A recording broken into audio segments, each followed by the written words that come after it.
This story begins on a rainy night on a battlefield. On top of the mountain of corpses was Qin Feng, who despite being under the effect of accelerated aging 100 times, had still managed to clear the ruins of the ancient god. A woman holding a dagger praised Qin Feng for being impressive and decided to take the divine artifact called Eye of Judgment. Qin Feng, injured and on the brink of death, asked his sister Qin Xiaoyu why she was betraying him. Coldly, Qin Xiaoyu made it clear that Qin Feng was nothing more than an adopted child whom her parents took in. She did not consider him her brother since he did not share the same blood as her. A blonde man named Song Fei appeared and mentioned that Qin Feng had turned out to be useful. Resting his hand on her shoulder and holding the divine artifact, he smiled and thanked Qin Feng since without him, Qin Xiaoyu and he would never have obtained the divine artifact. To completely drain Qin Feng's lifespan in one go, he had worked hard to obtain the soul-stealing blade that was now embedded in his body. He asked if Qin Feng liked his farewell gift. Qin Feng had raised Qin Xiaoyu after their parents passed away, supporting her in school, and even after the game descended upon the world.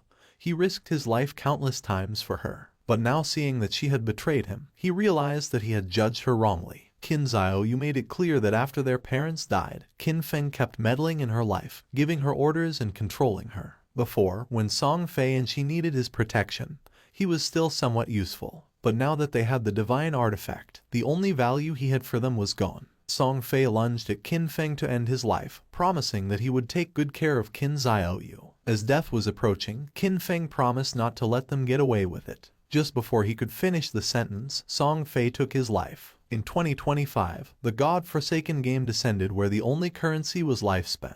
Dying caused a loss of lifespan, while killing monsters granted lifespan. Players could spend lifespan to bring their in-game abilities into the real world. The strong could crush tanks with their own hands, cut airplanes with a sword, and even withstand nuclear explosions with their own bodies. From that moment on, the world changed drastically, and chaos spread. He fought to survive with his sister, enduring countless hardships, barely managing to enter the top 100 of global powerhouses. After overcoming endless dangers and narrowly escaping death countless times, he finally managed to conquer the ruins of the ancient god and obtain the divine artifact called Eye of Judgment. At last, he had the qualifications to reach the top, but who would have thought that the price of his success would be betrayal by his only family? All his efforts in life were nothing more than an interference, and all his struggles only paved the way for another's success. If he could live again, he swore to fight only for himself. But then something happened, and Qin Feng opened his eyes. Surprisingly, he was in his room. He quickly sat up and realized that this was the real world.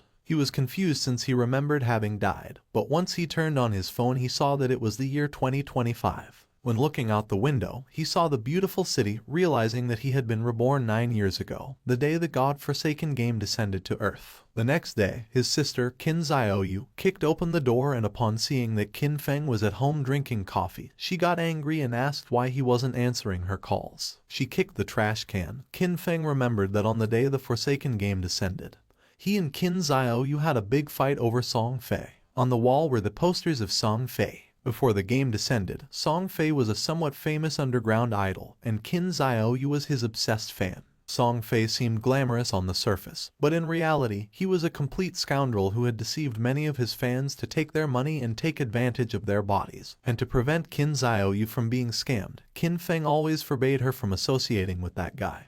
But in the end, our boy was accused of controlling her life. Pointing at Qin Feng with her finger, Xiaoyu asked if he was deaf, saying that it was his fault that Song Fei had lost first place this month, threatening him that if Qin Feng did not give her money to help Song Fei rise in rank, she would get angry. Just then, with a cold expression, Qin Feng gave her a strong slap on the face, making her fall to the ground. Her cheeks swelled, and blood began to flow from her nose, and her eyes filled with tears. She could not believe that Qin Feng had hit her. With a piercing gaze, Qin Feng made it clear that he neither had the desire nor the time to argue with her, warning that if she kept barking, he was going to break her mouth. He threw the credit card over her head and said that this was the money their parents had left behind, and no matter how difficult the situation had been all these years, he had never touched a single cent. For the sake of their parents, he decided not to lower himself to her level, but he made one thing clear: from today on, he did not have a sister like her. Xiaoyu began to cry and could not help but get angry. In his past life, to protect Xiaoyu, Qin Feng lost too many opportunities, too many secret treasures and dungeons that required risky exploration, which he gave up. He took out some sleeping pills and using water swallowed them. He was curious, and without this burden, he was going to go far. This time he decided to use his understanding of the game from his past life to get ahead of everyone. And from now on Qin Xiaoyu was on her own. And as for Song Fei, our boy decided to take his head personally. Qin Feng fell asleep and appeared in the choice hall. He had missed this place since the first time he came here. He was so nervous that it took him several hours to complete his career choice and leave.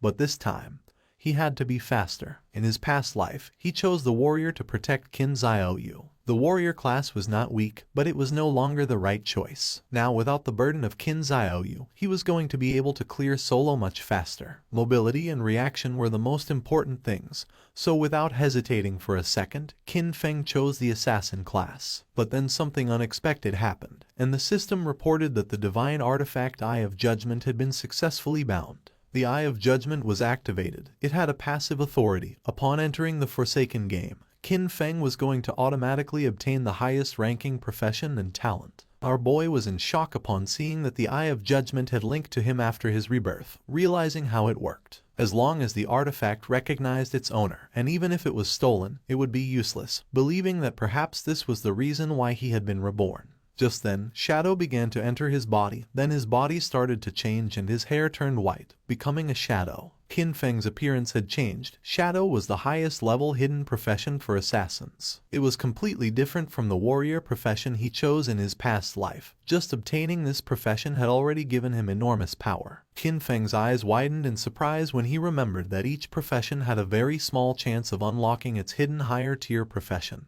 And the authority of judgment actually made this probability a certainty. The system activated, informing that the authority of judgment was the most genuine and ancient primordial authority in the universe. Its power surpassed rules and order. Temporarily, Qin Feng could not activate this authority actively since he did not possess divinity, but its passive effect was active. This revelation left our boy in shock. In his past life, it was not until the 7th year after the God-forsaken game descended that a powerful player managed to leave God's abandoned realm and reach the realm of order. Only then did humanity learn about the existence of the power of order. But in fact, even years later, no one obtained the power of order. Qin Feng never expected to achieve this. Now at the beginning of his journey, he had already obtained the primordial authority that surpassed order and rules. As long as he could leave God's abandoned realm and reach the realm of order to obtain divinity, he could activate this authority, now having another goal in this life. Now that the profession selection had been completed, the system asked him to enter his game alias. Qin Feng hesitated for a moment but then chose Shadow since his profession had been born from the Shadow.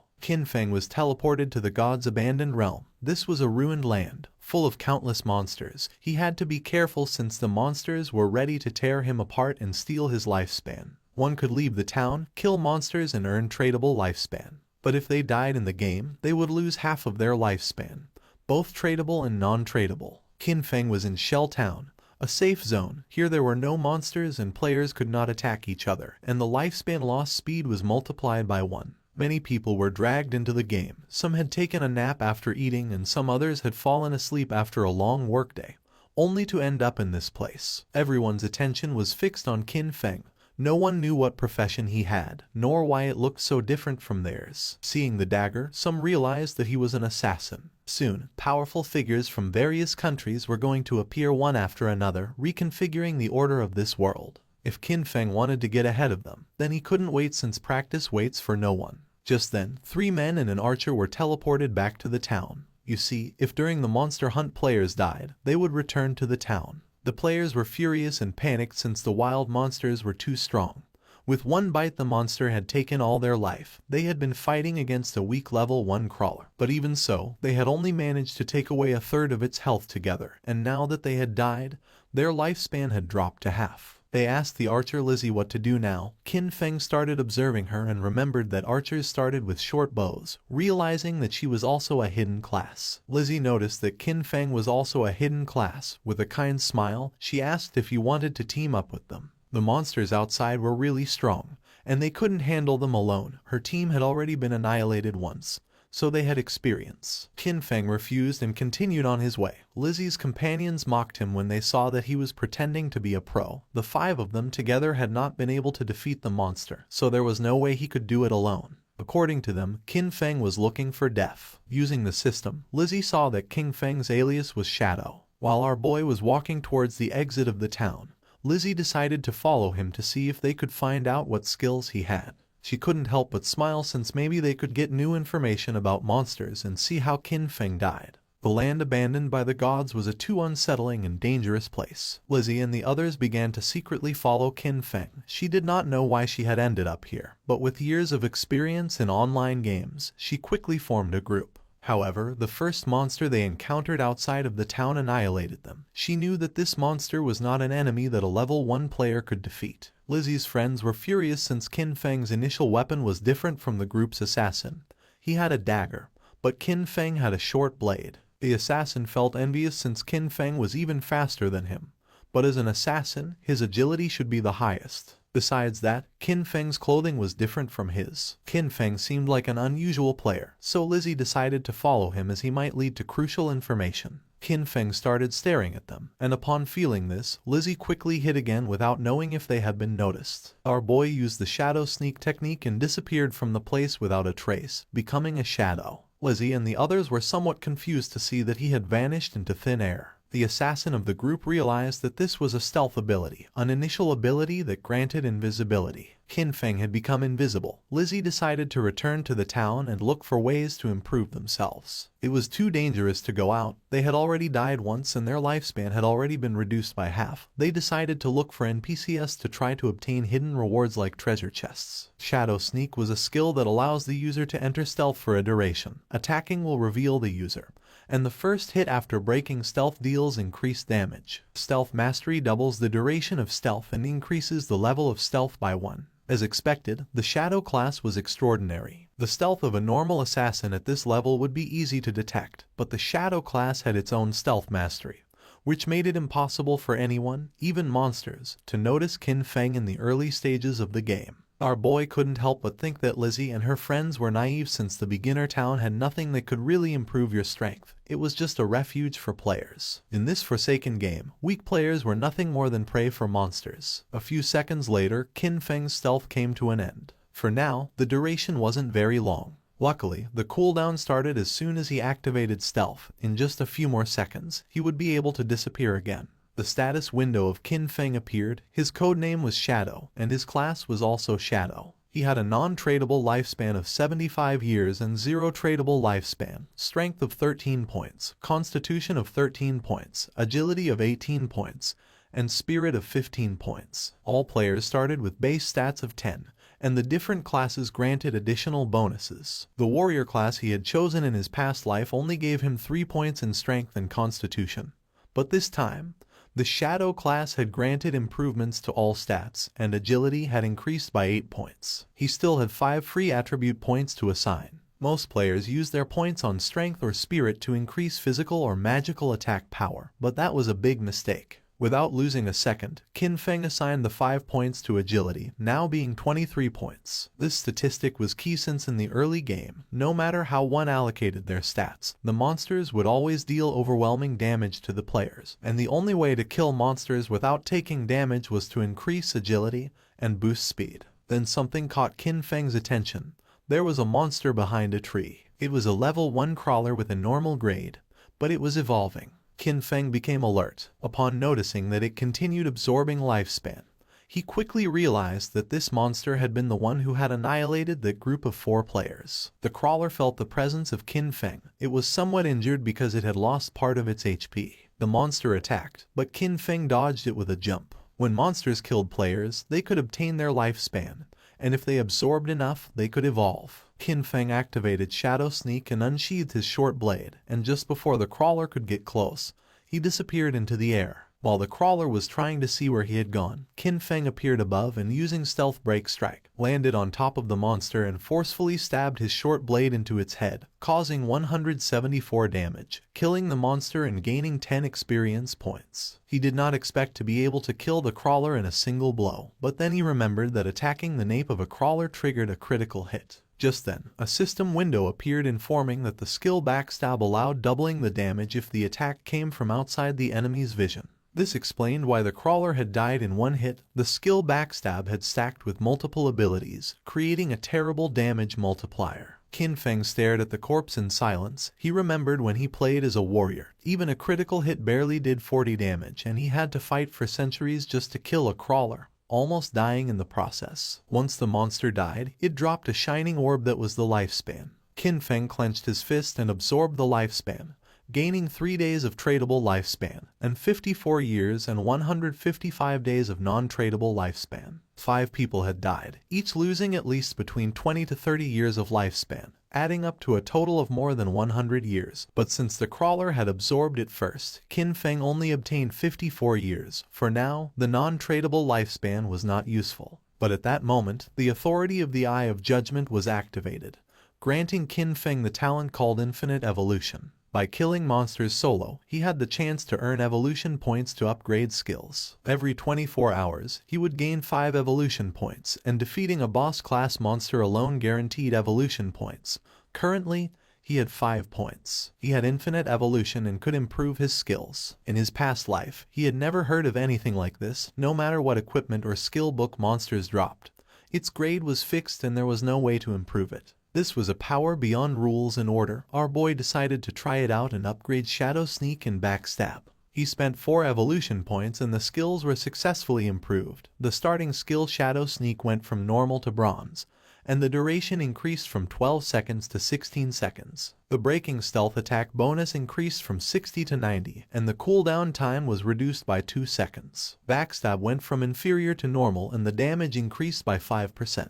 The Shadow Sneak now lasted 16 seconds, and with Stealth Mastery it doubled to 32 seconds. With such an extended stealth duration, he could now remain invisible permanently, and if his abilities had been improved earlier, he would have been able to eliminate even a full HP crawler in a single strike. Just then, a boy who was accompanied by a woman mentioned that this game was easy since even a scrawny guy like Qin Feng had taken down a monster alone. The woman praised him, thinking that with his physique he would be able to face 10 people. The boy began to smile and promised to protect her. Qin Feng noticed that there was a monster hidden in the tree. With a confident smile, the boy asked if he wanted to team up with them. Qin Feng sensed danger and disappeared using the Shadow Sneak. Seeing this, the boy thought that his muscles had intimidated him. A spider descended to the ground, making them panic. This was the level 1 and bronze grade monster nurturer. It attacked, ending their lives. Qin Feng remembered that the nurturer was a beginner boss with 16 OHP points. It was not something that a normal rookie could handle,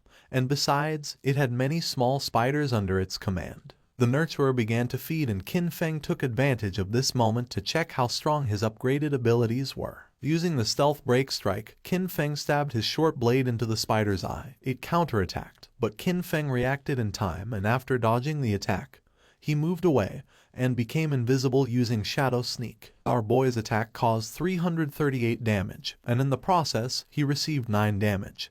He had barely escaped thanks to his agility. Qin Feng had 130 HP points, and if the spider's attack had connected, he would have died instantly. He was impressed to see that his attack had dealt more than 300 damage to the boss. The nurturer enraged and in the process split the trees in the area in half. Qin Feng was aware that these monsters were intelligent, and that the spider would not just stand still taking hits. The spider was attacking indiscriminately to identify Qin Feng's location. Now even the small spiders were on alert, so he could not rush in recklessly. While the spider was distracted, Qin Feng took the opportunity to throw a rock, which hit its abdomen directly, causing 299 points of damage. Qin Feng grabbed another rock and his assumption was correct, realizing that his main source of damage came from the bonus of the skill Stealth Ambush Strike and the class skill enhancement, so even by throwing rocks he could still deal solid damage. All he had to do now was wait for Shadow Sneak to come off cooldown, and then throw a rock. This way, the rock was going to activate the bonuses of Ambush Strike, Backstab, and Weak Point Attack. Once Shadow Sneak came off cooldown, Qin Feng threw another rock again,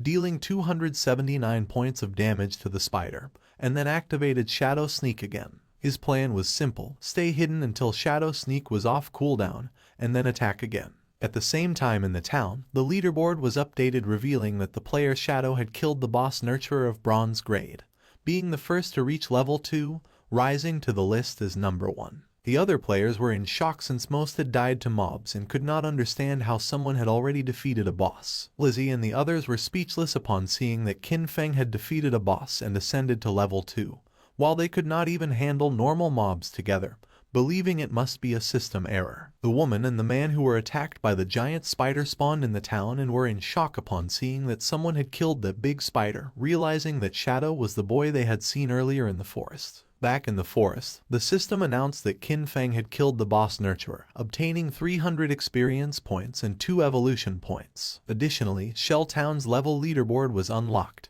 granting our boy 1 reputation point. Qin Feng began to absorb the lifespan of the spider. The moment the big spider died, the small ones scattered, which was a waste. He couldn't help but regret it since he should have killed the small spiders first to gain more experience. He obtained 46 tradable lifespan and a new skill book called Greedy Hand of bronze quality along with a corrosive dagger, which had 35 damage points and 4 agility points. After learning the skill Greedy Hand, Qin Feng could use it on defeated monsters, granting a 20% chance to obtain an additional loot reward. Qin Feng was somewhat surprised as he did not expect a bronze boss to drop this god-tier assassin skill. This skill significantly increased loot acquisition. In the late game, defeating powerful bosses would have a 20% chance of producing extra loot. According to what Qin Feng remembered from his past life, there was a guy in the Godslayer guild who had average combat strength. But just because he had this skill, he became one of the most sought-after players. He even had a personal bodyguard who escorted him everywhere. Qin Feng's eyes widened in surprise, realizing that although the activation rate was only 20%, if he combined it with his unlimited evolution talent,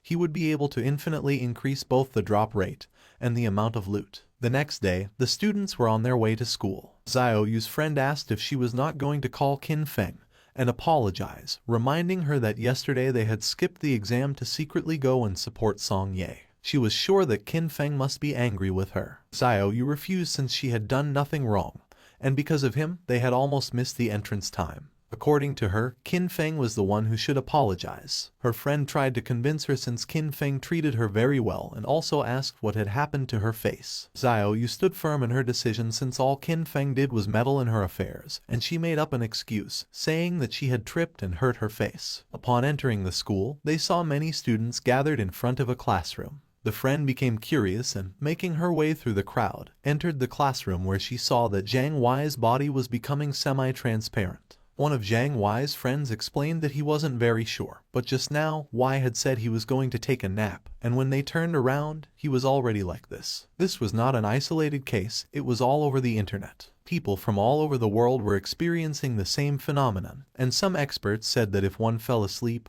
they would enter a semi-transparent state like a ghost, and no one knew why. The friend went on alert and decided to call her parents to warn them and advised Xiaoyu to call her brother to warn him as well just in case. But she refused since she preferred to see him dead rather than contact him. Meanwhile, Qin Feng evolved the new skill Greedy Hand, upgrading it from bronze quality to gold. Now, when looting an enemy, the probability of obtaining an extra piece of loot increased from 20% to 70%.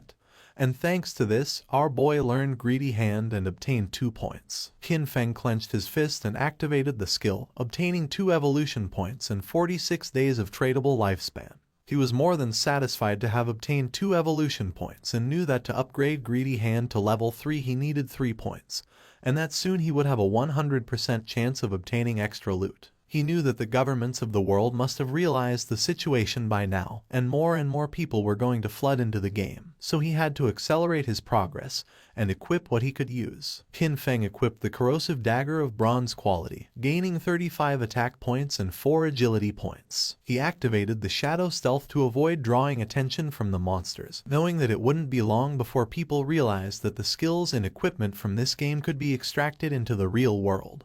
And when that happened, the world would fall into chaos. Extracting skills and equipment required 2 conditions. First, reaching level 10, and second, having enough tradable lifespan. Defeating small monsters took too much time, so he decided to find stronger bosses. While he was walking through the area, he heard someone fighting, and when he went to the cliff, he saw several players fighting against a level 2 sprint predator, bronze grade. Qin Feng was planning to find stronger bosses, and now he had found a sprint predator, being a perfect timing. The monster attacked, but the player carrying a shield and mace blocked the attack without much effort. It was Wang Meng. Qin Feng did not expect to meet him here, realizing that the rumors were true. It was said that when Wang Meng first entered Forsaken Game, he had gathered an entire team of hidden class players. The 6 members of his team were hidden class users. Wang Meng summoned the Holy Barrier, creating a golden barrier to repel the monster. He had the hidden class of Holy Shield Warrior, having twice the basic stats of a normal warrior. And, as if that were not enough, he also had an innate invincibility skill. While the monster was distracted, the mage of the team summoned a fireball which hit directly against the creature's arm. She had the mage class hidden profession called Prophet, which allowed her to inflict double the magical damage of a normal mage and came with an incorporated prophetic fireball. The archer of the team had the hidden profession of the archer class called Sharp-Eyed Shotter, granting the user double the stats of a normal archer, and came with an incorporated rapid shot skill. The priest had the Oracle Priest class, having twice the healing power of a normal priest and a group healing ability. The archer and the mage attacked together, but the monster evaded the attacks without much effort and attacked Wang Meng, forcing him to retreat. The archer panicked upon seeing that the ranged attacks were not hitting, thinking that this boss was too fast. The priest healed Wang Meng, and he decided that the best way to defeat this boss was to keep attacking while the healers took care of healing. Seeing that he planned to wear down the monster's health little by little, Qin Feng thought that Wang Meng was very optimistic, but he knew that he was forgetting the most important thing. This was the wild nature, and if a battle dragged on, other monsters would be attracted. Just then, 2 monsters appeared behind Wang Meng. Qin Feng recognized them as corruptors, regular level 2 monsters covered in dark brown mud, specialized in using ranged attacks. The swordsman of the team rushed towards the monsters and attacked one of them. He had a hidden class that our boy had not seen before. The attack caused 33 points of damage, and the swordsman did not take long to realize that the defense of these monsters was very high. The corruptor vomited mud on the swordsman. It was ground bind and now his movement speed had decreased. The other corruptor began to chase the mage, forcing her to flee with tears in her eyes. But just then, Qin Feng jumped in the blink of an eye, decapitated the monster, causing 441 points of damage, saving the mage and leaving everyone in shock. Our boy's attack was so powerful that he defeated the corruptor in a single blow. The mage became confused, not knowing who had done this and if someone was helping them. With the help of his sword, the swordsman stood up. He was in shock upon seeing that someone had eliminated a level 2 corruptor with a single blow. While on the other hand, for them to defeat a level 1 corruptor they had to join forces for 10 seconds. The corruptor tried to attack, but again, Qin Feng moved like lightning and decapitated the monster. The swordsman began to tremble with fear and asked if Lai Zai had seen who it had been. She panicked and said that she had not seen it. Wang Meng stood up and asked them not to get distracted. Deep down he hoped that Qin Feng was on their side. Now only the sprint predator remained, and our boy was watching from a branch. As a reward for having killed 2 level 2 corruptors, he obtained 40 experience points, 1 evolution point, the skill book called Venom Dart of common quality, and 8 days of tradable lifespan. Qin Feng did not waste a second and evolved Venom Dart as it was a perfect mid-range poison damage skill. Upon evolving it, the skill rose to level 2 and went from common quality to silver. It allowed the user to throw a deadly poison dart with a maximum range of 14 meters, inflicting 120 attack damage points upon impact and applying the status Venom, with a cooldown of 5 seconds. The status Venom inflicted 50% continuous damage per second, lasting for 5 seconds and could not be stacked. The monster attacked again. Wang Meng managed to block the attack with his shield, but in the process, the creature stabbed its sharp limb into his stomach. Wang Meng dropped his shield and mace to the ground, and the monster took advantage to stab him with its other limb, causing him terrible pain. The archer began to tremble with fear. The priest panicked knowing that this was not good since he could not heal fast enough. In a desperate attempt, Wang Meng asked them to flee. Qin Feng shot a dart, which lodged in the head of the sprint predator, causing 845 points of damage. The mage and the archer were in shock upon seeing that the attack had taken half of the boss's HP. Both the monster and Wang Meng began to writhe in pain, and venom started to emerge from the monster's wound until its body collapsed to the ground, causing 324 damage multiple times. Since Qin Feng had inflicted more than 90% of the damage, the loot belonged to him, and for having killed the sprint predator, he obtained 600 experience points, reaching level 3, obtaining 2 evolution points and 55 days of tradable lifespan. He did not expect that the damage over time of the Venom Dart would activate his class's passive ability. With stealth, he could remain invisible and throw darts indefinitely, and now nothing in the early and mid-game could stop him. the loot began to emerge from the monster's corpse. Wang Meng was in shock upon seeing the amount of damage the monster had taken, and several seconds later, the loot disappeared. Wang Meng stood up and thanked Qin Feng for saving them, but our boy made it clear that in the wildlands, one could not trust people so easily, leaving everyone in shock. Wang Meng thanked our boy for the advice and they decided not to bother him while he was checking the loot. He also added that if he ever needed anything, he could come to find him. Qin Feng picked up the loot, realizing that Wang Meng seemed trustworthy. Plus, he had the backing of Daxia's government, which had many resources. Our boy decided to look for a stable sales channel to sell the unused loot. He used Greedy Hand, gaining 3 evolution points and 55 days of tradable lifespan, acquiring Sprint Predator's bronze quality leather greaves. Our boy equipped the leather greaves, obtaining 9 points in physical defense, 5 points in all elemental resistances, along with a 15% cooldown speed. This had been a great loot, since he still had many other class gears and skill books, and once his bag was full, he decided to return to the town and exchange everything for lifespan. His eyes began to shine with confidence since this time his growth was 100 times faster than in his last life. Not far from the area, another team of players was being attacked by more monsters, and seeing that the number of monsters was increasing, they decided it was better to flee. But before they could do so, another much larger monster appeared, and just before the players could escape, the monster attacked with sharp vines, killing them all. The players respawned in the town and couldn't help but feel frustrated since the monsters always appeared in groups and fled when they had low health. It was said that players had to be level 3 to leave the game, but this seemed like an impossible task. Some players thought they needed more people since a team of 3 players was not enough, believing they should form groups of 6 or 10 players. The other player argued that this was not going to work since he had seen a team of 10 be surrounded and wiped out. Plus, too many people were going to attract a boss, and recently, a group of 40 had activated some Curse Master and it had annihilated more than 30 of them in one single strike. Lizzie's team also spawned back in the town. If the players did not reach level 3, they were going to be trapped inside the game forever. They had all ended up here after falling asleep, so in other words, only their consciousness was inside the game, and if they could not get out, their real bodies were going to starve to death. Lizzie was frustrated because she did not know why the game was so difficult. Her friend panicked since they had already died 3 times and their non-tradable lifespan had dropped to less than 10 years, and at this rate, they were going to end up dying in real life. Despite not knowing if it was real or not, Lizzie knew that they could not afford to die again. Upon seeing that Shadow was level 3, she was somewhat confused, realizing that he must have discovered some trick. She knew they needed him to carry them to level 3 in order to escape this game. Clenching her fist, she gave the order to her team to spread the word. They had to get Shadow to help them reach level 3. She was determined to give him 10 million in cash once they returned to reality. The others were in shock, but she knew there was no way Shadow could ignore the 10 million. Back in the forest, our boy took down a level 2 polluter, earning 20 experience points and 1 evolution point. After absorbing the lifespan of the monster, Qin Feng decided that he already had enough evolution points and decided to spend the 5 points he had to evolve Greedy Hand. It improved in quality, going from platinum to emerald, increasing the probability of obtaining extra loot to 160%, and now the extra loot had a 20% probability of being 1 tier higher. Qin Feng was amazed knowing that the effect was insane, realizing that if he kept evolving it, it would reach 100% or even 200%.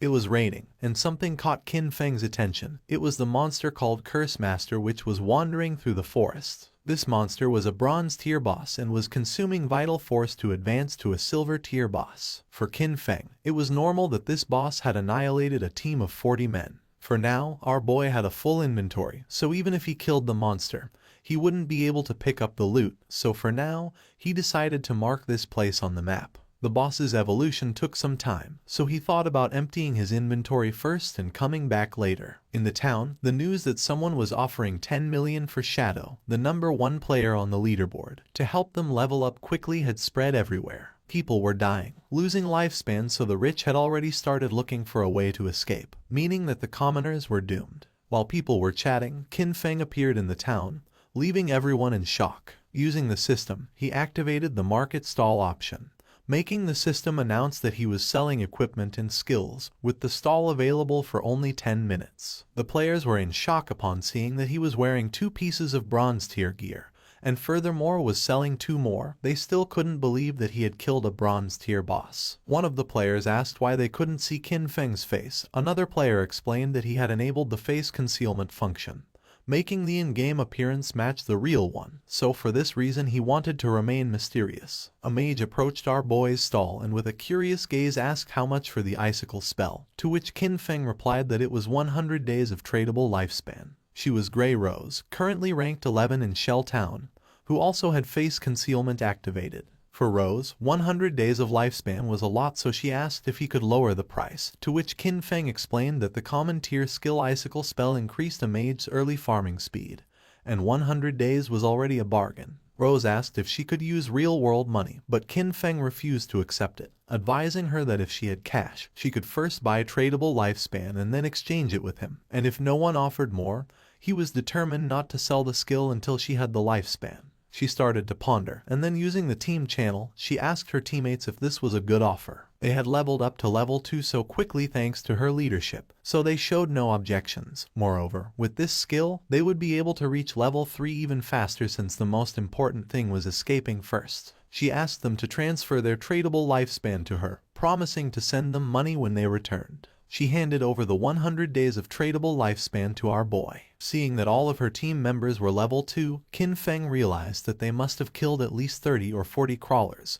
Therefore, their tradable lifespan should be much greater than 100 days. Qin Feng sold the spell, obtaining 100 days of tradable lifespan. Now his tradable lifespan went from 268 days to 368 days. Just then Lizzie appeared and was happy to have found Shadow. With a smile, she gave him an opportunity. In exchange for helping her ascend to level 3, she promised to give him 10 million in money when they returned to the real world. The other players were in shock. She was Jiang Lizzie, and in our boy's past life, she was the leader of a criminal syndicate. Later her syndicate was annihilated by the country. With a confident smile, she said that her father was the president of Dajiang Industries, and seeing that our boy didn't believe her, she asked him to look her up. According to reports, it was said that she used cash to lure people into selling their lifespan, then kidnapped them for forced labor, and those who had resisted had been murdered in reality. Qin Feng coldly rejected the offer knowing that she was scum. Lizzie admitted that Shadow was strong in this game but revealed that no one knew how the game worked yet, so she advised him to team up with her, and in return, she would make sure he lived in luxury, cars, houses, women, and everything he wanted.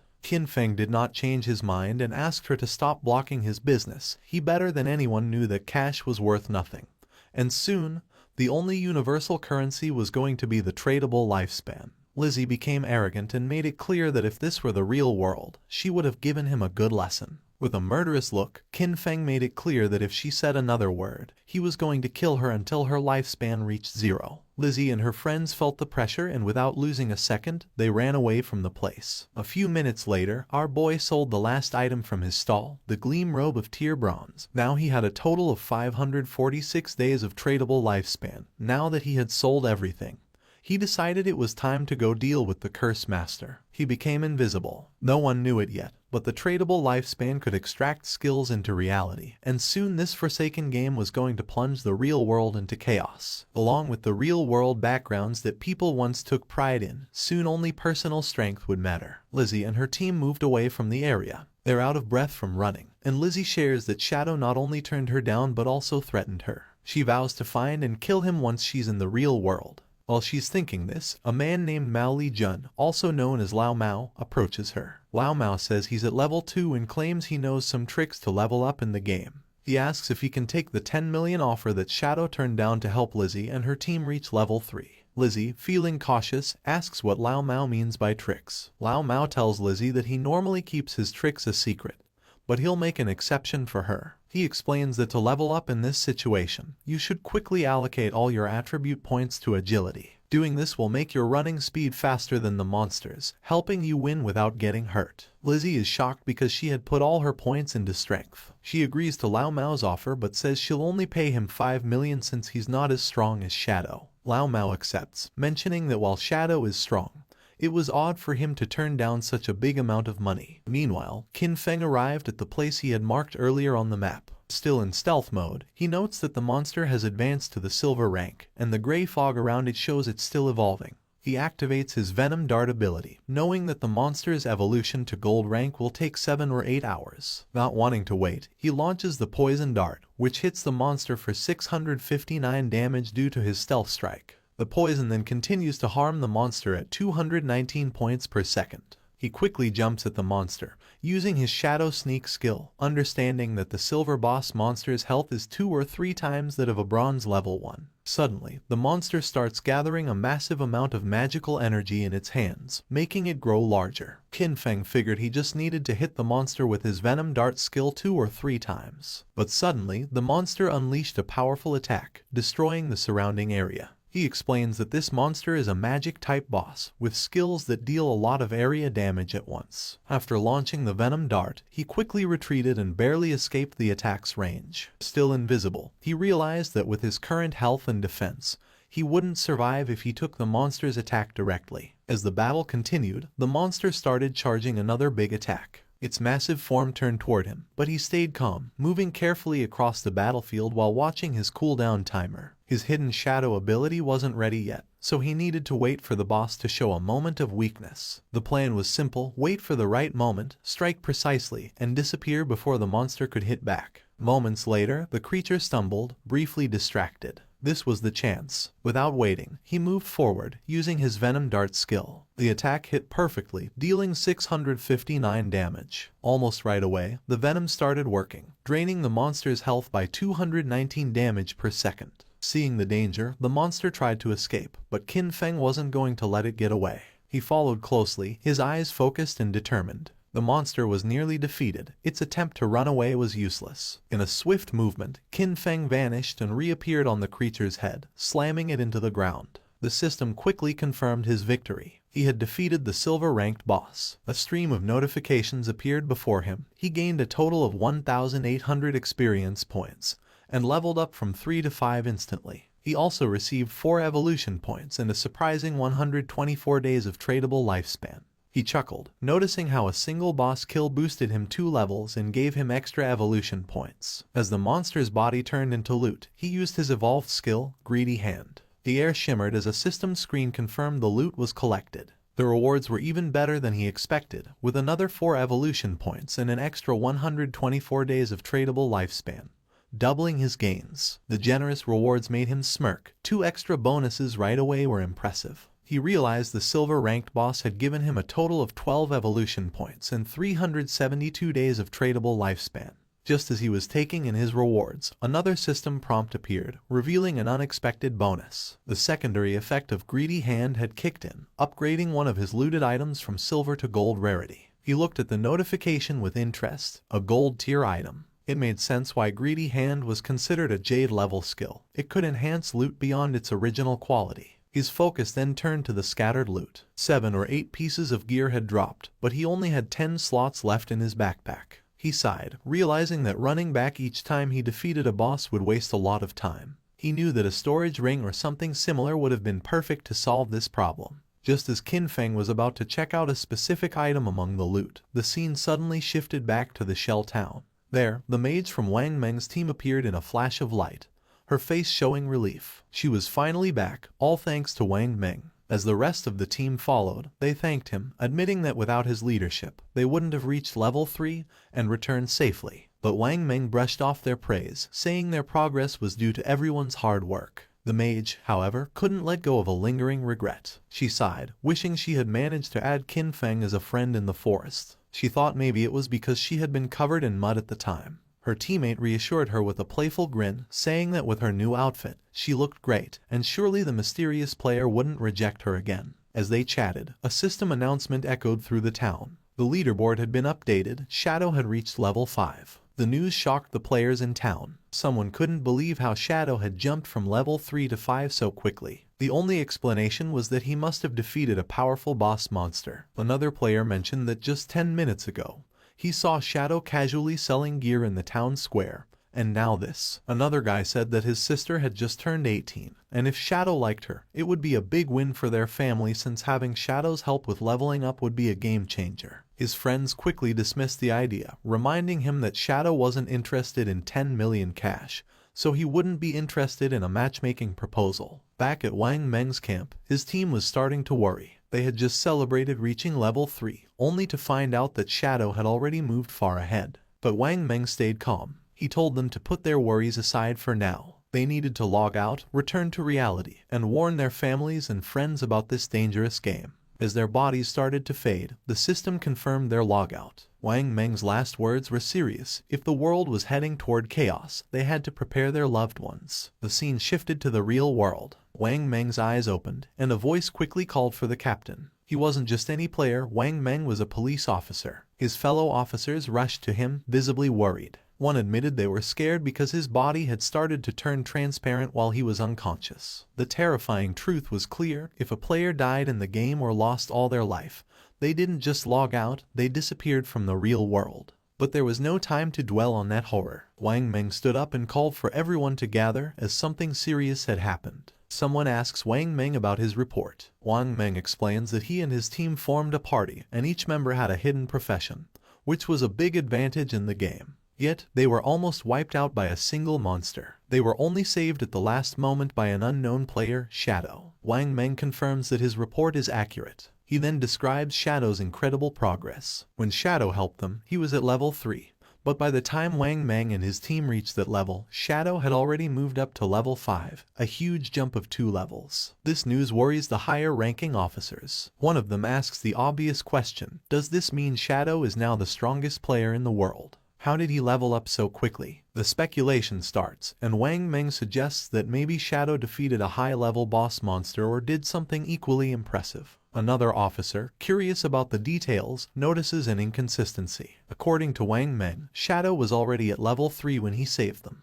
If that was true, why didn't he log out like the rest of them? Could it be that Shadow had no close family or friends waiting for him in the real world? A female officer comes up with a daring idea. She thinks Shadow might be a transmigrator, someone who shows up suddenly and gets stronger fast, as if destined for power. She says that transmigrators are often orphans, which might explain why Shadow hasn't come back to reality. Her words make the room go silent, and realizing the weight of what she said, she blushes with embarrassment. A senior officer, not impressed, calls her NEU and tells her to stop making jokes during a serious talk. He dismisses her idea, saying she's been reading too many novels. Then, shifting back to the main subject, the officer shares some crucial information. Secret reports from the higher-ups reveal that researchers are studying a worrying pattern.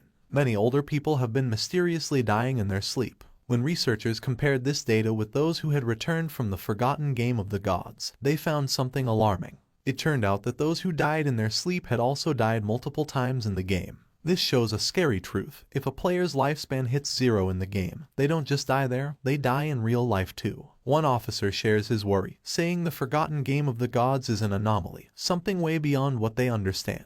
The head officer agrees, suggesting that they might be facing an invasion by unknown beings from higher dimensions. The room goes quiet as everyone takes in this heavy thought. Without delay, the head officer moves on to urgent matters. He tells everyone that the higher-ups, probably the government, have given an emergency order. All officers must form vanguard teams based on their locations, enter the forgotten game of the gods, and gather as much information as they can.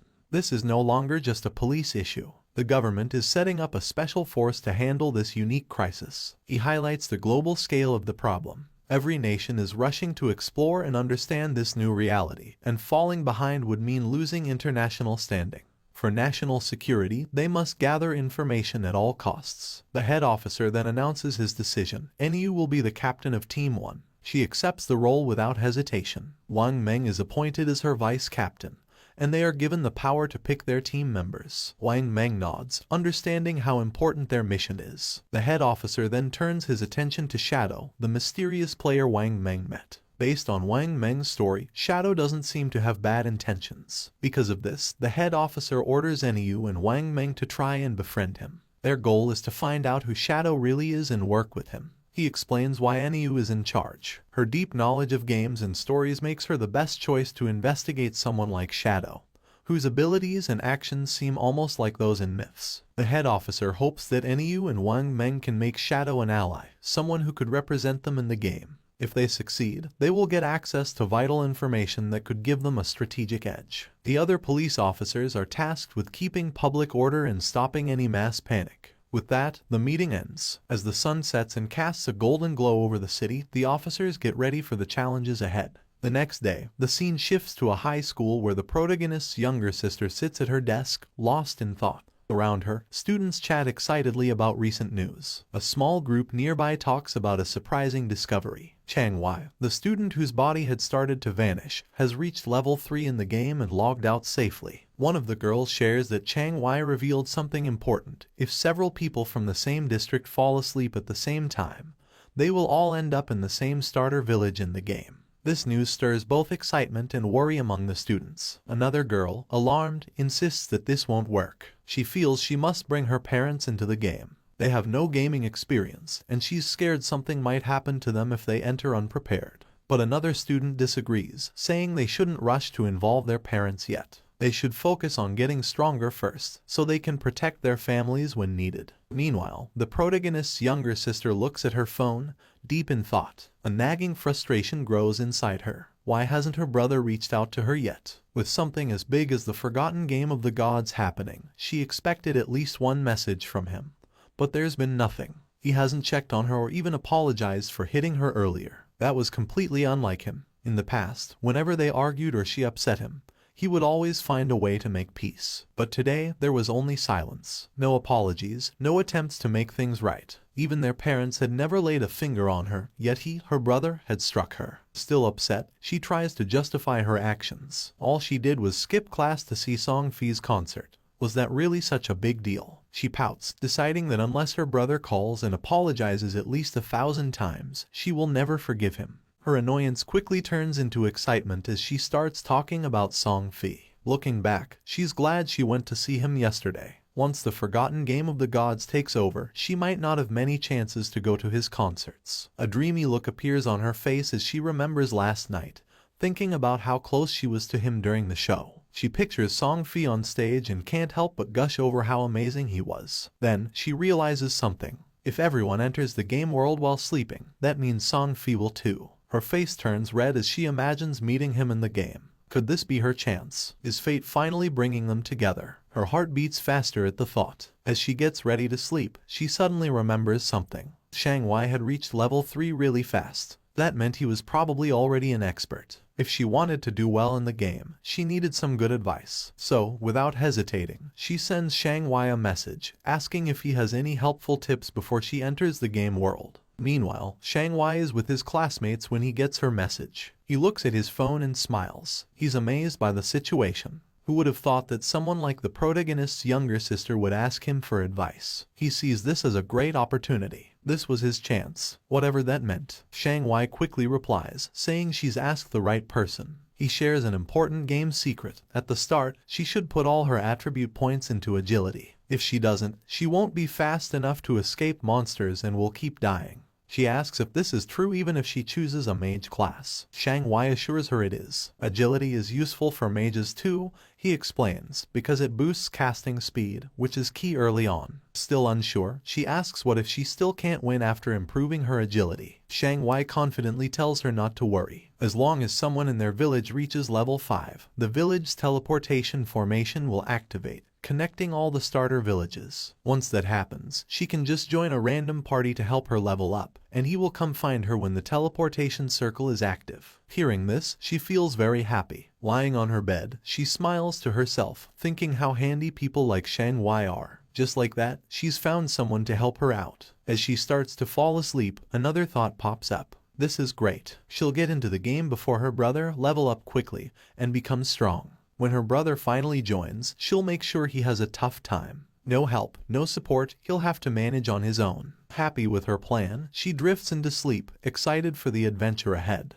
The scene shifts back to the game where the protagonist stands over the loot from a defeated boss monster. Among the treasures, a glowing orb catches his attention. As he picks it up, a system notification pops up, saying he has obtained the Curse Ring, a gold tier item. The system then details its attributes. The ring can be used by anyone and gives a boost of 8 points to all attributes. It also increases Dark Elemental resistance by 26 points and makes weak point attacks 1.5 times stronger. But you need to be at least level 4 to wear it. Looking at the benefits, the protagonist sees that the total boost is 32 points, similar to leveling up 3 times. Plus, the ring's dark resistance will be helpful against many enemies, and the weak point attack boost is a nice bonus. Knowing this, he sees the cursed ring as a valuable item for his journey. Before he can think more about his new item, another system notification shows up, saying he's learned a new skill called Instant Shadow Slash, a silver tier assassin type ability. The system explains how it works. When used, the skill sends out multiple slashes in one direction,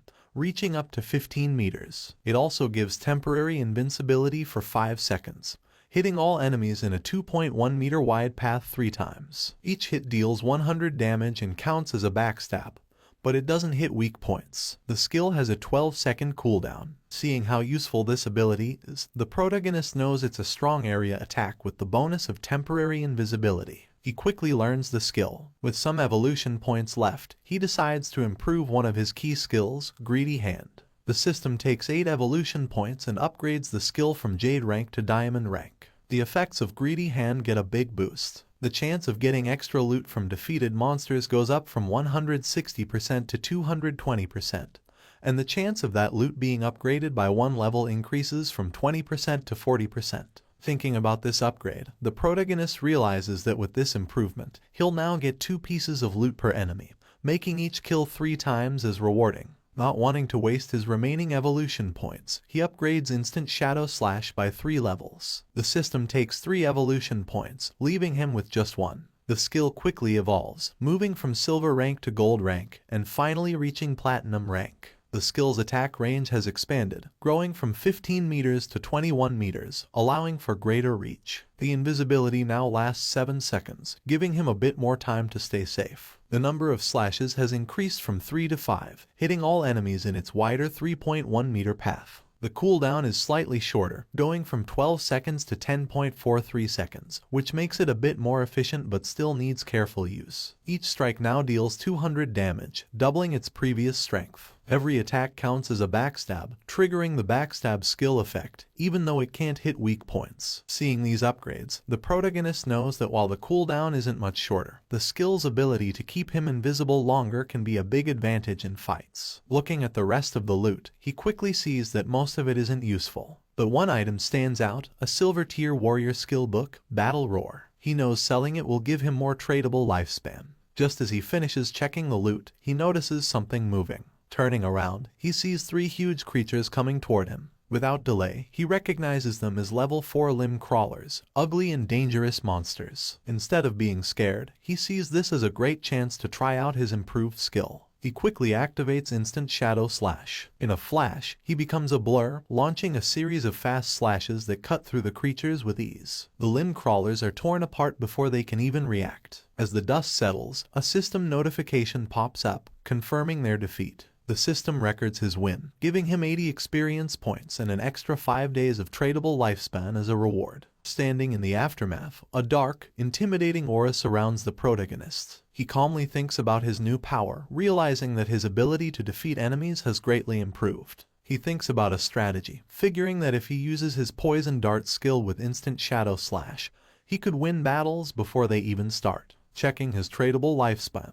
he sees he has 618 days, but to bring his game skills and gear into the real world, he needs at least 900 days, or about 2.5 years. With that goal in mind, he plans his next steps. First, sell all the valuable items in his inventory. If things go well, he might reach the required lifespan sooner. Once he hits level 10, he can finally connect the virtual and real worlds. The scene shifts to the protagonist heading back to the starter town, invisible thanks to his latent image skill. Moving quietly, he hears a conversation nearby. A man congratulates a woman on reaching level 3 and reminds her of a promise. Watching them, he sees that it's Lizzie and Lao Mao. Their talk reveals a deal they made before. Lao Mao had agreed to help the Lizzie reach level 3 so she could log out of the game, in return for 5 million in cash. Now that she's reached her goal, Lao Mao is expecting his payment. Lizzie reassures him, asking if he really thinks her father's company, Du Young Industry, can't spare such a small amount. She tells him she'll log out and handle the transaction in the real world.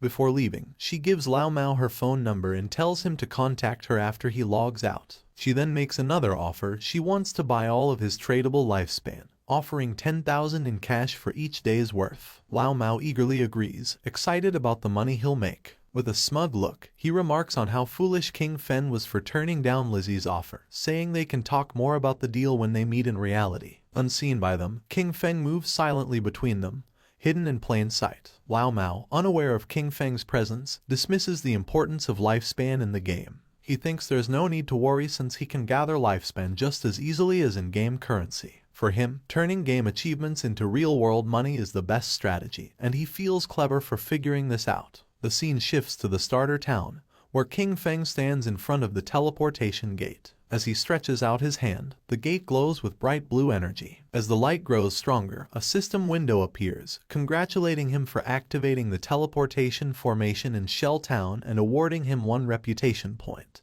The system explains that he can use the teleportation gate once a day for free, but using it more will cost tradable lifespan. However, since no other teleportation gates in the game are active yet, it's not useful right now. King Feng thinks about the teleportation system, knowing it's a two-way setup. Just activating one side doesn't help. Another player in a different starter town needs to reach level 5 and activate their gate for it to work. He remembers that in his past life, Song Fi was in Firefly Town. To stay ahead, he sets up an altar that will alert him as soon as someone activates the Firefly Town gate. He's not just waiting, he's getting ready. The moment that gate is active, he'll be prepared to face Song Fi. As he moves deeper into the city, his thoughts are on his main goal. While teleporting between towns is important to most players, he knows the real challenge is still ahead. His true aim is to reach level 10 and enter the God's Abandoned Realm, where he can finally activate his authority. Only then will the real challenge of the God-forsaken game begin. A bit later, he sets up his shop, and a system notification appears, letting all nearby players know that he's selling equipment and skills, but only for 10 seconds. It's a first-come, first-served chance. The reaction is immediate. Players get excited, rushing toward him and calling him an expert. Some say they've been waiting for this moment, saving up tradable lifespan just for this. One player proudly mentions he has saved up 150 days worth, while another remembers that the last time King Feng set up shop,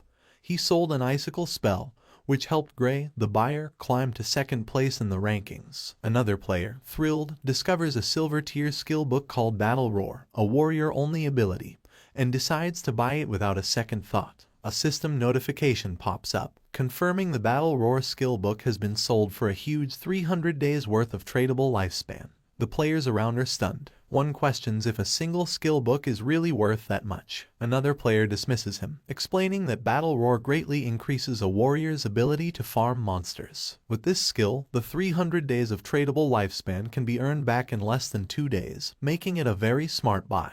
Understanding the value of what King Feng offers, the rest of the players rush forward, desperate to buy anything before it's gone. In just a few seconds, everything is sold out. Looking at his system window, King Feng checks his earnings. In just 1 minute, he gathered 650 days of tradable lifespan, bringing his total to 2,174 days. But he's still not satisfied. To bring his attributes, skills, and equipment into the real world, he needs much more lifespan. Meanwhile, some players complain about not getting a chance to buy anything. They ask if he'll set up shop here again, and he confirms he will. Suddenly, a female player calls out to him, saying she has a treasure and asks if he's interested in making a deal. As he turns to look, he recognizes her. She's one of Wang Meng's teammates. The system quickly identifies the treasure as a space ring with 12 inventory slots. It adds that the ring doesn't take up King Feng's backpack or equipment slot. King Feng is momentarily taken aback. He knows the true value of the space ring. It's a rare storage item that doesn't use up a ring or backpack slot. Since players can only carry up to 3 storage backpacks, an item like this is invaluable. He understands that while space rings can technically drop from any monster, the chance is incredibly low. The fact that this girl, with her prophet profession, got one so early in the game is amazing. Her luck is incredible. Without delay, he asks for the price of the ring, already figuring out its true worth. In his past life, a 12-slot space ring like this sold for an astounding 3,600 days worth of tradable lifespan. But instead of asking for lifespan, the girl surprises him with her offer. She doesn't want his lifespan at all. Instead, she asks him to add her as a friend and team up with her to defeat a boss monster. King Feng agrees right away, and a system notification pops up, confirming that player Big Plum has accepted his friend request. As they leave Shell Town, King Feng asks Plum about the boss monster she needs help with. Plum explains it's a gold-tier boss, but she didn't catch its name because it was too far away. She says it's located on a worn-out boat in the swamp. King Feng is surprised. Could it be the Golden Ghost ship? He knows this ship is a rare special boss that can show up at any level. Its appearance rate is very low, but when it appeared in the past, it caused big guilds to fight fiercely over the strong gear it dropped. Just spotting this monster could start a big battle. But from what Plum says, he thinks this version of the Golden Ghost ship is probably around level 5, making it the easiest to beat. Still, he wonders how Plum found such a rare boss so near the starting town. His mind races as he tries to figure it out. The Space Ring, her link to Wang Meng's team, a gold tier boss showing up as if by luck. A thought hits him. Could she be the rumored koi fish from his past life? He recalls whispers from before. People said someone in Wang Meng's team had crazy luck, finding rare bosses, treasure chests, hidden palaces, and ancient temples just by wandering.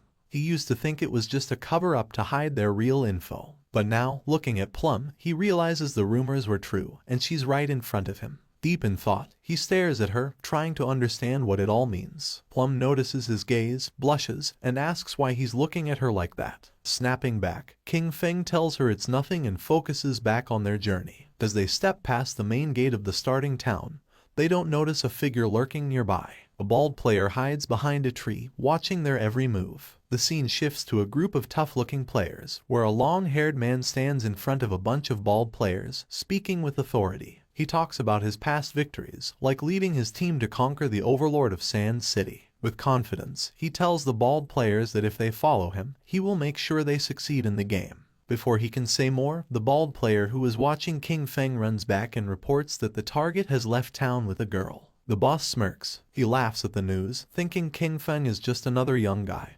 easily distracted by a pretty face. Without delay, he gathers his group and orders them to move out. It's time to make their move. Meanwhile, outside the town, as they continue their journey, King Feng talks about his conditions for helping Plum's party. He says that if the boss drops equipment or skill books Plum can use, they will go to her, but the rest will be his. Plum thinks about this for a moment and then asks what the other party members, like Wang Meng, will get from this deal. King Feng explains that since the party has different roles, there's no promise that gear for an assassin will drop. If that happens, he would have fought for nothing, which wouldn't be fair. Understanding his point, Plum agrees to his terms but has a small request. If any gear drops for her captain or other party members, she asks if he would sell it to her at a discount. King Feng agrees. With the terms set, Plum says they will go to the boss's location once Wang Meng and the rest of her party log back into the game. But after walking for a while, she realizes she doesn't know where they're going. It's only when King Feng finally tells her their destination that she understands. They are going to fight the gold tier boss monster now. Plum is shocked. The idea seems crazy. King Feng is an assassin, and she is a mage. He might turn invisible, but she can't take a hit from such a strong enemy. Facing a gold tier boss this early with just the two of them sounds like a death wish. But King Feng stays calm and confident. He doesn't plan for her to fight at all. His plan is to tackle the boss alone while she watches from a safe distance. Even with his confidence, Plum finds it hard to believe. She knows he's strong, but beating a gold tier boss solo is unheard of. Just as she gets ready to question him more, King Feng suddenly stops, sensing something.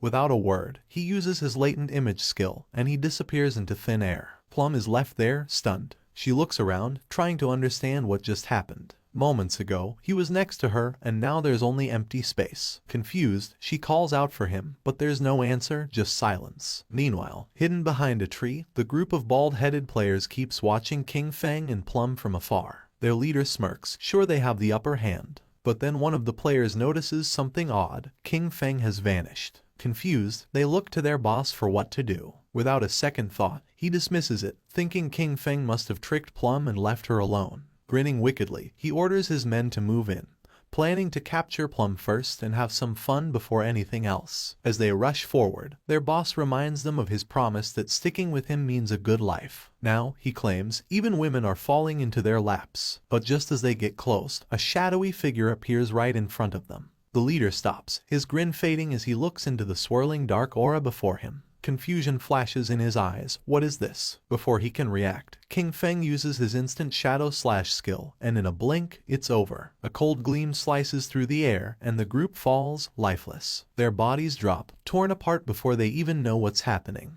King Feng, as if stepping back into the shadows, disappears without a trace. A system notification pops up, confirming his kills. 5 players down, earning him 12 days of tradable lifespan. He glances at the bodies but doesn't give them much thought. Their loot is worthless, barely worth noting. To him, killing them was like taking down two low-level monsters. Without a trace of what just happened, King Feng reappears next to Plum, looking indifferent. Plum, still in the dark about what occurred, immediately asks about his sudden disappearance. King Feng shrugs, saying a few people were following them, so he sent them back to town. Plum seems satisfied at first, but her curiosity kicks in and she starts asking questions. She jokes that she thought he left to relieve himself and muses about how handy his invisibility must be. With it, she jokes he could do his business without being seen. King Feng cuts her off, clearly not amused by the odd turn in the conversation. He tells her to focus and hurry up. They need to get to the gold-tier boss monster. At the same time in Shell Town, the ground began to shine.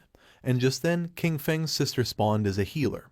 Her eyes widened in surprise upon seeing a magic staff. She picked up the staff realizing that everything was real, so much so that she could even feel things. The player's attention was fixed on her, realizing that she was another newcomer. She was happy since she had obtained the hidden class sacrifice, thinking that it must be very powerful. She firmly believed that with this class she was going to capture Song Fei's attention. She was worried about knowing where Song Fei was right now and if he knew the secret about the starting points. Her eyes began to shine with rage at the thought of where King Feng might have gone. He was always looking after her all day, but when the critical moment arrived, he couldn't be trusted at all. She decided to stop thinking about it since she now had a hidden class and Jiang Wei had promised to help her level up. From now on, King Feng would have to manage on his own because she was not going to worry about him. Her attention fixed on the leaderboard, leaving her in shock upon seeing that rank 1, Shadow, was level 6. She was furious because Jiang Wei was only level 3, and yet dared to boast about how powerful he was. Realizing that Shadow was the true expert, she thought that if she could stick close to Shadow, she would be able to level up faster than with Jiang Wei.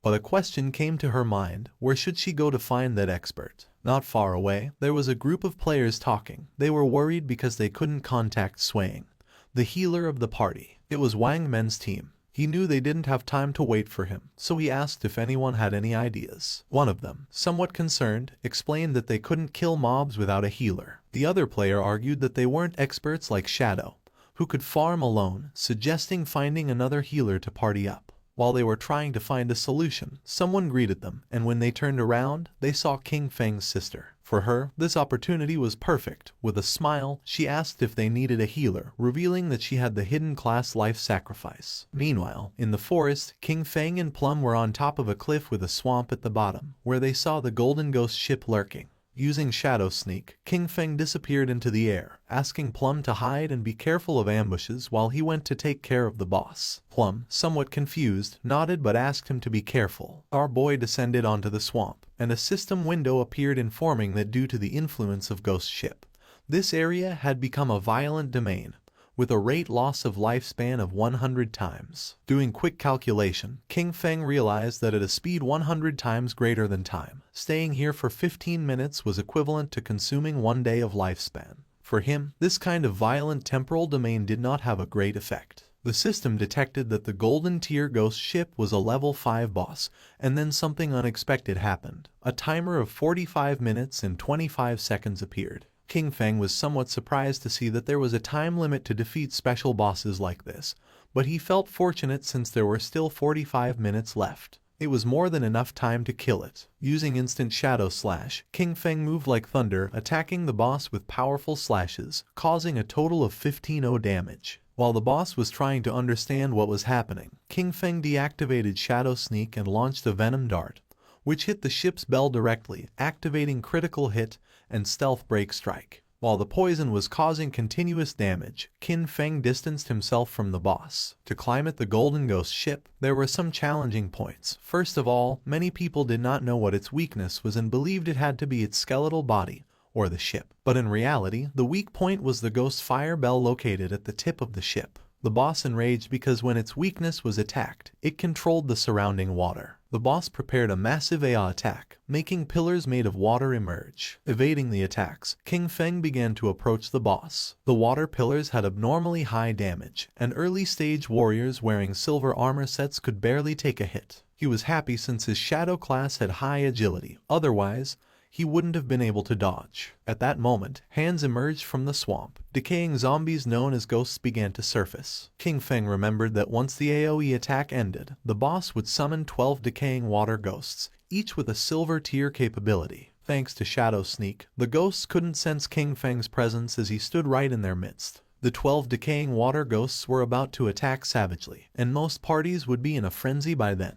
And as if that weren't enough, the Golden Ghost ship would summon a decaying water ghost every 3 minutes. If you weren't fast enough in dealing with them, their numbers would only increase more and more, resulting in total party elimination. But since he had been invisible from the start, they wouldn't be able to detect him. He just needed to find the perfect angle. Using instant shadow slash, he started moving quickly and destroying all the ghosts at once. While our boy was taking care of the monsters, Plump was watching from the cliff. She was trembling and red, realizing that this was the power of the ranked 1 expert, Shadow. To her, he was too powerful since he appeared and disappeared without a trace. In the blink of an eye, he had already taken more than half of the boss's health without even giving it a chance to counterattack. But to her surprise, King Feng communicated with her through chat and, calling her by the nickname Little Black, revealed that he was going to die in a while, leaving her in shock. With a confident expression, King Feng said that there was nothing to worry about and the only thing she had to do was wait for him to revive. Plump panicked as she thought our boy had the advantage, and also asked who Little Black was. Calmly, King Feng asked if she wasn't Little Black. She explained that her nickname was Big Plum and not Little Black, which sounded like a dog's name. Someone stomped on the ground forcefully. It was the man our boy had killed before. This time he had brought his entire team and was furious for having been careless. In his glory days, he used to kill legends one after another, but now he was being bullied by a little girl. One of his men appeared running with good news. He had found the girl on the cliff, revealing that Shadow's bastard was challenging the boss alone at the bottom of the cliff. The leader was filled with determination and thought they could kill him since this time he had brought his entire team. In the swamp, the boss was furious and the ship's bell was shining. King Feng was in stage 4 and the most difficult to deal with.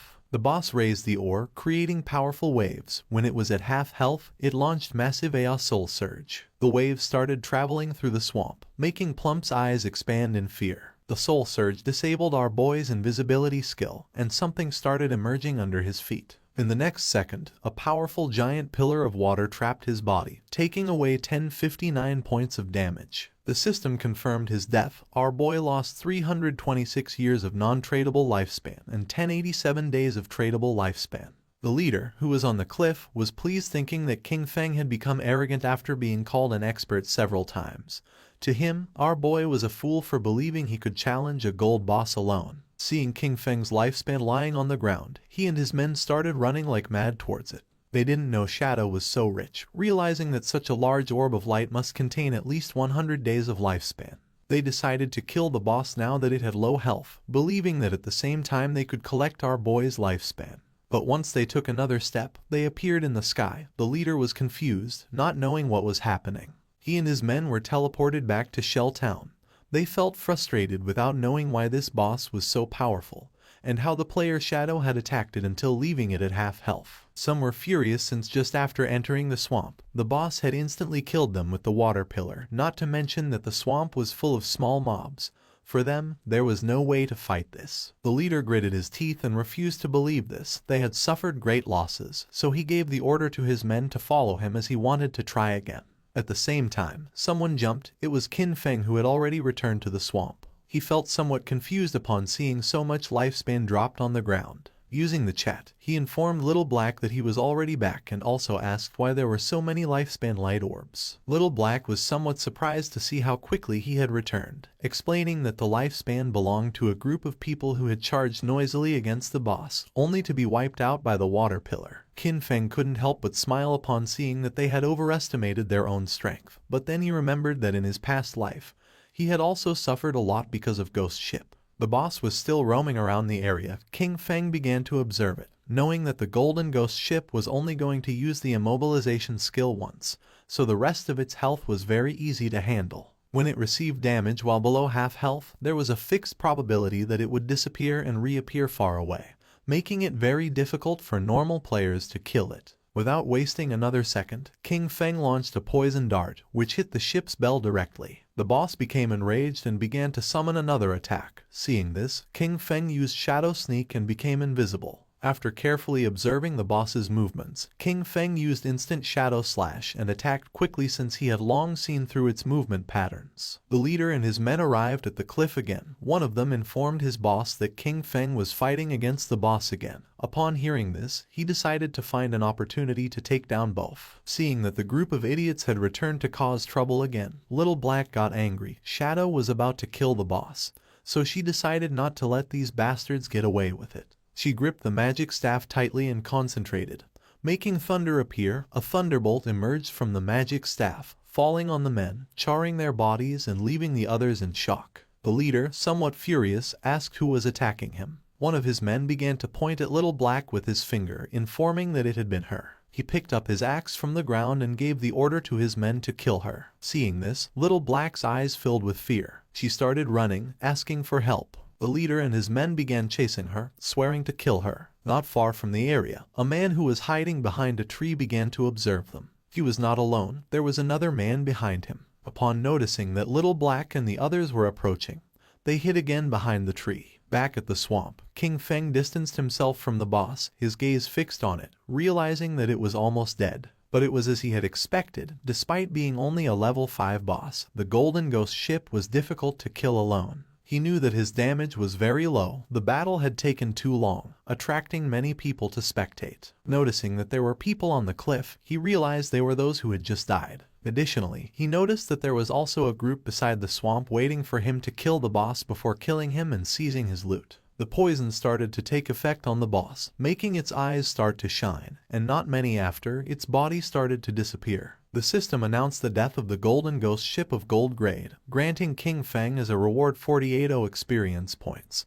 He ascended to level 8, obtaining 7 evolution points and 216 days of tradable lifespan. Our boy activated Shadow Sneak. It had been a good dream, but it was a shame that it had miscalculated. A general system notification sounded everywhere, revealing that the player Shadow from Shell Town had been the first on the server to kill a gold grade boss, receiving 3 reputation points. The notification caught the attention of all the players in the area. No one knew who Shadow was or why he was so strong. Others were furious since the first person to kill the gold grade boss had to be from Han City. In Shell Town, Wang Men looked at the system notification with confusion, as it had only been a short time since Shadow was fighting against the bronze boss by himself. Only a short time had passed and he had already killed a gold boss solo. He did not know why the difference between Shadow and the others was so great. King Feng's sister's eyes began to shine with determination. Realizing that Shadow really was the strongest, she thought that if Shadow helped her level up, then she would be able to see Brother Song Fei. The body of the boss disappeared, leaving lifespan and loot on the ground. The boss of the group that was hiding behind the tree couldn't help but smile upon seeing that the boss had dropped so much loot. With a wicked expression, he realized that Shadow had hidden using invisibility without taking the loot, realizing that he must be wary of them. He gave Guang the order to release his skill and find Shadow. They were going to kill King Feng and take the gold boss's loot for themselves. Guang nodded his head, then drew his bow, used the skill called Phantom Horned Eagle, and shot an arrow toward the swamp, which transformed into the ghost of an eagle. The eagle flew until it exploded, causing its feathers to start falling over the swamp. King Feng began observing them carefully.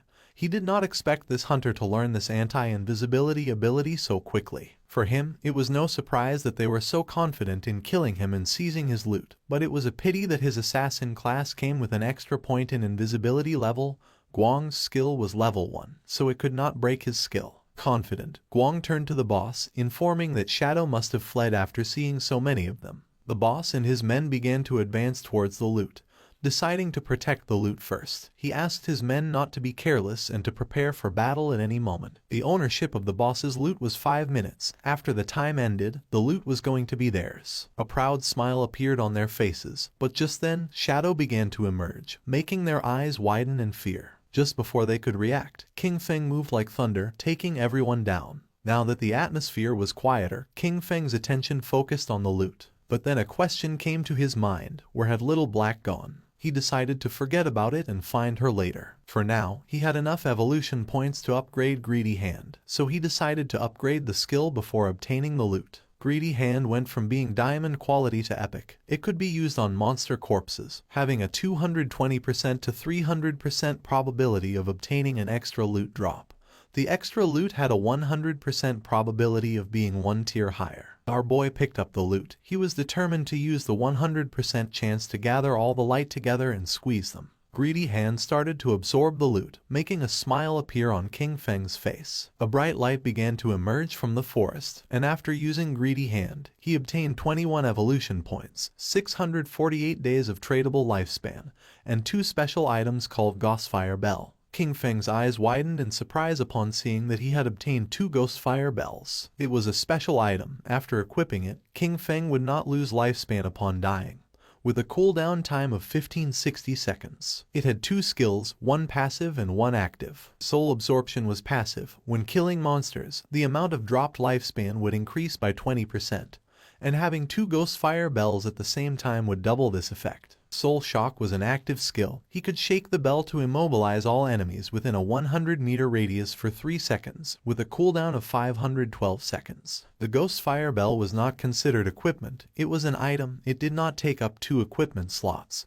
and 2 Ghostfire Bells only occupied 1 inventory slot, making it very convenient. While he was distracted, Little Black contacted him through chat asking him to come save her. Shadow became alert and asked with a worried expression where she was. King Feng, somewhat worried about knowing where Little Black was, the only thing he heard through the voice chat were her screams asking them not to come near her. Little Black was very scared since the leader and his men had already cornered her. They praised her for having strong resistance, but revealed that there was nowhere to escape, advising her to come over calmly, promising that they were going to make her feel so good that she would ascend to heaven. She clenched her fist, and when she looked back she saw that she was at the edge of the cliff, determined not to give these bastards the kill. Without thinking too much about it, she threw herself backward off the cliff, leaving the leader and the others in shock. Her body began to descend rapidly until it forcefully hit the ground, causing her terrible pain and making a pool of blood appear. Her body began to disappear and turn into lifespan. The leader peeked over the cliff and felt somewhat confused upon seeing that she had really jumped, thinking that she was quite resolute. Little Black informed our boy that he no longer needed to save her, since she had died and returned to the town. She felt relieved, as it was good that the tradable lifespans of their party were all on Captain Wang Meng. King Feng felt relieved and asked Little Black to wait for him there, as he was going to pass the stuff to her. She felt happy and praised our boy for having worked hard. He collected all the lifespan that was in the area. This time he had 1 big. His tradable lifespan had reached 3115 days, and he even had 21 evolution points. He decided to use the points and evolve Greedy Hand. A system window appeared, informing that the skill Greedy Hand had already reached epic. It required 10 times the evolution points to keep evolving. The system asked if he wanted to spend 210 evolution points to evolve this skill. King Feng was not surprised. For him this was to be expected. It was not so simple. The higher the level of the skill, the more evolution points it consumed to evolve. He decided to forget about it and first raise his attack skills, since the higher his damage, the stronger the boss he could face would be, and in this way, he would be able to receive better loot. He concentrated, and instant Shadow Slash went directly from Platinum to Diamond. The attack range of the skill increased from 21 meters to 27. The duration of invisibility stayed increased from 7 seconds to 9. Now he could perform 7 slashes on all enemies along the way instead of 5 slashes, with a total duration of 10 seconds. The length of the slash increased from 3.1 meters to 4.1 meters, and now each slash would cause 300 additional damage instead of 200. He used 10 evolution points and now only had 3 points left. The initial skill Backstab enhancement went from normal to gold, skipping bronze and silver. When using Backstab, damage would increase by 30% instead of 15%. King Feng was happy, since after evolving Instant Shadow Slash twice, its damage had doubled. Even if he was not in stealth mode, and without breaking the stealth, he could inflict 3,000 points of damage, and if the stealth was broken and Backstab was performed, the total damage of 7 slashes could reach between 6,000 and 7,000. Using the system window, our boy started analyzing his skills. He remembered that the gold tier boss dropped from 2 to 4 silver equipment, with a small chance of dropping gold equipment. Now, due to the effects of Greedy Hand, he had received 11 gold equipment and skill books, 2 platinum equipment, and 1 platinum skill book. This loot was not bad at all, since 3 of them could be used by assassin types. Among the equipment was the Ghost Ship Dual Blades of Platinum, an assassin class weapon with a damage of 136 points, agility of 22 points, attack speed of 24%, armor penetration of 17 points. The requirement to use this weapon was to be level 5. The unique effect of this weapon was that each normal attack would inflict damage twice. King Feng equipped the 2 daggers. The effect was not very useful, since basically he always used his skills to deal damage. But the base attack of this weapon was quite high, and it also had 22 agility points. The attack speed was also going to increase the skill casting speed, reducing the recovery time, so it was not totally useless, and as for the armor-piercing properties, the benefits were also quite high. Then, our boy equipped the Ghostfire leather armor of gold tier with a physical defense of 25 points, fire element resistance of 50 points, damage block of 14 points, granting 419 health points, and the requirement to use this equipment was to be level 5. He was amazed since leveling up had not increased his constitution. His current health was 350 points, and this equipment had actually added 419 health points directly. When he put this on, most players now wouldn't even be able to break his defense. Using the system, he decided to make his defensive equipment invisible, and use the starting appearance of the assassin class. This way, others wouldn't be able to see his equipment with their eyes and would have to enter the game interface to check. This wasn't over yet since there was still one last piece left. Upon checking the inventory, he saw that it was a skill book. It was called Ghost Shadow Blur of Gold Tier, an assassin class skill. It had a passive, it granted 15% dodge rate, and dodge activation granted immunity to all damage. King Feng was happy to have finally obtained an assassin survival skill, but then he remembered that this skill was very weak because it was very difficult to increase the dodge rate in this game. And if one spent effort to raise the dodge rate, the other attributes would be low. And if the dodge was not activated, it would be very dangerous. Our boy's body began to shine since he was different from the rest. He could evolve skills infinitely. While increasing the dodge rate, he would not sacrifice other attributes, so there were only benefits for him. King Feng started to move away from the area and decided it was time to return. The remaining loot consisted of warrior, priest, and archer items. He could sell them to Wang Meng with a 10% discount, and although they couldn't afford them now, he was sure that with Wang Meng's personality, he would sell them on credit. This great upgrade was all thanks to Little Black. Without this koi, he wouldn't have been able to find a level 5 ghost ship to attack, so he decided to thank her. King Feng passed by a tree and just at that moment, the leader, who was furious, and his men appeared. King Feng noticed them, and they did too, and their faces turned pale. With eyes full of fear, they started running upon seeing Shadow. As expected, King Feng was not going to let them escape, so he used Shadow Stealth, and while the skill was activating, he let out a sigh. Just before they could take another step, King Feng moved like thunder and finished off all the subordinates. Upon seeing this, the leader panicked and ran with all his strength, but King Feng was not going to allow this. Our boy appeared in front of him and deactivated the invisibility skill. The leader's face touched King Feng's. His eyes filled with tears and fear. He admitted he was wrong and promised not to do it again, begging our boy to please let him go since he had less than 1 year of lifespan left. With a cold gaze, King Feng asked if he had first thought about his own fate when attacking others. Without remorse, King Feng attacked with a poison dart, and while the leader was writhing in pain, he turned his back and left. Since he had killed too many players, he received a layer of status called Killer. Currently in the first layer of the Killer status, he was going to lose 75% of his current lifespan upon death. King Feng was calm since he had the Ghostfire Bell. If he was careless and died once, he would not lose any lifespan. King Feng returned to Shell Town and everyone's gaze fixed on him. People started talking among themselves since he had killed a gold tier boss. Everyone was in shock. Seeing that he was not wearing any equipment, some thought that he must have exploited bugs to defeat the boss. While our boy was walking through the area, a man approached and asked him to please wait. King Feng turned curious. Showing a skill book with a smile, the man mentioned that they had mistakenly bought this assassin's skill book, asking him to please accept it and take it as if nothing had happened between them. The system identified the skill book. It was a common tier called Impale. It was a single target skill. Upon hitting, it added 20 attack points and caused stun for 2 seconds, with a cooldown of 22 seconds. King Feng took the skill book and his eyes widened in surprise since it was a control skill. After taking the book, he went on his way, and the man and the others on theirs. One of the men, furious, told Xian Shao that they had been killed by King Feng. For him, it was too cowardly to have to give a skill book to him. The other man nodded since no one treated them like that. The other man decided to use each of their connections to gather people, with everyone contributing. Even a single spit from each of them could drown King Feng, so there was no reason to fear him. With a serious gaze, Xian Shao made it clear that Shadow was growing so fast and leveling up by himself, so he must have a great secret. He wanted to find him in real life and kidnap him, since not only would they learn his secret, but they could even make him their slave to collect lifespan for them. The man praised Xiao Shao for this great plan. Xian Shao decided to have the family send a woman to try to extract information from King Feng.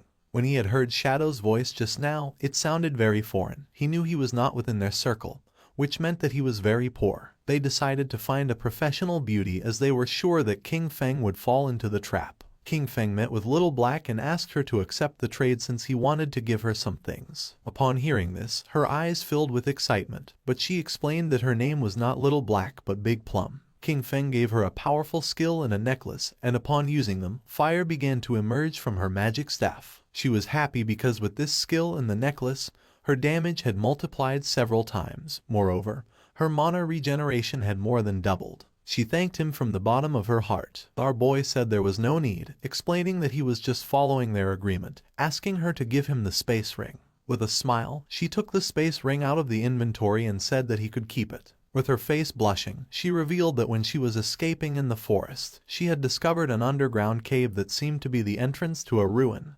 asking if he was interested. King Feng was somewhat surprised, since first it had been the Golden Ghost ship and now it was a ruin entrance, realizing that it was really beneficial to be friends with this girl. The sincerity was mutual. If he had not given her 2 equipment of gold, maybe she would not have told him this information. With this space ring, his inventory had finally reached 27 slots. King Feng asked where Wang Meng was, promising that once he sold them the things, he would go to the ruins she had mentioned to take a look. She extended her hand, revealing that the captain and the others had gone to train the new priest, so they were not going to return soon. Using the map, she marked the entrance of the ruins, explaining that there was a stone slab on the ground behind the bushes. She moved the slab aside and hid inside while fleeing, but she had only walked a few steps in when she heard screams from within. She was so terrified that she ran out, otherwise those guys would not have caught her. King Feng disappeared and decided to head to the ruins right now and trade with Wang Meng when he returned. Little Black was somewhat confused. Our boy left Shell Town and entered the forest. Originally he wanted to find some place to grind to level 10.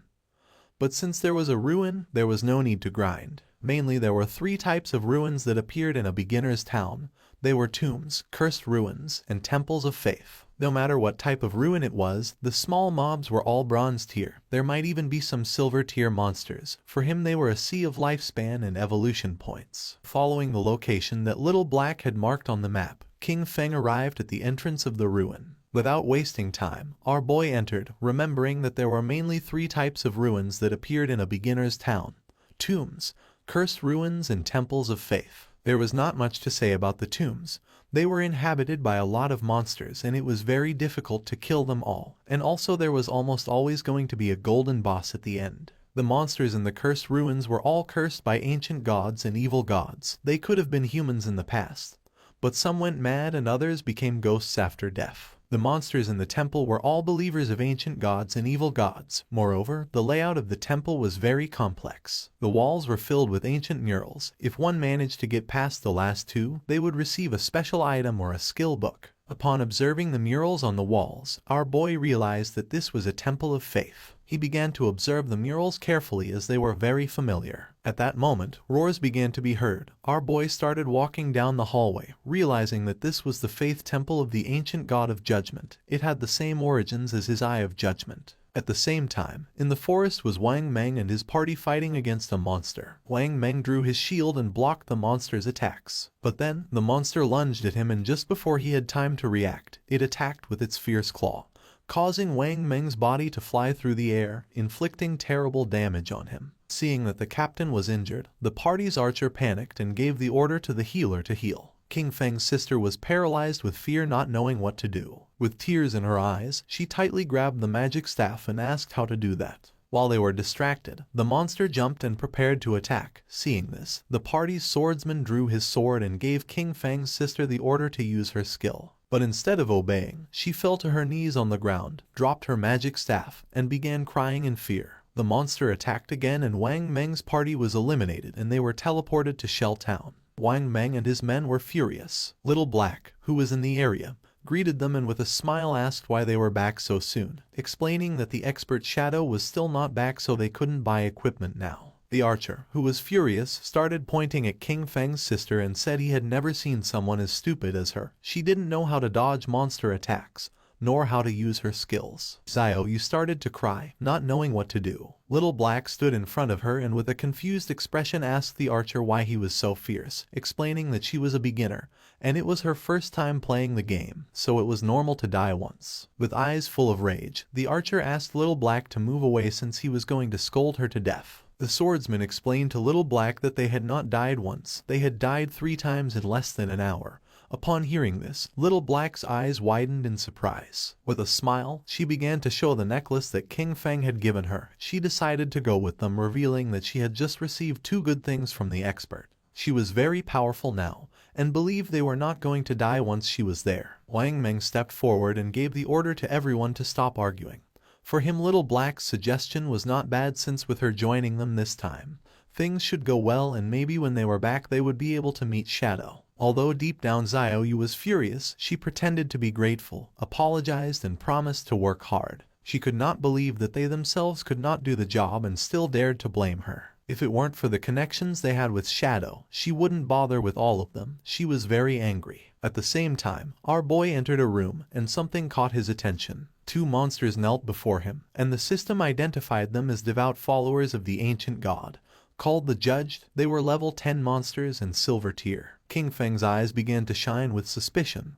Without wasting another second, with a determined expression, he attacked the monsters using instant shadow slash. Our boy became invisible and when he turned around he saw that he hadn't taken much health from them. Even after breaking his stealth and backstabbing them, they had only lost a small portion of their health. For him, this was to be expected. They were level 10 silver bosses, and the health of these 2 devout followers together was already greater than that of the gold tier Golden Ghost ship. Just then, something caught our boy's attention, making him turn curious. The monsters knelt before him again.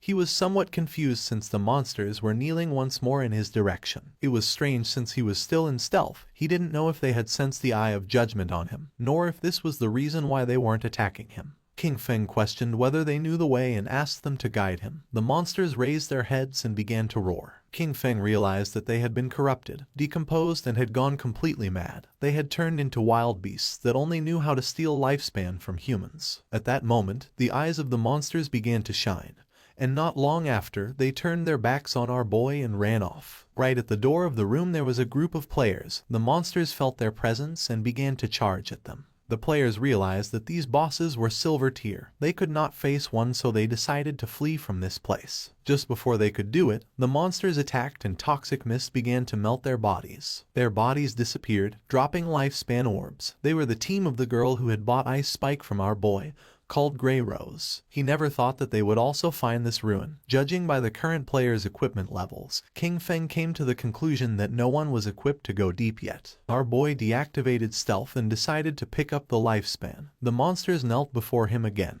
These guys had lost more than 100 days of tradable lifespan, and our boy didn't expect them to be rich. Our boy returned to the room and started searching. Several minutes passed, and after searching around, he hadn't found anything. There were no traps or treasures, so he came to the conclusion that there were only 2 silver mini-bosses. His eyes began to shine with rage and he decided to forget it. Without hesitating for a second, he attacked using the poison darts, which embedded themselves in the heads of the monsters. As a reward for having killed 2 silver tier bosses, he obtained 4,000 experience points and ascended to level 9, obtaining 4 evolution points and 188 days of tradable lifespan. King Feng used Greedy Hand and the bodies of the monsters began to disappear. He felt happy since the epic tier Greedy Hand was absolutely insane.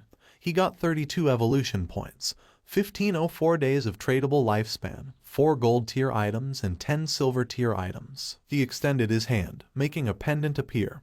He was happy since he had obtained a gold tier item for assassins. It was the Pendant of the Faithful, an assassin class accessory. It was going to grant 15 agility points and 20% cooldown reduction, with the unique effect of summoning a silver tier devout follower to fight for you with a cooldown of 6,000 seconds. King Feng clenched his fist. This necklace had good stats. The 20% cooldown reduction was going to lower the cooldown of his stealth skill from 22 seconds to 19.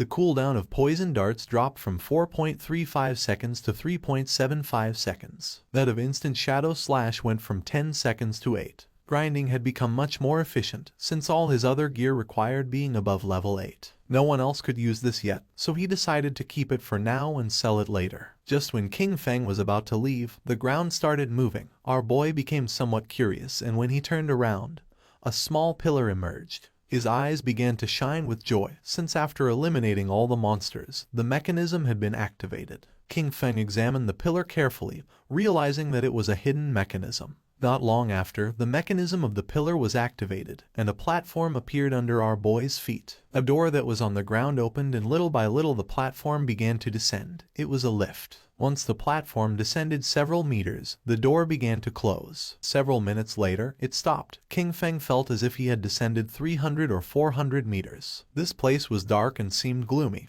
King Feng's attention was fixed on it. Thanks to his knowledge, he realized that this was the maze hidden beneath the temple. He knew there was a certain chance that a hidden maze would appear in the ruins. He had explored many of them in his previous life, so he knew there were countless traps in the maze. But as long as there were people acting as cannon fodder, there was no danger in exploring them, only that it would take a lot of time. With a confident gaze, he took out the pendant. With his current attributes, if he activated any trap, he would die. But luckily he had this thing, which allowed him to summon a silver tier devout follower to fight for him. He extended his hand and used the power of the pendant to summon a devout follower, making a zombie appear on the ground. Pointing toward the hallway of the maze, our boy gave it the order to go scout. The devout follower stood up and began walking toward the hallway. King Feng crossed his arms and couldn't help but feel happy, since it was easy to explore with a lackey scouting ahead. But there was still a chance of danger, so he decided to evolve his dodge passive first just in case. He used 11 evolution points, and his ghost shadow blur went from gold tier to epic tier, increasing passive dodge rate from 15% to 75%. Now dodge activation was going to grant immunity to all damage. 75% dodge rate was already very high. He had just enough remaining points to evolve instant shadow slash to epic tier. Using 13 evolution points, King Feng evolved his instant shadow slash from diamond tier to epic. The range increased up to 30 meters and the duration up to 12 seconds. Now he could perform 9 slashes instead of 7 with a cooldown time of 8.8 seconds. The width of the slashes increased up to 5 meters and the damage increased from 300 points to 400. King Feng's eyes began to shine, since to evolve from epic to legendary it required 10 times the evolution points. The higher the starting tier of an item, the more profitable it was to evolve it. For example, if a skill was of epic tier at the beginning, evolution to legendary tier was the first evolution, so it only required the base evolution point of 1. Since the target for evolution was legendary tier, it required 10 times the points, and 1 times 10 were 10 points. This also meant that if he only obtained an epic skill, he could quickly evolve it to legendary tier, then mythical tier, ancient tier, and immortal tier. But if a skill was normal tier at the beginning, then to evolve it to epic tier, it would need to be evolved 7 times. And by the time it reached the 10 times point, it would need hundreds of points. But the good thing was that, no matter in which tier the skill started, he could spend very few points to evolve it to epic tier. In other words, from now on, all his skills were going to be at least epic tier. He had 11 evolution points remaining, and he could only evolve the starter skill, Shadow Sneak. He used 8 points and the skill went from silver tier to platinum. The duration of the skill increased from 16 seconds to 24, and the attack that broke stealth increased by 90, going from 120 to 50.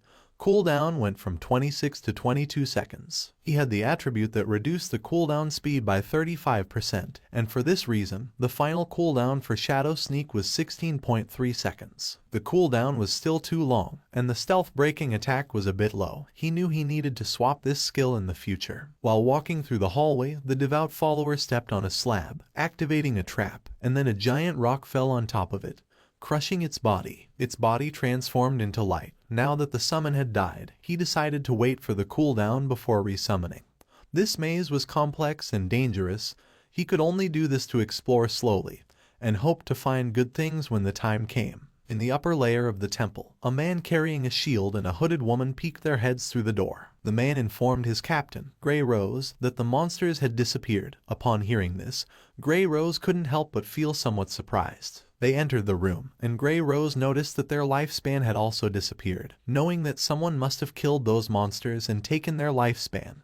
but she didn't know who. The man mentioned that only the expert Shadow could kill 2 silver tier bosses. Grey Rose thought he was right but felt relieved since they wouldn't have to die again. She put her hand on her chin and remembered that when they had come here, they had seen a person who seemed to be communicating with the monsters. She didn't know if it was Shadow, nor if he had a skill that could enchant the bosses. If that was the case, he had an incomprehensible and terrifying power. At the same time, in the second layer of the temple, King Feng's devout follower died again by activating another trap. In front of our boy there was a long path leading to a door King Feng had explored for 3 hours, and this should be the end of the maze. And based on his previous life experience, using human lives to explore would kill at least hundreds. Using the pendant, King Feng summoned another devout follower again. It started walking ahead and King Feng began following closely behind. King Feng gave it the order to open the door. Following our boy's command, the monster began to use all its strength but was unable to open it. It got to the point where its body began to tremble. King Feng's eyes filled with suspicion upon seeing that the monster could not open the door. Then, he approached and touched it with his hand. By doing this, little by little the door began to open, leaving King Feng in shock. A wave and a curtain of smoke began to emerge from the other side of the door. Our boy began to sweat, knowing that this was not good. On the other side of the door, there was a room full of pillars and in the center there was a chest covered with thorny vines. King Feng entered the room and upon observing carefully he noticed that the chest was full of thorns. It was locked and next to it there was an NPC. The NPC was a woman who had the lower part of her face bandaged. The system tried to detect her stats but it was unable. King Feng's eyes widened in surprise when he saw that there was no information about her. It was the first time he met such a mysterious NPC. The woman began to whisper in a strange language, and then she knelt down and her body transformed into light and began to disappear. King Feng started to observe her closely, not knowing why she had disappeared. Then, the thorns that were on the treasure chest also began to disappear. King Feng did not lower his guard since even though he could not see the information of that mysterious woman, he knew that she must be related to the Eye of Judgment. The chest began to shine golden, and our boy noticed that it contained epic tier items, but he knew he had to be careful since there was a chance he would encounter a mimic or a trap. Pointing at the chest, King Feng gave the order to his summon to go open it. Following the order, the monster opened the chest and a bright light began to emerge from it. King Feng's eyes widened in surprise as he realized it was a skill book, a godly skill for assassins containing passive and active effects. The chest contained an assassin-type skill book of epic tier called the Stole of Mercy. It had the passive effect of 100% weak point hit correction, and weak point damage multiplier doubled. The chest also contained an active skill called Slit Throat. Shadow's next attack was going to inflict Slit Throat, causing 100% of that attack's damage per second for 3 seconds, with a cooldown time of 60 seconds, but thanks to his skill the cooldown dropped to 44.4 seconds. King Feng noticed that the passive ability doubled the hitbox for the enemy's weak spots, but the most ridiculous part was the active skill, Slit Throat. If his next attack dealt 300 damage, the debuff would cause 300 damage per second for 35 seconds. The total damage would be 12 points, which is 3 times the original damage. King Feng began to read carefully. Skills like Instant Shadow Slash landed multiple hits, but Slit Throat only counted the first strike. Also, this skill was only of epic tier, so it only needed 10 evolution points to upgrade it to legendary. This loot had been a great harvest since his burst damage had just increased several times. King Feng began to move toward the exit. Knowing that it was all thanks to Little Black, he decided that it was time to return and sell the leftovers to her party. Using the chat, he asked Little Black to tell Wang Meng to return to town, since he had items to sell him. Upon knowing that Shadow had finished exploring the ruins, they decided to return now. Once King Feng arrived back at the starter town, his eyes widened in surprise. A crowd of players were waiting for his arrival. All wanted to add him as their friend. Some even offered to be his followers, promising to cheer him on. The chairman of the Runding group from the city of Zhonghai had come to formally invite Shadow to join their corporation. King Feng even had fans from Firefly Town who had come to greet him. Players from different towns had come to form teams with King Feng. Seeing this, he realized that the teleportation gates from other towns had started activating. Finally, he could go to Songfei's Firefly Town. Without wasting another second, King Feng disappeared without a trace, becoming a shadow. Using his invisibility skill, King Feng began to move away from the area and the players started fighting among themselves, thinking that he had left because they kept bothering him. King Feng reached Little Black and caught her attention. Raising her hand, she informed her captain that the expert Shadow had arrived. Something caught King Feng's attention. It was none other than his sister, Qin Xiaoyu. She began to show a kind smile. Many questions came to Qin Feng's mind. He didn't know how she had managed to get into Wang Meng's team, knowing that Wang Meng's crew could be destroyed because of her. He knew he had to be careful, since everyone knew that Shadow existed now. He couldn't reveal his true identity. He still couldn't use his powers in real life, and with so many eyes on him, even a kitchen knife could kill him right now. Xiaoyu couldn't help but blush as she could tell how powerful he was just by looking at him, realizing that compared to him, Wang Meng's party was like trash. She thought that if he carried her, then she could reunite with Song Fei in a matter of days. Using the system, Qin Feng explained to the captain that this equipment was perfect for their party's classes. Moreover, the skill books could increase their combat power. Our boy set an initial price of 22 days of lifespan. For Wang Meng this was very expensive, since they were all silver and gold tier. For now they could not afford it. Qin Feng said that there was no problem since they could pay him later. Wang Meng was sincere and thanked him, not knowing how to repay him for helping them. If ever Qin Feng needed them in the future, he only had to say the word and they would do their best to help him. The swordsman of the party put on a golden helmet. According to him, Shadow was awesome. He could not believe that he was getting gold tier equipment so soon. Wang Meng also equipped the equipment, obtaining a gold tier skill, with which his DPS had tripled. He could not avoid crying since Shadow even let them buy on credit, realizing that he trusted them. Wang Meng began to inspect his inventory but did not find anything for priests, leaving Xiaoyu somewhat confused. The archer was furious since she was lucky to leech EXP from them. Xiaoyu approached Qin Feng and introduced herself as the priest of Wang Meng's party and asked if he had any equipment for her. The system informed our boy that the player, Little Graceful, wanted to add him as a friend. Xiaoyu's eyes widened in surprise. Qin Feng began to stare at her with a cold gaze and disappeared without a trace, leaving poor Xiaoyu in shock. With a confused expression, she asked where Shadow had gone. Wang Meng explained to her that he probably just hadn't gotten any priest drops this time, and that maybe next time he would bring items for her. The archer revealed the harsh truth. Qin Feng had intentionally ignored her. For Little Black, Shadow was very cool as he appeared and disappeared like a dragon. Qin Feng walked away from them, knowing that he currently had a gold tier priest staff in his bag, and also a gold tier priest skill book. But there was no reason why he would give such precious things to Qin Xiaoyu. As he progressed, he would have tons of unused equipment and skill books. Selling them individually wasted too much time.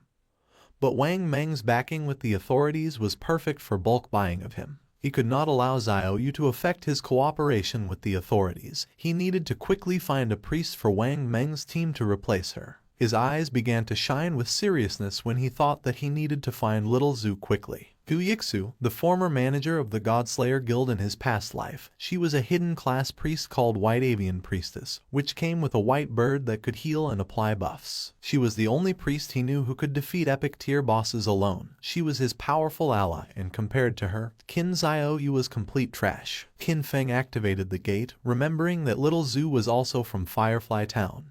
Just like Song Fei, being perfect. If Qin Feng could find Little Zhu, he was going to put her on Wang Meng's team. Using the gate, he traveled to Firefly Town. Qin Feng arrived at Firefly Town, a place very different from Starter Town. While he was walking through the area, he heard two players who wanted to hurry back. Since the silver boss was below half health, they couldn't let someone steal it, as they would have died in vain. One of them cursed Song Fei since that bastard brought many fangirls with him, knowing there was no way to compete with him. Nor did he know how some minor celebrity had so many brainless fans. Qin Feng had just arrived and had already found clues about Song Fei. Following the players, he reached a valley. This was the level 5 area, called Wailing Valley. The monsters in this place were Emberfiends and the Shackles. After walking a bit, he started to hear players fighting. When peeking his head out, he saw a group of players attacking a two-headed monster with its body surrounded by flames. Qin Feng knew that this twin-headed Emberfiend was a silver tier boss, and noticed that the situation was somewhat chaotic since many players were attacking each other. When observing closely, Qin Feng saw a group of players, and among them was the bastard Song Fei. Two players stood in front of Song Fei's team and drew their weapons. One of them had been ambushed by Song Fei, and his lifespan had been stolen by him. He swore to kill him. With a smile, the player carrying a shield asked if Song Fei thought that hiding behind his mage girls made him safe, revealing that he had the godly anti-mage skill. Just before he could take a step, one of Song Fei's mages crushed his head using the magic staff. Qin Feng remembered that Song Fei, with the title Heaven-Defying Mage God, had the mage class. In his past life, this bastard tricked a bunch of fans into choosing the mage class, only to take all their equipment and skills to strengthen himself quickly. But a team couldn't be made up of only mages, so his fangirls came up with a solution. Some put their attribute points into intelligence to become glass cannon mages. Some put their points into agility to become disruption mages. Others used their points on health to become meat shields, and some chose strength to become battle mages who attacked using their staff. In the early stages, Song Fei's team was extremely dominant, stealing lifespan from players everywhere without anyone being able to stop them. And as expected, as the game went on, most of his fangirls died pretty quickly. Pointing at the boss with his finger, Song Fei made up a lie saying that his fans were working so hard that now his heart hurt. He hoped the boss would die soon so everyone could rest, and also that the world would be full of love and free of violence. The twin-headed Emberfiend began to advance towards Song Fei's group.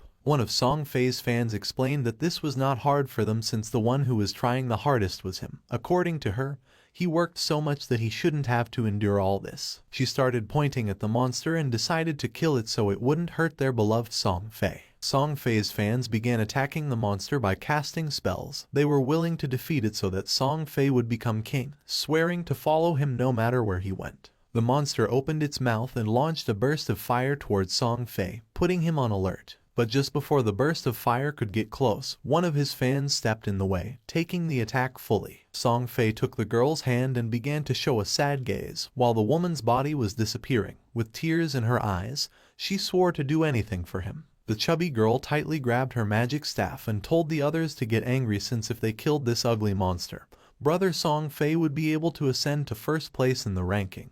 He had to surpass Shadow. This made the others excited. Raising their weapons, they swore to conquer the world, dominate the heavens, and fight alongside Song Fei. They summoned several powerful spells, causing thunderbolts to strike the monster. Song Fei realized that it was going to die, knowing that this silver tier boss was hard to kill.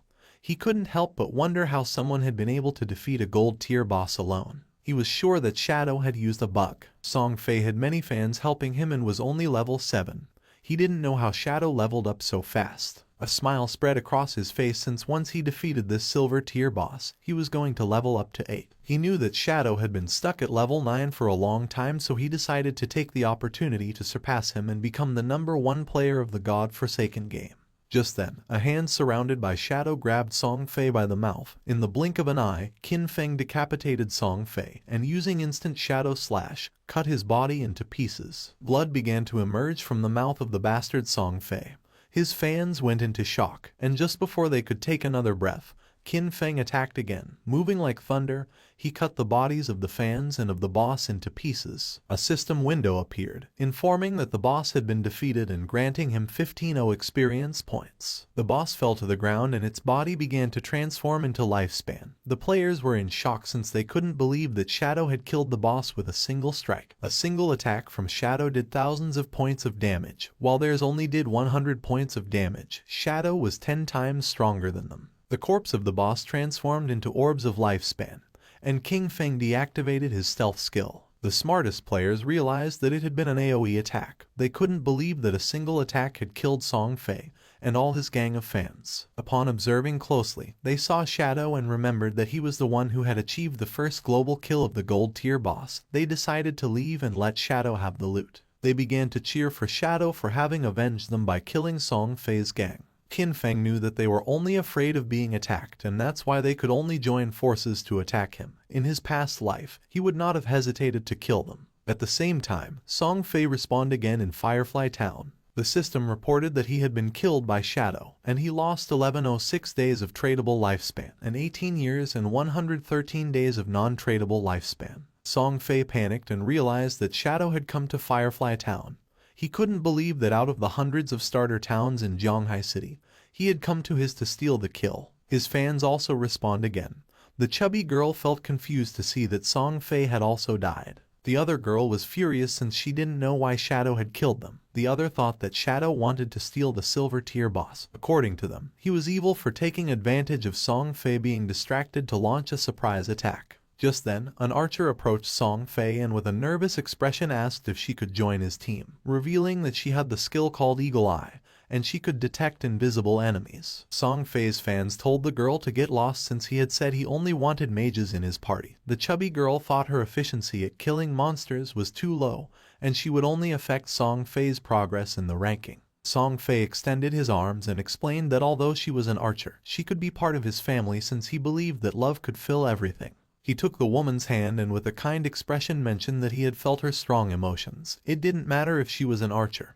He decided to let her join his team, swearing they would strive together to level up. Having Song Fei so close made her blush and tears of joy began to flow from her eyes. An assassin appeared and mentioned that she could also become invisible, swearing that she was going to make Shadow pay for having killed him. The mage revealed that she had learned a new AoE skill and could freeze Shadow. Song Fei extended his arms, making it clear that his family was full of love. Any girl who wanted to join his team was welcome. The girls began to cry with joy and swore to stand by Song Fei forever. According to them, Shadow had no honor for having attacked their beloved Song Fei by surprise. They promised that he was going to pay the price. As soon as they found Shadow, they were going to let Song Fei kill him so that he could learn what happened when someone messed with Song Fei. The attention of two players focused on them. They didn't know what Song Fei wanted to do now, but they were aware that someone had killed him out there, being very satisfying. They remembered that there were many girls protecting Song Fei, so they didn't know how he had been killed. But then they realized it must have been Shadow. According to them, Shadow was incredible. And seeing the girls crying for Song Fei, they thought these girls were not right in the head. A smile spread across Song Fei's face as he was confident that with so many people as witnesses, when he defeated Shadow, everyone would know that it was useless to be strong if one fought alone, especially being an assassin. According to him, Shadow was a soft assassin who had dared to challenge a great and noble mage like him. At the same time, Qin Feng picked up the loot using Greedy Hand, obtaining 16 evolution points, 217 days of tradable lifespan, 6 pieces of silver tier loot, and 1 piece of golden tier loot. Qin Feng decided to evolve the skill Graceful Liberation, consuming 10 out of 19 points. The skill went from epic to legendary. The passive effect Weak Point Attack Correction went from 100% to 200%, and the weak point attack multiplier was doubled. The active effect also improved. The next attack was going to trigger Throat Slit effect, causing 150% attack damage per second instead of 100%. With a duration of 3 seconds, the cooldown of the skill went from 30 seconds to 18.5. The weak point hit correction had increased by 100%, reaching 200%, which equaled doubling the target's weak point. If it was amplified even more, half of the enemy's body would be considered a weak point. He feared that even his Shadow Slash could deal weak point damage. The initial epic level skill, with 0 evolution points, could evolve to legendary. However, to evolve it from legendary to mythical, it required 100 times more evolution points. It needed 200 points to evolve from legendary to mythical. According to this pattern, the epic level Greedy Hand was going to require 210 evolution points to evolve, and when it reached legendary, evolving it was going to require 34 points. He had 9 evolution points left, so he decided to evolve Backstab Enhancement. Qin Feng spent 8 points and the skill Backstab Enhancement went from gold to platinum, and the damage of the passive effect increased from 30% to 40%. A silver tier boss, plus the group of players, had given him a total of more than 14 days of tradable lifespan.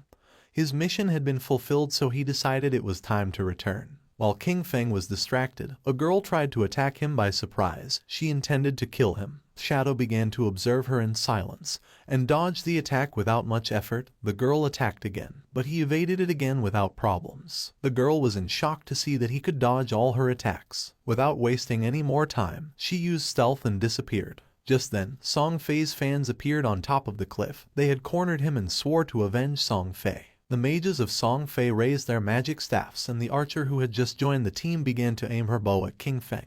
They were furious and swore to avenge Song Fei. Qin Feng used stealth and disappeared into the air, becoming a shadow. Upon seeing this, the archer used her skill called Eagle Eye and made it clear that Qin Feng's invisibility was useless. Her arrow transformed into a ghost eagle until several seconds later it exploded and its feathers began to descend from the sky like drops of rain. The feathers began to fall on the assassin from Song Fei's party and her stealth was deactivated, making her visible. The chubby girl clenched her fist and felt happy, believing they had detected Qin Feng. She gave the order to the others to use their most powerful skills and attack with everything. Following her order, Song Fei's fans used their most powerful skills to attack. A rain of powerful spells began to descend upon the assassin. Seeing this, she panicked and tried to tell them that she was not King Feng. It was already too late, as the spells hit her body directly, creating a great explosion. Instead of feeling sad, the chubby girl felt furious since she didn't care about this anyway because she wasn't a mage, and that showed that she didn't sincerely love Song Fei. According to her, this was a punishment from heaven for her falseness. She gave the order to the archer to launch the eagle again to find Shadow. The archer nodded with her head, but at that moment, King Feng took out the Ghostfire Bell and started shaking it, activating its active effect called Soul Attack, which could immobilize all enemies within a range of 100 meters for 3 seconds, with a cooldown of 521 seconds. Just before the archer could use her skill called Eagle Eye again, an aura appeared around her body and those of her friends, leaving them immobile. Seeing this, they felt confused. Just before they could take another breath, King Feng appeared and using Instant Slash, attacked like thunder, cutting their bodies into pieces without even giving them a chance to react. Song Fei, who was hiding behind the corner, peeked his head out and felt confused, not knowing what was happening or why they had suddenly died. At first he thought the culprit was Shadow, but then dismissed this idea since if he had made a move, he would have revealed himself. King Feng, who was invisible, approached him and with an arrogant gaze made it clear that his death was near. Upon hearing Shadow's voice, Song Fei's eyes widened in fear and surprise, making him tremble. Without losing another second, he activated his magic shield, causing a powerful shield to appear around him. But to his surprise, King Feng launched a poison dart which passed through Song Fei's shield without much trouble, breaking it into pieces. The dart hit him squarely on the forehead, making the bastard Song Fei fall to the ground and start screaming in agony. Song Fei's body transformed into orbs of lifespan. King Feng deactivated stealth, and upon seeing that Song Fei had so much remaining lifespan, he realized that originally he had more than 2,000 days of tradable lifespan. Song Fei's body disappeared, leaving only lifespan. King Feng began to observe it and felt somewhat confused since he didn't know why his fans had no tradable lifespan, realizing that they had given all their lifespan to Song Fei. A lot of time had already passed and there were still people thinking that the godforsaken game was just a game. The crazy fans were truly terrifying. For our boy it was a shame since the tradable lifespan added up in total to several hundreds of years, and now it was only going to go to the nearby monsters. Back in Firefly Town, Song Fei and his fans respawned again. Song Fei was furious since out of more than 2,000 days of tradable lifespan now he only had 500 left. With a confused gaze he asked the archer why she hadn't been able to find King Feng using her detection skill. She explained that she had indeed used the skill, but the only thing she had found was their assassin sister. The chubby girl mentioned that she could see there was stealth level in her attribute panel. She didn't know if Shadow's stealth level was higher than they expected. The archer revealed that her Eagle Eye skill had a counter stealth level of 1, so she could only see targets with a level 1 stealth. If the opponent had a higher stealth level, she couldn't detect them. Song Fei felt frustrated since Shadow attacked and disappeared without leaving a trace. He didn't know how to defend against that. Touching his face, Song Fei thought that he had not offended Shadow, and now that he had also taken the boss kill, Shadow had no reason to come after him again.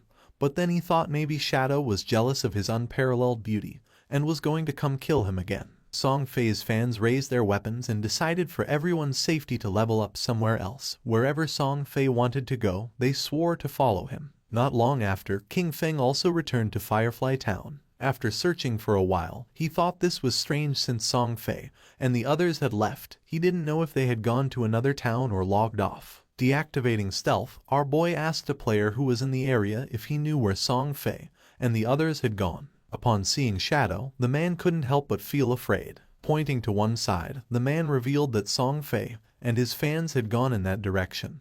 He begged Shadow to please kill Song Fei. He also had a request. After killing Song Fei, he asked King Feng if he could spare the life of his girlfriend, a female hunter named One Flying Treasure Cat. Our boy advised the man to look for another girlfriend, realizing that his girlfriend was the hunter who could detect invisibility. Using stealth, our boy disappeared again.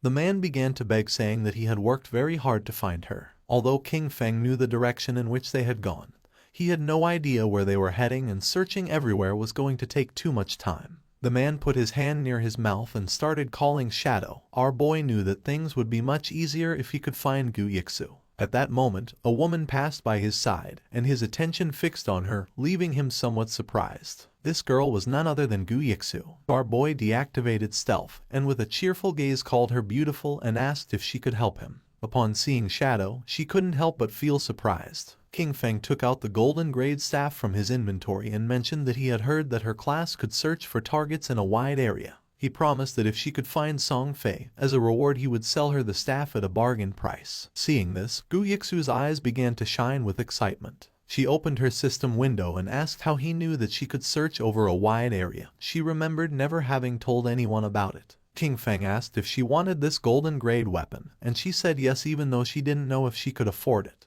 With a confused expression, King Feng asked if she didn't even have 500 days of tradable lifespan, revealing that the original price was at least 700 or 800 days. Upon checking her system window, she realized that she did have 700 days to buy the staff. Hearing this, our boy made a deal with her and handed over the staff. A system window appeared to confirm that the transaction had been successful. She took the staff and started drooling. Our boy gave her a gentle tap on the cheek so she'd stop drooling, asking her to hurry up. Upon hearing this, she blushed and nodded with a smile. Using the new staff, she began to use her powers and concentrated. Even though it was the first time she met Shadow, he gave her a strangely familiar feeling. Her owl began to fly around her, and she asked if Shadow wasn't afraid that she would take things and leave without helping him. With a serene expression, our boy asked if she didn't hate Song Fei. Seeing that he knew that she hated Song Fei, Gu Yixu's eyes widened in surprise. She didn't know if Shadow could be a friend of hers in real life, but his voice didn't seem like it. King Feng started to smile and decided that she should guess. She raised her hand and the owl began to fly. She was too lazy to guess. Just then, her eyes widened in surprise. The owl began to fly over the town,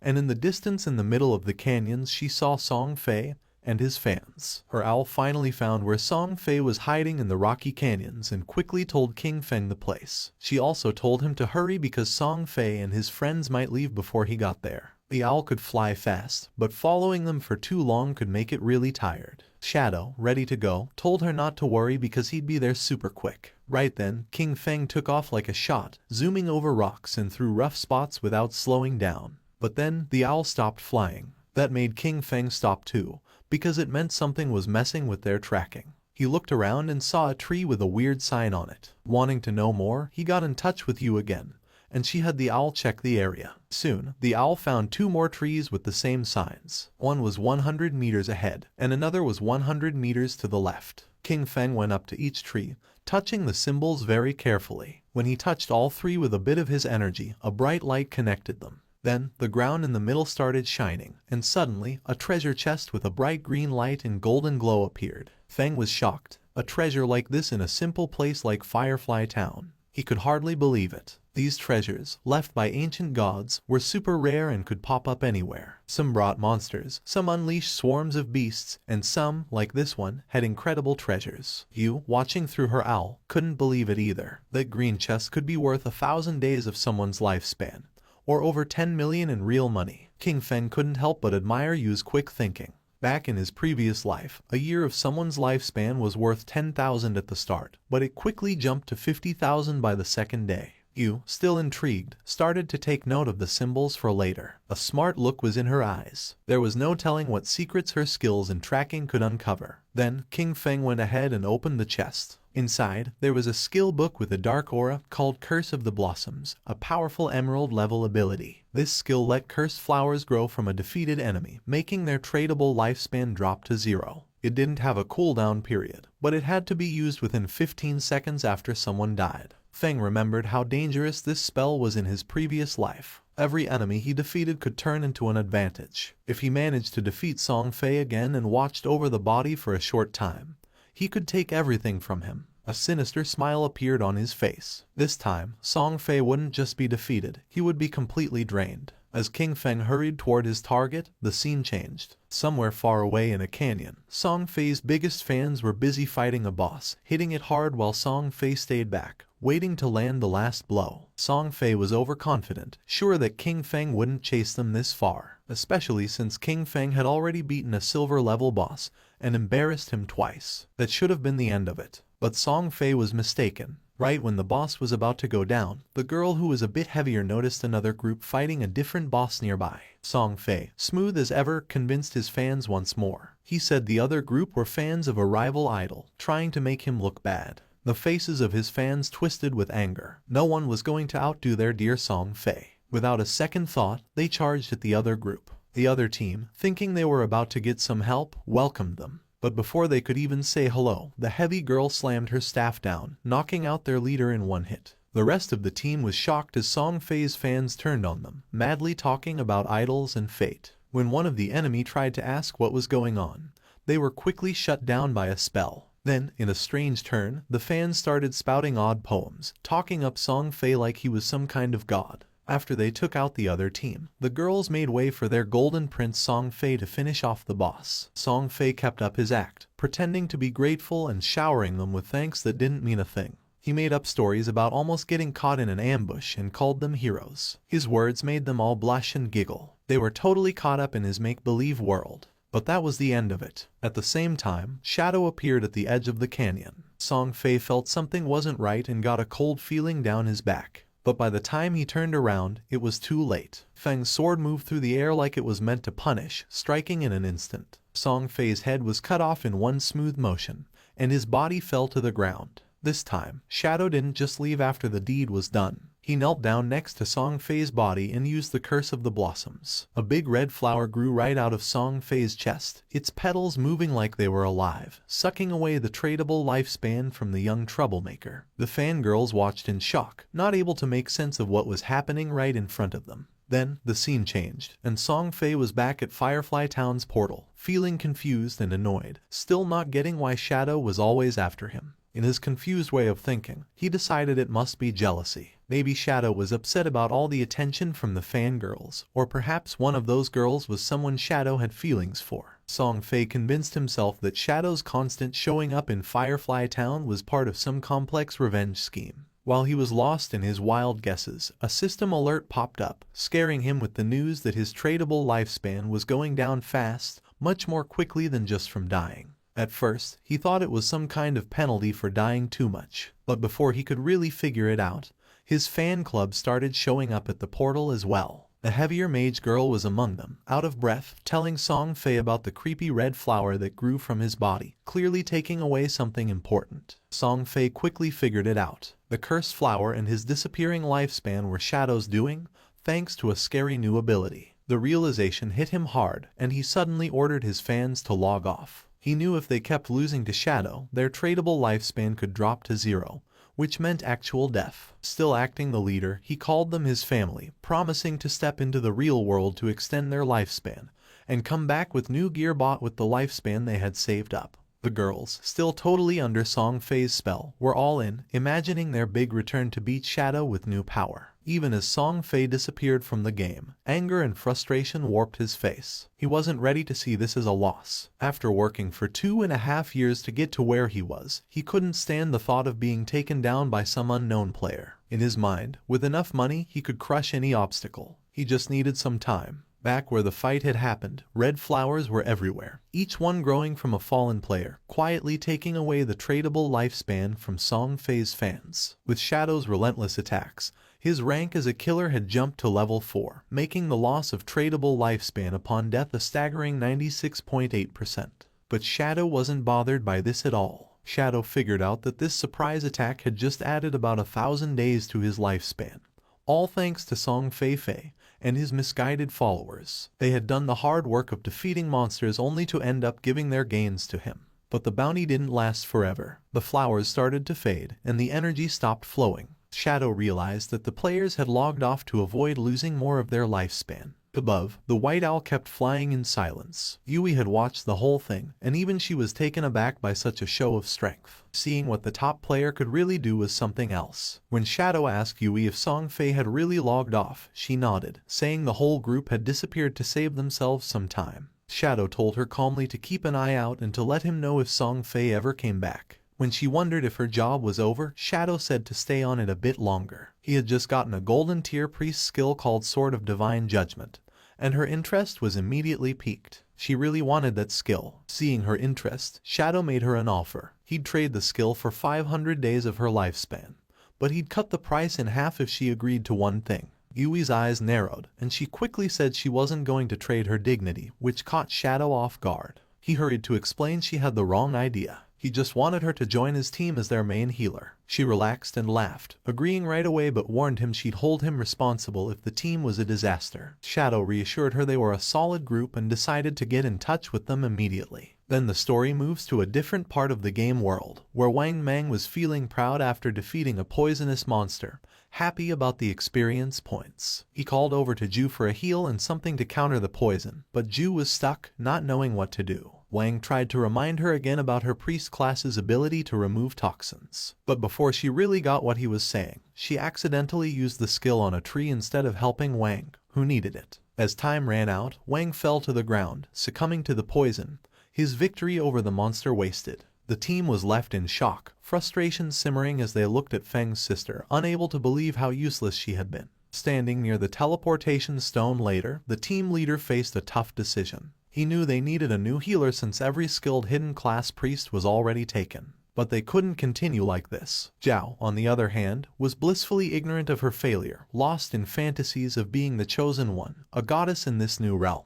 She believed her quick leveling was a sign of her destined greatness and anticipated joining her brother, Song Fei, in glory. But at that moment, news from Shadow reached Wang Mang, bringing a surge of excitement. A hidden class healer, a white bird priest, had agreed to join their team. She was also strong in other roles. This was the chance they were waiting for, and the leader immediately asked Shadow for her location. Shadow told them the new healer was in Firefly Town. It wasn't the best place for leveling up, but it was important to get together and start moving as a team. Wang agreed and got ready to head there, but he knew he had to address the issue with Zhao first. He carefully told her they were moving to a zone with higher levels because Shell Town was too crowded. He said it in a way that made it seem like her low level was the only issue, to avoid hurting her feelings. But before she could respond, the whole team took off, clearly happy to leave behind a healer who couldn't actually heal. Zhao didn't seem bothered, though. She saw their leaving as a good thing, thinking they weren't strong enough for her anyway. She decided she'd find Shadow and make him help her level up. Meanwhile, Wang Mang made it to Firefly Town and found Shadow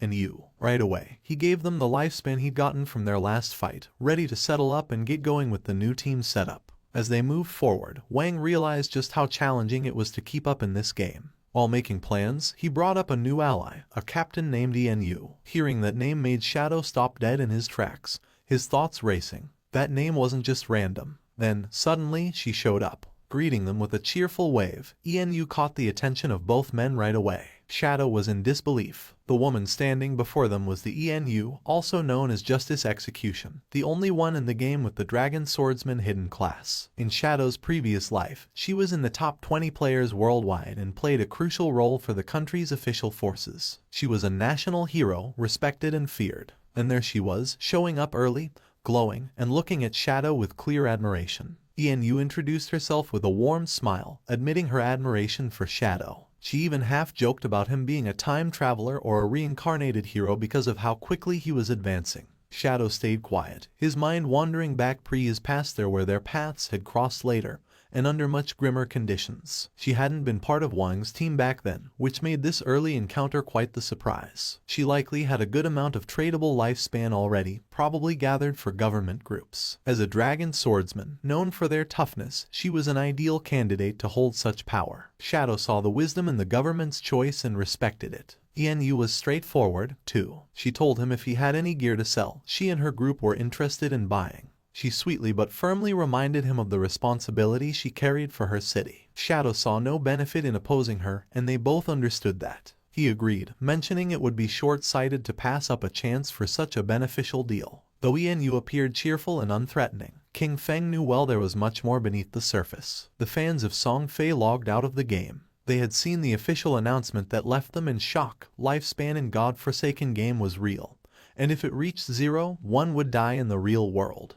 The archer was furious since she realized this wasn't just a game. She had given all her tradable lifespan to Song Fei. Some of them only had a few days of lifespan left. The assassin had killed several players and had the assassin's stat, and dying one more time was going to make her lose double the lifespan. They were in shock. They couldn't believe how it was possible that dying 3 times cost so much lifespan. The chubby girl began to read the messages and her face filled with sweat. She realized, cursing to herself, that in the game, as a tank mage, she had always charged at the front. She had killed many people and died many times, so now she only had 1 day of lifespan left. If it reached 0, she was going to die. Just then, something caught her attention. Brother Song Fei was buying lifespan. That was great. She decided to go find Brother Song Fei, thinking that he would definitely help her. Quickly, she changed clothes and thought about putting on Brother Song Fei's support outfit from head to toe, thinking that it was great, and that she was going to find Brother Song Fei, who would definitely help her. She even mentioned Brother Song Fei's latest release, the Song Fei Ultra Thin Anti-Side Leak. She dressed in Song Fei's merchandise, and without wasting a second, she left her house and started heading to the concert.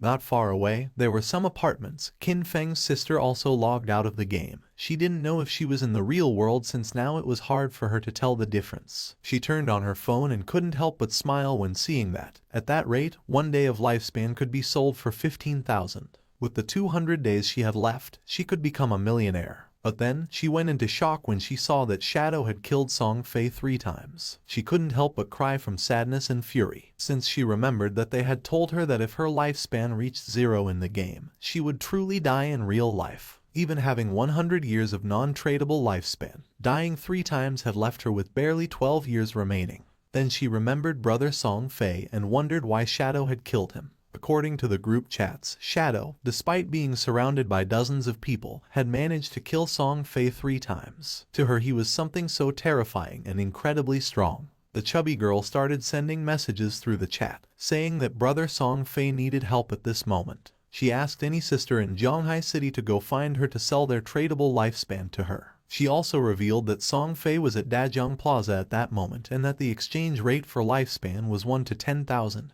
This was the perfect opportunity to get rich and help brother at the same time. Qin Feng's sister put on her clothes. She couldn't believe that Brother Song Fei was in Dajiang Plaza, not far from her. She thought she couldn't just stand by and watch his lifespan run out. She had to go help Brother Song Fei. Thanks to that Shadow and the others, she had managed to save more than 200 days of tradable lifespan. Just enough to help Brother Song Fei. Without wasting any more time, she decided to go to Dajiang Plaza. At the same time in the game, our boy slaughtered several monsters without much difficulty. A system window appeared, informing him he had reached level 10. His attributes had increased by 2, and he had gained 5 free attribute points. He had unlocked class promotion. In addition, as the first player to reach level 10 in the Zhonghai City area, he had earned 7 reputation points. As the first player in the Great Xia Kingdom area, he had earned 14 reputation points, and as the first player worldwide to reach level 10, he had earned 21 reputation points. The window also revealed that the teleportation function to the continent of Forgotten Gods would be unlocked when there were 7 level 10 players in the Zhonghai City area. The system revealed in all towns that Shadow had reached level 10. People were in shock and commented with amazement. They said that, as expected, it was Shadow again. He had gotten the first kill of a gold-tier monster and was the first player worldwide to reach level 10. They thought Shadow was simply too strong. They had also heard that the big shot had even killed a small celebrity several times recently. According to them, Song Fei deserved it. Other players were expressing their frustration. They cursed, surprised that Shadow was from Grand Xia, and compared their own progress, pointing out that their hidden smith class was only at level 8, while wondering what was going on with Shadow. No one knew if among the 1.5 billion people in Tianzhu, there really wouldn't be anyone who could catch up to him. Our boy was near a shore, and decided to use the points he had obtained. He consumed 13 evolution points, leaving him with 0 points. His initial skill, Backstab Enhancement, evolved from Platinum to Emerald, increasing its passive effect from 40% to 50%. Even though his tradable lifespan was just a little over 7,000 days, he realized it wasn't enough. He knew that to leave Starter Town, they needed to gather 7 level 10 players to activate the teleportation portal to the continent of the Forsaken Gods. But since the highest level at that moment was only 7, they would have to wait a bit before it became possible. He decided to go back to the real world to take care of a matter. His figure disappeared with the sand, and several seconds later, he opened his eyes in the real world and the system asked him, "Do you want to consume tradable lifespan to transfer your skills to reality?" Without losing a second, Qin Feng accepted. When the system asked what skill he wanted to extract to the real world, he stood up and decided to extract his class. The system then consumed 1,000 days of tradable lifespan and completed the extraction. He gained the Shadow, its passive was activated, and his attributes increased: Strength by 3, Constitution by 3, Agility by 8, and Spirit by 5. Then, he decided to extract level 2. The system informed him that he had successfully extracted level X2, consuming 2,000 days of tradable lifespan in the process. His level in reality immediately increased to level 3, and his stats received a boost: Strength plus 4,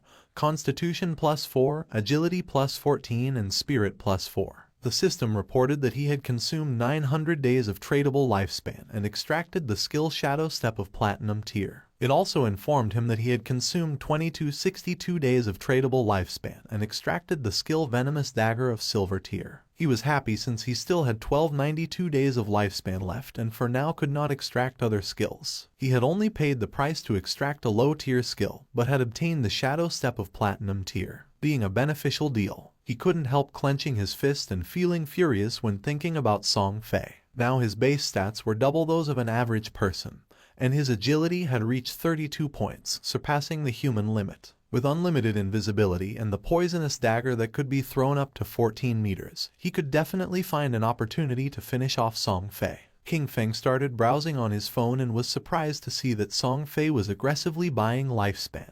He wondered if Song Fei planned to enter the game and then go after him. He saw that this bastard was in Dajiang Plaza and calculated that being about 7 or 8 kilometers away, at his current speed he could get there in just over 10 minutes. Just then, his hand began to tremble upon seeing a message from Hu Qinbin, the arrogant and powerful company supervisor. Hu Qinbin was furious upon seeing that after growing wings, Qin Feng wasn't even answering the phone. She knew that the young lady had taken an interest in him and this was his big chance. She couldn't believe he didn't want to cooperate. Qin Feng decided to block Hu Qinbin, and while he was walking, he threw the phone and began to turn invisible, thinking that those people would soon realize what the true Forsaken Gods game really was. After a few hours, at Dajiang Square the Song Fei concert was taking place, which was full of girls. Among them was also King Feng's sister. On stage was Song Fei sitting next to a blonde woman. With a smile, she mentioned that she had heard he had been killed 3 times by Shadow in the game. She told him not to worry because she was already sending people to investigate Shadow's true identity. With a curious look, Song Fei asked how the investigation was going,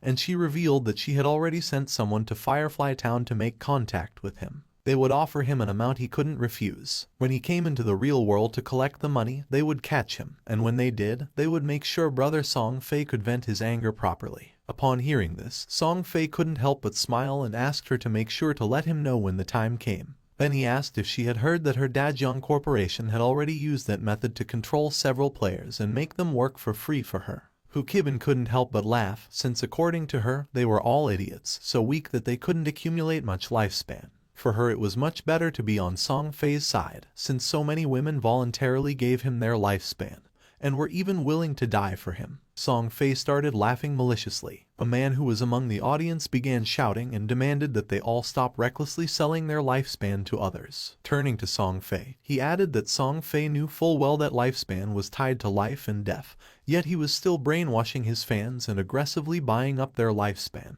He accused Song Fei of endangering lives and declared that they were going to report him. Song Fei couldn't help but smile, thinking that there was always a fool who showed up to cause trouble. He stood up and made a public statement, saying that he had noticed some of the recent debates. He stated that his actions in acquiring lifespan had occupied certain public resources and caused inconvenience to the public, and for that reason, he felt deeply regretful and offered his most sincere apologies. His fans said that he didn't have to apologize since he hadn't done anything wrong. With a sincere smile, Song Fei admitted that he was truly grateful for all the support and affection from his fans. At the same time, he sincerely urged everyone to remember that all love should be positive and uplifting. He hoped everyone could follow their idols with rationality. During that special moment in the game, while ensuring their personal safety, they also needed to work together in a more positive way to contribute to society and bring positive energy. With his face full of tears, he explained that while the entire nation was being affected by the game, he had been actively cooperating with the authorities and working hard within the game.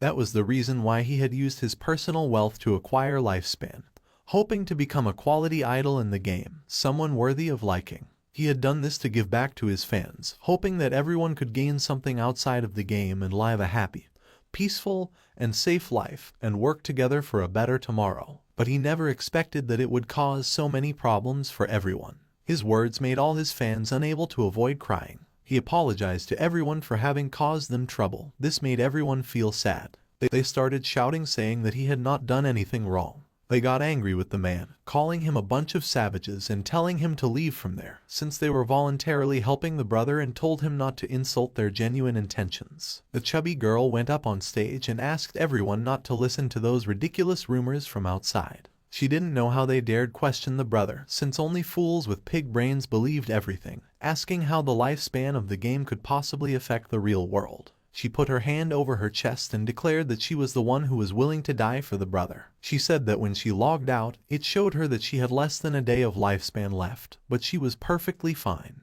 Even if the rumors were true, if even they didn't have the resolve to die for the brother, then they didn't deserve to say that they loved him. His words made the other fans feel excited, and they decided to give all the lifespan they had to Song Fei. He was happy to see the enthusiasm of his fans. He extended his hand toward the chubby girl and mentioned that being loved by someone like her made him feel truly honored. The chubby girl, in turn, was crying and willing to die for him. Just then, something flew out and went through Song Fei's head, leaving everyone in shock. Song Fei began bleeding from the mouth and his hair started falling like leaves. Song Fei's body fell on the shoulder of the chubby girl, making her eyes fill with fear. She fell on her butt to the ground and started screaming. She didn't know what was happening. Once it was revealed that Song Fei was dead, all his fans panicked. The guards began to escort Hu Qibin, and she couldn't help but cry and scream. She said that she had seen it, that when Song Fei died in the game, his body was surrounded by an orb of lifespan, and that they should leave immediately. She knew that the person who killed Song Fei clearly did it using a skill from the game.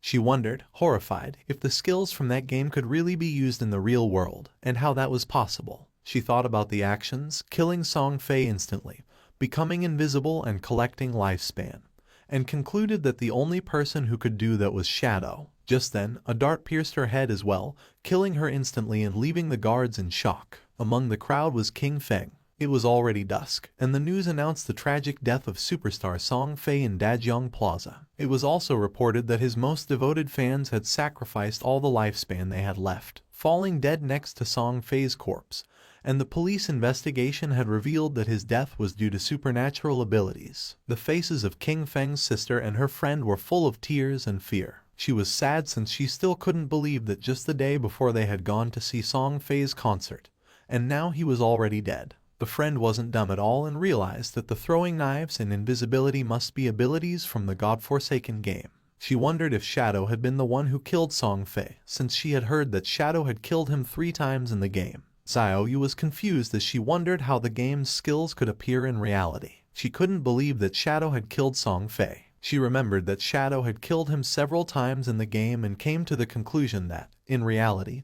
the only one who would kill Song Fei would be Shadow. The throwing knives and invisibility weren't those an assassin's skills. It had to be. The killer was Shadow. Her brother had been killed by Shadow and her world was already left without light. If Shadow could find a way to use the game's skills in reality, then she would get close to him, approach him. No matter what it cost, she would become stronger. From that day on, she would have only one goal. They stopped the taxi and got out. Her friend was somewhat confused and asked if she was okay. Xiaoyu's eyes were full of rage because all she wanted was to kill Shadow and avenge her brother Song Fei. At the same time, our boy was quietly eating noodles in a restaurant. In the godforsaken game, although players were invincible in reality, they still consumed energy and, if they got hungry, they still needed to eat. Just then, his phone started ringing, and when he unlocked it he saw that he had a message. Someone informed him that Fat Hu was furious. He had blocked his phone and WeChat, and if King Feng didn't go soon, he would be expelled and wouldn't receive his salary for that month. The message was from Yang Xiaoya,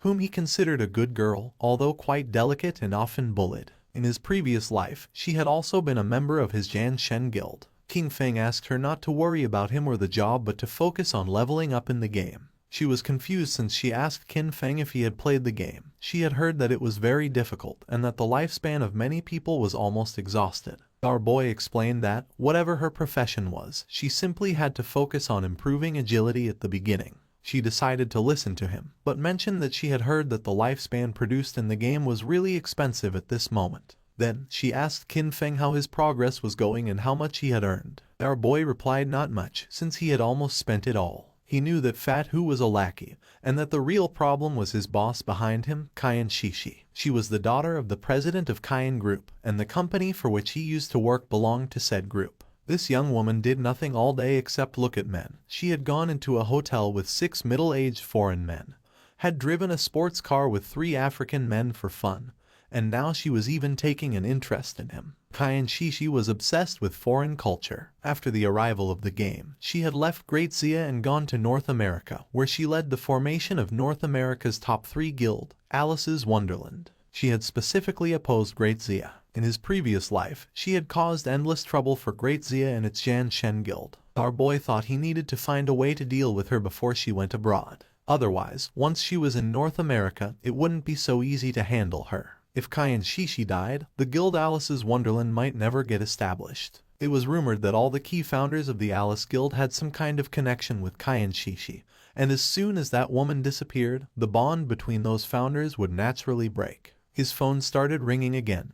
Now it was a call from Xiao Yu. She was somewhat confused to see that Qin Feng was still answering calls, as she thought he had died in the game. Now that he was still alive, she let him know that she had earned enough money to buy a house, so he no longer needed to worry about her. Our boy decided to play along and asked if she had anything else to say. She asked him not to bother her anymore and said that she would not look for him either. She also asked him not even to try finding out where she lived, since from now on, she had cut ties with him. Our boy hung up the call and couldn't help but feel happy. He decided it was time to return and continue leveling up, since it wouldn't be long before someone reached level 10 and learned that skills could be transferred into reality. By then, the world would no longer know peace. Not long after, Xiao Yu and her friend also logged back into the game. The friend was somewhat confused and asked if it wasn't too harsh to cut ties with her brother and advised her to make peace. Xiao Yu stood firm and refused, revealing that she had sold her lifespan to the Cayenne Group, sold for a full value of 2 million. This left the friend in shock. Xiao Yu also mentioned that she had bought a house and that they would live together. She added that soon she would meet Shadow,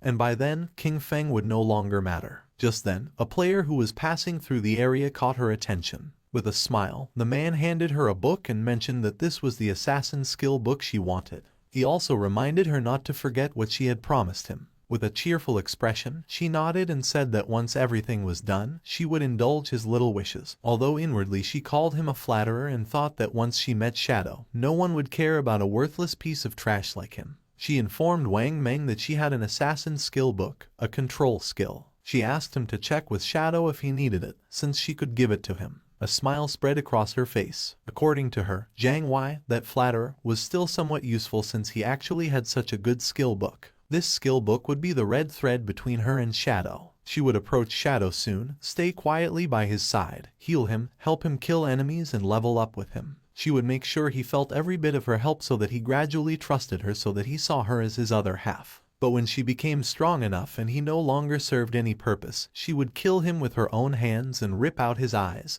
all to avenge her brother Song Fei. But to her surprise, Wang Meng said that Shadow said this skill was trash. He didn't need it. She could keep it and sell it herself for money. A while later, Shadow also logged into the game, and just then, he heard someone fighting a boss that didn't seem ordinary. Following the sound of battle, Qin Feng saw a man carrying a shield fighting against a multi-armed boss. The man started running, but it was in vain since the monster cut him into pieces. Our boy realized that this boss was a golden arachnid, a level 8 gold tier boss. This boss possessed a level 2 anti-stealth ability. That meant that, in front of it, his invisibility would be completely ineffective. The monster began to roar. Qin Feng gathered momentum and came out of his hiding place, and attacked quickly, using Shadow Slash, causing it several thousand points of damage. He had the buff, damage doubles when attacking outside the target's sight. He knew this effect, in a situation where the enemy could see through invisibility, wouldn't activate, which significantly reduced his damage. However, the legendary effect of Graceful Liberation amplified the head and heart weak points of the golden arachnid by 200%.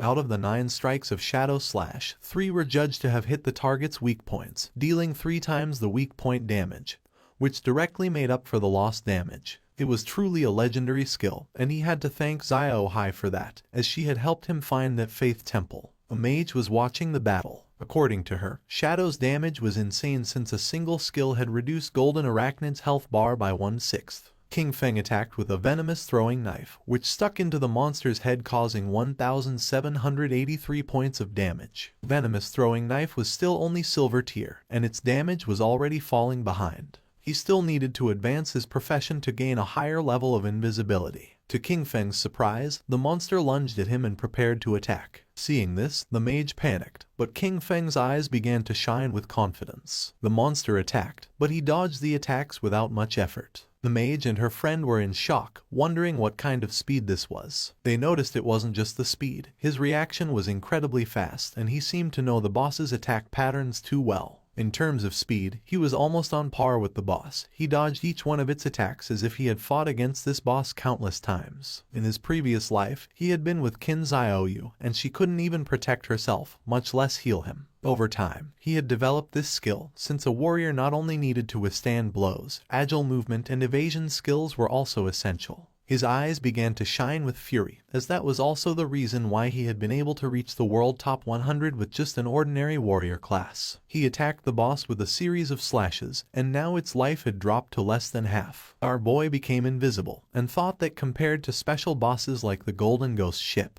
which had unavoidable attacks, dealing with the Golden Arachnid was much easier. The mage was in shock to see that the boss was fleeing. King Feng was not going to let this happen, so he drew his dagger and slit the monster's throat. A system window appeared informing that he had killed the level 8 gold tier boss and obtained 64 experience points, 7 evolution points and 497 days of tradable lifespan. King Feng used Greedy Hang and obtained 21 evolution points and 497 days of tradable lifespan. He was happy to see that a gold tier boss had given him 28 evolution points and almost 2,000 days of tradable lifespan. But to his surprise, another system window appeared, granting him the Blacklight Shield, an assassin skill. Its active effect converted all dodge rate into a damage-reducing shield for 8 seconds, had a cooldown of 60 seconds, and required level 8. The conversion rate detailed that every 20% dodge rate converted into 1 layer of damage reduction shield. The shield would disappear or the dodge rate would return to normal once the duration ended or the shield was broken. He couldn't believe that a skill book like this had dropped. He considered that, combined with the 75% dodge chance from the epic skill Phantom Blur, Blacklight Shield could provide 3 layers of a damage reduction shield, and with this skill, he could take down many bosses without taking any damage. He spent a total of 6 evolution points. As a result, the Blacklight Shield was upgraded from Platinum to Epic tier. Its duration increased progressively from 8 to 10, then to 12, and finally to 14 seconds. Furthermore, its conversion rate improved, so now every 10% of dodge chance was converted into 1 layer of damage reduction shield, an improvement from the initial 20%, then 15%, and then 12%. He was happy since he now had 7 layers of damage reduction shield. With this, he could even explore many high-level areas ahead of time. He still had 22 evolution points left, so he also decided to evolve the venomous throwing knife to increase its damage. He spent 16 evolution points, and the venomous throwing knife of silver tier evolved into emerald tier. Its maximum range increased from 14 to 17 meters. The continuous damage had no weak point bonus, lasted for 5 seconds, and could not stack. The additional damage on hit increased from 120 to 240 attack, and the venom now dealt 80% of attack per second, instead of the previous 50%. He was aware that evolving venomous throwing knife 3 times had at least doubled its damage. With a base cooldown of only 5 seconds, it could continuously output damage, making it no weaker than Shadow Slash, and he had gotten 2 assassin class gear pieces, so he would equip them right away. He also obtained the Agile Ring of Platinum tier, an assassin class accessory that provided plus 20 agility, plus 20% movement speed, plus 20% attack speed, and plus 20% cooldown speed, with an equipment requirement of level 8. Additionally, he got the heavy red leather gloves of gold tier, an assassin class armor that provided plus 18 physical defense, plus 15 to all elemental resistances, plus 12 constitution, and plus 588 HP. With an equipment requirement of level 6. With these 2 pieces of equipment, his cooldown speed was now at 55%.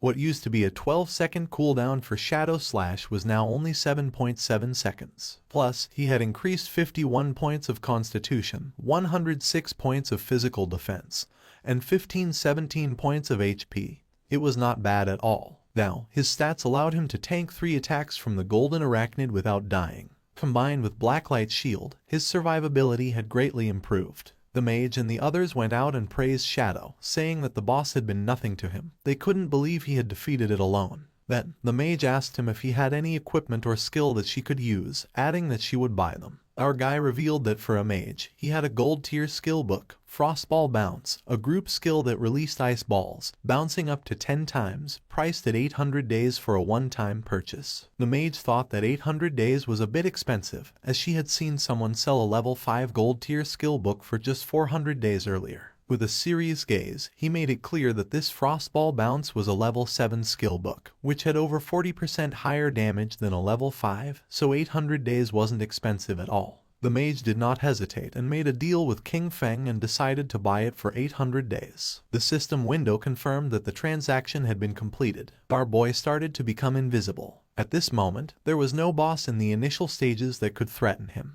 He decided to go back to the town to post a message, gathering information about the locations of silver and golden tier bosses. This way, he would have a constant flow of bosses to hunt, and his leveling speed would be maximized. Wang Meng informed him that Xiaoyu, the priestess from his team, wanted to send him a skill book. He found it interesting and wondered what kind of skill book it would be. King Feng was somewhat surprised to see that Xiaoyu wanted to send him a skill book. Moreover, it was one of bronze tier. He wondered what it could be, but even so, he decided he should take a look at it. King Feng wasn't stupid at all and knew that now everyone speculated that he had killed Song Fei, and right after that she was trying to send him a skill book. He decided to reject her offer while wondering if she was trying to associate with him or if she was trying to avenge Song Fei, or maybe both things. Wang Meng informed her that Shadow said her skill book was trash, he didn't need it, and she could keep it and sell it for money. King Feng asked Wang Meng to go to the town, since he had something to sell him, and to prepare some lifespan.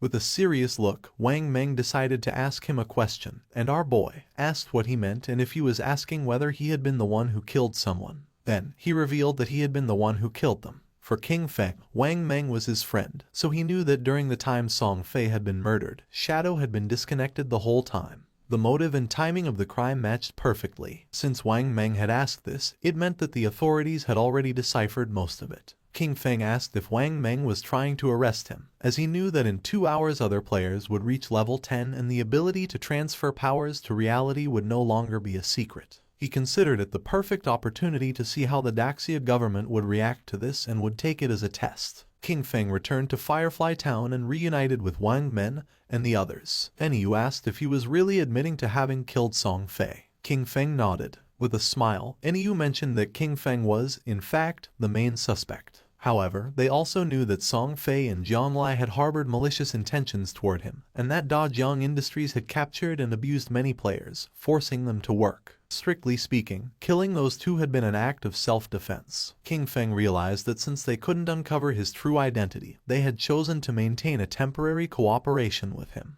He reflected that in his previous life, by working with the officials, his record had been spotless. However, this time he had directly killed Song Fei and Zhonglai, which might cause some changes. He was eager to see how much his rebirth could alter that doomed era of games. For now, he considered selling the platinum tier equipment he didn't use. Since they were backed by the authorities, they would accept equipment and skill books of any class, and most importantly, they possessed enough resources for the transaction to be worthwhile. Our boy opened the system window. Upon seeing what it contained, the others couldn't believe that he possessed platinum tier equipment and skill books. They exclaimed in astonishment, wondering if Shadow had just achieved the first kill of a platinum grade boss. However, they immediately dismissed that possibility, as there had been no global announcement about it. Our boy mentioned that his luck had been decent. He had found a few treasure chests, and Xiao Zhu could confirm it. Even he himself had obtained an emerald tier skill book. The mage confirmed that she herself had seen King Feng open that emerald chest. Little Black couldn't help but feel jealous upon noticing that King Feng called her Xiao Zhu, but when it came to her,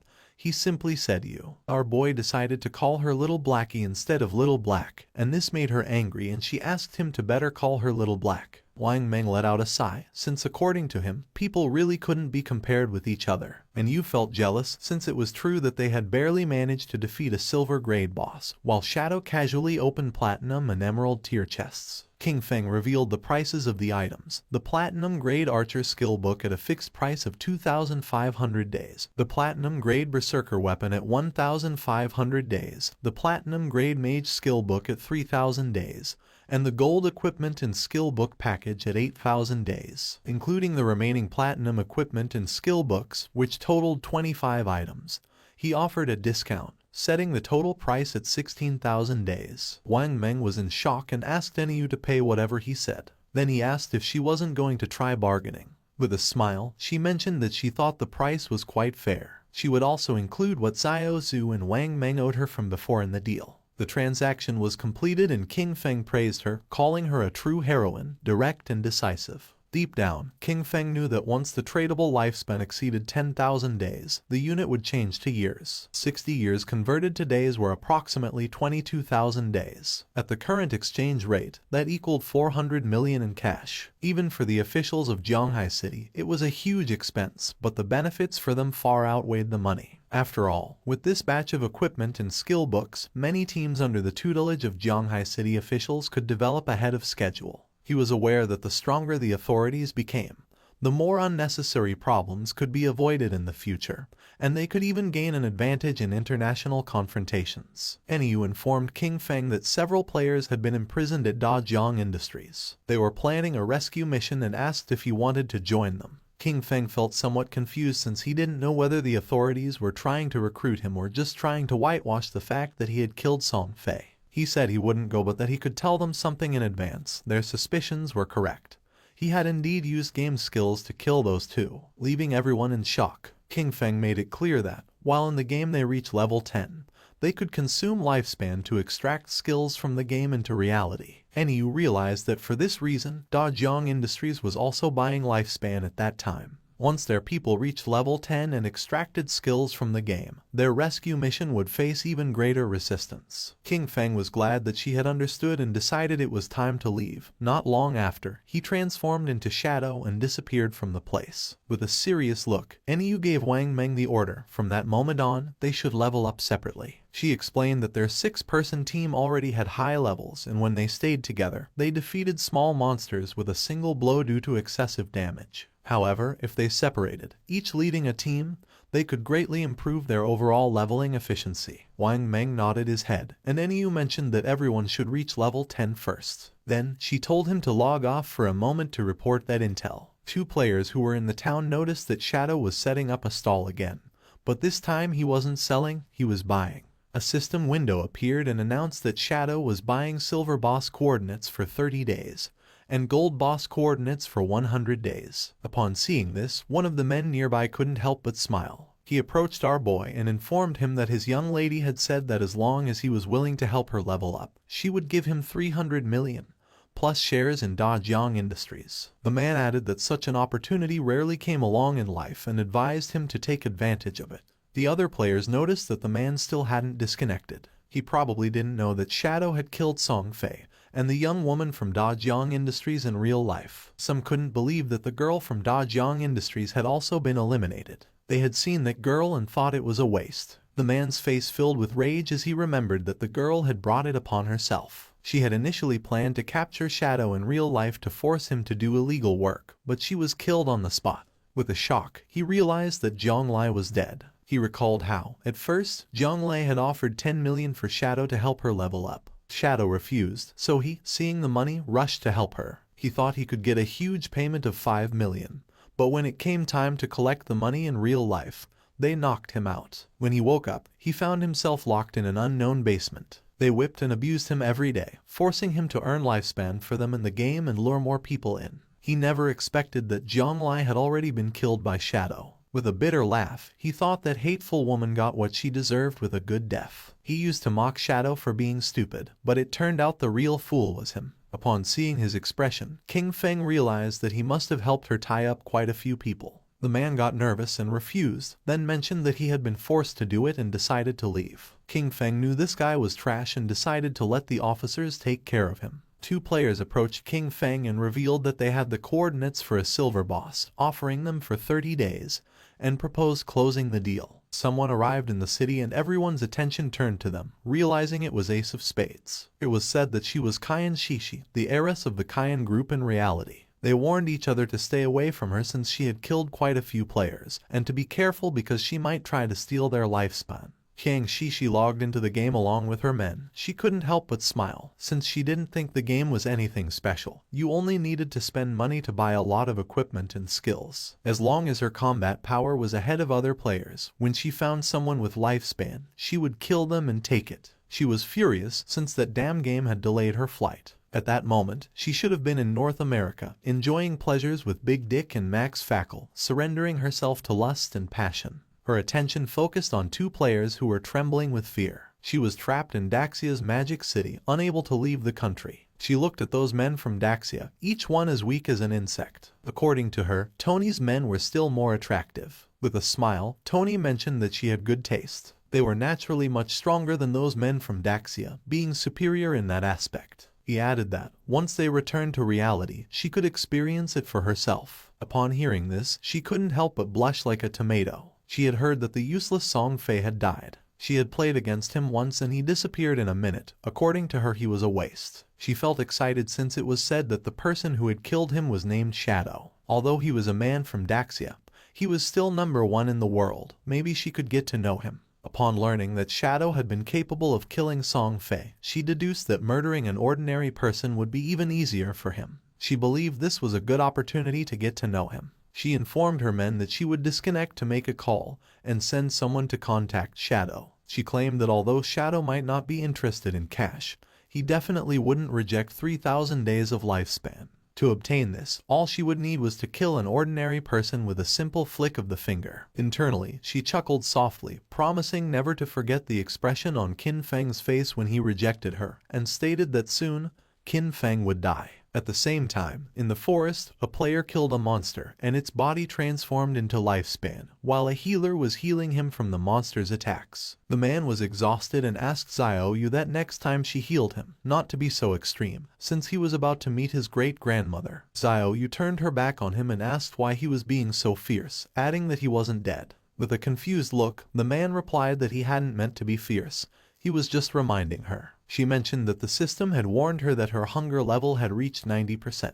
She decided to log off along with her friend Yan Yan to eat. They disappeared and the man felt somewhat confused. He was furious, cursing internally, because before she used to call him boss, but after seeing Shadow once, she had started giving him dirty looks. He promised himself that, sooner or later, he would tear her clothes off. At the same time, Xiaoyu logged out of the game and woke up in her new house with an empty stomach. Upon checking her phone, she was in shock, as all delivery places were closed and no delivery person was accepting orders. She wondered if everyone had gotten into the godforsaken game. She remembered that at home Qin Feng always prepared delicious food for her. She never had to lift a finger or use her brain. Her eyes began to shine with rage, and she decided not to think about it anymore and be more ambitious. She thought that it was just eating. Compared to freedom, that wasn't a problem at all. Clenching her fist, she thought she was the best and that she had to keep going, that she was the best and could achieve it. Without Qin Feng, she would definitely live better. At the same time, in the game, near the shore there was a small cave, and a monster was fleeing. It was a crab.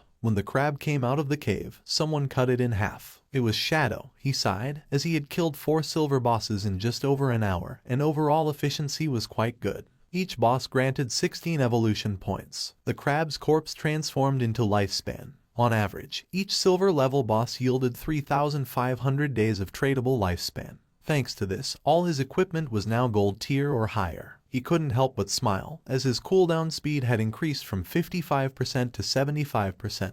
The Shadow Slash, which originally had a 12-second cooldown, now only took 6.8 seconds, greatly boosting his output power. There were no platinum level bosses around the outskirts of the safe town, so gold level equipment was the highest for now. To improve further, the only way was to advance his profession. He knew that the platinum level bosses he would face in the future each had at least level 2 anti-stealth. He had to advance his profession quickly to reach level 3 stealth, as he was still over 20,000 experience points short. Only with stealth at level 3 or above could he minimize the chance of accidents when facing platinum bosses. After all, in his previous life, defeating a platinum boss had required a tightly coordinated team of 20 people. With that in mind, he decided he would head back to the town first and contact the officials to sell all his stuff. He started to become invisible, since he wanted to be ahead of everyone and claim the first kill of a platinum-level boss by himself. King Feng returned to the town, for now he had 105 years of tradable lifespan.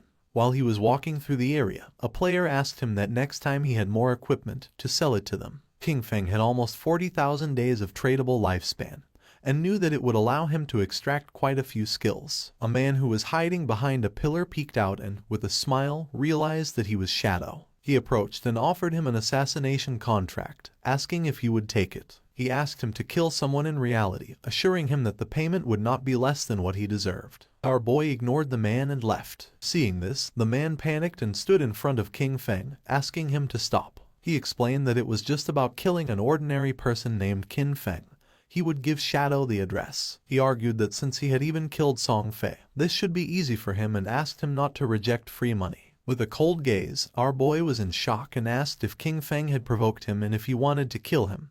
He told the man not to worry about that. With an arrogant smile, the man made it clear that the payment would not be small. If he completed the task, he would get 3,000 tradable lifespan days. King Feng was pleased, realizing that 3,000 days, which at current prices was about 50 million, was an interesting offer. He wondered who wanted to kill him, as he hadn't met this person in real life, nor were they any player he knew in his previous life. It seemed like they were just a messenger. The real person wanting to kill Kin Feng was someone else. He recalled that in his previous life, his grudges with others had also surfaced in the later stages of the God-forsaken game. The man couldn't help but smile since this was a tempting offer. King Feng knew that being the target so soon must be due to grudges prior to the game's arrival. Only someone who held a grudge would be willing to pay such a high price. He couldn't help but wonder if it was Cayenne Shishi. King Feng knew better than anyone that she had both the motive and the means to hire someone to kill Kin Feng. However, with the financial power of the Cayenne group, if they had really wanted to kill him, they could have done it before the game arrived. So this contract must have other intentions. He feared that her main goal was to get familiar with Shadow. As for getting rid of Kin Feng, that was probably just a side effect, since Kin Feng had once rejected her invitation for fun. He laughed internally, thinking it was interesting. He hadn't looked for her yet, but she had already found him. With a smile, he mentioned that he would accept the job. He demanded half of the deposit up front and also made it clear that he would decide when to make his move. The man panicked upon hearing this and asked him to wait a moment, as he needed to inform his superiors first. After consulting with his superiors, the man decided to pay half of the deposit first. He would transfer the amount directly, and once the transaction was completed, he would receive 1,500 days of tradable lifespan. King Feng was happy, as he would take the deposit first, considering it as interest. Then, internally, with a snort, he told Cayenne Shishi to wait because he would soon come for her. The man gave our boy the address and information of the target. According to him, with his skills, finding him wouldn't be a problem. King Feng was in shock upon seeing that the information was correct. Shadow decided to leave and asked the man to wait. The man was furious upon noticing that he was acting all arrogant, and thought, "Aren't you working for Miss Cayenne just like me?" Just then, someone asked our boy to wait. It was a woman who had heard that he was collecting coordinates of bosses. She asked if he was interested, as she had a coordinate of a gold boss. With a smile, she said the price was 100 days. He could pay after seeing the boss. King Feng thought this was good and decided to go with her. The woman asked him to follow her, and mentioned that the place was a bit far north of the city. King Feng asked what the name of the boss was, and the woman said it was called the Plague Enveloper. Upon noticing that she knew the name of the boss, he asked if she had really seen it. She didn't know if he could handle it alone and if he wanted to take a healer, warning that the boss had area toxic damage. Our guy refused and decided to go without a healer. King Feng was aware that the Plague Enveloper was indeed a golden level boss. This boss had a poisonous aura. As long as one stayed within its range, they would continuously lose health every second. Therefore, to deal with this boss, one had to kill it as fast as possible. For him, at that moment, it was just a matter of using a few skills. Not long after, the woman took King Feng to a cave and mentioned that the boss was inside. She added that her team had eliminated all the monsters, but they had not been able to defeat the boss. She decided to guide Shadow inside. They entered the cave and the woman began to point at a tree which was in the middle of a swamp full of poisonous aura, and revealed that there was the boss. Seeing that she hadn't deceived him, King Feng decided to give her the lifespan, and a system window appeared confirming that the transaction had been successful.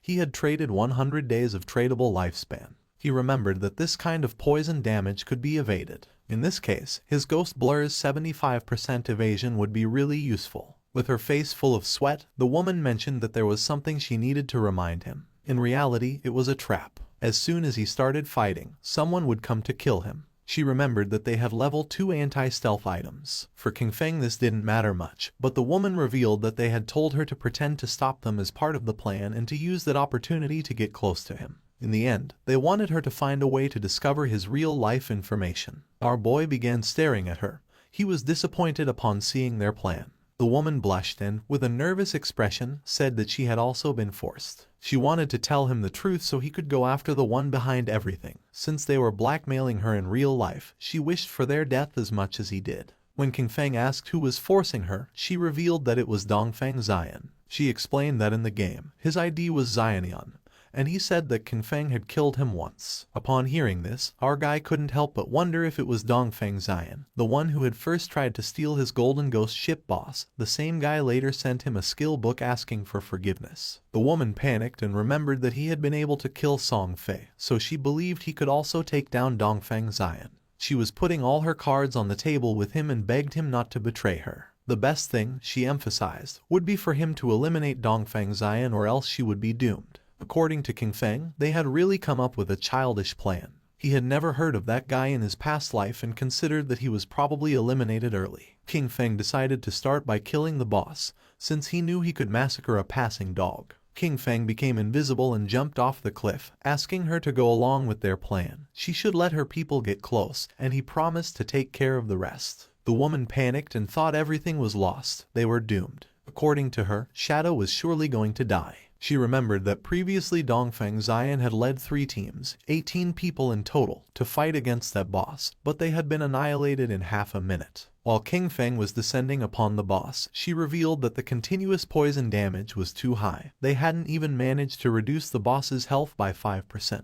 No matter how strong that Shadow was, when facing indiscriminate poison attacks, death would be the only outcome. Therefore, they had to find a way to escape. King Feng first used Blessed Release, and while the boss was preparing to attack, our boy activated the Weakness Amplification effect, and then the Throat Slash effect. His eyes began to shine with determination. King Feng attacked quickly, taking several thousand HP points from the boss. In an instant, its HP bar dropped to less than half. The woman was in shock, since she realized that a single skill had annihilated 2/3 of the HP of the gold tier boss, inflicting more than 80,000 points of damage. She wondered if King Feng was even human. Our boy disappeared and appeared behind her. Luckily for him, the active effect of Blessed Release had a 25-second cooldown. With a 75% cooldown speed boost, the final cooldown was 14.3 seconds. He decided he wouldn't kill the boss yet. He would wait for Dongfeng Xian's people to come and die, and meanwhile, wait for his skills to cool down. Not long after, Dongfeng Xian and his men entered the cave with the intention of killing Shadow. With an angry gaze, the leader made it clear that if anyone tried to stop them, they were going to kill them mercilessly. The woman drew her sword. King Feng was somewhat annoyed, since out of all the people, it was this guy again, and now he was also involved with Dongfeng Xian. He wondered if their plan, which consisted of Snowy pretending to block this group, would really work. He didn't know if Snowy's combat power was really that strong. More than 10 people were rushing in, and he wasn't very sure if she could really stop them. Snowy used her powers and summoned a golden shield. Seeing this, Shadow understood why they had chosen her to act. With this defense, there really weren't many who could break through it in the early stages of the game. The men began to attack the shield. King Feng knew that she had encountered an ancient god's blessing in the wild and had gotten a golden level treasure chest. His eyes began to shine with seriousness, and using instant shadow, King Feng attacked quickly, cutting their bodies into pieces. With eyes shining with rage, King Feng used the skill Blooming Curse, and the corpses of the men transformed into flowers. Snowy was in shock since, according to her, it was terrifying. A single skill had killed so many people, and she wondered what those crimson flowers were. Fortunately, she hadn't listened to Dongfeng Xian, or otherwise she would have died miserably like Song Fei and the others. She asked Shadow to add her as a friend, promising that if she had the chance, she would tell him Dongfeng Xian's location in real life. King Feng decided to listen to her. Snowy couldn't help but blush and asked him that if he ever needed any special service, he should come to her, assuring him that for him they would always be free. King Feng realized that was how it was, and it was no wonder it burned so much. Then he jumped and began descending the cliff. He attacked the boss quickly using powerful slashes. According to King Feng, the lifespan that had been absorbed from more than a dozen people did not even compare with what the boss had granted. He remembered that after all that, instead of dedicating themselves to farming safely, they went out to cause trouble, and therefore deserved to die. He turned around towards Snowy and asked if there was any problem. She said no and decided to leave. King Feng used Greedy Hand and felt happy, since it had been a long time since he had seen an assassin skill book. Finally, another one had appeared. This skill book was called Darkest Hour of Platinum Level. It was an assassin-type skill that unleashed a burst of dark light from his blade, blinding all enemies within range. It had a cooldown of 60 seconds, required level 10, a range of 20 meters, and a base duration of 10 seconds. The higher the target's spirit stat, the shorter the duration. King Feng clenched his fist and decided to learn it. He unsheathed his dagger as he knew that as long as he blinded the enemy, he could still trigger double damage even if he wasn't in stealth. With this, no matter how high the boss's anti-stealth level was, it wouldn't affect his damage output. This dagger was the Plague Blade. It was an assassin-type weapon that granted 216 attack points and 42 agility points. Furthermore, it increased the weak point attack multiplier by 0.3. The equipment requirement was level 10, and all of its attacks inflicted a poison that detonated after 3 seconds, dealing 50% of the original attack's damage. King Feng decided to leave the cave, as he considered it had been another excellent and profitable day. He had already accumulated 98 evolution points and would soon be able to evolve his epic grade Greedy Hand to legendary. He left the cave and the small monsters were frightened. He realized that he only needed a little more than 10,000 EXP for his class advancement, so he decided to go farm monsters directly. King Feng began to massacre all the monsters he saw, causing the others to start fleeing in terror. But King Feng was not going to let this happen, so in the blink of an eye, he finished them all. He couldn't help but smile since he could finally advance his class. Golden energy appeared around his body, and a system notification informed him that his shadow class had advanced. His current tier changed from tier 0 to tier 1. The class attribute bonuses also increased. Strength went from 3 to 9. Constitution from 3 to 9, Agility from 8 to 24, and Spirit from 5 to 15. His class passive 1 now doubled stealth duration and, as a new feature, allowed him to use stealth skills while in stealth mode. Class passive 2 increased his stealth level from +1 to +2. Finally, class passive 3 improved his damage when attacking from outside the enemy's line of sight, increasing it from double to triple. Our boy started to look at his hand as he realized that with the class advancement to tier 1, the attribute bonuses had tripled. He understood that he could even activate stealth while already in stealth, which meant, as long as his cooldowns were short enough, he could stay permanently hidden. Not only that, the damage dealt from attacks launched outside the enemy's line of sight had increased from double to triple. He mused that this was just tier 1, no wonder it was the strongest stealth class. At that moment, the system announced that there were already 7 players who had reached level 10 in Zhonghai City. It also informed that the teleportation matrix to the abandoned Divine Continent would be activated in 10 minutes, and urged players who met the requirements to prepare to depart. A table appeared, showing Shadow in first place, followed in second place by Grey Rose. In third place were Snowy Day, Black Elf Doll Lai Zai, and Wang Meng. Finally, in fourth place were Huaiyu and Yu Han. King Feng noticed that it was already 8:30 p.m. He had not expected so many players in Zhonghai City to have reached level 10. The ranking table was full of familiar faces, and he remembered that the last time, at the same hour, that table had been completely occupied by foreign players. His eyes began to shine with seriousness upon realizing that the impact of having sold so much equipment and skill books had begun to manifest. He thought that maybe the world order from the previous time would change, and he was really hoping it would. In reality, it was already night, and the police had arrested several men. One of them reported that all main members of the Dajiang Industrial Criminal Group had been arrested. However, he added that 3 key members were still inside the game, with their bodies in a state of non-existence, which made their capture impossible. They were waiting for further instructions from the commander. The commander praised his comrades for their good work and ordered them to inform Yu, assigning them the task of finding a way to force the suspects to disconnect. He told his companion that this method was effective, since even if the criminals hid in safe towns where they could not be attacked, their bodies would still feel hunger in reality. He nodded and mentioned that when they got hungry, they would have to disconnect to eat, and as soon as they disconnected,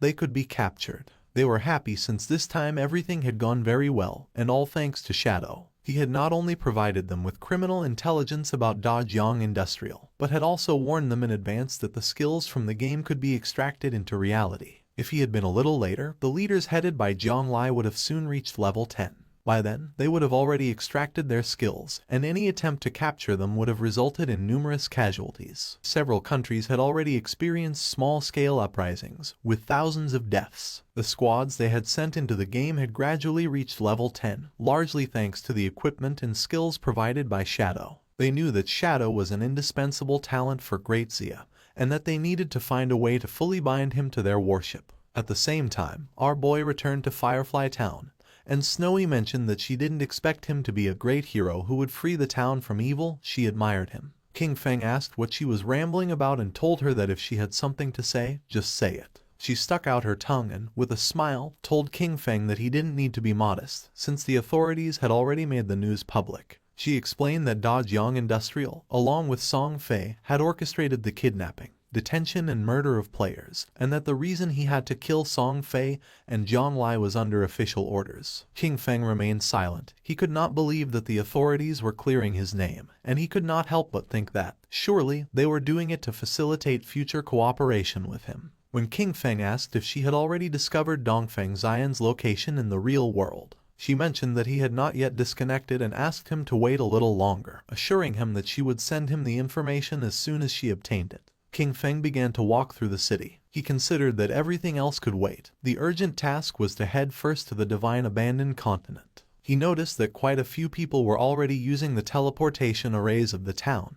However, no one had yet been able to use the continent's teleportation array. Using the teleportation matrix of the town, he decided to go to the Divine Abandoned Continent, since he considered that the current areas of the town were only beginner zones and that the real game began upon arriving at the Divine Abandoned Continent. The players who were nearby went into shock. They couldn't see anyone and wondered who had just teleported. One of them exclaimed that it obviously had to be Shadow. Another, confused, commented that he possessed level 2 anti-stealth and questioned how it was possible that he couldn't see him. Quickly, someone else snapped at him that he was an idiot, explaining that it simply meant Shadow's stealth level was higher than 2. Several seconds later, our boy appeared in the Divine Abandoned Continent, and just as he expected, everything was exactly like in his past life. This place was empty, there wasn't a single player in sight. While our boy was exploring the area, a monster with glowing eyes started staring at him intently. They were the familiar ruins of Zhanghai City. When players from different cities arrived at the abandoned Divine Continent for the first time, they appeared in the ruins of their own cities. The location of these urban ruins matched perfectly with their real-world geography,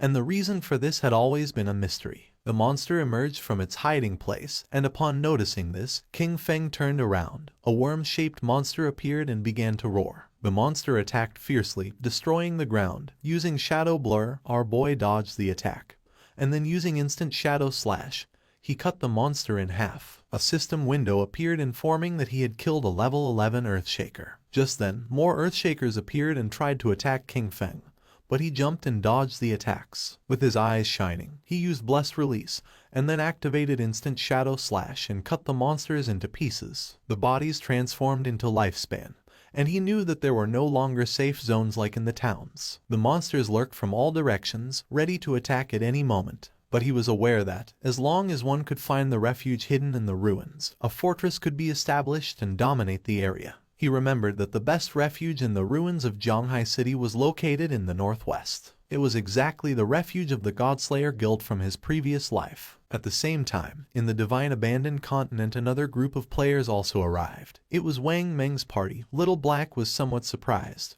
while Wang Meng did not know why this place looked like the ruins of a modern city. For them this place was very familiar. Little Black began to point toward the tower and asked if these were not the ruins of Jiangnan City. Gu Yixu replied that yes, and confirmed that she was right, adding that the towers of Jiangnan City were still standing. Little Black began to look around the area, since she had heard that someone had said they had seen Shadow teleport here, and she was insistently wondering where he was. Gu Yixu asked her to stop searching, adding that he could turn invisible. At that moment, 2 Earthshakers emerged from the ground. Seeing this, Wang Meng drew his shield and warned everyone that they were being attacked by monsters. Gu Yixu used her skill called Elven Blessing, The monsters attacked quickly, but Wang Meng blocked the attack using the shield, and thanks to her enhancement he was able to withstand the attacks. Gu Yixu asked Wang Meng to be careful, warning him that the ordinary monsters hit harder than the silver-tier bosses around the starting town. The party's archer used the skill called Binding Shot and shot an arrow toward the monsters. In the blink of an eye, the arrow created energy ropes which wrapped around the bodies of the monsters. With a smile, he mentioned that these monsters were vulnerable to control, and therefore he would keep them immobilized and unleash all his damage to finish them off. Little Black raised her magic staff into the air and summoned a prophetic fireball. 2 flames of fire struck against the monsters. The Earth Shakers died and their bodies began turning into lifespun.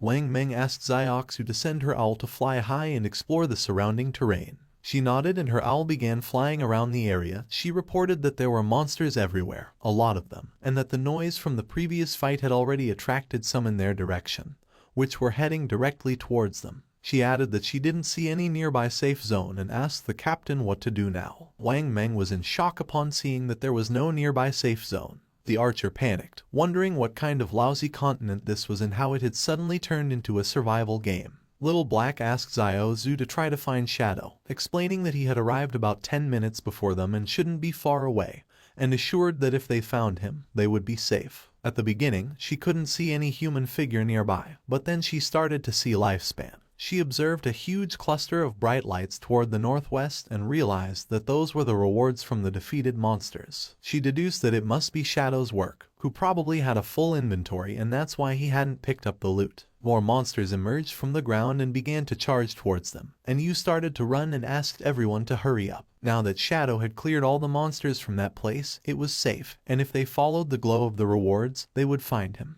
The captain asked everyone to stay alert, maintain formation and not fall behind, adding that they would fight while retreating. At the same time, not far away, more Earthshakers emerged and prepared to attack. But someone moved quickly and cut their bodies into pieces. It was Shadow. He knew that even without the active effect of Graceful Release, the total damage of Shadow Slash could still reach 20 to 30,000, which meant an instant kill against those mobs. That place was, for him, basically a farming paradise. A few minutes later, he arrived at the hideout. He began to observe the place, as he knew that beneath those ruins lay a massive underground palace, which had taken a long time to be discovered in his previous life. That subterranean palace alone had over 1,000 resting rooms and dozens of large halls. It was the largest hideout in Zhonghai City and the base of his guild, Godslayer. Before being taken over, the hideout had been like a dungeon filled with numerous traps and monsters, as well as a guardian boss. The larger the hideout, the stronger its guardian was. He entered the hideout and remembered that in his previous life, after founding the Godslayer Guild, he had gathered 3 squads, 18 elite members in total. All of them had reached level 15 and were fully equipped to the teeth. Even then, they barely managed to conquer this palace. He began to descend down the stairs toward the bottom of the ruins. A system window confirmed his arrival at the hideout. This place was full of monsters and was known as the Land of Soul Purification. His eyes began to shine with confidence since he knew that being alone he was going to be able to conquer this place. A system window appeared informing that if he defeated the area guardian, he could claim ownership of that region. The monster's attention fixed on King Feng, and they all lunged at him. Our boy remained calm and drew his dagger, realizing he was facing a level 12 gold tier mob, an elemental spirit. Just before the monsters could attack, King Feng used his skill called Darkest Hour, and then used Shadow Flash Slash and massacred the monsters in the blink of an eye. King Feng began to move quickly and started cutting into pieces all the monsters he encountered, making their bodies turn into lifespan. He could not help but feel joyful since, as long as the enemies were blinded, all his attacks would receive a damage increase. Even his basic attacks were enough to finish off those level 12 monsters in one hit. Despite the fact that the 15 monsters in the hall had been eliminated, the soul cleansing grounds, however, still contained dozens of halls and thousands of small rooms. A slight smile appeared on his face. It was, indeed, a massive task. He began to carefully observe the lifespan, and judging by the number of monsters in the hideout, he realized that after eliminating all the monsters, it would be enough to evolve Greedy Hand once more. King Feng began to look toward the ground and his eyes started to shine with seriousness. He knew that after clearing all the monsters from each area, the Guardian would appear. Not long after, 2 players who were in a bookstore teleported to the Divine Abandoned Continent. The man was somewhat confused since he didn't know if this place was real. He wondered if they were really on the divine abandoned continent. For the girl this was strange, and she wondered why this place felt so familiar. Upon observing closely, they realized that these ruins were simply Chaoyu. When exploring the place they arrived at the ruins of Mountain City, and a few hours later they arrived at the ruins of London. The man was in shock, and he wondered if it could be that people from different regions were all transported to the ruins of the city they originally came from. According to the girl, this was strange, and she wondered if it could be that the geographical locations of the cities corresponded exactly to the real world. While they were distracted, something began to approach them, making them go on alert, and when they turned around, they saw several Earthshakers staring at them with glowing eyes.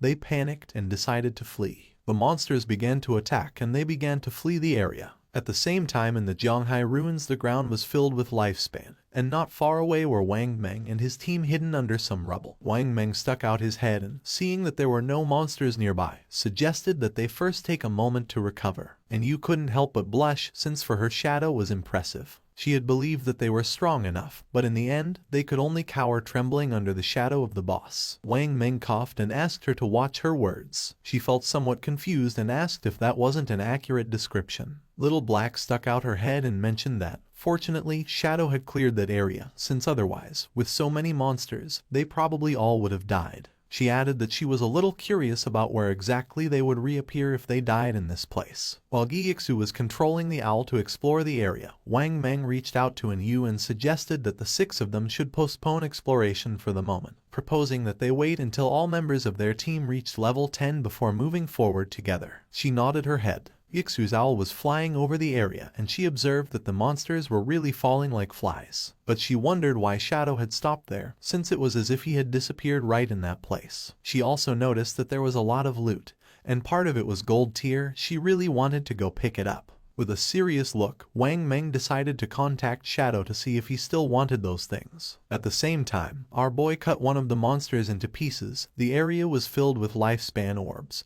He felt relieved, as he had finally cleared all the mobs. He had cleaned more than 40 halls and more than 1,000 small rooms, taking down over 400 monsters. He had also defeated 4 bronze tier bosses and 2 silver tier ones, which had granted him more than 80,000 experience points and had raised his evolution points to an impressive 205. He began to walk, knowing that he only needed 5 points to evolve Greedy Hand. Wang Meng contacted Shadow and mentioned that they had noticed he had left some loot from the monsters he had killed, and proposed if they could collect it and pay him in lifespan according to its value. Upon hearing this, our boy realized that it seemed Wang Meng and his official squad had also arrived. He did not refuse and decided to let them collect the loot, adding that he would contact them later as he had a batch of equipment to sell. Wang Meng thanked him and said they would wait for him at coordinates 89,554, 66,666 inside the ruins shelter. At that moment, electricity began to manifest. King Feng's attention was fixed on it. It began to move quickly toward our boy. King Feng realized that the Guardian had appeared. A knight made of electricity appeared in front of him called Soul Purifier of Tier Platinum. According to the system window, its description indicated that it was the guardian of the Soul Purifier's domain, and that by defeating it, he would become the master of the Soul Purifier's domain. Our boy began to think, knowing that the highest level monsters in the city ruins were level 15. This Soul Purifier, Faisal, was already the highest level monster within the city ruins and also the highest grade boss. If he remembered correctly, this boss had a total of 750,000 HP, and 3 phases. Using instant shadow slash, King Feng decided to take the first step and attack, but the attack didn't have much effect. King Feng attacked using throat slash. This time the attack took a bit of HP from the boss. It raised its hand and summoned a spear of electricity. A rain of spears began to descend from the sky towards Shadow, but he started moving quickly and dodged the attacks. While dodging the attacks, he realized that if he were hit by those lightning attacks, with his current defense and lightning resistance, death was certain. He knew that any skill or attack from a platinum level boss or higher had hit correction. With his current evasion rate of 75%, normal monsters only had about a 25% chance to hit him, but the Soul Purifier's attacks hit him with at least a 50% probability. However, his agility attribute had already reached 182 points, and at maximum speed, his running speed exceeded 40 meters per second. Therefore, as long as he paid close attention, he could easily dodge before the lightning struck him completely. His eyes began to shine with rage because last time, he had barely survived with his guild, relying on the priest's shield and luck. He attacked with all his strength since this time he would give the boss no chance. The boss had already lost a quarter of its HP, as the throat-cutting damage from Graceful Release, combined with Shadow Slash and the burst from Plague Blade, had directly taken off 250,000 HP from it. He knew that next, the boss would enter the second phase. The boss began to summon balls of electricity, and King Feng knew that the Soul Purifier would enter an invincible state, continuously generating lightning orbs and bolts. He was aware that in this phase, the priority was to destroy the 3 lightning orbs first, or else the boss would go into a frenzy. King Feng began to remember his past. In the previous life, his team had once been annihilated under the frantic damage of the boss. After that, Qin Xiaoyu had thrown a huge tantrum and had flatly refused to continue fighting. So, for the second attempt, he hadn't taken her and they had cleared it in one go. Using venomous flying darts, he attacked the orbs, knowing that each time a lightning orb was destroyed, it would receive corresponding damage, and that once all 3 orbs were destroyed, it would enter the third phase. King Feng threw another dart, which hit the third orb, causing the boss's HP to drop below half. Its eyes began to shine with rage. It extended its hand and electricity started spreading through the area. King Feng remained calm because he knew that in the third phase, the Spirit Purifier continuously unleashed wide-area lightning attacks. He remembered that last time, the guild had equipped all participating members with full sets of lightning resistance gear in addition to 4 priest and healing shields, barely managing to survive it. King Feng jumped and a barrier appeared around his body, since this time there was no need for all that trouble. He used Graceful Release and Black Light Shield. With the continuous lightning on the ground, he decided to attack from the air. Upon noticing that there were continuous lightning strikes on the ground, he decided to attack from the air. King Feng used Graceful Release and the Black Light Shield, then his eyes began to shine with determination. Using Shadow Slash, our boy attacked quickly, cutting off the boss's head. After defeating it, King Feng landed on the ground. A system window notified that he had killed the Soul Cleanser Faisal of Platinum tier. As a reward, he reached level 11. His 4 main attributes increased by 4 points and he obtained 10 free attribute points. Additionally, he gained 20 evolution points and 1,520 days of tradable lifespan.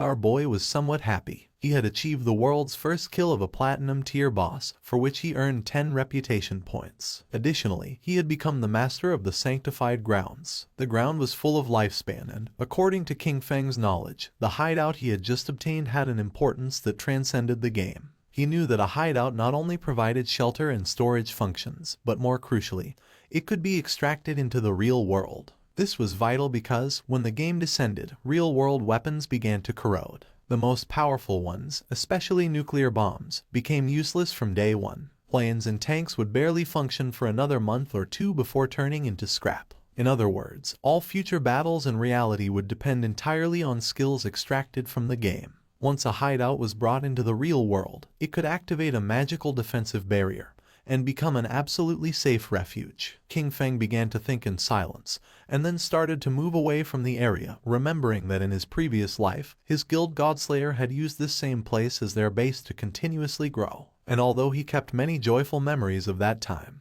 he had also witnessed how countless people came and went, full of intrigues and deceit. His eyes began to shine with determination. This time he was not going to choose the same path. He was going to become stronger on his own, until reaching the top. Outside it began to rain, and a monster swung its axe forcefully. Xiaoyu's friend fell to the ground and dodged the attack. Asking her to step aside, she began screaming for help. She didn't react in time and the axe cut her body in half. She respawned back in the town, and the system informed her that she had died, losing 14 years of non-tradable lifespan and 2 days of tradable lifespan. She went into shock upon seeing that she had died again.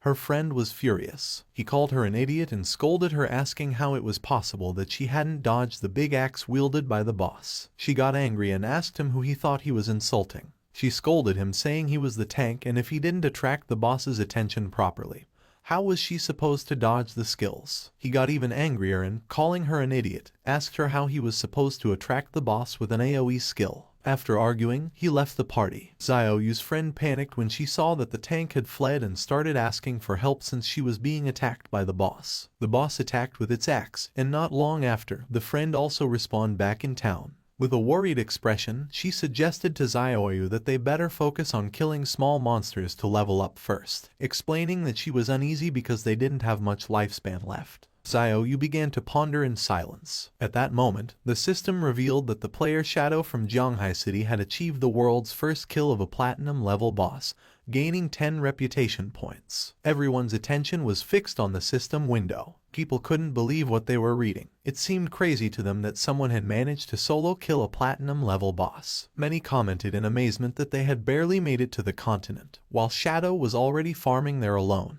The name Shadow echoed once again, and everyone wondered about his true identity. The feat was incredible, considering that most players hadn't even seen a gold-tier monster yet. It was evident that this was someone immensely powerful. Xiaoyu was somewhat confused, since she did not know why the other players were so weak. She knew that they fought simply to kill a silver-tier boss, and she wondered how the hell it was possible that Shadow had achieved the first kill of a platinum-tier boss. Back at the hideout, our boy began collecting the lifespan orbs. After killing the Soul Purger, he had reached level 11. He knew that after level 10, each level up granted +4 to all attributes and 10 free attribute points, so he continued assigning all his points to agility. His reasoning was that with high enough agility combined with his infinite invisibility, he could kill many bosses without taking any damage. He was in shock, as he did not expect the boss kill to grant him 20 evolution points immediately. This meant that he could evolve his skill Greedy Hand once more. He could not help but feel happy, since the additional loot rewards had increased from 3 to 5. Moreover, he had obtained an extra storage space of 100 slots. He spent 210 evolution points, which left him with 15 remaining.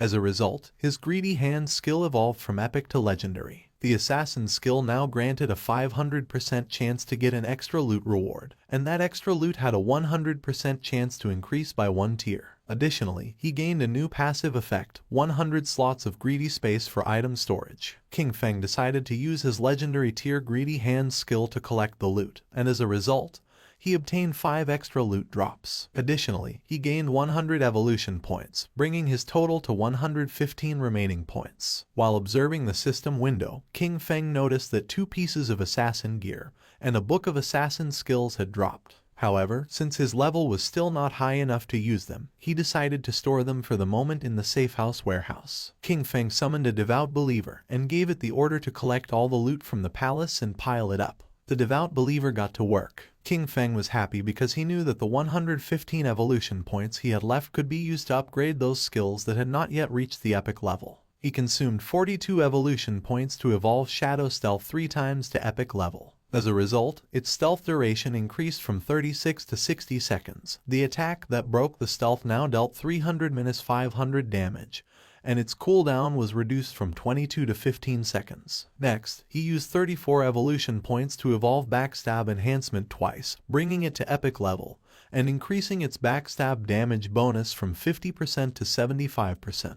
He then consumed 6 evolution points to evolve Darkest Moment through Platinum, Emerald, and Diamond to reach epic. The ability now unleashed a burst of dark light that blinded all enemies within its expanded range of 50 meters. Its base duration increased to 16 seconds, though it would be shorter against targets with a higher spirit attribute. Finally, he spent 33 evolution points to evolve Bloom Curse 3 times to the legendary level. The skill could now be used on player corpses within 60 seconds of their death and gain new effects. It could simultaneously absorb 50% of the target's remaining non-tradable lifespan, and also absorb scattered non-tradable lifespan light spheres. Any corpse drained by Bloom Curse would cease to exist. His eyes widened in surprise upon realizing it could absorb the non-tradable lifespan orbs. He remembered that in many high-level areas and in the rage zones of special bosses, the lifespan was depleted at a speed hundreds or thousands of times faster, and this consumption affected first the non-tradable lifespan. Snowy contacted King Feng and congratulated him on the first kill of the platinum level boss. She also revealed that she had good news. The Eastern Sage had just logged off. She mentioned that she had heard that his clan was gathering at the Jiangnan Hotel, and apparently they had bought a large amount of lifespan with the intention of turning it into combat power within the game. While the devout believer was piling up the loot, King Feng praised her. However, she replied that there was no need to thank her, since that was what she was supposed to do. She revealed that he had to defeat Eastern Sage without fail, or else she would be doomed. King Feng asked her not to worry and began storing the loot. He realized that all the items fit and he still had half of the space left. Thinking about how truly useful the 100-slot backpack was, he decided to go look for Wang Meng and sell everything to them. Upon seeing that Shadow had returned, Anyu's and Little Black's eyes widened with joy. Anyu got excited and started running toward him.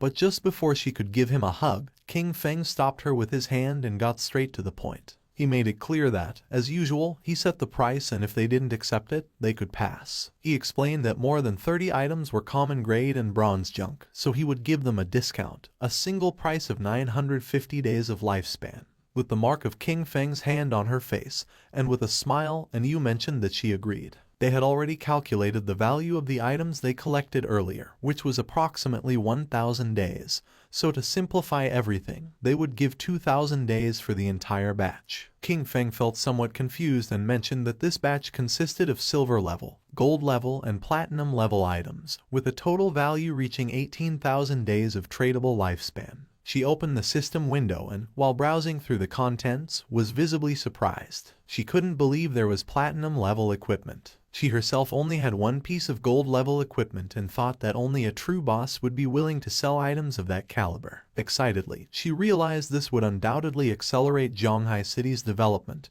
and thanked Shadow profusely. Our boy said that there was no problem, since they were helping each other. With a nervous gaze, Little Black asked Shadow how it was possible for him to have so many inventory slots and if by any chance he was Doraemon. King Feng explained that their bags were probably already full and, as a friendly reminder, pointed out to her that under the statue in the center of the city ruins, there was a staircase leading to a teleportation portal back to the starting town. King Feng began to walk away from them and made it clear that if they wanted to return, the first time would cost them 500 days of lifespan. He warned them that although returning again would not have any cost, they should think about it themselves. That said, he left, and Yu began to point at King Feng and with a smile she mentioned that she had told them so. She revealed that Shadow was a reborn player, because otherwise, it would be impossible for him to know such hidden information. Seeing her attitude, Wang Meng felt somewhat confused and asked Captain N to please not behave that way, as she was scaring him a little. She began to blush and asked them what they would think if she tried to flirt with Shadow. Once King Feng moved away from the area, the system asked him if he wanted to consume tradable lifespan to extract a skill into the real world.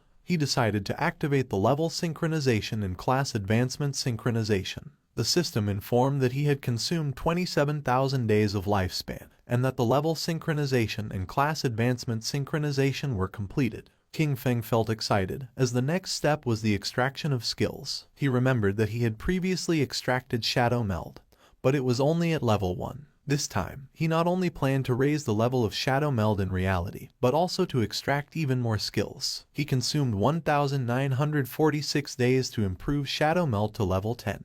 Then, he extracted a series of skills: Backstab Enhancement for 900 days, Greedy Hand for 1,000, Shadow Flash Slash for 3,200, Ghost Blur for 5,366, Curse of Blooming for 16,099 and Blacklight Shield for 11,313. Once the synchronization of the extraction was completed, he had 7,480 days of tradable lifespan left. Finally, he invested 3,600 days in extracting the Boots of Concealment of gold grade and another 3,394 days in the Pendant of the Devout, also gold grade. Now the time had come to extract the equipment. He began navigating through the system window, realizing that the Pendant of the Devout not only reduced cooldown time, but more importantly, the silver tier follower it summoned was nearly invincible in the real world. After spending it all at once, he was left with only 486 days of tradable lifespan. But now his strength in reality was almost on par with what he had in the game. He began to disappear without a trace, knowing that he still needed to gain more lifespan. He had to make sure that by the next logout, he could achieve full synchronization. Several minutes later, with the body releasing Shadow, King Feng woke up in the real world. He began to think silently. Now that Kai and Shishi knew his address, he considered that, for safety, it was best to leave this place for the moment. He knew that extracting the Sanctuary of Soul Purification required more than 1,300 years of lifespan, so for now, he would have to find a temporary place to stay. With eyes shining with seriousness, King Feng decided to use Greedy Hand and absorbed everything that was in his room. Everything disappeared without a trace. He was happy, since the storage space of Greedy Hand was really useful, and all his things fit perfectly inside. Jumping up, he climbed onto the window. Then, he took out his phone and realized that Dongfeng Zion was at the Jiangnan Hotel, about 15 kilometers from that neighborhood. He began to look toward the ground and then, making himself invisible, descended from his apartment to the ground. He calculated that, at his current speed, he could get there in 10 minutes. Our boy began to move quickly through the night toward the Jiangnan Hotel. Several minutes later, he arrived at the place. Inside there were several men having dinner, and one of them mentioned that, given the current situation, the various skills and the lifespan of the game could affect the real world. He considered this a great opportunity for his Dongfeng family and praised Zioner for having done a good job by initially establishing a faction within the game. With a smile, Zioner replied that everything was what he should do. With a cheerful look, the grandfather said that he was very pleased with Zioner's progress. He explained that this time they had bought a large amount of exchangeable lifespan, all in order to acquire equipment and skill books. The goal was for the main members of their family to reach level 10 as quickly as possible, thus gaining an initial advantage to then use it and expand the family's influence in the real world. With this dual development, their Dongfeng family would surely become a dominant power, and even the dream of establishing a millennial family and dynasty would cease to be just a dream. Zioner began staring silently at his grandfather, and then his eyes began to shine with malice. In his mind, he thought with contempt about that damn old relic, who already having one foot in the grave still clung to the position of clan leader, dreaming of immortality. His plan was to trap Shadow, force him to reveal his secrets and then make him earn lifespan for him. Once he became number 1 on the ranking list, he would make sure they all died. The grandfather asked him how the plan to deal with Shadow was going. With a smile, Zioner asked his grandfather not to worry. He assured him that he had already found a trustworthy woman to discover Shadow's identity, and that they would have news soon. The grandfather asked him to capture him alive and make Shadow work for the Dongfeng family, since that was the way they would bring enormous benefits to the clan. Meanwhile, King Feng had already killed the guards who were watching the entrance of the hotel. They decided to toast together for the resurgence of the Dongfeng family, and then chanted in unison, "Long live the Dongfeng family." His eyes began to shine with seriousness, since he did not expect these noble families to have weapons. He knew that his skills Ghostly Blur and Blacklight Shield could not guarantee a 100% evasion, and furthermore, he had not extracted any armor into the real world. He was aware that if a bullet hit him in the heart or head, it would mean instant death without a doubt. Considering that it was better to be cautious, he extended his hand and using his faithful pendant summoned one of the followers, a devout faithful, equipped with sharp claws for melee combat, and green flames for ranged attacks. Our boy gave the order to it to go in and leave no one alive. He knew that, being a silver level boss, the devout faithful had strong resistance to damage and that, even against firearms, it could withstand quite some time. While everyone was distracted, the devout faithful opened the door. It started roaring, and upon seeing this, everyone panicked since they didn't know where this monster had come from. With its eyes shining, it began to charge towards them. Seeing this, with a serious gaze, Zioner stood up and began to point at the monster, causing the guards to aim at it with their guns.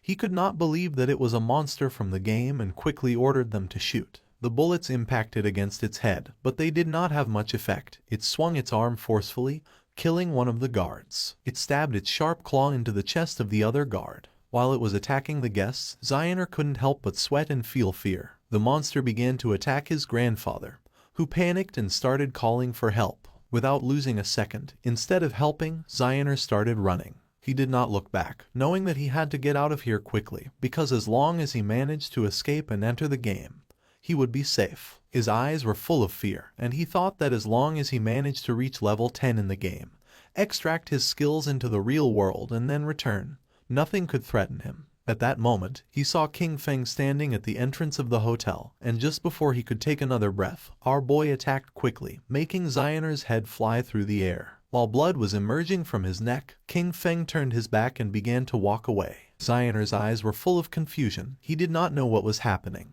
Not long after, flowers began to emerge from his body. King Feng began to observe them carefully, and the system revealed to him that he had absorbed 27,000 days of tradable lifespan, and 482 years of non-tradable lifespan. His eyes began to shine with joy, as it had been a truly great loot. Zioner's corpse turned into flowers, and King Feng was happy, since this time, the skill Blooming Curse had truly proven its worth. It had not only erased all corpses and traces of blood, but also extracted every last drop of lifespan from Zioner. As a result, his non-tradable lifespan had accumulated up to 2,327 years. Thanks to this, he would no longer feel so much pressure in the future when entering the rage zones. Not long after, someone shouted alarmed, urging others to call the police, as gunshots and screams had just been heard coming from the private room. King Feng became serious, and, just at that moment, several police officers began to run toward the room, remembering that this was the room where the Dongfeng family was having their meeting.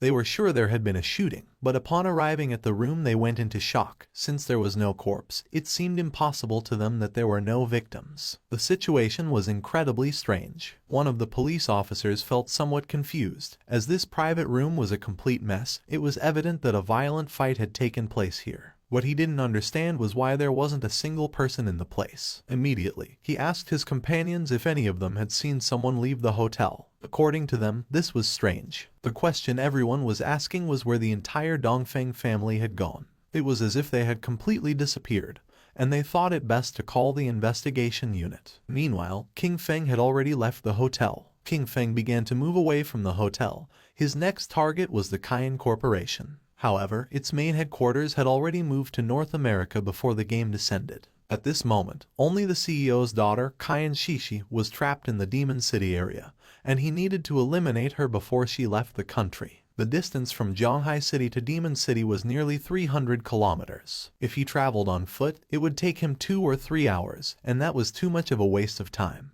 King Feng got ready to sleep, knowing that he needed to find a way to get a mount. Our boy returned to the godforsaken game and stood up upon realizing that there were still some silver and gold tier bosses left in the ruins, and decided to go farm them. Captain Anu contacted Shadow and informed him with great enthusiasm that she had excellent news. She explained that Xiao Hai had just found the entrance to a tomb, but a gold tier vengeful spirit was guarding it and they couldn't defeat it. King Feng was somewhat surprised to hear this and asked how she had found the entrance to a tomb. Captain Anu revealed that, on their way back to the starting city, they had taken a slight detour to avoid some small monsters. While walking, they suddenly noticed that someone was missing. After searching for a while, they finally discovered that Xiao Hai had fallen into a pit. It was a special tomb area where team chat did not work. By following him into the pit, they saw a level 12 gold boss that began chasing them. Luckily, they ran fast enough to escape. She informed him that they were now back in Shell Town and that if he wanted to go to the tomb, she could give him the coordinates. King Feng knew that a true lucky charm was indeed a lucky charm.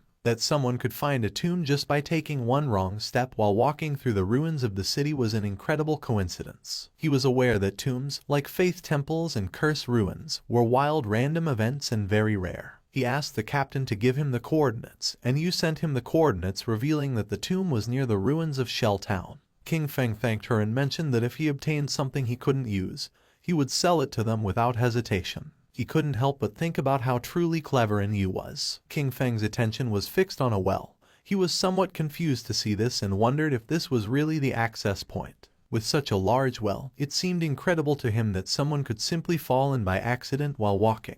Without a doubt, that girl, Xiao Hai, was truly unique. Without hesitating for even a second, King Feng jumped into the well, and a system window welcomed him, announcing his arrival at the Tomb of Resentment and notifying him that his long-range communication would be blocked. King Feng landed at the bottom and began to walk down the corridor. At that moment, a giant monster appeared before him, the Wailing Spirit, a level 12 creature of gold rank. King Feng began to observe the boss in silence. He had never encountered this wailing spirit in his previous life, but judging by its form, he deduced that it must have an extremely high attack power and a wide attack range, definitely being a type of physical damage. This explained why Yu and the others had fled in panic. The equipment and skill books he had sold them did not increase their defense much. He estimated that Wang Meng, being a holy shield warrior with about 5,000 HP at this moment, would probably lose at least half of his health with a single hit from this boss. King Feng began to observe the boss in silence, aware that if it hit him with its axe, death would be inevitable. Combining the skills Blessed Release and Instant Shadow Slash, King Feng attacked quickly, cutting off the monster's arms. He knew that this boss had very high defense, and the damage of Instant Shadow Slash was only 80% of normal.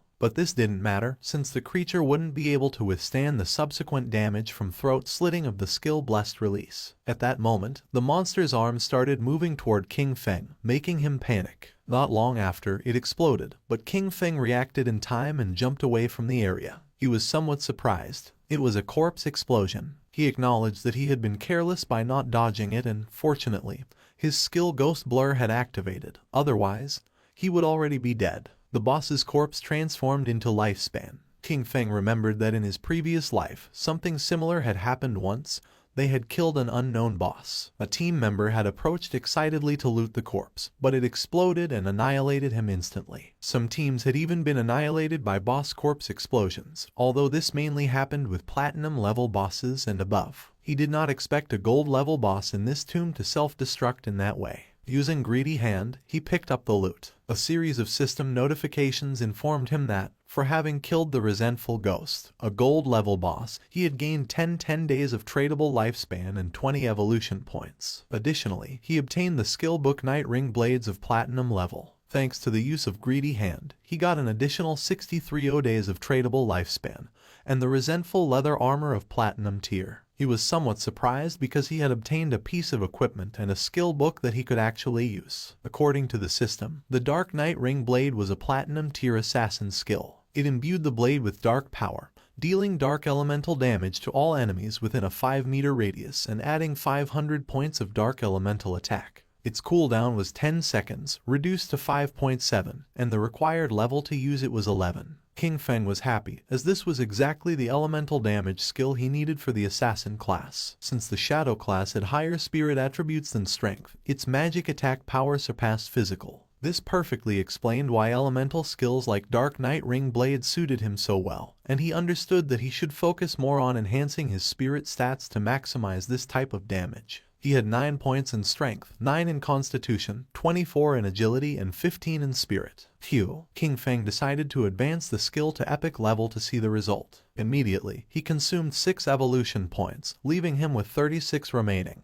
The skill Dark Night Ring Blade evolved from Platinum to Emerald, then to Diamond, and finally to Epic. As a result, the radius of effective dark elemental damage increased from 5 to 12 meters, and the added dark elemental attack rose from 500 to 1300 points. Our boy thought that, after the evolution of the skill, the range had expanded from 5 to 12 meters and the additional attack had increased from 500 to 1300 points. His eyes filled with seriousness, as he knew better than anyone that, being an area attack, the additional attack power was not so strong and the total damage per use could not be compared to that of Shadow Slash. However, it was a divine skill for eliminating groups of small enemies. Shadow Slash had a cutting range of 5 meters, but ultimately it was a linear skill. In contrast, the Dark Night Ring Blade was an area skill, so its effectiveness was much greater when surrounded. The system informed him that the Resentment Leather Armor of Platinum level granted plus 55 physical defense, plus 45 to all elemental resistances,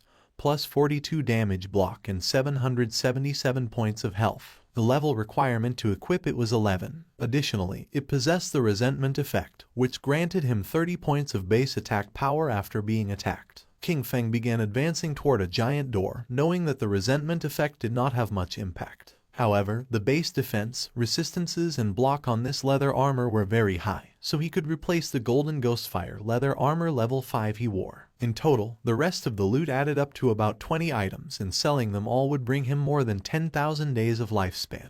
Now that he could enter the tomb, he hoped to find good material inside it, and if he managed to get a mount, that would be best. At the same time, a goblin swung with force its sword, cutting Xiao Yu and her friend in half. She and her party respawned back in the town. The man was so furious that he started shouting like a madman. Then, he grabbed Qin Xiaoyu by the collar and made it clear to her that she was a useless person who grew in height but not in brain. He scolded her that it was always because of her that the team ended up being annihilated, and that, because of this, he only had 2 years of non-tradable lifespan left. He threw her to the ground with force and threatened her, warning her not to even think about looking for him at school, or he would definitely take care of her. The friend approached her to help her and the man disconnected from the game. The friend asked Qin Xiaoyu to go with her to her parents' small town. She explained that she had heard that there was a community support group there that specifically helped the elderly and people like them, who didn't know how to play the game. She clenched her fists tightly and couldn't help feeling furious. She disconnected from the game and rejected her friend's offer, telling Yanyan to go alone. Furious, she woke up in her bed and, using her phone,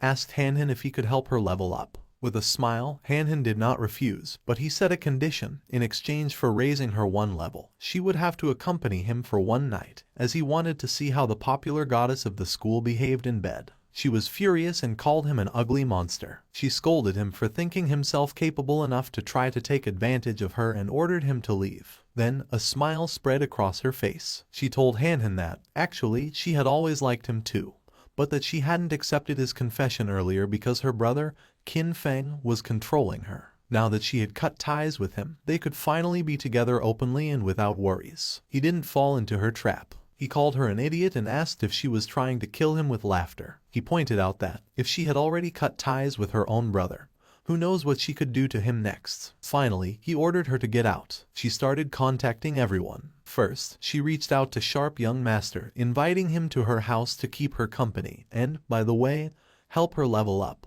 However, he recognized her immediately and mocked her, boasting that he was now a platinum-level talent and had plenty of women, before ordering her to get lost. Then, she tried her luck with Brother Xiao Ma, telling him that she was bored and waiting for him in Shell Town. The response was just as curt. He reminded her that everyone knew how she had deceived Jiang Wei and threatened to hit her with his new skill. She was sad and desperate. She cursed those men, thinking that not one could be trusted when it really mattered. In her desperation, she lamented that she only had 2.5 years of non-tradable lifespan left and didn't know what she was supposed to do. Her eyes were full of tears. She felt alone. She thought of King Feng and then remembered that he definitely would not ignore her. He must have a way to solve this, and she had to go back and find him to confirm it. It was night and, several hours later, she arrived at King Feng's apartment. For a moment, she thought that once inside she would find Qin Feng, apologize with some kind words, and that he would definitely forgive her. However, almost immediately she rebelled against this idea. She had done nothing wrong.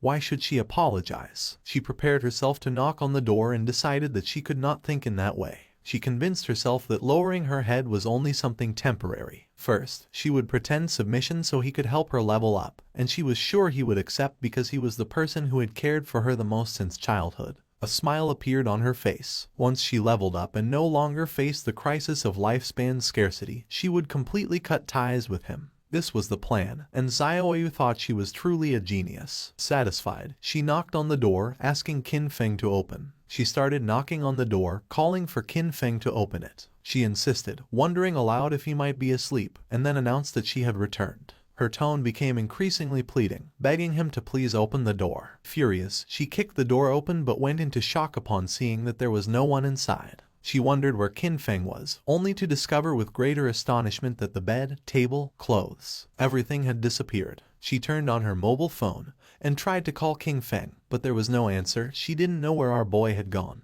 At the same time, in the depths of the Grudge Tomb, King Feng was massacring all the monsters. Not long after, he realized that he had reached the end of the tomb. King Feng summoned a devout follower, remembering that along the way he had annihilated more than 200 minor monsters and several bronze and silver level bosses. Thanks to this, he was about to reach level 12. In front of him was the final coffin and, knowing that once opened, the ultimate boss of the tomb would appear, he hoped it would be platinum level. It began to push the coffin. King Feng's attention was fixed on it, and not long after, something strange happened. Evil energy began to enter its body through the eyes and mouth. The system informed our boy that his devout follower had been annihilated. King Feng realized that this was Death Miasma, a gold-level boss. He cursed his luck for having run into this disgusting thing, as he knew that this boss had no physical form, which made it completely immune to physical attacks. He remembered that in his previous life, someone released this boss, and it ended up spreading to a nearby base. Countless unsuspecting civilians were killed or injured. Being possessed by this was practically a death sentence unless a teammate helped dispel it or one belonged to one of the few classes that could use special invincibility type skills to survive. The eyes of our boy began to shine with seriousness, and he decided to use the Dark Knight Ring Blade. Shadow began to spin around his body. Thanks to this, he was able to see the true body of it, which was hidden inside the miasma. Using the dagger, King Feng attacked the true body and a system window appeared, informing that he had killed the gold tier boss, Death Miasma. King Feng knew that the strength of this boss was clearly above platinum level, even though it was classified as gold tier, and its drops were only of gold grade. Fortunately, the skill he had recently learned, Dark Knight Ring Blade, was one of magic damage. The corpse transformed into Lifespan Orb, and using Greedy Hand, King Feng picked up the loot. He sighed. After all the effort it had taken to clear this tomb, he hoped that it would drop gold tier loot. King Feng obtained the rare item called Mount Bell. He was in shock upon seeing this. Our boy was happy since the boss had really dropped a mount. This showed him that Lin Liu's famous Koi luck was not just a simple rumor, it was a completely real fact. According to the system description, the Mount Bell Ghost Night Wolf served to summon a level 11 Ghost Night Wolf. This creature could assist in battle and also be mounted, requiring the user to have a minimum level of 11 to use it. King Feng remembered that the Ghost Night Wolf was one of the fastest mounts that could be obtained in the early stages of the game. The Ghost Night Wolf was level 11, and its grade was gold. It possessed 148 strength, 155 constitution, 135 spirit, and an impressive 191 agility. The mount would gain experience alongside its owner, growing stronger over time. However, if its bell were traded, the creature's level would reset to its initial state. Its abilities were also noteworthy. Dash. When mounted, it increased movement speed by 245%. Nightwalk. At night, it allowed the mount to remain permanently in level 1 stealth. Attacking would break this effect but added 120 reveal damage, and it took 60 seconds to re-enter stealth. Pounce. It allowed the mount to pounce on a single target 3 times in succession, with each hit dealing an additional 267 physical damage, on a 12-second cooldown. Wolf Howl. It granted allied units a bonus of plus 35 attack, plus 35 physical defense, and plus 35 all-element resistance for 18 seconds, with a 600-second cooldown. King Feng knew that it was not just a mount, but also a battle pet. The fact that it also included a stealth skill made it an immense gain. It was night, and mounted on the Ghost Night Wolf, King Feng emerged from the ruins and began heading to his next destination. His plan was clear: reach level 15 and accumulate enough lifespan to be able to extract the mount. Once he disconnected from the game, he would go directly to Magic City to eliminate Qian Shishi, cutting off any future threat at its root. King Feng passed by Zhanghai Coliseum and remembered that it covered an immense area and had 2 additional underground levels, forming a complex labyrinth. The place was full of monsters, which made it the perfect site for him to level up quickly. Taking small jumps, the Ghost Night Wolf climbed on top of the Zhanghai Coliseum wall, which was full of powerful monsters, who began to stare at our boy. The Ghost Night Wolf made a jump. King Feng and his beast began to descend from the sky towards the monsters. King Feng's eyes began to shine with determination. Using Shadow Instant Slash, our boy began to massacre the monsters. At the same time, somewhere else in the ruins, there was an Yu, who using her sword, killed one of the monsters that was in the area. The monster's corpse transformed into lifespan, and she felt relieved. Her teammate, Ma Naliang, son of a department head in Zhanghai City, began to applaud while mentioning that, as expected from Captain N, her damage was insane. He remarked how powerful the hidden class dragon swordsman was and stated that Yu was undoubtedly the woman he had set his sights on. She mentioned that this golden boss was only level 8, and even so, they had been fighting it for more than 10 minutes. Because of this, she really didn't understand how Shadow had managed to solo kill a platinum boss. Ma Naliang praised her but dismissed Shadow's achievement, stating that he was simply a stealthy assassin who relied on stealth to slowly wear down the boss. According to him, someone with this playstyle would never truly become great. He felt happy, since he knew that, luckily, Yu didn't have any influential backing. With his status as the son of an official, subduing her would be a piece of cake. And Yu asked if a mediocre archer like him wouldn't be even more suitable for the task of slowly wearing down a boss. Ma Naliang fell on his butt to the ground and explained that he was an upright person and wouldn't stoop to doing something like this. With a serious expression, he revealed that he had heard that Shadow had a terrible character and was a ruthless killer in the real world. He also mentioned that he knew a hunter from the Metropolitan Police who already possessed level 3 anti-stealth skills. He suggested finding a way to set him up, discover Shadow's identity in the real world, and, afterwards, take control over him. He argued that someone like Shadow could only be trusted if he worked for his organization. Otherwise, incidents like those of Song Fei and Zhang Lai would keep happening. He was tired of cleaning up Shadow's messes. And Yu and Wang Meng looked at each other and started laughing at Ma Naliang. They asked him if he really hadn't understood it. They explained that the situation wasn't that Shadow begged them to clean up his messes, but quite the opposite. It was they who had to clean up what he left behind. Only in this way could they ensure their interests were aligned with his, thus allowing cooperation. They reminded him of Shadow's achievements, the first global kill of a golden boss and the first kill of a platinum boss, both solo. With a furious expression, Ma Naliang made it clear that, To him, Shadow was nothing more than a fragile assassin.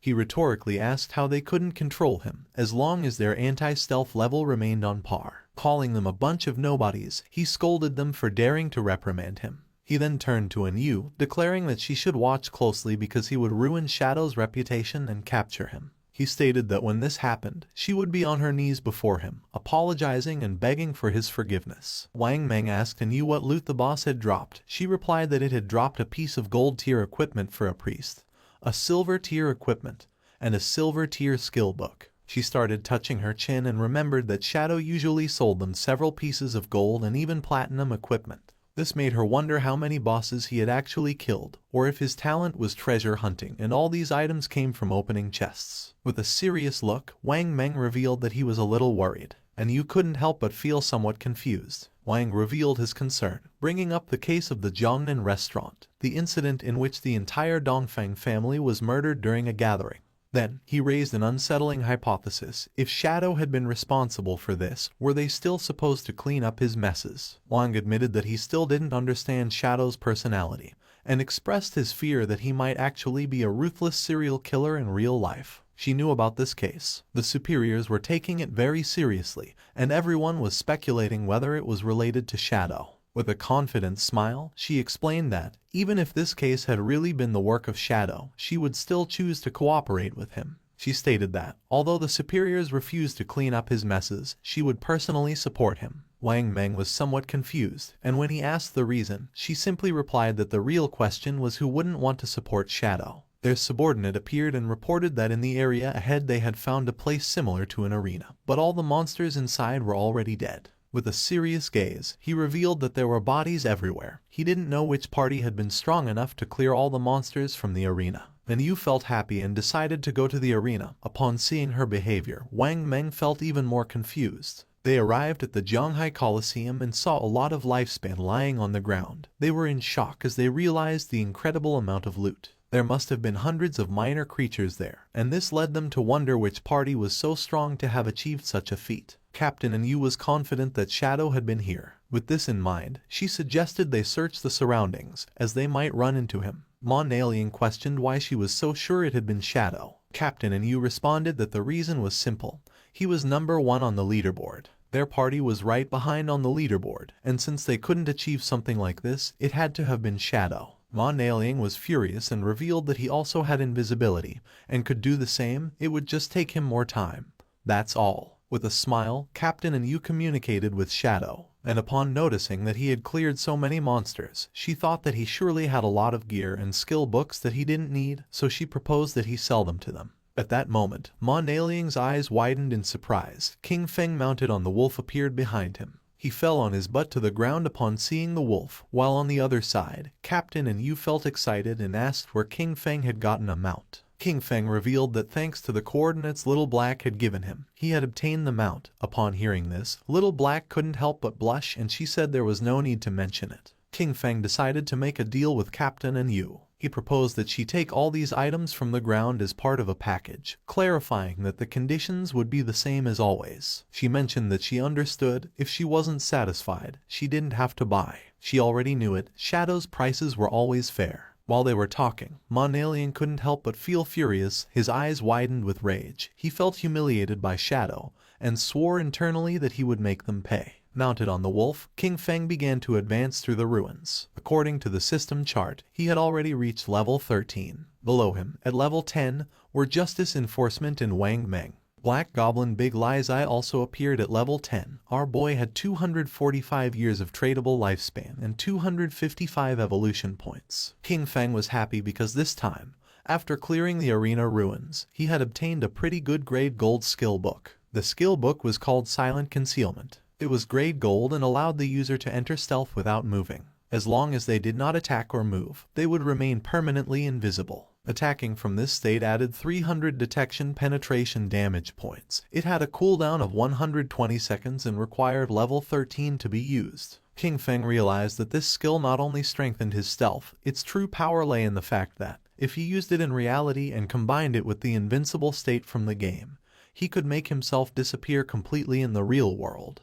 He decided to evolve this skill book to Epic, for which he consumed 11 evolution points. The skill was improved, going from Gold to Platinum, then to Emerald, Diamond, and finally to Epic. With this, the additional damage per stealth penetration attack increased from 300 to 800 points. In turn, the cooldown was reduced from 120 to 60 seconds. He decided to evolve other skills as well. First, he consumed 34 evolution points to bring Venomous Dart to the Epic level. The skill progressed from Emerald to Diamond and finally to Epic, improving its attributes. Its maximum range grew to 20 meters, its on-hit attack damage increased to 400, and it applied the Venom status. This status now dealt 100% damage per second for 5 seconds, with no weakness bonus, and did not stack. Next, he invested an impressive 200 evolution points to elevate Graceful Release to the Mythic level. Evolving from Legendary to Mythic, its weakness attack bonus soared to plus 300%, and its weakness attack multiplier was doubled, while its level remained at 5. Its active use now applied the Throat Slash effect, dealing 200% of the attack's damage per second for 3 seconds,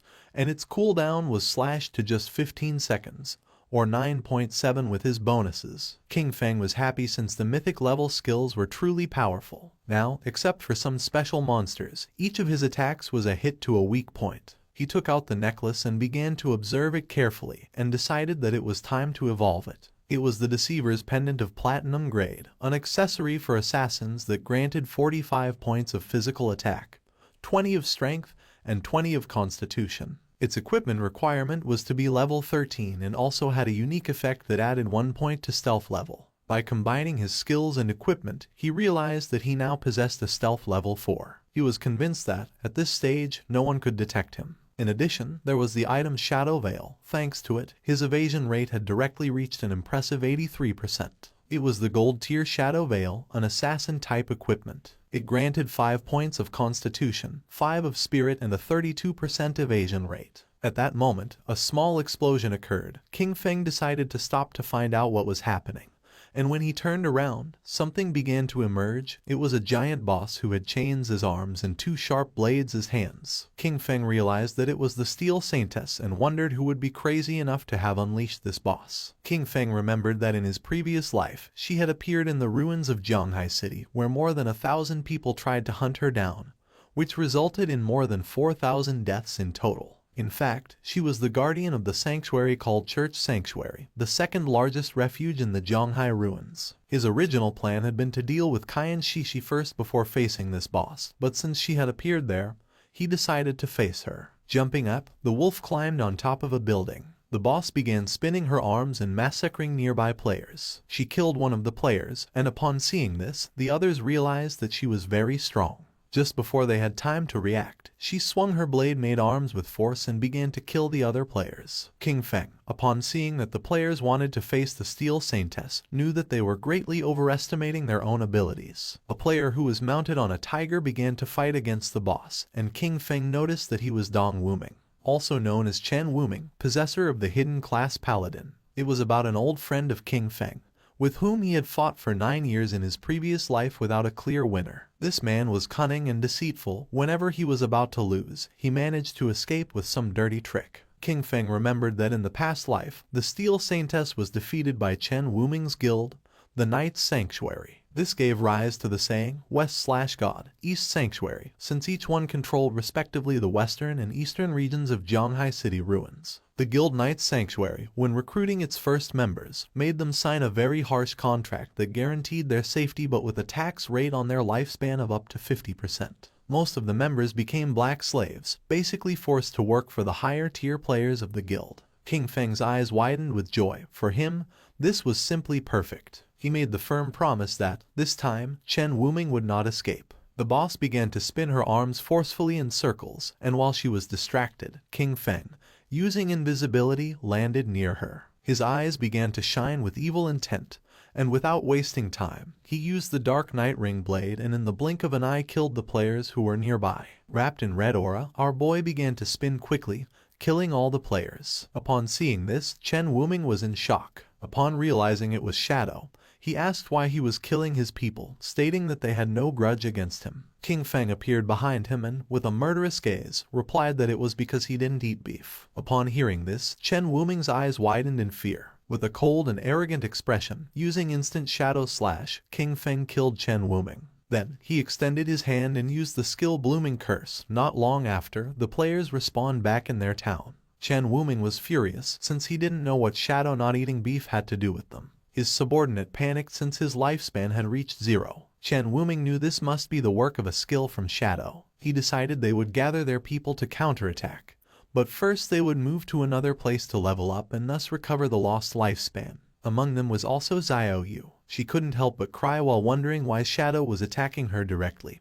Her lifespan was about to run out completely. The system informed King Feng that his skill, the Flower Bloom Curse, had absorbed from Xiao Yaoya 4 days of tradable lifespan and 1 year of non-tradable lifespan. King Feng couldn't help but feel happy upon realizing that she was also in Chen Wuming's party. His eyes widened with excitement. She had just absorbed this small amount of lifespan, a clear sign that she was already desperate. Because of this, she had chosen to join the Knight's Sanctuary Guild as a black slave. For him, this was something she well deserved. At that moment, the boss tried to attack Shadow, creating a smoke screen. Once the smoke cleared, it could be seen that he had dodged the attack using Ghostly Blur. He knew that in the first phase this boss wasn't very difficult to deal with. The boss was somewhat confused. The chains that formed her arms began to tense. Not long after, her arms began to spin. She didn't know what was happening. King Feng's eyes began to shine with seriousness. He knew that she only limited herself to swinging her chain swords repeatedly, performing some directed or area physical attacks. King Feng appeared above her and decided to use a combination of Blessed Release and Plague Blade.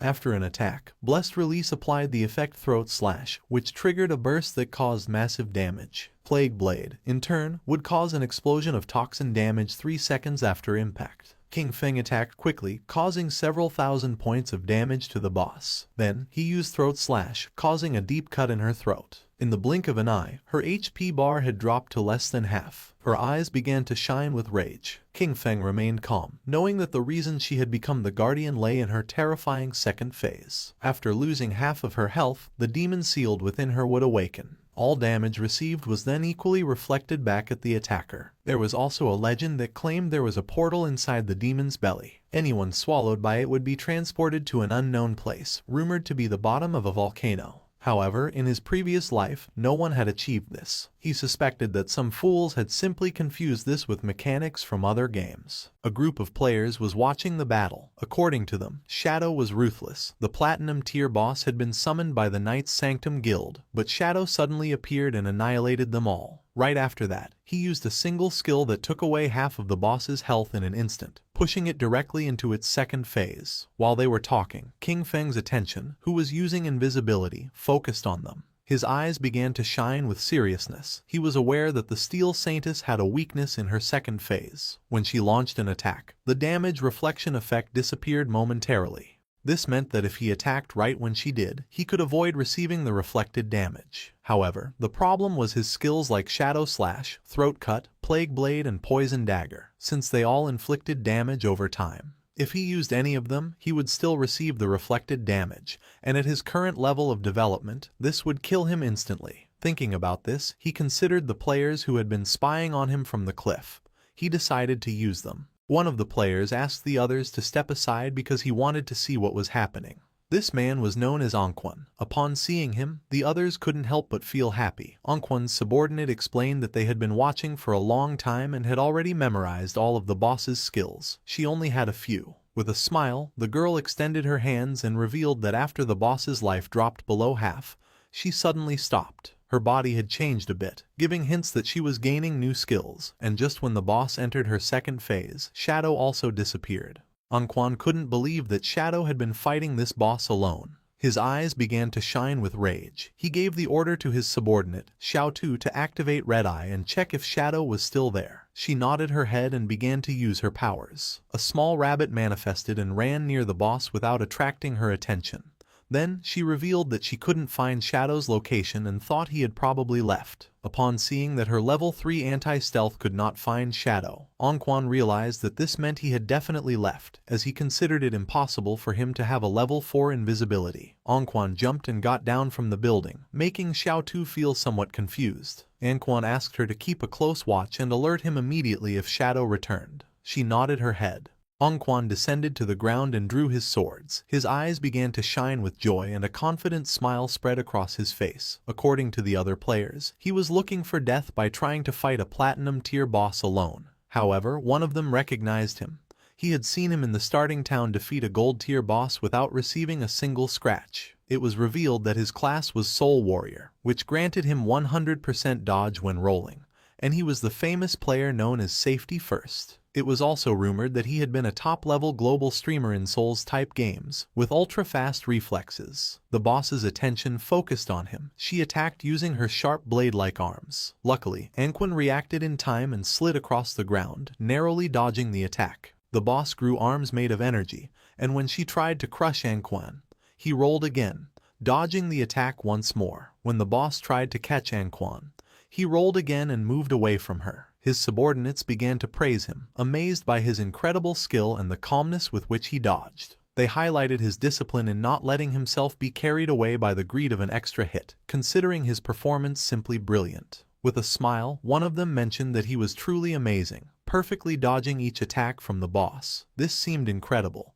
He even saw multiple slash effects flashing over the boss's body, which led him to wonder if the Soul Warrior class was really that powerful. With a curious expression, the black-haired woman explained that Anquan, by rolling, activated the special passive or counter-attack mechanic of the Soul Warrior. Each dodge or roll counter-attacked, dealing damage to the boss. Because of this, every time he dodged perfectly, he was actually hitting the boss simultaneously, draining her life. This was why the boss's HP decreased every time he rolled. With a smile, Xiao Tu made it clear that the perfect dodge was only the foundation.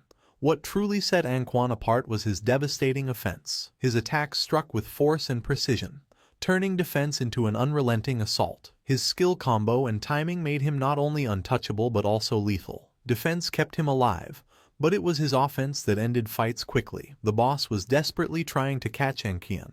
Xiao Tu's eyes began to shine with confidence when she revealed that if the dodge successfully activated during the roll, Anquan's next attack would ignore 50% of the boss's defense. Anquan turned around and decided to face the boss, and blue energy began to emerge from his body. Upon seeing this, his subordinates realized that this striking effect meant that the blow would definitely deal 4-digit damage. Anquan's eyes began to shine with excitement. Just before the boss could react, he unleashed the powerful strike he had prepared. His movement was a graceful dance, a single blow split into 3 shadows, swift and fierce like shooting stars. With absolute mastery, he precisely swung his swords through the gaps in the boss, causing deep cuts. In the blink of an eye, her HP bar dropped to less than half. His subordinates began to applaud upon realizing that, before they noticed it, the boss only had a third of her life left. Anquan turned his back on the boss and a confident smile spread across his face, but at that moment, someone attacked with powerful slashes, causing him more than 34,000 points of damage, killing him instantly. His subordinates couldn't help but panic. They couldn't understand why he had died, since they were sure he had dodged all the attacks.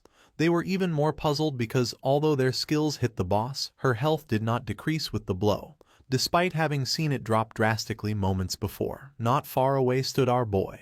He began to silently observe Anquan's lifespan orbs and thanked him. Anquan's constant showboating had caused the boss to use many of her moves. King Feng's eyes began to shine with joy, as during this time, he had been constantly attacking, finally reducing the boss's life to a third. The flashy moves of the Soul Warrior had inflicted decent damage, but in the end, he had caused his own death. Due to the traits of his class, it was simply impossible for him to defeat the Steel Maiden.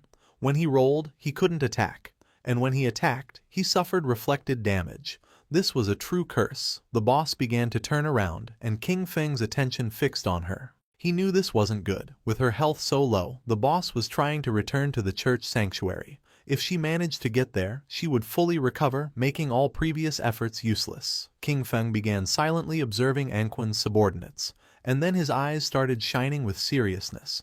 He realized that the Soul Warrior's death had scared these people and doubted they would attack the boss again. However, if the boss didn't make a move, her damage reflection effect wouldn't disappear. It was time to get serious. Our boy landed in front of her, knowing that he couldn't allow her to return to the sanctuary. Upon seeing our boy, the other players were somewhat surprised. To them, Anquan was just a clown. Shadow was the real boss. It seemed terrifying to think that all the cuts the boss had suffered moments before had been his doing. Xiao Tu couldn't believe it. Her level 3 anti-invisibility hadn't detected Shadow's presence, which could only mean that Shadow's invisibility was level 4 or higher. The gaze of one of them fixed on the lifespan orbs of Anquan, and his mouth watered upon realizing that the loot of the Soul Warrior was still on the battlefield. He decided to find a way to recover it. With eyes shining with determination, our boy used his skill Blacklight Shield, making a golden shield appear around him. This skill created a 10-layer shield, each one capable of blocking one instance of damage. The boss's attention focused on King Feng and her arms transformed back into blades. She attacked, and King Feng realized that this was the moment he had been waiting for. Using instant shadow slash, King Feng attacked with quick slashes. He began to stare at the boss.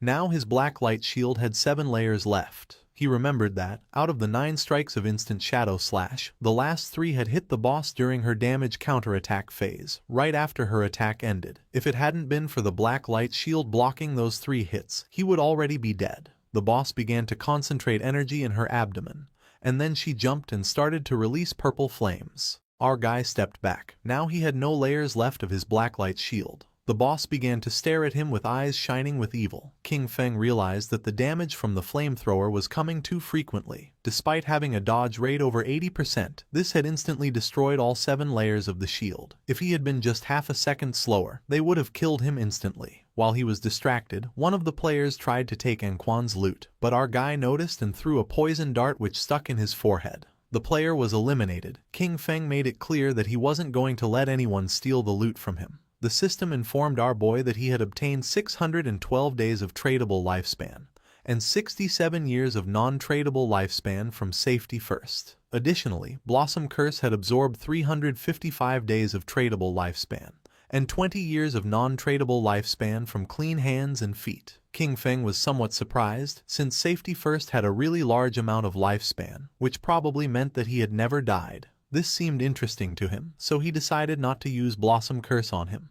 The boss started roaring, but King Feng remained calm. He knew that he would have to rely on the black light shield and the normal shadow slash to slowly wear her down. She attacked with force, but King Feng moved out of the range of the attack, causing her hand to hit the ground. Although the efficiency was low, it was relatively safe. While King Feng and the boss were fighting, Xiao Tu was watching the battle. She was somewhat surprised by Shadow's incredible ferocity. She wondered what kind of skills he possessed. Before, she hadn't understood how he had gotten the first kills, but now, seeing him in action, she was completely convinced of his power. Our boy's eyes began to shine with determination and he decided to give the final strike. King Feng moved quickly, cutting the boss's body into pieces as if it were nothing. The system confirmed that he had killed the Steel Maiden, granting him 48,000 experience points, 120 evolution points and the Church Sanctuary key. The other players were in shock. They couldn't believe that Shadow had really soloed the boss. For them, this was precisely the reason why he was number 1 on the leaderboard. King Feng picked up the loot using Greedy Hand. He obtained a piece of assassin-type leather armor of emerald level, the Black Flames gift-piercing leather armor. It granted 95 points of physical defense, 120 points to all elemental resistances, 77 points of damage reduction, and 77 points of constitution. Its special effect, Black Flame's Gift, applied a stack of the Black Flame status when attacking or being attacked, up to a maximum of 5. Each stack reduced the target's defense and elemental resistance by 7%, although a note clarified that the weakening effect was lower against bosses of emerald level or higher. Our boy felt happy since this single piece of emerald tier equipment provided better defense than what others got with a full set of armor. Additionally, it came with the Black Flame's Gift effect, which weakened the target's defense and elemental resistance. This made it much more useful than what had been dropped by the Soul Purifier earlier. He also obtained the skill Assassin's Instinct of Emerald tier. It granted him the ability to partially perceive the silhouette of invisible units and gave him 2 points to the anti-invisibility level. King Feng decided to upgrade the skill. The process consumed a total of 33 evolution points, leaving him with 97 remaining. As a result, his skill Assassin's Instinct evolved through the Emerald, Diamond, and Epic tiers until reaching Legendary tier. With this, his anti-invisibility level bonus progressively increased from 2 points to 5. Additionally, the legendary effect added the ability to more sensitively detect weak points of the target, granting him a 50% modifier to critical hit damage. It was an anti-invisibility skill, upgraded to legendary tier, with a level 5 anti-invisibility and a 50% increase in critical hit damage, combined with the passive of Graceful Deliverance. This added up to a total of 350%. Now, he could strike his enemies' weak points even with his eyes closed. King Feng had 97 evolution points remaining and decided to evolve his Ghostly Blur skill to legendary tier first. It consumed 80 of his points, leaving him with 17. As a result, Ghostly Blur evolved from epic to legendary, increasing its passive evasion rate from 75% to 85% and granting full immunity to damage each time the evasion activated. At that moment, Captain Anyu and the others appeared. She began greeting our boy and asked if any good loot had dropped. King Feng was confused, not knowing what was wrong with Anyu. With a smile, Captain Anyu mentioned that she hadn't checked the leaderboard before and didn't expect him to reach level 13 in a single night. According to her, this was crazy. Wang Meng mentioned that they had been grinding all night and hadn't even reached half of level 11. His speed was simply unreal. Captain Anyu hit Wang Meng on the head, telling him not to talk nonsense. She knew that men leveled up faster. King Feng felt somewhat confused, but then he explained to her that he had gotten some loot. He had already appraised it at 45,000 days of lifespan, all together in a single package. She decided to give him the lifespan, and the system confirmed that the transaction was completed. With a serious look, King Feng revealed that he also had another good item for sale and asked if she knew about the hideout. Captain Anyu began to show a smile and mentioned that they had already heard about the hideouts. She explained that in the ruins of Zhonghai City there were no safe zones, but player groups could occupy hideouts as bases. In them, they could store supplies and activate magical defensive barriers at critical moments to block external water invasions. King Feng knew that what she had probably heard about was the small hideout dropped by the Golden Boss. She nodded her head and explained that Zhonghai City's officials still hadn't found any hideout. She added that in Modu, officials had already taken control of a medium-sized hideout, and that's how they knew of its existence. King Feng took a golden key out of his inventory. Now that she understood the value of a hideout, he revealed that it was the Sanctuary hideout key, which had been dropped by the boss he had just defeated. He informed them that this hideout covered more than 800 meters of land and proposed that they return and discuss the price they were willing to offer. After this, he would consider whether or not to sell it. Captain Anyu and Wang Meng were in shock, as they knew that the larger the hideout was, the stronger its defensive capabilities and the more solid its internal infrastructure. A hideout covering 800 meters was more than enough for each member of Zhonghai City's official forces to have their own private room inside. She extended her hand and, with a curious look, asked how much he planned to sell such a large hideout for. King Feng decided to go back and discuss it first, to see what price they could offer. He knew that in his previous life, this hideout could be sold for 2,000 years of lifespan. If he managed to sell it to the government, this, combined with the lifespan he already possessed, would be enough to extract all his gear, skills and levels into the real world. With a nervous expression, Captain Anyu accepted his proposal and assured him that she would immediately report it to her superiors. Then, she said there was something else and asked for his help. They had just received news that 7 gold tier bosses had appeared together in Dark Moon Town, where many people had already died. Because of this, they were willing to offer 10 years of lifespan if Shadow intervened to eliminate them. Upon hearing this, our guy mentioned that 7 gold tier bosses didn't seem like a big problem. He considered that even if they were grouped together, the official forces should be able to eliminate them with some time. Therefore, he deduced that if they had come asking for his help, there must be something particularly problematic about them. She began giving a thumbs-up gesture, impressed by his insight. She confirmed that he was right. She explained that they had managed to isolate and kill one of the 7 bosses, but it came back to life. And not only that, suddenly the stats of all 7 bosses skyrocketed, instantly annihilating her entire team. King Feng's eyes widened in surprise. He remembered the existence of group-type bosses that could resurrect. This led him to suspect that they might be puppets created by the Cursed Slate, one of the ancient god slates. If it really was an ancient god slate, then it was something he couldn't let go. He decided to go now and asked her to send him the coordinates. She wished him good luck. According to our guy, Anyu was quite genuine. The loot from 7 gold tier bosses could be sold for 40 or 50 years of lifespan, and she had even offered him an additional 10 years as a reward. Honestly, this was very generous. Mounted on the ghost night wolf, King Feng began to move through the ruins, passing by a statue, and his eyes widened in surprise. Not far away, there was a group of players hitting a girl. It was Xiao Yu, King Feng's sister. With a smile, the woman gave her a strong slap on the face, accusing her of being a slut who tried to seduce the guild leader even though she had just joined. Xiao Yu, whose face was full of bruises, began to cry. With an angry gaze, the woman made it clear that this was a warning. She should stay away from the guild leader or she would destroy that pretty face. They continued beating up Xiao Yu. King Feng, who was watching from the top of a building, realized that Xiao Yu had gotten involved in internal drama after joining the Knight's Sanctuary. These insignificant power games were nothing new to him, but in his past life, he had always been the one to resolve them for her. He descended to the ground and asked her to simply enjoy life being alone. Xiao Yu began to cry, begging them to stop hitting her, as it hurt a lot and she thought she was going to die. The women did not stop and swore they would kill her, accusing her of being a damn slut. They didn't know how many men she had seduced. King Feng entered the statue, remembering that beneath the enormous statue in the center of Zhonghai City's ruins, there was a hidden chamber that allowed returning to the starter town. Information that very few people knew. In front of our boy, a magic circle appeared. He knew that teleportation wasn't free. The first trip cost 500 days of lifespan, the second 1,000 and the third 2,000, doubling with each use. Over time, the starter town would evolve into a higher level zone where minor monsters would transform into bosses and hidden treasures would appear. An example of this was the ancient god's slate on this occasion, an item he couldn't let slip away.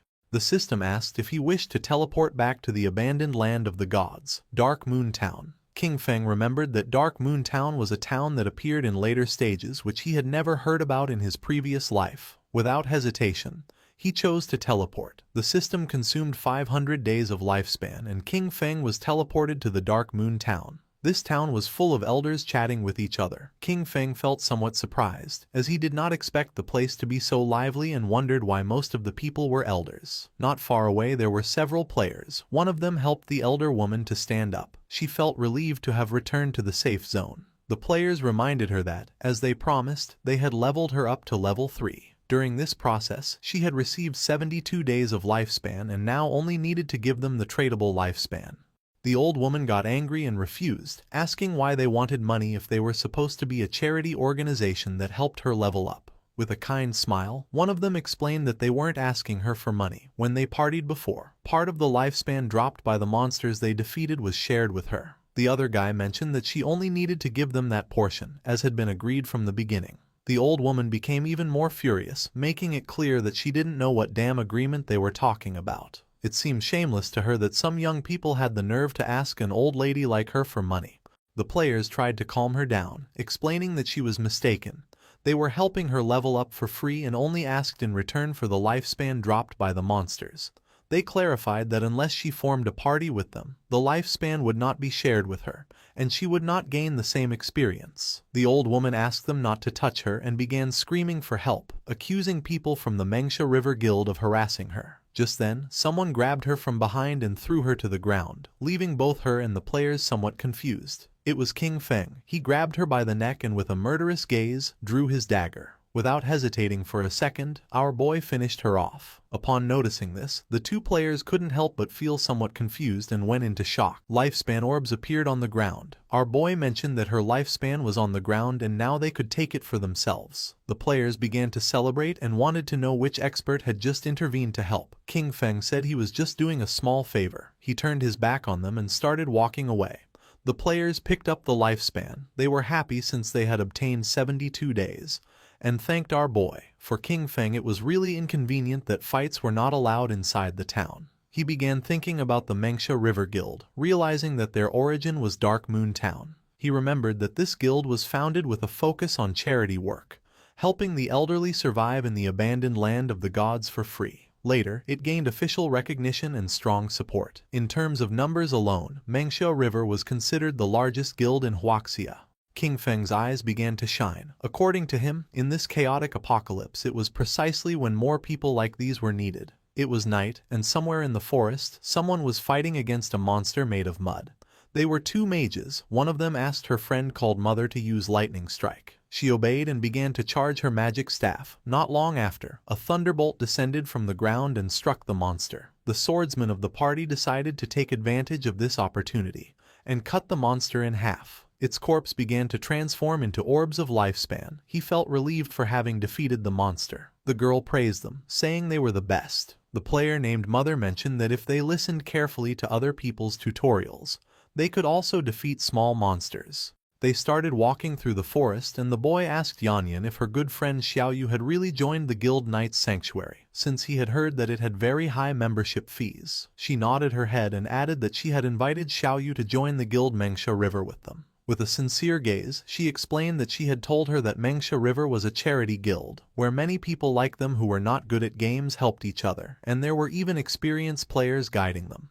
But she didn't want to join. The other player remembered that Xiaoyu was already level 10, since she had been leveled up by people from Knight's Sanctuary. She added that she had heard that this guild's membership contract bound its members for 3 years. Once signed, they became their slaves during all that time. The boy knew that, even if they had raised her to level 10, they were only treating her as a tool, nothing more. According to the player, if one didn't have skills, the best thing was to kill small monsters in silence and slowly accumulate lifespan and experience. Just like they did, limiting themselves to killing small monsters, retreating to ask for help when encountering a boss. Yanyan let out a sigh. She knew that Xiaoyu believed herself special, since after all, she had a hidden class and, in that sense, was certainly stronger than them. At that moment, a rain of invisible arrows began to descend upon them. They didn't have time to react, and the arrows pierced through the player's body, taking away 1200 HP points. The man's corpse transformed into lifespan. Yanyan panicked since this man was her father, and her mother couldn't help but cry.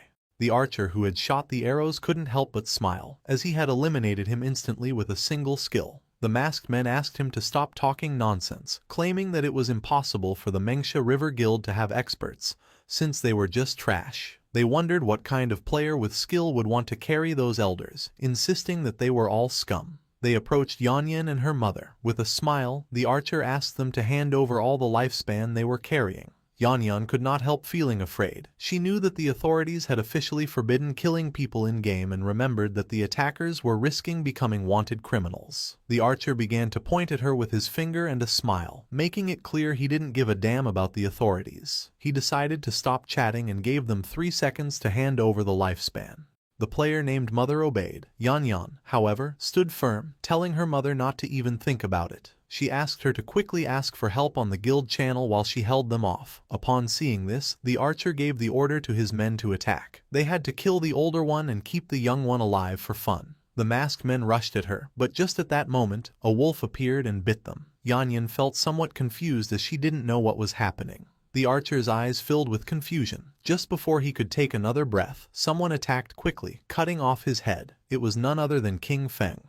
While the wolf was devouring his subordinates, our boy began to observe the archer's head in silence. He soon realized that he was Shadow. The archer and his subordinates respawned back in the town. He was furious, and his men too. They wondered if the cause was the killer status, but even with it, there was no way that their lifespan could be completely drained. They were in shock, not understanding how all their lifespan had disappeared and why such a large amount had dropped, ready to be traded. They started running toward the forest, knowing that if this continued, they were going to die. They had to kill monsters quickly to get some lifespan. At that moment, a strange energy appeared, and not long after, a sword made of energy descended upon them. The energy made them unable to move. Someone approached them. They knew they had finally been caught for having been wandering around and attacking other players. They were 2 priests. The man who was holding the skill book revealed that they were official bounty hunters and that, according to the law, they were going to arrest them, for which he asked them to provide their real-world information. The other man began staring at them with a serious gaze and made it clear that if they resisted, they would immediately end their lifespan. Back in the forest, flowers began to emerge from the archer's corpse. Yanyan felt happy and thanked our boy, knowing that without his help, she and her mother would have been doomed. King Feng started looking down at the ground. He did not expect Chuyen to be so good. Kind-hearted and brave, she was completely different from Qin Xiaoyu. He didn't know how they had become best friends, but fortunately, they had taken separate paths. King Feng disappeared without a trace, and upon noticing it, Yanyan and her mother felt somewhat confused. Yanyan picked up the lifespan orb and her eyes filled with confusion since she didn't know if it was her father's lifespan. The mother was somewhat confused since she didn't know where the others were. She asked her daughter how Shadow had suddenly disappeared. Yanyan said that she didn't know. The only thing she knew was that he was the #1 shadow boss in the world. Somewhere else in the forest, there was another group of players. They remembered that Captain and Yu had said that Shadow would arrive in a few minutes, but almost half an hour had already passed and they wondered what he was doing. With a curious expression, one of them asked the other if Shadow could defeat the bosses that were inside. The other player said he doubted it, since, after all, these bosses could revive. He found it incredible that he had dared to accept the mission, considering they were bosses that revived infinitely. Our boy, who was invisible, passed between them. King Feng began to move away from them. He was aware that the ancient god slate added 1 positive and 1 negative affix to equipment. With luck, these affixes could even alter class traits. Some had even seen the 7th player in the world ranking summon the ghost of an ancient god using 7 of these slates to destroy a legendary level boss. Sometimes, these bosses were invisible with extremely high stealth levels, so players passing nearby were eliminated without even knowing what had hit them. The group-type bosses created by the ancient god slate contained unique mechanics, and each possessed different skills. King Feng saw several monsters with eyes shining with malice standing. Sometimes, these bosses were invisible, with extremely high stealth levels, and players were eliminated without even realizing what had happened. Other times, the real boss was actually a summoner-type sorcerer, hidden somewhere nearby. In these cases, the boss that players faced simply respawned endlessly. According to current information, once killed, the bosses would revive. And each time, all of them would gain a stackable Berserk attribute. Official sources said that killing even just one triggered resurrection and Berserk state. But what if they were all killed at the same time? Would they still revive? It was something worth trying. King Feng decided first to equip the follower's pendant and use a devout follower to make a test. Our boy summoned a devout follower. It started to charge towards the bosses and attacked, taking more than 1400 points of HP from them. The eyes of one of the bosses began to shine with rage. It turned around and not long after, the body of the devout follower exploded. The bosses didn't even pay attention to the poor devout follower. King Feng's eyes widened with seriousness, realizing that all of them were level 10. They had no damage reflection and their stats were only about twice as strong as those of regular golden tier bosses. He used Shadow Ring Blade. A strange red energy began to spread throughout the area. Then, King Feng used the poison darts, which embedded themselves in the throats of the bosses. The corpses of the bosses began to disappear. Our boy felt somewhat confused upon seeing that they hadn't dropped loot. At that moment, the bosses began to merge into a much more powerful monster. It was gigantic. The boss began to charge toward King Feng. He went on alert, knowing that eliminating them simultaneously had been the right move and that now they had entered the next phase. Then, he noticed the symbols covering this giant boss's body. The boss attacked, but our guy dodged the attack. He immediately recognized the symbols on its body as ancient god script. By deciphering the individual words, disaster, sky, ancient, Tuo, Wu, god, sea, and reorganizing them, he translated them to reveal the true name of the boss, Uthos, the calamity ancient god. As little by little the boss was getting closer, King Feng became confused because he didn't know how to proceed. Then he wondered if he should attack different parts of the boss in order of the characters. After all, it wasn't for nothing that he had invested a great amount of personnel and resources studying ancient god script to overcome the ancient god ruins. King Feng slipped and attacked the symbol that the boss had on its leg, then attacked the symbol on the arm and then the one on the chest. Poison began to emerge from the body of the boss. It opened its mouth and began to roar in agony. Its body began to fall apart and fell into the water. Our boy became alert, not knowing what was happening. Then, coffins emerged from the water and the boss began to float and change shape. Its body began to mutate, and not long after, several monsters began to emerge from its body and roar. King Feng noticed that the embossed inscriptions on the coffins matched one by one with the monsters. Apparently, at this stage, he needed to kill them near their respective coffins. He could already see the ancient god slate. This seemed like its final phase. The monsters began to charge toward our boy. He stood firm and his eyes began to shine with determination. Crows began to fly over the area where our boy was fighting against the ancient god slate. The attention of all nearby players focused on them. They felt somewhat confused and curious, as they didn't know if what they were sensing was an earthquake or if the movement in the valley meant that the boss was going berserk. Because of this, they decided to go take a look. With a curious look, the mage of the team asked where the hell Shadow was. According to her friend, there was no way he could defeat this boss, so he probably wouldn't come at all. The eyes of the swordsman of the party widened in surprise, asking his friends to come take a look. The place was empty. There was no trace of either King Feng or the boss, leaving the players in shock. They began to walk around the place and noticed that the ground was cracking, wondering if the earthquake had just killed the boss or what was happening. Captain Anyu communicated with them and asked them to retreat, since Shadow had already taken care of the boss. The eyes of the players filled with surprise and confusion. They could not believe that Shadow had defeated the boss alone. The coffins were empty and the chains were broken. They remembered that just a moment ago they still doubted that Shadow could defeat those 7 bosses. Now, barely 10 minutes later, all of them had disappeared without them noticing the arrival of King Feng. They wondered how he had done it, especially because the bosses were supposed to respawn. It was then that they began to understand their leader's decisions. Meanwhile, under the moonlight was walking King Feng with a slate in his hand. According to him, this time's haul hadn't been bad at all. His eyes began to shine with joy. He had leveled up to level 14. Thanks to the 7 bosses and the use of Greedy Hand, he had gained a total of 294 evolution points. Most importantly, however, was that he had obtained this ancient god slate. Given its mechanics, the authorities wouldn't decipher it in less than a month, and the losses would be catastrophic. He spent 210 evolution points, leaving him with 115. His skill Shadow Flash / evolved from epic to legendary. The improvements were substantial. The blink range increased to 40 meters, stealth duration to 15 seconds, and cooldown was reduced to 8.8 seconds. The skill now inflicted 9 slashes in a wider area of 6 meters, and each hit added 700 attack power. However, the most impactful change was a completely new effect. Each slash now granted him a shield equal to 100% of his maximum HP, stackable up to 9 times and lasting for 60 seconds. Our boy was confident and couldn't help but feel cheerful, since from now on, if the 9 slashes of Shadow Flash / hit, his effective HP would become 10 times greater. His margin for error had just skyrocketed. He turned invisible and began to walk through the area, knowing that, at his current leveling pace, he would reach level 15 in another 5 hours. Then, it would be time to head toward Magic City. Several hours later, our boy arrived at the ruins, where the women were still beating up Xiao Yu. They were willing to beat her to death. King Feng was somewhat surprised to see that they were still fighting. These women were quite ruthless. The white-haired woman began to stretch her arms to rest a little. She was exhausted and complained that her back and waist hurt. The friend was somewhat furious, as her hand was swollen from so much hitting, and she complained that her hands were practically smoking from the fight. They spat on Xiao Yu and decided that it was enough for today. This beating should serve as a lesson. Xiao Yu, whose body was full of bruises and wounds, began to sit up. She couldn't help but cry.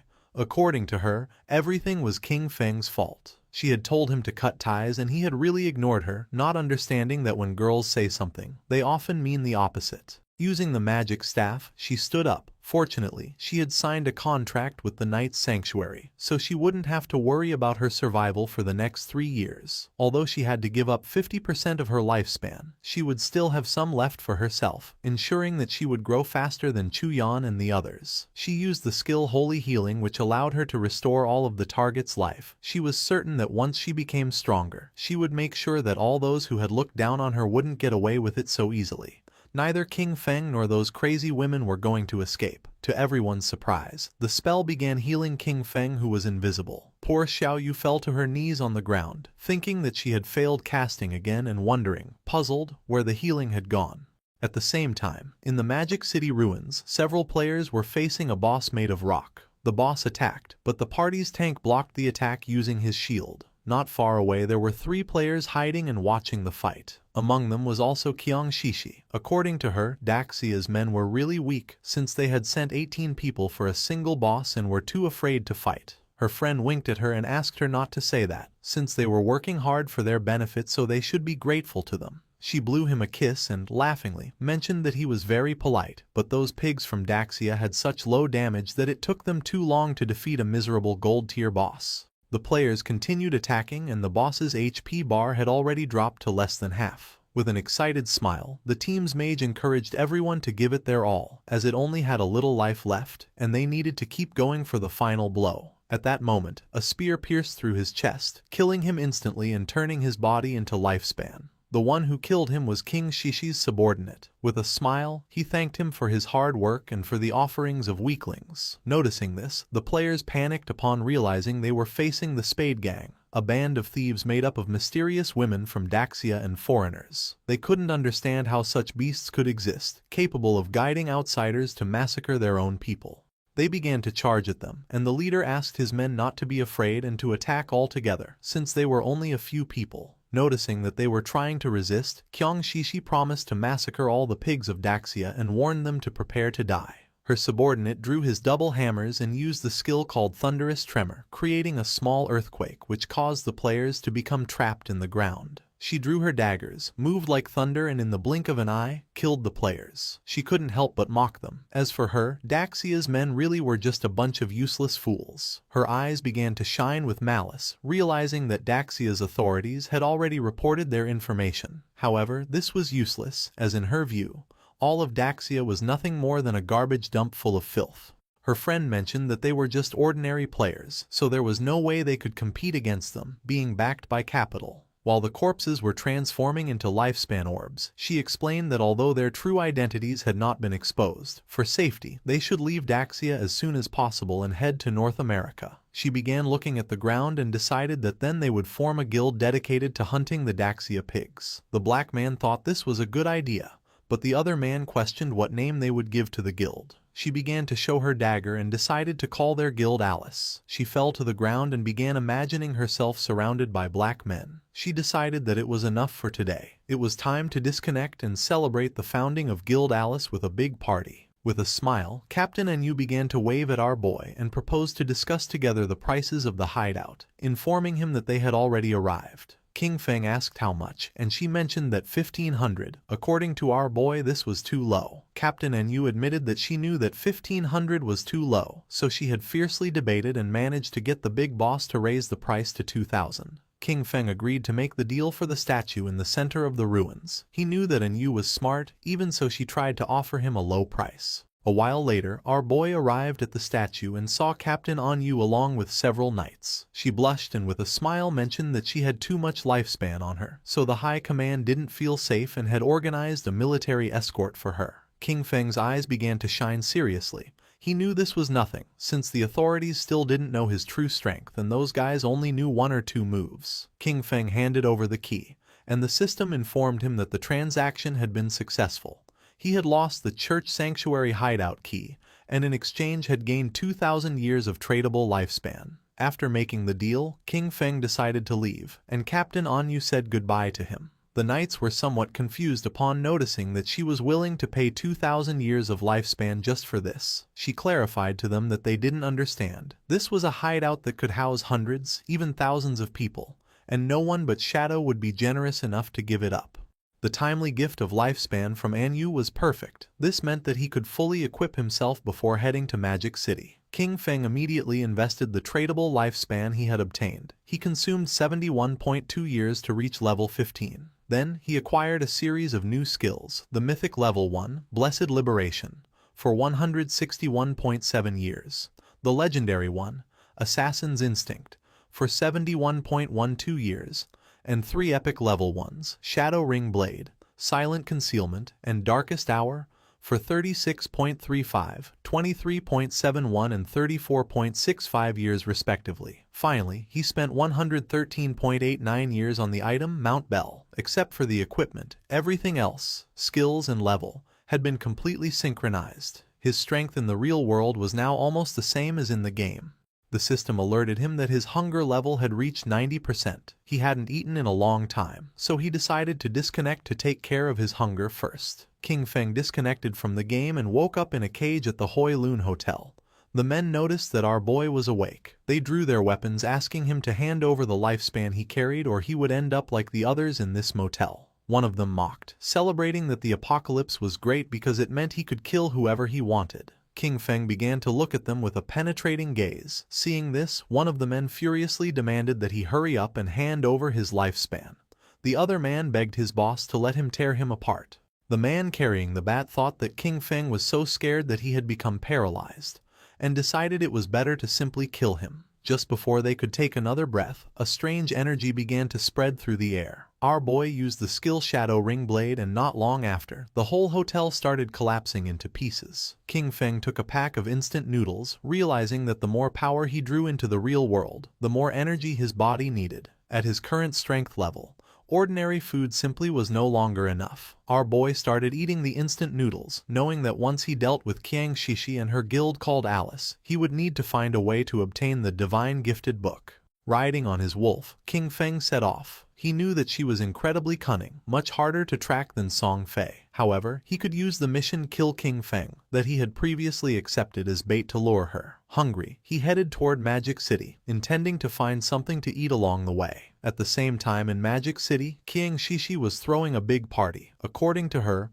her men were amazing. She hugged the two black men and mentioned that for her, the feeling of falling asleep and entering the game after their epic and exciting battle was simply incredible. The men praised her, declaring that her skills were absolutely unmatched. Amid laughter, they called her a crazy hot chicken. One of her subordinates informed her that Shadow had just sent a message. Qin Feng was already dead. He told her to meet in Magic City in the real world. He would bring her Qin Feng's head and then collect the final payment. She knew that meeting with Shadow in real life was too risky. She mentioned that it wasn't necessary to meet in person and simply asked him to send a photo. Her subordinate explained that Shadow didn't use a phone because he was afraid of being tracked by the authorities. She couldn't help but smile upon noticing that Shadow was also hostile toward the authorities. Lately, their persecution had become more intense, and if they could take advantage of the opportunity to lure Shadow into Alice, the Daxia pigs would no longer be a threat. Because of this, she decided to stage a small play to test the waters and see which side Shadow was really on.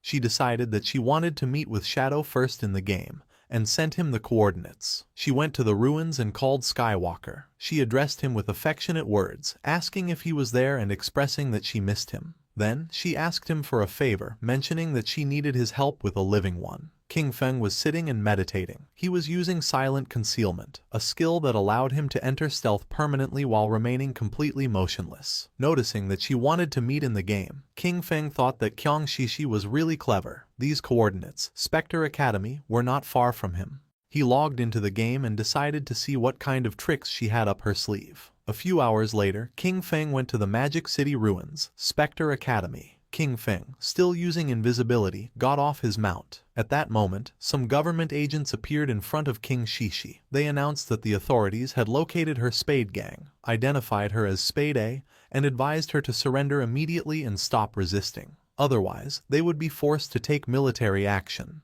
With a smile, she asked Tian Xingjian to go back and tell his men from Daxia to remember this well. They were no longer the Spade Gang, now they were the Alice Guild. Showing off her melons, she made it clear that they, the Alice Guild, specialized in killing Xiaoguo's men. Tian Xingjian and his men couldn't help but blush. Furious, they cursed Spade A, promising that Great Zia's officers would bring her to justice, calling her audacity shameless. With an expression full of excitement, she provoked the Daxia pigs to face her. She hinted that if they performed well in this show, she might become even bolder with them that night. King Feng was watching everything. Tian Xingjian clenched his fist upon noticing that she was as stubborn as ever and swore to arrest her. King Feng remembered that he was Chu Haonan, with the code name Tian Xingjian. He was a well-known informant who had provided intelligence to the Alice Guild, and who had only fallen in the 7th year since the start of the game. He found it interesting that Qiang Shishi and Chu Haonan were conspiring so early. He understood that both had orchestrated all this to test him. If he intervened to help Qiang Shishi, he would become an enemy of the authorities.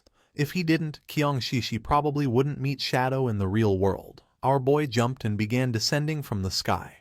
He used the skill Shadow Ring Blade and decided that this was the moment to show his sincerity. A strange red aura enveloped Tian Xingjian and his men, slowly taking away their HP. The system confirmed that he had slain Tian Xingjian and his men. Qiang Shishi and the others were somewhat confused. Once the corpses transformed into lifespan, King Feng appeared in front of them and introduced himself as Shadow.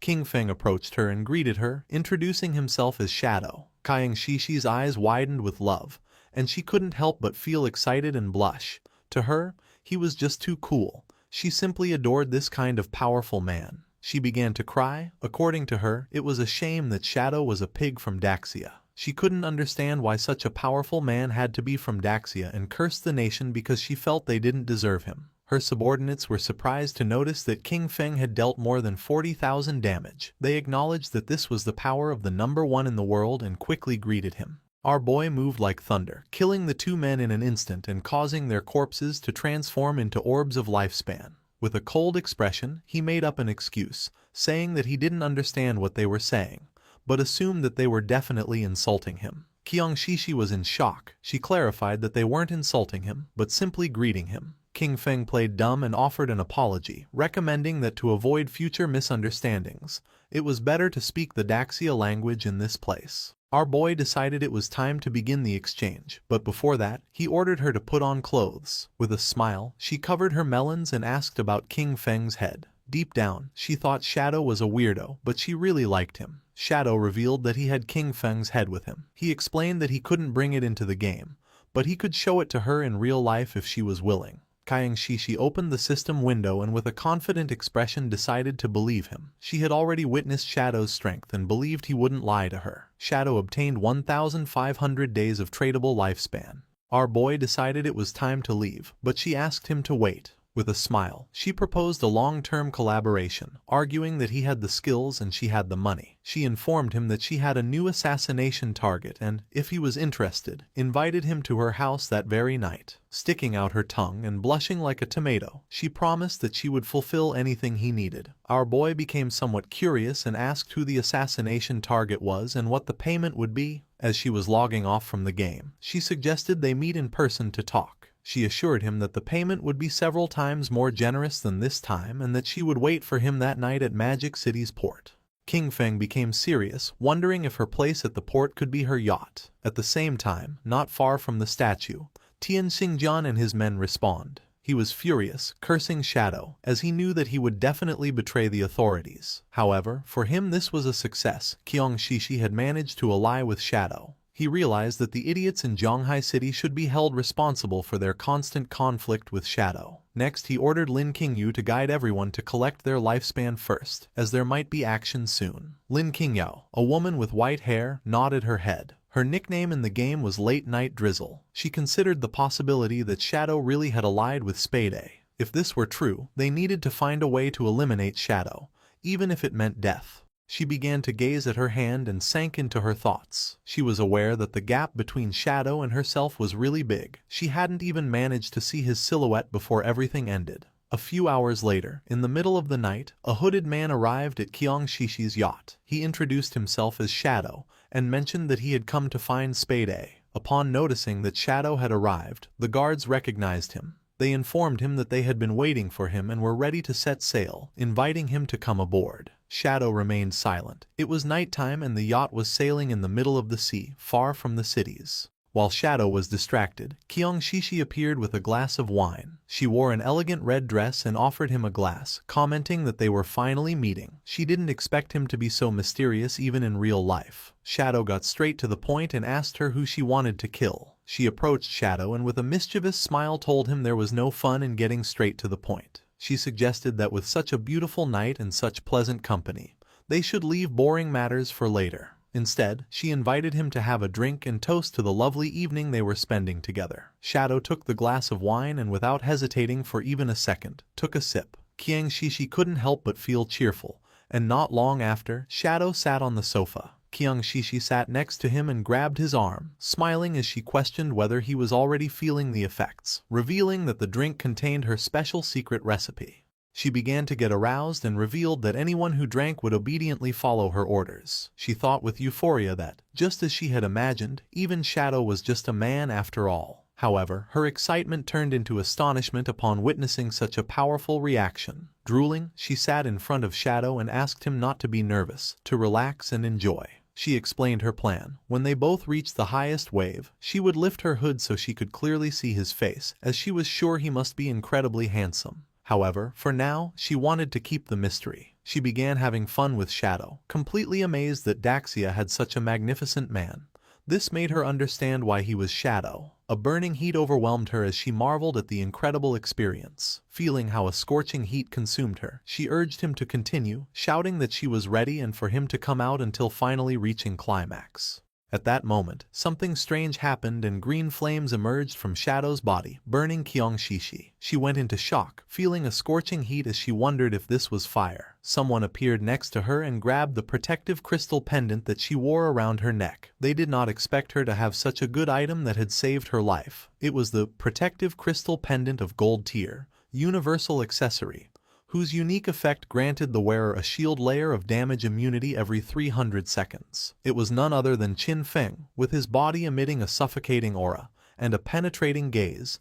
He began to stare at her. Qiang Shishi was in shock. She wondered why he was here, since she remembered that Shadow had killed him. Our boy decided to reveal the truth. There was only one reason: he was Shadow. She moved away from the supposed Shadow who was sitting on the couch, and her eyes widened in fear. The hooded man was none other than a devout follower that our boy had summoned so that it would pretend to be him. It was very happy since it had had a lot of fun with Qiang Shishi. The formerly arrogant Qiang Shishi now knelt before Qin Feng. Banging her head against the ground, she begged him to spare her life, admitting that she was wrong. She offered him all of her lifespan and pledged to be his slave, telling him he could do with her whatever he wanted. Qin Feng asked about the 5 foreigners who were with her. With her eyes full of tears, she began to bark like a little dog, asking her daddy if he would let her go in exchange for the information. Just before she could finish the sentence, Qin Feng broke her neck, and while she writhed in pain, he grabbed her phone, realizing that the 5 guys were not on the yacht.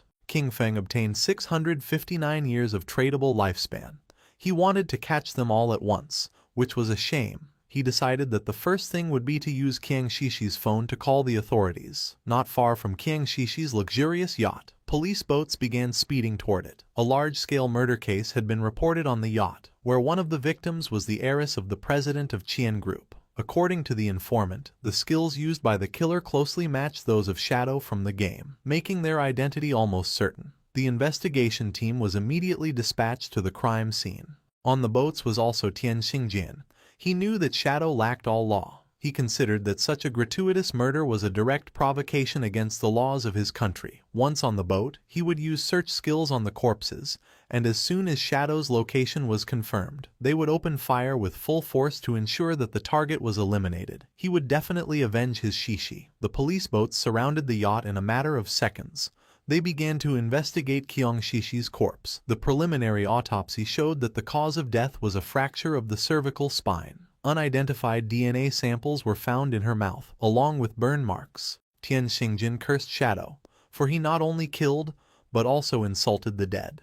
He touched her corpse and used the skill called Last Words of the Deceased. By touching the body, the skill allowed him to obtain the location of the killer for 5 minutes. He, Tian Xingjian Qiu Haonan, swore that he would make sure that the culprit was brought to justice. His eyes widened in surprise. He went on alert, drew his pistol, and warned his men to be careful, since Shadow was right there. He began to order an all-out attack towards 6 o'clock. Just before he could turn around, a powerful venom dart pierced his head, leaving the others in shock. His corpse fell next to Qiang Shishi's. Lin Qingyu did not lose her composure. With an expression full of determination, she summoned a group shield and began shooting, accusing Shadow of having killed the investigator, and asking him if with that he was trying to become an enemy of the authorities. Qin Feng asked them not to be nervous. He explained that the reason he had killed Qiu Haonan was because he was a traitor who leaked official information to Qiang Shishi in exchange for benefits. As for the evidence, he indicated that it should be on his phone. They were free to investigate thoroughly. One of the police officers turned on Qiu Haonan's phone and informed Captain Lin that, indeed, they had found communication records between Captain Qiu and Qiang Shishi on their phones. It was then revealed that Qian Shishi was the player known in the game as Black Ace. Captain Lin Qingyu did not believe it and decided to see it for herself. She grabbed the phone, but the officer panicked, asking her to wait a moment. She felt confused and wondered what this was that she wasn't allowed to see.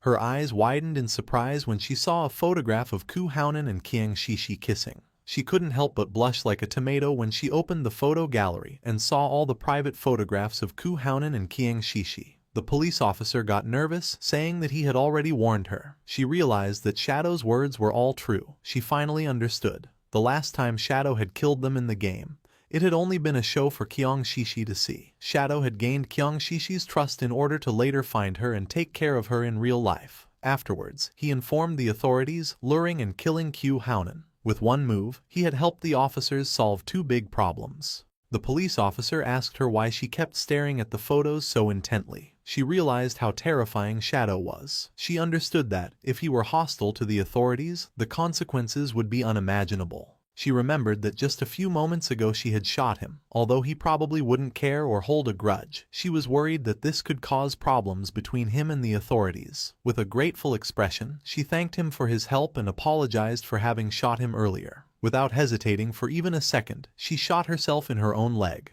causing the police officers to panic, but she asked them not to worry. With eyes full of tears, she told Shadow that she had returned the favor and asked him to please continue cooperating with the authorities. One of the police officers decided to help her stand up and told her there was no need to be so cautious. She mentioned that they didn't know Shadow's personality, and that, in any case, it was better to be safe than sorry. King Feng was using his invisibility skill and observing everything. He recognized Late Night Drizzle, whose real name was Lin Qingyu. She had shot herself to avoid becoming his enemy. This was what one would expect from the future leading figure of Magic City's official forces. At the same time, in the game, not far from the ruins, several monsters appeared. The player carrying the shield began fighting them and asked Xiao Yu to heal him. She raised her friendly staff and activated a healing skill, but she was so clumsy that she healed one of the monsters instead of her own ally. The monster bit the player, and he, in shock upon seeing that she had healed the wrong target again, called her as useless as always. Her skill began to heal the monster, while the other devoured her friend. Not long after, both were eliminated. Both respawned again, and with tears in her eyes, Xiao Yu wondered how it had happened since she hadn't seen anyone. She concluded it must have been Shadow and questioned whether the reason he always attacked her was because he had discovered that she wanted to avenge brother Song Fei. He gave her a hard blow to the head, calling her an idiot and asking why Shadow would waste time attacking her. He explained that they had been annihilated by the Platinum Boss, Headless Assassin, Shero, and questioned whether she had even noticed the system notifications. Xiao Yu now had a bump on her head. With a furious expression, the man revealed that the boss had been provoked by her misdirected healing skill. Then he swore that if the guild leader assigned her to his group again, he would kill himself on the spot. At that moment, the boss descended near them, causing the man to panic. While a strange aura was emerging from its body, the man turned his back on Xiao Yu and began to flee from the place, realizing that the boss had followed them. Xiao Yu's eyes widened in fear, realizing this was not good. It was night and somewhere in the city there was a mansion. Someone threw a plate with fruits to the floor. It was a red-haired woman, who was on a call. She was furious. She declared the officers on the other side of the line useless. This was a golden opportunity to kill Shadow and they were simply giving up. She didn't care about their excuses. Shadow had massacred her entire Dongfang clan and their blood could not be spilled in vain. After having been infiltrated in the government for years, they had proven completely useless at the critical moment. She demanded that, no matter what it cost, they make Shadow pay for what he had done. Behind her there was a boy holding a whip. She reminded him that Shadow had killed his father-in-law, asking him why he was hesitating. Behind the boy was a wounded woman, with eyes shining with evil and confidence. The boy revealed to his mother that he had a plan to kill Shadow. The mother felt curious and asked her son Nantian what his plan was, reminding him that the godforsaken game was only accessible to adults over 18 years old, and that he still could not enter. Nantian's eyes began to shine with confidence as he explained to his mother that, although he could not enter the game, he could still use his brain. Since Shadow liked killing people, his plan was to send some people to provoke him and lure him into his father's fireworks factory. They would prepare everything in advance and, when Shadow appeared to kill them, they would detonate the entire factory. In this way, tens of thousands of fireworks would become his funeral pyre, allowing the whole world to witness his death. And even if the plan failed, there would be no way for Shadow to trace it back to them. A smile spread across the mother's face, realizing that they hadn't done a bad job creating him. Then, turning to Chu, she snapped that even her son was more useful than him. Chu did not object and mentioned that the matter should be kept secret. The official stance toward Shadow still focused on winning him over. And besides, his older and second brothers would not support them doing this. Upon hearing this, the mother hung up the call and decided she would take care of it herself. She approached her son, began observing the tied-up woman, and asked her son why he kept refusing to hand over his lifespan. Nantian apologized, started touching his cheek and while blushing admitted that he had lost control for a moment and had accidentally killed her. At the same time in the godforsaken game, more precisely in the ruins of Magic City, the boss that had chased Xiao Yu and her friend attacked quickly, and just before they could escape from the place, it moved like thunder, cutting them into pieces, killing them instantly. Xiao Yu was in shock. She couldn't believe how fast this boss was. Not long after, their bodies transformed into orbs of lifespan. The players who were nearby reacted immediately, pointing out how the players had suddenly died. They realized that someone invisible had killed them instantly, and came to the conclusion that it had to be Shadow. Just before they could take another breath, the boss attacked again, killing them and turning their bodies into orbs of lifespan. Noticing this, the remaining players began to flee from the place, thinking that Shadow had gone crazy and was massacring innocents everywhere. At the same time, King Feng was standing over the sea, whistling and enjoying the views. He was far from town and thought this was a good place to extract the hideout. The system asked our boy if he wished to consume 1,315.2 years of lifespan to extract the soul-cleansing land, hideout, into reality. This hideout was an underground structure and King Feng had to mark the location on the map. Finally, before proceeding, it warned him that all materials overlapping with the hideout would be obliterated and asked him to confirm the action. King Feng began looking toward the bottom of the sea and confirmed, not long after, a magic circle appeared in the water. The sea split in half and the soul-cleansing land was successfully extracted into reality. With a serene expression, King Feng decided that now was the time to go search for the divine book. Our boy logged into the game and Wang Meng informed him that someone had reported him for killing players indiscriminately. However, Wang Meng knew it wasn't him since he hadn't been online.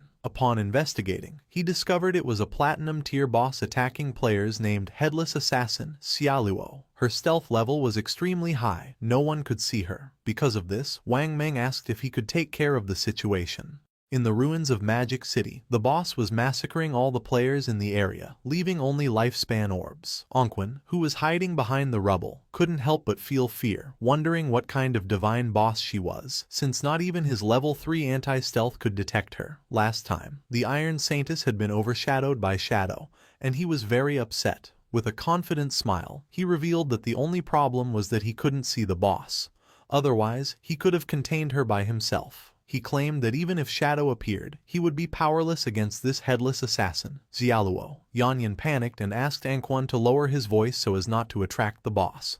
Then she suggested heading first to higher ground since the view would be better from there. Ongqun began to move stealthily, but in the process he stepped on a banana peel lying on the ground. Poor Ongqun slipped and fell to the ground, not knowing who had thrown that banana peel.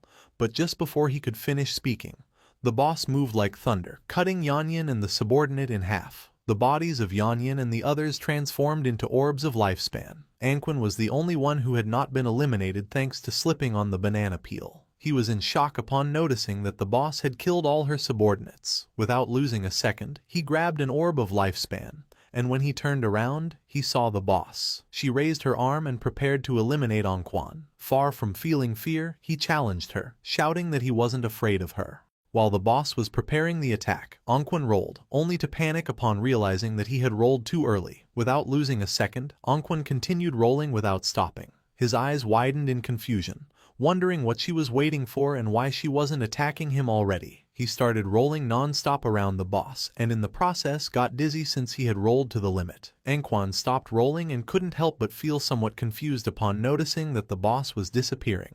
He was so dizzy that he could barely see clearly. After charging the attack, she used the technique anti-stealth strike and attacked the dizzy Ongqun, who didn't have time to roll again and received the attack directly. In an instant his body transformed into lifespan. While the boss was distracted, Shadow began to emerge. Out of nowhere, King Feng appeared above her and using his skill true anti-stealth strike forcefully stabbed his dagger into her back, dealing more than 28,000 points of damage and killing her instantly. He was so fast that she didn't even have time to turn around or feel his presence. He couldn't help but feel somewhat surprised upon noticing that this boss's name was Xiaolu. A few minutes before King Feng appeared, all the members of the guild who were in the city ruins began to point at poor Xiao Yu, blaming her for having miscast a spell that activated the headless boss. They claimed that the boss had noticed her and followed her to the respawn point. Xiao Yu's eyes were full of tears and sadness. She explained that it hadn't been her intention.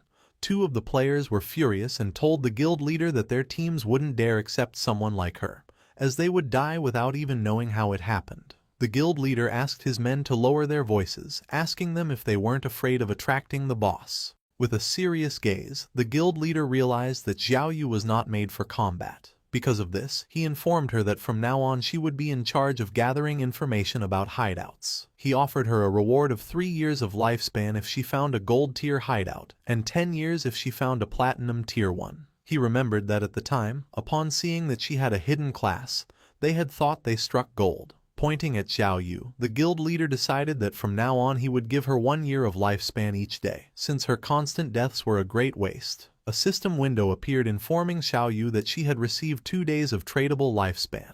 Her remaining tradable lifespan was now 2 days, 13 hours and 32 minutes. With a grateful expression, she thanked him from the bottom of her heart. Upon noticing this, the other girls in the guild couldn't help but feel furious. They were convinced that Xiao Yu had been lucky and that all of this had been her plan from the beginning to be able to see the guild leader every day. Cursing little Xiao Yu, they declared that they would do the same. At that moment, lifespan began to emerge from the area, and someone noticed that the boss was named Xiaolu. Upon hearing this, the guild leader and his men couldn't help but feel somewhat curious and confused. Not long after, the corpse of the boss appeared lying on the ground, and then King Feng appeared and began staring silently at the guild leader. The eyes of the leader and his eyes widened in surprise, and their jaws dropped in shock. Without hesitating for a single second, with a furious expression, he gave one of his own men a strong blow to the head. At that moment, a strange energy appeared around Xiao Yu, and the space around her began to distort, leaving her somewhat confused. Her eyes widened in fear and surprise. Neither she nor the players knew what was happening. Without wasting even a single second, the guild leader kicked Xiao Yu in the butt, making her fly away. Xiao Yu's body began to float in the air. She couldn't help but scream and ask for help. At that moment, 3 headless bosses appeared around her. Upon noticing this, King Feng's attention was fixed on her. Anquan and the others, who were watching from a corner, panicked when they noticed 3 bosses. They soon realized that there were actually 4, and then 5, as one of them had just been instantly eliminated by Shadow. This made them understand why they felt like they were everywhere. There were many clones. With eyes full of tears and a desperate expression, Xiao Yu began to ask for help. Then she saw Shadow and thought she was saved. She reached out her hand to King Feng and begged him to save her, calling him Brother Shadow. Upon hearing the word brother come from the mouth of the person who had betrayed him, King Feng's eyes began to shine with rage. Just before the bosses could attack, King Feng used his new Shadow Dash, moved quickly and in the blink of an eye, cut the bosses and tore Xiao Yu into pieces. Xiao Yu went into shock, not knowing why Shadow had killed her. The system informed our boy that he had killed Headless Assassin Xiaolu and Xiao Yu, obtaining 48,000 experience points, 20 evolution points and 1,520 days of tradable lifespan. While the orbs of lifespan were falling from the sky, King Feng turned his back on Xiao Yu and coldly said that she was unlucky. King Feng used Greedy Hand to pick up the loot. He realized that, in addition to the 1,520 days of lifespan from the boss itself, it had also dropped a bunch of light orbs. They were the non-tradable lifespans that the boss had just absorbed from other players and had not yet digested. Captain An Yu and Wang Meng appeared. With a smile, she greeted our boy, offering to buy him the items if he didn't need them. King Feng felt somewhat surprised to notice that Captain An Yu and Wang Meng were everywhere. With a serene gaze, our boy mentioned that they had arrived just in time, as he knew another place with good loot. If the price was right, he could take them. He told Wang Meng and the others to go with him, but An Yu could not go. Captain An Yu felt somewhat furious and confused, asking why she couldn't come with them. Shadow began pointing at Wang Meng with his finger and clarified that, to be precise, women could not go. She began to blush and, showing her sensual body, asked the boss why. Accusing him of being discriminatory, she expressed a feigned sadness, admitting that she had even planned to seduce him, but did not expect that he actually liked men. King Feng gave her a gentle knock on the head, and then revealed that outside the ruins of the city's north gate, there was a tower of divine authority. He explained that after completing the challenge, valuable rewards could be obtained. However, the NPCs inside despised women. If there were women in the team, the difficulty would increase tenfold. Little Black said goodbye to King Feng with a smile and wished him good luck, while her friend began to show a smile full of admiration. Furious, Captain An Yu turned her back on them, declaring that the NPCs were sexist and trash, and vowing that she would kill them as soon as she leveled up. Then, she told Xiao He that they should go explore the nearby mountain to kill some mobs and vent her frustration. King Feng asked Wang Meng and his men to follow him, and the system informed them that Shadow had sent a party invitation. Wang Meng's subordinate was nervous since it was the first time he teamed up with the great boss. However, Wang Meng scolded him for his nervousness, reminding him that this was an opportunity to learn from the great boss's movements. In an instant, King Feng had moved away from them. Noticing this, they panicked, as they didn't understand what was happening. Shadow seemed to walk slowly, but his speed was greater than theirs while running. They wondered how they were supposed to learn anything this way, concluding that his agility was too high. When examining his system inventory, King Feng noticed that more than 20 items had dropped, and 2 of them were usable by assassins. The first item was the Forest Bone Blade of Tier Emerald, an assassin weapon. It offered an attack power of 388,125 with armor penetration, and increased strength by 39 and agility by 48. The requirement to equip it was to be level 15. Its unique effect doubled movement speed for 5 seconds upon dealing damage, and while this effect was active, it granted a 30% evasion rate. King Feng unsheathed his new Forest Bone Blade, and his eyes widened with joy upon noticing that the attack power was almost 80% higher than the 216 points of the Plague Blade. Additionally, it added armor penetration, strength and agility. This weapon was not bad at all, definitely worth equipping. The second item was the skill Shadow Blade, of Platinum tier. It launched a Shadow Blade condensed from Dark Elements, inflicting Dark Element damage to a single target within a range of 20 meters, with an additional 600 points of Dark Elemental attack. Upon impact, it dispelled a random buff up to Platinum tier. Its cooldown was 12 seconds, reduced to 6.49, and required level 14. Our boy decided to evolve this skill and raise it to Legendary tier. Although the Dark Element damage to a single target was somewhat low, he considered that the effect of dispelling buffs was quite useful. The evolution consumed 56 evolution points, leaving him with 219 remaining. The skill Shadow Blade went through the Platinum, Emerald, Diamond and Epic tiers, until finally becoming Legendary. This increased its added Dark Elemental attack to 1,500 points and allowed it to dispel a random buff of up to Legendary level. Its cooldown was reduced to 7 seconds, 3.78 effective. Finally, the skill obtained a new Legendary effect. Hitting a weak point refunded 3 seconds of cooldown. Holding his newly upgraded blade, King Feng felt joyful. He realized that as long as he struck a weak point, this skill would return 3 seconds of the cooldown. For him, this meant that the effective cooldown would be only 0.78 seconds. Our boy came out of his thoughts, and when he turned around he saw that Wang Meng and his subordinate had disappeared from the place without a trace. At the same time, about 2 kilometers behind King Feng, Wang Meng's subordinates were gasping heavily and exhausted. They complained that Shadow moved too fast and no one could keep up with him, until one of them told their captain that he couldn't continue. Wang Meng grabbed one of them by the feet and started dragging them, asking them to stop talking nonsense. King Feng and the others arrived at the Tower of Divine Authority, which was located in the middle of a forest. It was so tall that you couldn't see the top from the ground. Our boy informed Wang Meng and his men that this was the place. Once inside, an NPC would present them with a challenge. He warned them that this NPC was really despicable, because the better their performance, the more expensive his items would become. With a serene expression, he advised them to only use 1% of their strength. He told them to do their best, since they only needed to defeat a gold-tier boss. When our boy turned around, he saw Wang Meng and his men lying on the ground and trembling from exhaustion. No one could keep up with King Feng. With his face covered in sweat and gasping heavily, Wang Meng gave a thumbs up and told our guy not to worry, as he guaranteed the success of the mission. While King Feng was walking toward the door of the Tower of Divine Authority, he asked them to make sure to use team chat at all times so that the NPC could not hear them. He explained that once they overcame the challenge, they would be able to buy great items from the NPC and assured them that they would not be disappointed. King Feng and the others opened the door of the tower. Wang Meng and his men couldn't help but feel surprised when a hooded NPC who was floating appeared before them. He warmly welcomed them as friends of Blue Star and assumed that the arrival of the Forsaken Gods had already made them uneasy. He revealed that this was the Tower of Divine Authority, and that, if they completed the challenge, they would be allowed to trade with him. He asked them to let him know when they were ready. Wang Meng's men felt somewhat surprised and confused upon realizing that the game actually had NPCs. One of them asked Shadow what kind of boss they had to face in this challenge. Our guy simply asked them to follow his lead during the fight, assuring it was simple. The swordsman of the party felt even more confused and asked him to be more specific. He wanted to know the duration of the battle, how many phases the boss had, what skills it used, and whether the combat focused more on mechanics or pure stats. He didn't stop asking questions. He wanted to know if the boss had any movement skill, if there were instant death attacks, if it targeted specific players with its skills, where its weak points were, and how long the fight would last. Wang Meng asked King Feng not to pay attention to this guy.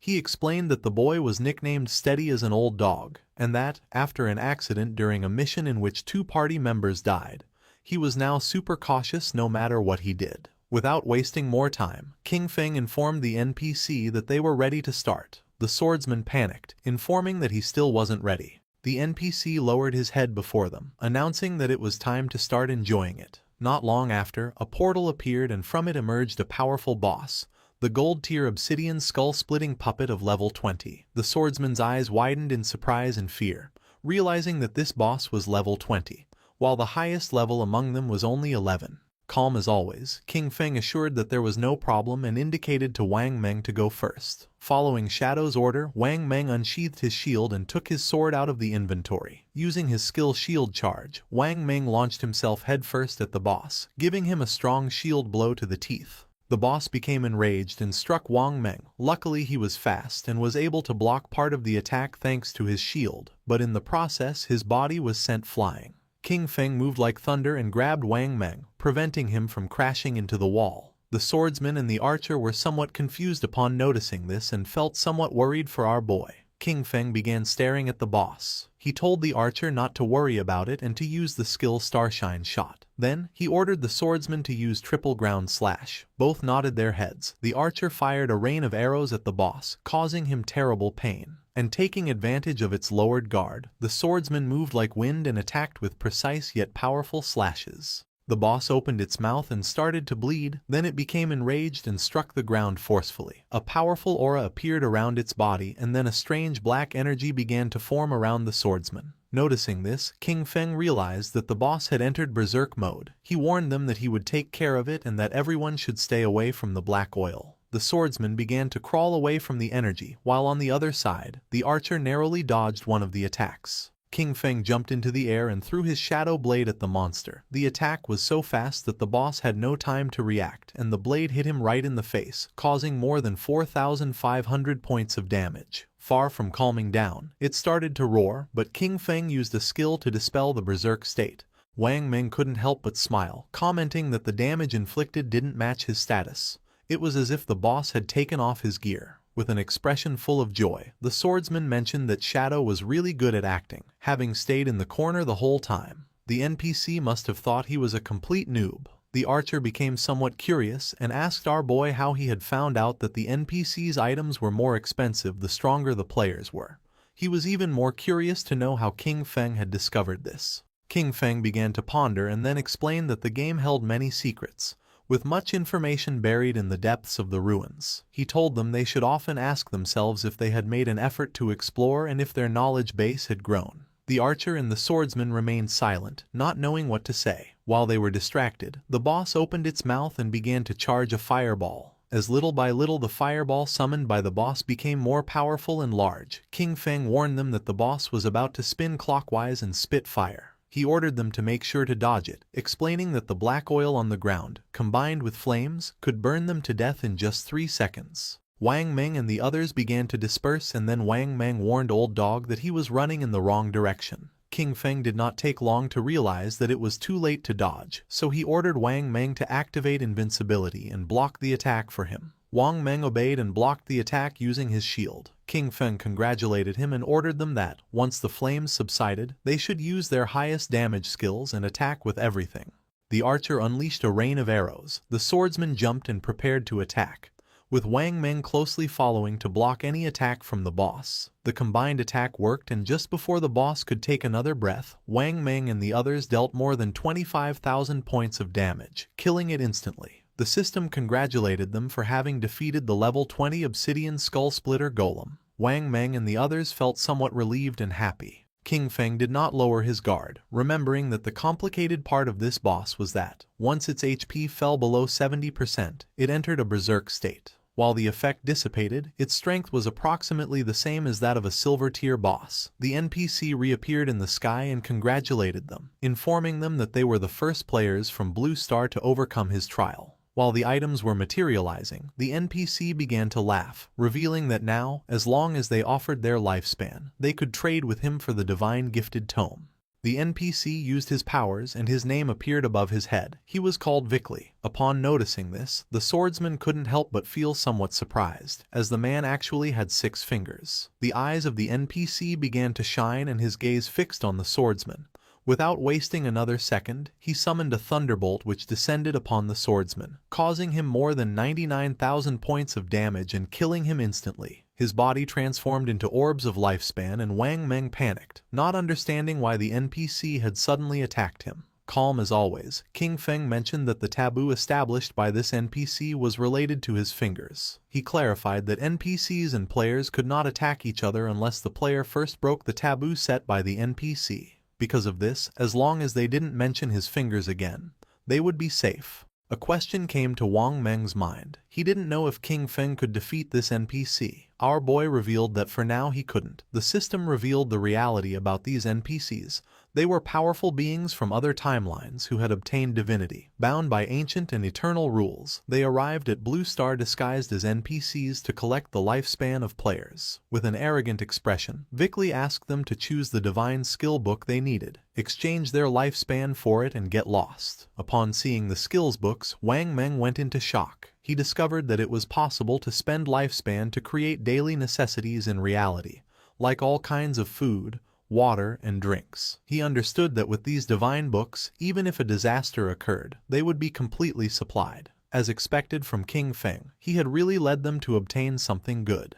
Wang Meng and the archer were surprised. They were certain that King Feng never let them down. Their astonishment grew even more when the archer discovered the existence of the divine book, Mechanical Maid, and instantly wanted to buy it. King Feng spent 9,000 days of tradable lifespan and, in return, obtained the complete set of the 9 Zhonghai City divine books. These divine books would meet his daily needs, but there was also another reason. The Tower of Divine Authority offered an achievement that granted reputation rewards, and he was determined to claim it. King Feng informed the NPC that he wanted to challenge the highest difficulty alone. Vickley felt somewhat confused and made it clear that, with the performance he had just shown, King Feng wouldn't be able to finish even the first level, yet still dared to dream of challenging the highest difficulty. King Feng felt curious and decided to ask what exactly was involved in the highest difficulty. Vickley revealed that the difficulty was divided into 5 levels, with the 5th being the highest. The boss was still the Obsidian Skullbreaker Golem of Golden Grade, but its attack, health, defense, and cooldown speed were increased by 500%. The jaws of Wang Meng and the archer dropped in shock. A 500% increase. It had already taken them great effort to dodge its skills, so they doubted that Shadow could manage it. Moreover, with 5 times more health and defense, they wondered how long it would take to defeat it, knowing there was no room for a single mistake during combat.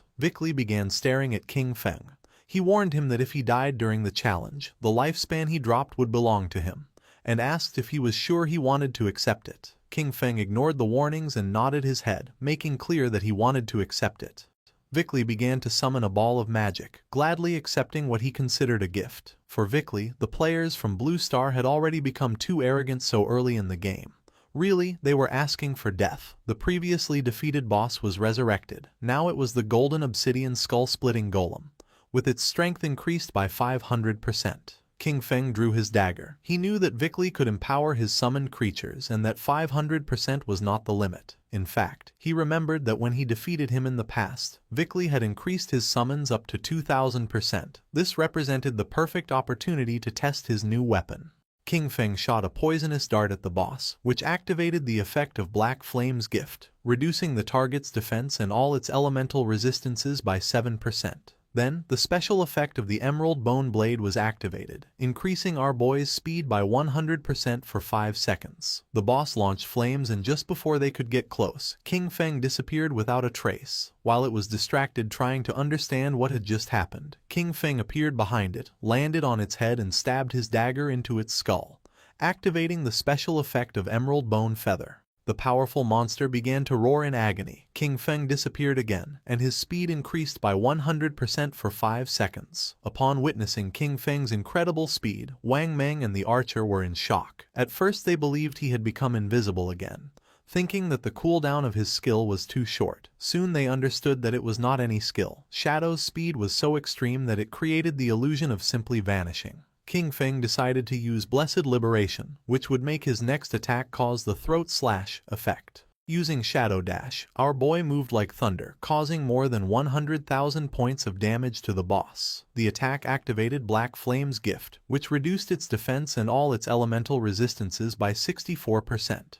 Despite having used his most powerful skills, the monster's HP had barely dropped. King Feng was happy because he knew this was due to the buff granted by the ancient god's stone tablet. Without this item increasing the stacking limit of Black Flame's gift, each hit from Shadow Dash would have only inflicted, at most, about 18,000 points of damage. Wang Meng was in shock upon noticing that a single strike had taken away a third of the boss's health and wondered what skill King Feng had used. It was the first time that the archer clearly saw King Feng's attack. It seemed like an instant shadow slash to him, but the version he knew of this skill only had 3 strikes. Meanwhile, Vickley was watching the battle in silence, wondering how someone could be so strong if the game in Blue Star had just begun and what level of talent he possessed. The eyes of our boy were shining with joy. It was time to activate Throat Slash, a skill that inflicted 200% of the damage of the last attack per second. Blood began to emerge from the boss's body. It began to roar in agony as its HP bar dropped. In a matter of seconds, the monster lost its life and its body transformed into orbs of lifespan. The system congratulated our boy for completing the achievement challenge of the 5th level difficulty of the Divine Authority Tower, granting him a total of 15 reputation points for surpassing all levels. Additionally, for being the first time in the world that someone cleared the tower solo, he received an extra 75 reputation points. Finally, an official global announcement echoed. Player Qin Feng had cleared the maximum difficulty challenge of the Divine Authority Tower for the first time in history. Far from being surprised, the players were confused. They didn't know what the Divine Authority Tower was, since in the ruins of the cities where they were, they had never seen a building resembling a tower. Once again, they realized that Shadow was ahead of everyone. Vickley was upset. For him, this was a scam. He cursed the cunning of the people from Blue Star, regretting not having charged 10,000 or even 100,000 days of lifespan for each Divine Authority book. Vickley summoned a powerful and bright ball of magic and shouted at them to get out. He never wanted to see them again. Wang Meng and the archer covered their eyes to avoid going blind, as they believed they were lost and that the NPC was about to unleash a powerful attack. Vickley's attack descended upon them. While Wang Meng and the archer were covering their heads, our boy stood still, calm as always. King Feng and the others were teleported outside of the tower. Both felt somewhat confused since they didn't know what had happened. They immediately panicked, only to realize that they hadn't died. They had simply been teleported out of the Tower of Divine Authority. King Feng reminded them that they had no reason to worry, since, as he had told them, the NPCs could not attack them. Now that he had gotten what they wanted, King Feng decided it was time to finish and mentioned that he was going to log off to eat. Wang Meng thanked King Feng for having guided them and asked him to take them with him if another opportunity like this came up. Our boy nodded and the archer said goodbye to him. King Feng woke up in reality, in his hideout. The system extracted the 9 divine gift books, a process that consumed 90 days of his tradable lifespan. Our boy decided to consume 106 years of lifespan to buy luxury furniture, daily necessities, cooking ingredients, and a multi-purpose mechanical maid. A maid with dog ears appeared in front of him. After introducing herself, she informed him that she could help take care of everything in the house and that she was there to serve him in anything he needed. Lying down on the luxury sofa, our boy gave the order to immediately begin a complete cleaning of the hideout. The maid began to clean the floor and decided that afterwards she would prepare a sumptuous feast. At the same time, in the real world, more precisely in Jianghai City, the authorities were investigating several murder cases. The officer who was investigating the case informed his superior that this was the 3rd female corpse discovered in the week. Just like the 2 previous victims, all her limbs had been severed and her eyes extracted, which made it very likely that the killer was the same person. The superior asked if investigators had found any clues. The officer reported that the killer knew well about investigators. The timing of abandoning bodies was just outside of their skill's effective duration. Upon hearing this, the superior gave them the order to ask Yu how much time was left for the researchers' professional advancement. They could not delay any longer. They had to catch this killer. The police officer who was next to him nodded his head. The officer asked them to wait a moment, and the superior asked if he had found anything. His eyes began to shine with seriousness when he realized that Shadow's connection and disconnection times matched exactly with the moments of the girls' deaths. The superior began to ponder, since the simple coincidence of schedules was not enough to prove anything. The officer mentioned that, despite this, he believed they could start the investigation from this angle. He added that there were already rumors pointing at Shadow as the killer, and that authorities were covering it up out of fear of his power. The superior waved his hand. He reminded Xiaoma that, even though Shadow had embarrassed him in front of Yu, he could not allow his personal feelings to interfere with the work. He assured him that the technology department would support him 24/7 to solve the case as soon as possible and bring justice to the victims. That said, the superior began talking with another police officer. Meanwhile, Xiaoma started to gaze at the ground and his eyes filled with rage. King Feng logged into the game and began contemplating the castle in silence, which was located in the ruins of Demon City. He remembered that this place was the Academy of Evil Spirits, a platinum-tier hideout. Although it wasn't very hidden, it was said that its protective barrier was the strongest in all Huaxia. The system informed him that he had consumed 2.74 years of tradable lifespan to create the guild Shadow. His plan was simple: take over this hideout and register it under the name of the guild in order to obtain a sanctuary in the Magic City ruins. King Feng jumped. The sanctuaries could teleport between each other, which would make traveling back and forth between Magic City and Zhanghai much easier from now on. Using invisibility, King Feng entered the hideout and began walking through the place silently. Several minutes later, he realized that, despite having reached the third underground level, the deepest one, he had not encountered a single monster. This indicated to him that someone, or perhaps a group of rather strong people, had already been there. At that moment, someone shouted that she had nowhere left to run. King Feng became curious, and when he peeked around the corner, he saw several men surrounding a woman. With eyes full of fear, she asked them not to come any closer. They were on a bridge and had her cornered, with a river of lava behind her. With a smile, one of them told her not to worry, as they wouldn't kill her. For now. He explained that Madame Dongfang wanted them to take her so that her son could show her some love. He demanded that she reveal her location in the real world, warning that otherwise they would kill her repeatedly until her lifespan ran out. Furthermore, he made it clear that suicide wouldn't help her since members of their guild, Shura Hall, were waiting for her at the respawn point. With a smile, the orange-haired man suggested making a deal. He reminded her that she had killed Madame Dongfang twice in the game, estimating that because of this she must have taken at least 30 years off Madame Dongfang's lifespan.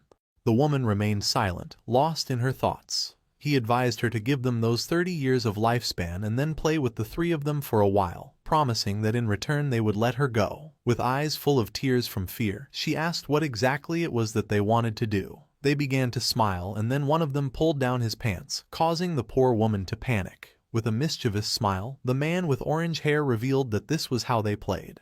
The woman began to ponder in silence, then looked away and, while blushing, asked them to promise to let her go after playing. With a cheerful smile, the orange-haired man promised her and invited her to start with him. The bald man said he would go next. With her body trembling, the woman began to approach them, and then her eyes began to shine with determination. Drawing her poisonous dart, she lunged at the man, but at that moment, the man with the blindfolded eyes used the skill Golden Cauldron Earthquake and descended upon her, crushing her body against the ground. He noticed that the little one was not behaving well. The only thing she could do was close her eyes as the orange-haired man approached. Showing his tongue, he warned her it was her last chance and ordered her to open her mouth. Then, a confident smile spread across the woman's face. Using a powerful skill, she cut both the bald man and the orange-haired one in half, causing the man with blindfolded eyes to feel somewhat confused. His eyes widened in confusion. He didn't know what was happening. Just before he could take another breath, the strip of paper summoned by the woman wrapped around his neck. She was so powerful that she made the man's head explode as if it were a watermelon. King Feng, who was watching everything from the corner, recognized the girl's profession instantly. Chain blade. After having killed those bastards, the woman crushed the orange-haired man's eggs. Their bodies turned into orbs of lifespan. With an expression full of hatred, she mocked them, and then our boy realized that she possessed the blade of the underworld. With a gaze full of determination, she swore that she would definitely kill Dongfang Ming. The girl had the class blade of the underworld, with the nickname Ghost Spirit. Our boy came out of his hiding place and started walking toward her. Her class, just like Shadow's, was the only hidden class in the assassin branch. He remembered that in his previous life, she had ranked among the 10 greatest powers in the world. But after becoming an enemy of the Chu family from Demon City, her true identity was exposed and she was besieged by many forces. Even so, she massacred thousands of enemies before finally dying from exhaustion. He remembered the deep sorrow felt by her guild members upon hearing the news. He never expected to meet her here. However, there was something he didn't understand. Who was this Dongfang Ming that she had mentioned? Supposedly, he himself had annihilated the entire Dongfang family. King Feng deactivated his invisibility skill and drew her attention. Her reaction wasn't kind. She prepared to attack, thinking our boy was a friend of those bastards she had just killed.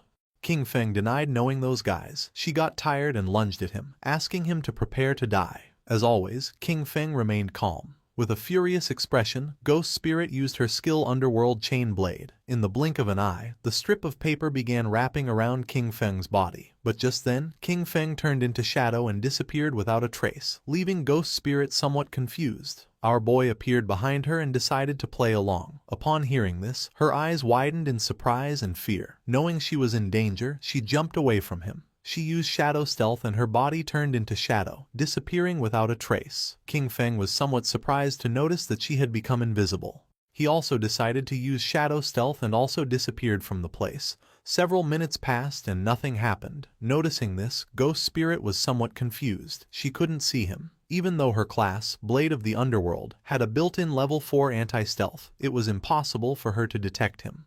This led her to wonder if this guy could be Shadow. Not long after, King Feng deactivated his shadow stealth and appeared stealthily behind her, catching her attention. Upon hearing Shadow's voice, she panicked, noticing that he could still see her despite her level 4 stealth. She decided it was time to get serious and used her most powerful skill called Evil Ghost Soul Chase. The paper strip began to glow and a small pink flame appeared above King Feng's head, activating shadow stealth again. King Feng did not lower his guard and retreated. But to his surprise, the blade began to follow him, leaving him somewhat confused. Upon observing closely, he realized that this locking blade could pinpoint his location. Ghost Spirit's eyes were shining with determination. Although her eyes could not see, her weapon could.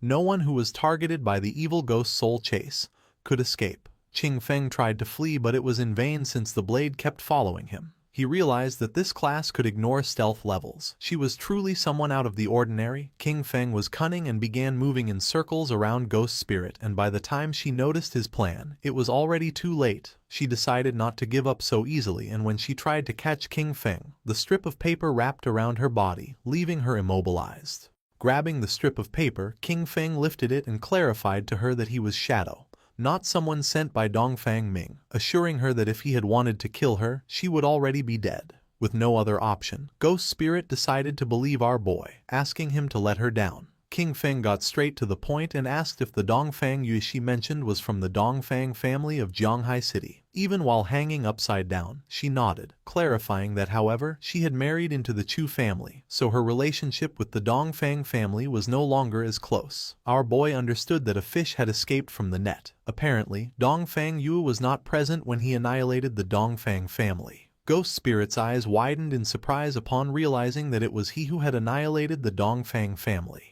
She felt excited and joyful, as this meant that Dongfang Yue and Shadow were also enemies. She asked him to put her down immediately, declaring that the enemy of her enemy is her friend and that they could cooperate. King Feng released the strip of paper, causing her to fall to the ground. He decided that cooperation could wait. First, he asked why she wanted to kill Dongfang Yue. Ghost Spirit clenched her teeth tightly and revealed that she wanted to avenge the murder of her family. She decided to tell the dark and sad story. Before the arrival of the God-forsaken game, Dongfang Yue had killed her mother in a traffic accident while driving drunk. However, she got away with it because the Chu family found someone else to take the blame for her. Her father, unable to accept it, found evidence to convict Dongfang Ming. But the next day his body was pulled from the river. The official conclusion was suicide. When she went to Dongfang Yue's house demanding an explanation, guards from the Chu family beat her nearly to death. Sunk in despair and about to end everything, it was at that moment when the God-forsaken game arrived. The first thing she did upon entering the game was kill Dongfang Yue. However, in order to kill her permanently, it was necessary to completely drain her lifespan. After reviving again, she hired countless people to hunt Ghost Spirit down, leading up to what he had just witnessed. King Feng listened silently as she told him this story without interrupting once. Tears began streaming from Ghost Spirit's eyes as she begged Shadow, "Please help me kill Dongfang Yue." Coldly and without beating around the bush, King Feng refused. Ghost Spirit did not give up, and with tears of sadness in her eyes, she begged him again to help her kill Dongfang Yue.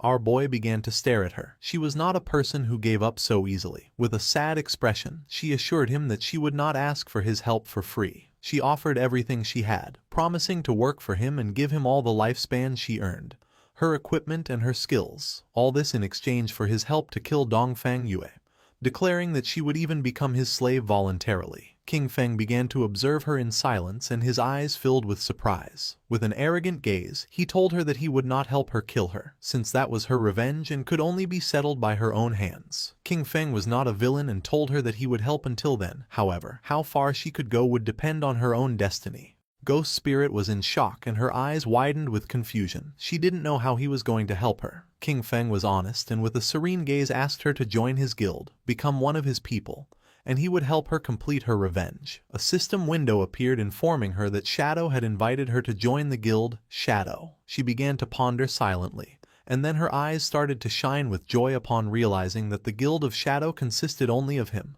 wondering if joining was all she had to do. Without wasting any more time, she agreed to join our boy's guild, and a system window confirmed her decision. King Feng accepted the friend request from Ghost Spirit. He felt happy to know that she had accepted, and told her that now she only needed to do one thing: class advancement. Our boy turned his back on her and told her that she would have to find out for herself what class advancement was and how to do it, and that she should come find him when she had achieved it. The eyes of Ghost Spirit, who was kneeling on the ground, began to shine with determination. King Feng made it clear that if she couldn't even accomplish this, then she should give up on her revenge. Using his skill Shadow Stealth, King Feng left the place. He recognized that the potential of the class blade of the underworld was unlimited and that, with just a little guidance, she could definitely advance much further in the future. He arrived at the depths of the Evil Spirit Academy. In front of him was a level 15 boss, a woman with several spiritual heads, the aberrant witch, Stana, of platinum grade. Upon close observation, it didn't take him long to realize that she was the guardian of the Evil Spirit Academy. In the blink of an eye, King Feng jumped and used his skill, Dark Knight Ringblade,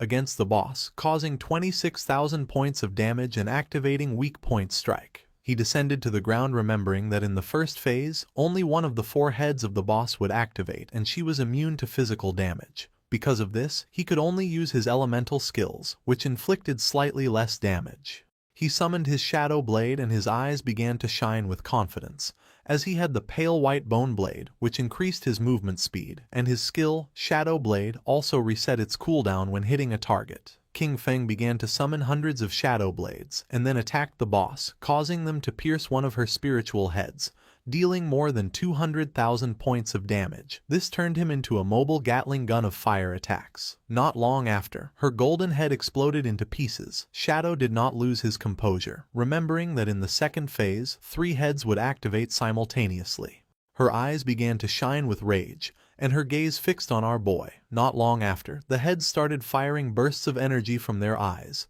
while she danced, unleashing indiscriminate attacks around her. But for King Feng it wasn't complicated.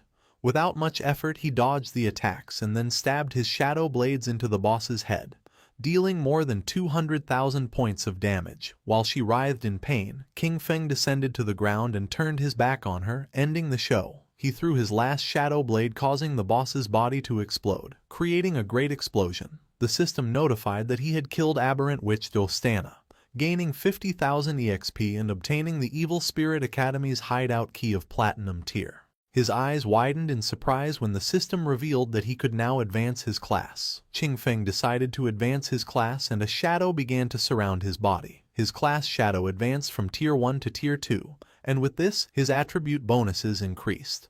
Strength from 9 to 27, Constitution from 9 to 27, Agility from 24 to 72, and Spirit from 15 to 45. This class advancement tripled the bonuses of his attributes, resulting in a massive increase in his strength, constitution, agility, and spirit. As a result, all of his combat stats, including attack power, defenses, and resistances, were noticeably improved. His non-tradable lifespan exceeded 4,510 years, while his tradable lifespan was over 566 years. He also obtained his 4th class passive, which allowed him to attack without breaking stealth status and still apply the stealth break attack bonus. Our boy's attention fixed on the golden key and his eyes began to shine. The attribute bonus of the class had tripled and attacking no longer broke stealth. The Tier 2 Shadow was something that completely changed the rules of the game.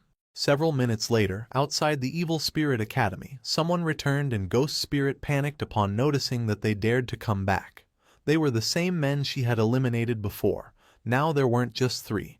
They had brought all the members of their guild. With a smile, the bald man mentioned that last time he was careless because he didn't know she had a chain blade. With a confident gaze, the orange-haired man revealed that this time he had called everyone from his guild, the Shura Palace, to see where she could run now. The bald man lunged at her, ready to attack, making it clear that he wouldn't be as soft as last time. Ghost Spirit panicked, knowing this wasn't good. Using his skill Earth Slash, the bald man descended to the ground and tried to attack using his axe, but luckily she reacted in time and dodged the attack. With a confident gaze, she used Shadow Stealth, but right at that moment someone threw a flash grenade which exploded in front of her, creating an intense and blinding flash, forcing her to stop using the skill and cover her eyes. Taking advantage of the moment, the bald man gave her a kick. Stepping on her head, with an arrogant smile, he made it clear that he was going to give her a real lesson. Ghost Spirit was not going to give up. She took out a small green vial, but just before she could use it, the orange-haired man stepped on her hand and caught it. Upon observing closely, he noticed that it was suicide poison. Its effect consisted of losing half of the lifespan and returning to the respawn point. The man was amused that she had such a fierce personality. He began to show his tongue and couldn't help but feel excited, since he liked her personality too much. Ghost Spirit's eyes widened in fear. Then he began to lick her cheek. The man's eyes widened in surprise when a system window appeared, informing him that the Grade Platinum Sanctuary, the Evil Spirit Academy, now belonged to the guild, Shadow. The barrier was active and all personnel who did not belong to this guild would be treated as intruders. The system began eliminating the intruders from the place, causing a powerful thunderbolt to strike the men. In the blink of an eye, their bodies turned into orbs of lifespan. Her eyes widened in surprise upon realizing that the Evil Spirit Academy was a sanctuary and that it now belonged to her guild. This meant that, within minutes, Shadow had killed the Guardian and obtained the key. King Feng also obtained the Jade Tier Aberrant Witch's Ring. This ring, usable by all classes from level 14, increased all attributes by 22 and cooldown speed by 30%. Its unique effect increased the area of effect of skills by 25% and area damage by 10%.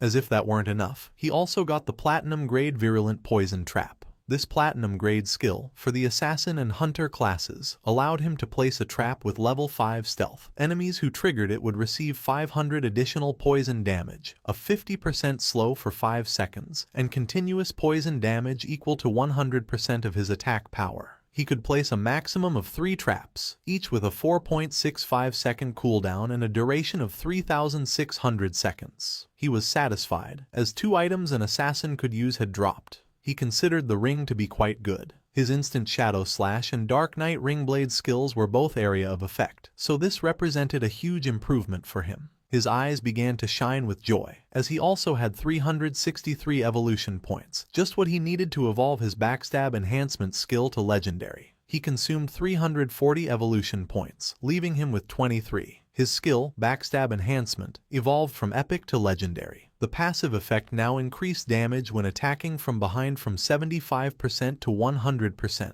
Furthermore, the Legendary effect made it so that while in stealth, all his damage was considered a backstab attack. King Feng was pleased as the combination of the constant backstab damage bonus and the permanent stealth from his advanced class massively improved both his damage output and survivability. Just then, Little Black contacted our boy, informing him that she had found other ruins and asking if he wanted to go take a look. When King Feng asked where she was, she replied that she was in the Zhonghai city ruins. She explained that on the stones around the temple entrance, there were murals very similar to those in the ruins of the beginner's village. Shadow became a bit confused, asking why they hadn't explored it themselves. With the progress they had made, they should already be able to face a platinum-grade boss. She was honest, admitting that they had wanted to, but after clearing all the enemies to the end, a teleportation orb appeared. When they touched it, nothing happened. A system message indicated that only a fated person could enter, so she wondered if her boss might be that person. King Feng decided to go take a look. He told her to wait for him and to prepare her lifespan, as he would bring her the new equipment he had obtained. Besides, teleporting between the two shrines made the journey from the Magic City ruins to the Zhonghai ones much more convenient. Little Black also reported that the officials on the Zhonghai side didn't have enough lifespan, so he could sell it directly to the ones in Magic City. At the same time, she was on the outskirts of the Zhonghai City ruins. She was riding a white llama, which was eating grass. Not long after, King Feng appeared behind her, asking where the ruins were. Suddenly hearing our boy's voice, she and the llama were startled, and Little Black asked him not to scare her like that. He had done it on purpose, but he lied and promised to be more careful next time. Peeking her head over the cliff, she revealed that the entrance to the ruins was at the bottom. When our boy asked how they had discovered it, she replied that it was a long story. Little Black turned to the llama and explained that she had gotten a mount in this place, a little sheep. While playing with it, a silver-grade boss suddenly appeared, scaring them. Panicked, she fell off the cliff, but luckily got caught in a tree at the bottom. And that's how she saw the cave. Very carefully, she made her way down to the bottom of the cliff, warning him to be careful not to slip. She explained that after respawning, she had called Captain An and Uncle Wang Meng to explore it together. Taking a leap, King Feng also descended, commenting that it was just like her to find a place like this. Little Black praised Shadow's good moves, mentioning that Wang Meng had tried to jump the same way but slipped and died from the fall. They entered the cave. Along the way, she mentioned that there was a labyrinth ahead, but they had already cleared it of monsters and explored the entire path. Our boy advised her that, from now on, she should try not to die if she could help it. He warned her not to let her non-tradable lifespan reach 0, as it would be very dangerous. With a confident smile, she promised that she understood. She mentioned that she knew about a skill that drained other people's lifespan, but they had precautions in place, as they could replenish their non-tradable lifespan. King Feng was somewhat surprised, asking if they really had a reliable way to replenish it. Holding up a finger, she revealed that inside the city ruins, they would lure monsters that had absorbed non-tradable lifespan to a secluded location. After eliminating them, they would save all the non-tradable lifespan that dropped, so when they needed it, they would simply go to that place to replenish their own. King Feng grew curious, commenting that it was a good method and asking if An Yu had come up with the idea. Little Black was in shock, as King Feng had guessed correctly. Our boy remembered that, in his past life, it was An Yu who had devised this method and that, over time, everyone ended up using it. Not long after, they came across a teleportation orb. Little Black brought her hand to the orb, and the system informed her that she was not the fated person, and the mechanism would not activate. She asked Shadow to try, explaining that everyone assumed this temple might be connected to the one in the beginner's town. King Feng grew curious and began to observe the orb in silence. He decided to reach for it, and at that moment, the orb began to glow as an intense energy started to emerge from it. Little Black covered her eyes in confusion, not knowing what was happening. To her surprise, our boy disappeared without a trace. Realizing that both her boss and the orb were gone, she confirmed what she had suspected. He really was the fated person. Meanwhile, King Feng found himself in the cave of the Ice Tide, where his remote communications were blocked. King Feng didn't let his guard down and activated his invisibility skill. The system assigned him a new mission: protect the Ice Tide Crystal. His attention was fixed on the Ice Tide Crystal. He recognized it instantly. He remembered that this object would erupt with an icy tide if it was hit by any attack. Looking closely, he noticed that monsters would emerge from the caves and would do whatever it took to attack the crystal. He understood that if he let them succeed, he would be dead. King Feng took the virulent poison trap from his inventory. To him, dying itself didn't matter. What was crucial was that the mission could fail. If that happened, he would never be able to return to this place or get the reward. He knew better than anyone that his only option was to evolve the virulent poison trap. After consuming the necessary evolution points, leaving him with 17, the skill went from platinum to epic. As a result, the trap's stealth increased from level 5 to 8. Enemies who triggered it would now receive 1200 additional poison damage and an 8-second slow. The slow's potency remained at 50%, and the damage per second was equivalent to 100% of his attack power. Additionally, the maximum number of traps he could place increased from 3 to 9, while the maximum duration remained 3,600 seconds. King Feng placed 3 traps right at the entrances of the caves, and the system informed him that the effect of the Aberrant Witch's Ring was activated, increasing the skill's area of effect by 25%. King Feng knew the upgraded traps perfectly covered the entire passage. It was guaranteed that any monster passing through would trigger them. Just then, they started to arrive. Monsters with glowing eyes began to stare intently at our boy, as a horde of them emerged from the caves and rushed towards King Feng. But just as they emerged, they triggered the trap. Thorny vines erupted from the traps, coiling around the monsters and dealing them over 100,000 points of damage. Dust rose from the ground, but King Feng remained calm. Just then, an arrow came flying. Noticing this, his eyes widened with seriousness. Just before the arrow could hit, King Feng summoned a shield, blocking the attack in the nick of time.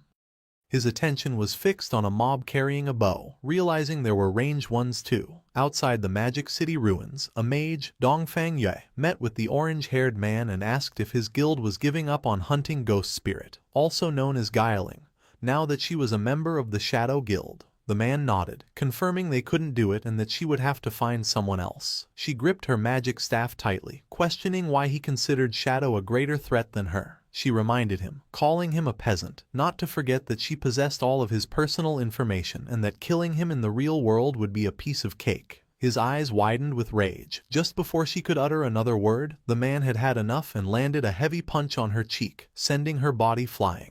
Once Dongfang Yue was on the ground, the man drew his dagger and started beating her. He yelled that he was sick of her, and that even if he couldn't beat Shadow, he could still kill her. He furiously berated her for calling him a peasant again and again, yelling, "Die!"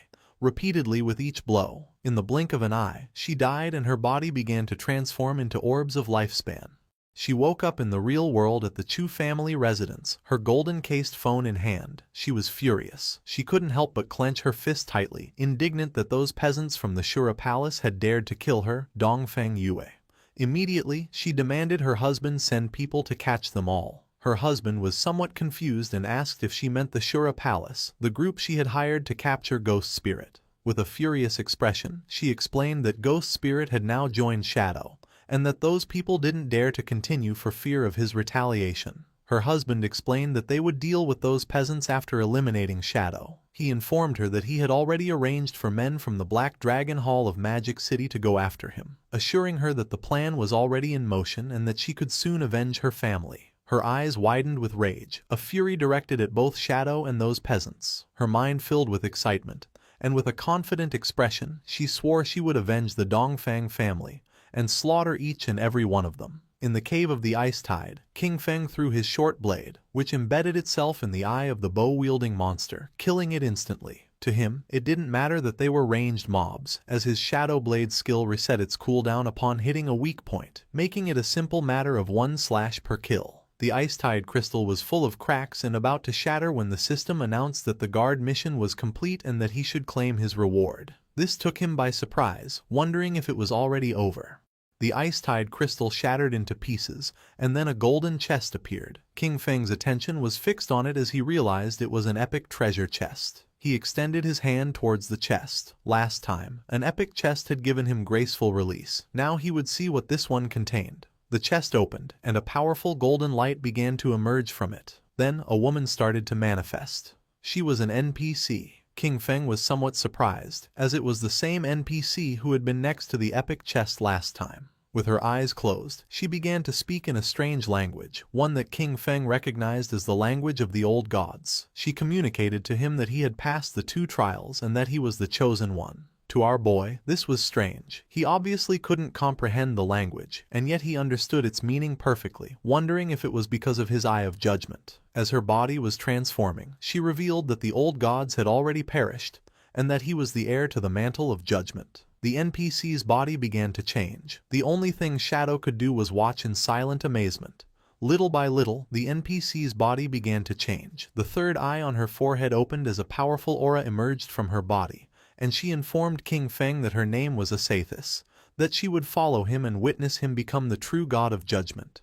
Then she asked him to accept the gift she had prepared for him. It was the Asathis' summoning bell, a bell created by the Herald of Judgment, Asathis, using the power of order itself. It would allow him to summon her once at level 25, again at 35, and one last time at level 50. Each summon would grant him the opportunity to challenge a special ruin, and if he successfully completed all 3 challenges, Asathis could reside in his hideout and provide a skill upgrade function. Our boy grabbed the summoning bell, his eyes beginning to shine with joy. He understood that the last temple had been level 5 and this one was level 15. He was surprised to think that Da Lisi had stumbled upon both, recognizing that her luck was truly out of this world. Asathis asked King Feng to select a skill, informing him that he had one free opportunity to upgrade it to his current level. His eyes filled with seriousness as he began to ponder. He knew that the power of skills was judged by 2 standards, quality and level requirement. While the quality of each skill was fixed and couldn't be improved, he could use infinite evolution to forcibly increase it.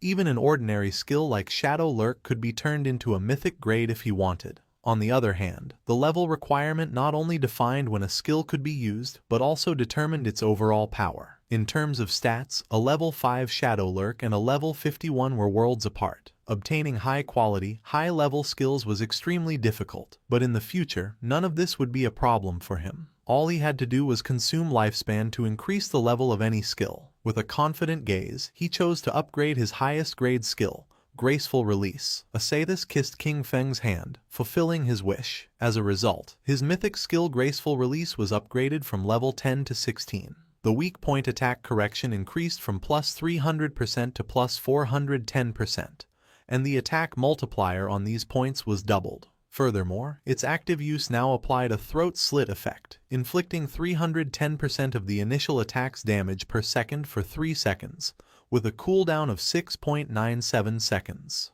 Asathis began to disappear, saying she looked forward to seeing him again. Then, a blue portal appeared in front of our boy.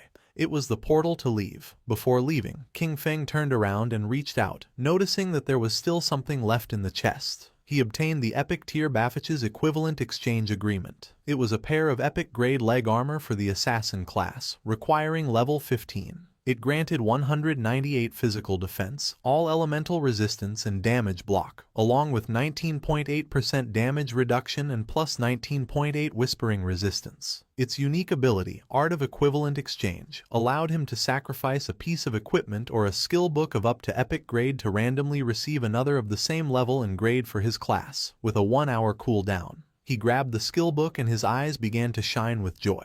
He realized he could use it for the equivalent exchange to get good items. He still had a bunch of Jade-grade equipment and skill books in his inventory, and all of them could now be converted into items for an assassin. He decided it was time to head back, as the loot had been incredible and he really had to thank Little Black for this. While Little Black was waiting at the cave entrance with her llama, King Feng came out. He was a bit surprised to notice that she hadn't used the last hour to level up and had instead stayed there waiting for him. Noticing that King Feng was back, Little Black was glad, as she had been keeping watch at the exit in case someone tried to ambush him. As a reward, King Feng gave her a skill book he had found in the ruins. Little Black was in shock, as this was for the level 13 Platinum Magic Shield skill. She thanked her boss, aware that this would greatly improve her survivability. Riding the small llama, Little Black said goodbye to him and left. King Feng's body began to disappear, as he decided he would also log off to fill his stomach. Meanwhile, in the Zhonghai City ruins, stood the Silver Grade Guild Sanctuary of the Knights Templar. A smile spread across the guild leader's face, as he announced that this was a great day, for the Knights Templar Guild finally had a home of its own. Everyone grew excited as the leader mentioned that, although this home wasn't large, it was a wonderful start. With this, they would no longer have to worry about being slaughtered by a suddenly appearing boss and would have a safe haven to rest when they were tired of leveling up. For all of this, there was one person to thank, Xiao Yu. She was the one who found the place first, and the leader asked them to welcome her to the stage with the warmest of applause. Everyone began to praise Xiao Yu, making her feel happy. She stood on the platform and first thanked her master, who had tirelessly taught her. Then, her friends, for extending a helping hand in her times of difficulty. She also thanked the people who hated her, as their mockery and contempt had motivated her to become even stronger. Hearing this, the women couldn't help but feel proud of Xiao Yu. With tears in her eyes, she finally thanked her father and mother. She wished they hadn't died, so they could see the excellent person she had become. She would definitely make them very proud. The leader cut Xiao Yu's speech short, asking her to tell everyone what kind of difficulties and obstacles she overcame to find this hideout. Xiao Yu was honest and revealed that a while ago she'd had a dream. In it, a very powerful warrior guided her, and they captured the hideout. Although the dream was blurry, it felt incredibly real. So she came to the place with a just give it a try attitude, never thinking she would actually find it. The others mocked her. The idea of a dream seemed hilarious to them, and they didn't believe she could be serious. The leader, holding back his laughter, thanked Xiao Yu for her wonderful speech and asked if she'd had any dreams the previous night. Touching her cheek, she mentioned that she did have a dream. In it, there was a huge and magnificent hideout, full of people, and she believed it was a platinum-grade hideout. The guild members once again mocked her with laughter, commenting that she was really dreaming and joking that they would soon be moving into a bigger house. The leader became serious and decided that this was an excellent dream, handing her the reward she had earned, 1 year of tradable lifespan. With a smile, he put his arm around her shoulder and expressed his hope that everyone would learn from Xiao Yu and her dedication to the collective good. He stated that as long as everyone worked together with one heart, the guild could definitely stand firm in these chaotic times and get better and better. The leader dismissed everyone, instructing those who needed to level up to go do so, and those who needed to explore to get moving. He entrusted Xiao Yu with continuing her search for hideouts, encouraging her to keep up the good work as he was counting on her. Xiao Yu's eyes began to shine with joy, and with a smile, she nodded. Several hours later, with her magic staff in hand, Xiao Yu was inside the Zhonghai City ruins. Her eyes were shining with worry, as she was following the feeling from her dream but couldn't find the place that was supposed to be in the area. Meanwhile, members of the guild were secretly following her. They realized she had gone straight to this area after the meeting and wondered if she was really looking for the platinum-grade hideout from her dream. Seeing her enter the building, they decided to follow. Xiao Yu went into a building and began to cross through a tunnel. The place scared her. It was like in her dream, but at the same time, very different. Besides, she had the feeling that someone was following her.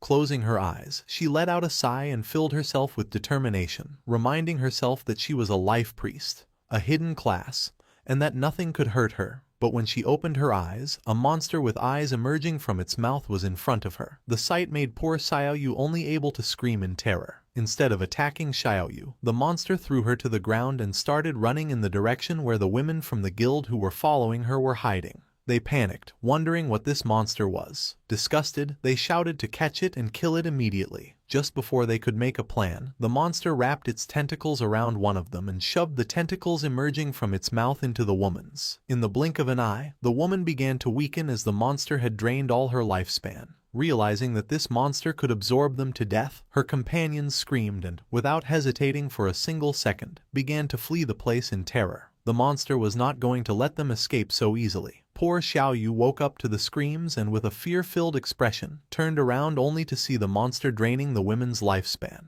Xiao Yu was quick and, without making a sound, began to flee. She came across a spiral staircase and went down without looking back. She tripped and fell headfirst onto the ground. With tears in her eyes from the intense pain, she began to observe the place carefully, wondering where she was. In front of her was a door. Her eyes widened in surprise, leaving her in shock as she realized this was the entrance from her dream. She had finally found it.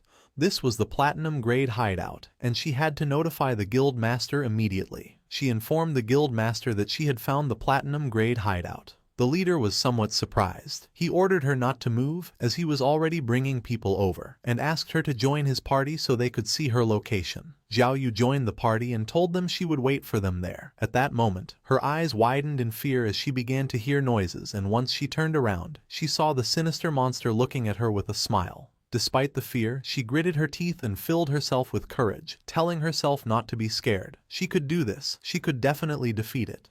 While the sinister monster was watching her, Xiao Yu stood up and grabbed her magic staff, convincing herself she could defeat it, as she was no longer the same person she used to be. As a powerful aura surged from her body, with a confident smile, she reminded herself that she was the noble hidden class, the life priest. Raising her magic staff, Xiao Yu activated her most powerful skill, Venomous Vines. Vines emerged from her staff and coiled around the monster, draining it of more than 500 hit points. Super excited, she celebrated that the attack had hit. Now, its poison would consume it while she prepared her next move. She aimed her magic staff at the monster and used corrupting poison mist, causing a poisonous mist to start damaging the boss, continuously draining its life. This was a corrupting toxin, much more vicious than any ordinary poison. The mist began to expand throughout the entire place. Noticing this, she panicked, and her eyes filled with fear. She realized this was an enclosed space and the poisonous mist had filled the entire area. This was very bad. She started to fan the smoke away with her hands, as she couldn't hold her breath any longer. Xiaoyu couldn't hold her breath anymore, but at that moment she remembered that, as a life priest, she had an antidote spell. Raising her magic staff, she used the antidote, causing the poisonous mist to slowly begin to disappear. This also stopped it from affecting the monster. Its attention became fixed on her, and a smile spread across its face. Xiaoyu's eyes were filled with tears and, unintentionally, she inhaled a bit of the mist. The effect was instant, and she died, causing her body to turn into lifespan. The system notified that the player, Xiaoyu Ya, had committed suicide. She respawned in her guild's hideout. Just then, the guild leader contacted her through chat, asking why she had returned. She explained that a monster inside the place had killed her. The leader and his men had already killed the monster. He asked if she meant the soul-sucking hag, the silver-grade monster they had just defeated. However, this didn't make sense to him. The soul-sucking hag was slow and had low attack power, but it completely drained the lifespan of anyone it caught. Because of this, he didn't understand how she had managed to survive. Hearing this, a smile spread across her face. She explained to the guild master that she had committed suicide in a moment of desperation, as she knew she would surely die if the monster caught her. The leader, surprised, exclaimed that she was incredible and had found the only way to survive. When the leader praised her, exclaiming that she was a true genius, she thanked him for the compliment and informed the guild master that she was on her way. She grew excited as she realized that, apparently, the 3 bitches who had been following her were dead for good. This is what happens when you mess with her. Qin Xiaoyu. A while later, Xiaoyu arrived at the hideout's door and explained to the guild master that the platinum-grade hideout was right behind this door. The leader patted her on the back, told her it was a good job, and promised her reward once they had secured the hideout. Then, he turned to his men and ordered Datu to take some men to clear the area and make sure no other players came to cause trouble. Datu nodded, assuring the guild master not to worry. He stated that they would eliminate anyone who dared to cause trouble, even if it was Shadow himself. Pointing at the hideout's door, the leader ordered his men to charge. They had to kill the guardian inside, and then the hideout would be theirs. Several of his men approached the door and prepared to open it, filling the air with war cries. They urged each other to charge to kill the guardian and proclaimed the imminent victory of the Knights Templar, while hurrying those at the front. One of the men informed the leader that the stone door wouldn't open. With a curious gaze, the leader began to reflect. He remembered that in this game, every hideout had a guardian, and suddenly he understood everything. With a confident expression, the leader pointed towards the hideout's door, revealing that this stone door was the guardian. Using his axe, one of the men struck the stone door. The attack dealt 320 hit points to the door as damage numbers appeared. This confirmed it was true. The stone door really was the guardian. Everyone praised the guild master's brilliance. With a smile, the guild leader told them that this platinum hideout was practically a gift and ordered his men to take it down. They accepted the order in unison. His men began to charge the door and, in the blink of an eye, created a large curtain of dust. At the same time, several system windows informed King Feng that his hideout, the Land of Purified Souls, was under attack. The durability of the entrance's stone door was at 99.3% and taking continuous damage, while the magic defense barrier remained at 100%. The system revealed that standard teleportation to his hideout had been blocked, offering him the option to use War Teleport and indicating that this was the only use available for the day. King Feng's eyes filled with seriousness and confusion, as someone had found the entrance to the Land of Purified Souls and was attacking the hideout. Riding his wolf, King Feng headed towards his hideout. He figured that with the invaders' attack power, it would probably take them a year to break down the door. Because of this, he would simply ride his wolf over to take a look. A while later, King Feng arrived on the outskirts of the Land of Purified Souls. His eyes lit up as something caught his attention. 2 men were chasing a woman, ordering her to stop and threatening to slaughter her if she kept running. A man carrying a spiked mace appeared in front of her, asking where she thought she was going. Just before she could take another breath, the man struck her hard, sending her body flying. With a smile, the purple-haired man extended his hand and used his skill, Sacred Chains. 4 swords made of energy descended from the sky, piercing the woman's hands and knees and causing her to scream in pain. One of the men reminded her that he had already warned her that this area had been claimed by their guild, the Knights Templar, and asked if she really thought she could force her way in. With a serious gaze, she explained that she was just passing through and that this wasn't forcing her way in. It was obvious they were just looking for an excuse to rob her. Our boy recognized the woman. It was Yang Xiaoya, his colleague from the company. He remembered she was a rather nice girl who had even given him a heads-up before. Hearing that, the guild reserved the area. He deduced that the ones attacking the land of purified souls were then from the Knights Templar Guild. The purple-haired man stated that if they said she was forcing her way in, then she was. With a smile, he reminded the others that, according to the usual rules, he would go first. The other man, laughing, said that then he would be ahead of him. At that moment, someone moved like thunder, cutting off the heads of the 3 men. It was none other than King Feng. Our boy started to stare at her intently, and his eyes began to glow. Yang Xiaoya was in shock, wondering if it was Shadow. But no, she realized that wasn't right.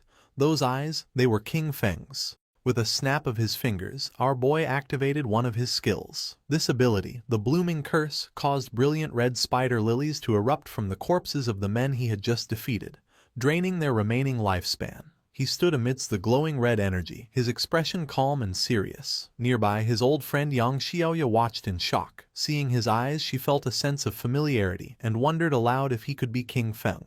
The orbs of lifespan from the fallen men were drawn into a vortex of blue energy and disappeared. Yang Xiaoya noted that everything was gone. She contemplated what she had just seen. She thought how much Shadow's eyes resembled King Feng's, but she quickly dismissed the idea as a coincidence. She reasoned that if King Feng was the powerful player Shadow, he would never let his sister, Xiao Yu, join a guild like the Knights Templar, where members were treated like slaves. The story then shifted to Shadow's hideout outside the land of purified souls. A group of players, led by the Knights Templar Guild leader, spotted Shadow's arrival and erupted into a fanatical welcome, cheering for Big Brother Shadow. The leader explained that his men had been trying to rob someone and thanked Shadow for showing up and teaching them a lesson. He said that since Shadow saved them from the headless assassin, his entire guild had become devoted fans of him. The leader continued to flatter Shadow, claiming his guild now followed his positive values and strove to be a sunshine guild. After the praise, he finally asked why Shadow had come to visit. Shadow ignored the flattery and got straight to the point, asking if it was true they were attacking a hideout. The guild leader, looking surprised and nervous, stammered as he asked Shadow how he knew, then hesitantly questioned if Shadow was also interested in the hideout they were attacking. With his eyes glowing, Shadow made a calm declaration, stating that the hideout was his. The guild leader was so shocked he practically turned to stone, unable to process what he had heard. His subordinates were equally stunned, their mouths open in disbelief. The leader, sweating, tried to argue, pointing out that he heard Shadow's hideout was in Magic City, and a player could only own one. One of his men leaned in and whispered a crucial piece of information. If a player creates a guild, the guild itself can also own a hideout. Shadow confirmed this, stating coolly that he had hideouts in both Magic City and Zhanghai City. The terrible realization dawned on the group. They had been trying to invade the personal territory of Shadow, the most powerful player in the world. A wave of terror washed over them as they looked up, feeling as if the sky itself was collapsing. Meanwhile, Xiao Yu was in utter disbelief. With tears in her eyes, she couldn't understand how the hideout could belong to Shadow when he had never appeared in the dream that supposedly led her to it. The Knights Templar Guild leader, now faced with the hideout's owner, immediately began to grovel. He bowed deeply before King Feng, frantically explaining they had no idea the place belonged to him and begged to know how they could make amends. Shadow, looking at a holographic panel showing his hideout's status, coolly pointed out that they had been attacking his gate for some time and the repairs would be expensive. With a cold look, Shadow stated his price, 500 years of lifespan. The guild leader screamed in shock at the astronomical figure, the stress causing him to faint dramatically as his subordinates cried out his name. One of the men cradled his unconscious leader and pleaded with King Feng, asking if he could reduce the price. Looming over them, King Feng coldly asked if the man knew the cost of repairing such a gate. When the subordinate admitted he didn't, King Feng told him to shut his mouth. A moment later, the guild leader woke up with a dazed expression. He muttered to himself about the outrageous cost, wondering what he had done to deserve this. Suddenly, his despair turned to rage. He lunged at Xiao Yu, grabbing her by the front of her robes. He furiously blamed her for the entire situation, shouting that she was trying to destroy him and their entire Knights Templar Guild. With a look of shame, Xiao Yu accepted the blame, quietly admitting it was all her fault and that she had dragged everyone into this. Turning to King Feng, she bravely took full responsibility. She told him to punish her instead, offering to do anything he commanded. Pledging her life to him, she swore to become his servant and give him all the lifespan she earned until the debt was repaid. Facing King Feng, Xiao Yu continued her plea, offering herself for any punishment he saw fit. Beating, cursing, or abuse, as long as he spared her guild. The Knights Templar Guild leader and his men looked on, moved by her self-sacrifice. Ignoring her completely, King Feng's glowing eyes fixed on the guild leader. He spoke a single name, Chen Wuming. The leader, whose real name is Chen Wuming, was struck with pure terror. He stammered in disbelief, shocked that King Feng somehow knew his true identity. King Feng then posed a cold question to Chen Wuming, asking if he truly believed Xiao Yu was worth the 500 years of lifespan. At this, a twisted manic grin spread across Chen Wuming's face. In a shocking turn, he launched himself at Xiao Yu, unleashing a furious punch and screaming at her to die. As his fist sent her flying, he angrily accused her of causing them to invade King Feng's hideout and then having the nerve to play the hero. He revealed his jealous motive, screaming that she was just trying to get close to King Feng and become his servant, something she didn't deserve. With Xiao Yu lying unconscious, Chen Wuming got on his knees and resumed begging. He lamented that his plan to get close to King Feng had failed and pleaded for mercy, explaining his guild was small and could not afford 500 years of lifespan. He promised to do anything else King Feng asked. King Feng relented, offering a new deal. He told them to pay 100 years of lifespan up front. The remaining 400 years could be paid off by bringing him every member of their guild who had the killer status. Each person they brought would count as 1 year off their debt. Chen Wuming was overjoyed by this. He explained it would be an easy task since his guild had over 2,000 members, and this would also let him clear his own killer status. He immediately transferred the payment, and a system notification confirmed King Feng had received 100 years of lifespan. Asking King Feng to wait, Chen Wuming began to rally his men with the killer status to gather immediately. While the guild members assembled, King Feng decided to use his new lifespan. A system window appeared, asking if he wanted to spend 7 days of lifespan to repair his damaged hideout. He calmly accepted, and another notification confirmed the transaction was complete and the hideout had been fully repaired. Once Chen Wuming's guild members with the killer status were gathered, Shadow unleashed a devastating attack, a swirling vortex of dark energy that sliced through all 400 of them at once. A system notification confirmed the kills, and the ground became littered with glowing orbs of lifespan. Killing so many players with the killer status also reduced Shadow's own, lowering its level from 4 to 3. Chen Wuming, the Knights Templar Guild leader, clapped enthusiastically, praising Shadow's efficiency. He callously remarked that the men who died were just troublemakers who had violated guild rules and deserved the lesson Shadow had taught them. Shadow then turned to the leader with a new proposition, telling him that his guild would now be responsible for guarding this hideout. Shadow explained this would be a perfect way to keep the guild's unruly members in line. He ordered them to guard the place in shifts, warning Chen Wuming he would be held personally responsible for any future attacks. Though he agreed, the leader cursed Shadow internally, realizing he was being forced to use his men as security guards. Just then, a new system notification appeared. His other hideout, the Evil Spirit Academy, was under attack. With its defensive barrier taking damage, he was prompted to use his single daily war teleport. Annoyed, King Feng decided to use the teleport to deal with this new threat. As he was enveloped in blue light, he wondered aloud who would be foolish enough to provoke him, especially since everyone knew the Evil Spirit Academy was his. Seeing Shadow disappear, Chen Wuming ordered his guild to pack up and leave. When a subordinate reminded him of King Feng's orders, the leader pointed to Xiao Yu, who was just beginning to stir. He cruelly declared that she would be the one to guard the hideout. He mocked her, saying this was exactly what she wanted. He ordered her not to move and to report any trouble, threatening to drain her lifespan if she failed. the scene shifted to the Evil Spirit Academy, a massive Gothic cathedral in the Magic City ruins. A group of men from the Magic City Black Dragon Hall were relentlessly attacking the main doors, trying to break the magical barrier. King Feng teleported directly into the fray, landing inside. Standing atop the high walls, he looked down at the attackers, puzzled. He had no memory of dealing with the Magic City Black Dragon Hall and wondered why they had made an enemy of him.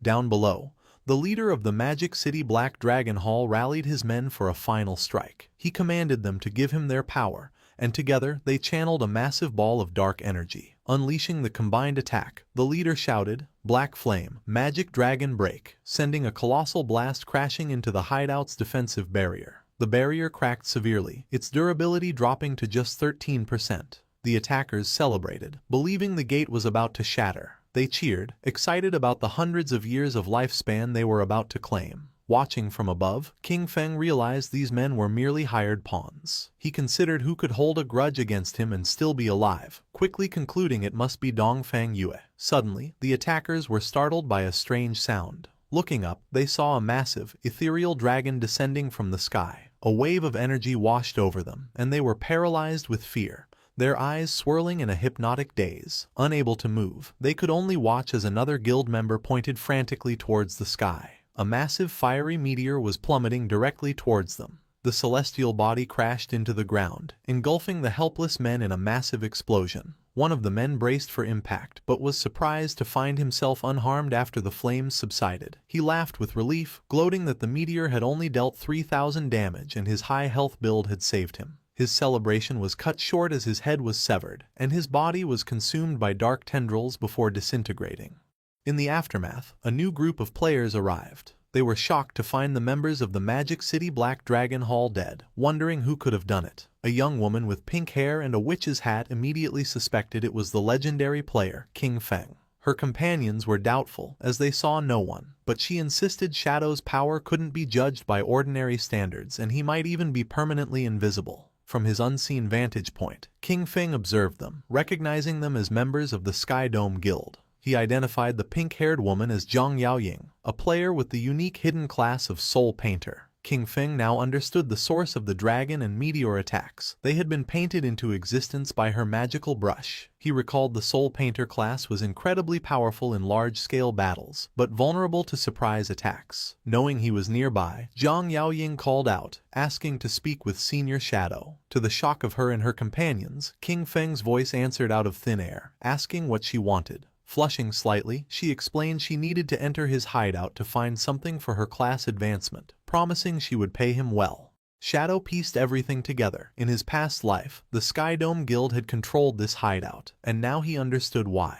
Zhang Yaoying must have discovered it during this quest. He mused that his actions had once again altered history. He fondly remembered watching her and her grandfather's popular gaming streams. Her grandfather, Old Man Zhang, founded the Sky Dome Guild, which became one of the top guilds in the nation. Blushing under his mask, King Feng admitted to himself he knew so much because he used to be a fan. Putting his memories aside, King Feng made a decision. He told them to come inside so they could talk. As he spoke, the massive sealed doors of the Evil Spirit Academy swung open, revealing a dark, cavernous entrance. Inside the Gothic halls of the Evil Spirit Academy, King Feng sat on a massive throne with dark energy swirling around him. He addressed the members of the Sky Dome Guild, asking them to state their business. Zhang Yaoying stepped forward and explained that her Soul Painter class required special materials for its advancement, materials only found in the Evil Spirit Academy. Stating they had heard he had sold a previous hideout for a high price, she offered to buy this one from him. She explained that her class required a large quantity of the material, making ownership the most practical solution. King Feng was impressed, wondering how the Sky Dome Guild had accumulated so much lifespan. He credited her grandfather, Old Man Zhang. However, he informed her that the Evil Spirit Academy was not for sale. As a compromise, he offered her guest permissions, allowing free access to the ground floor. Unsatisfied, Zhang Yaoying countered, asking to rent the space instead. She proposed a price of 500 years of lifespan for a 3-year lease on the first floor. King Feng considered her proposal. He realized that since he had already offered her free access for her quest, her insistence on paying such a high price meant the Sky Dome Guild's true goal was not just to gather materials, but to formally establish a relationship with him.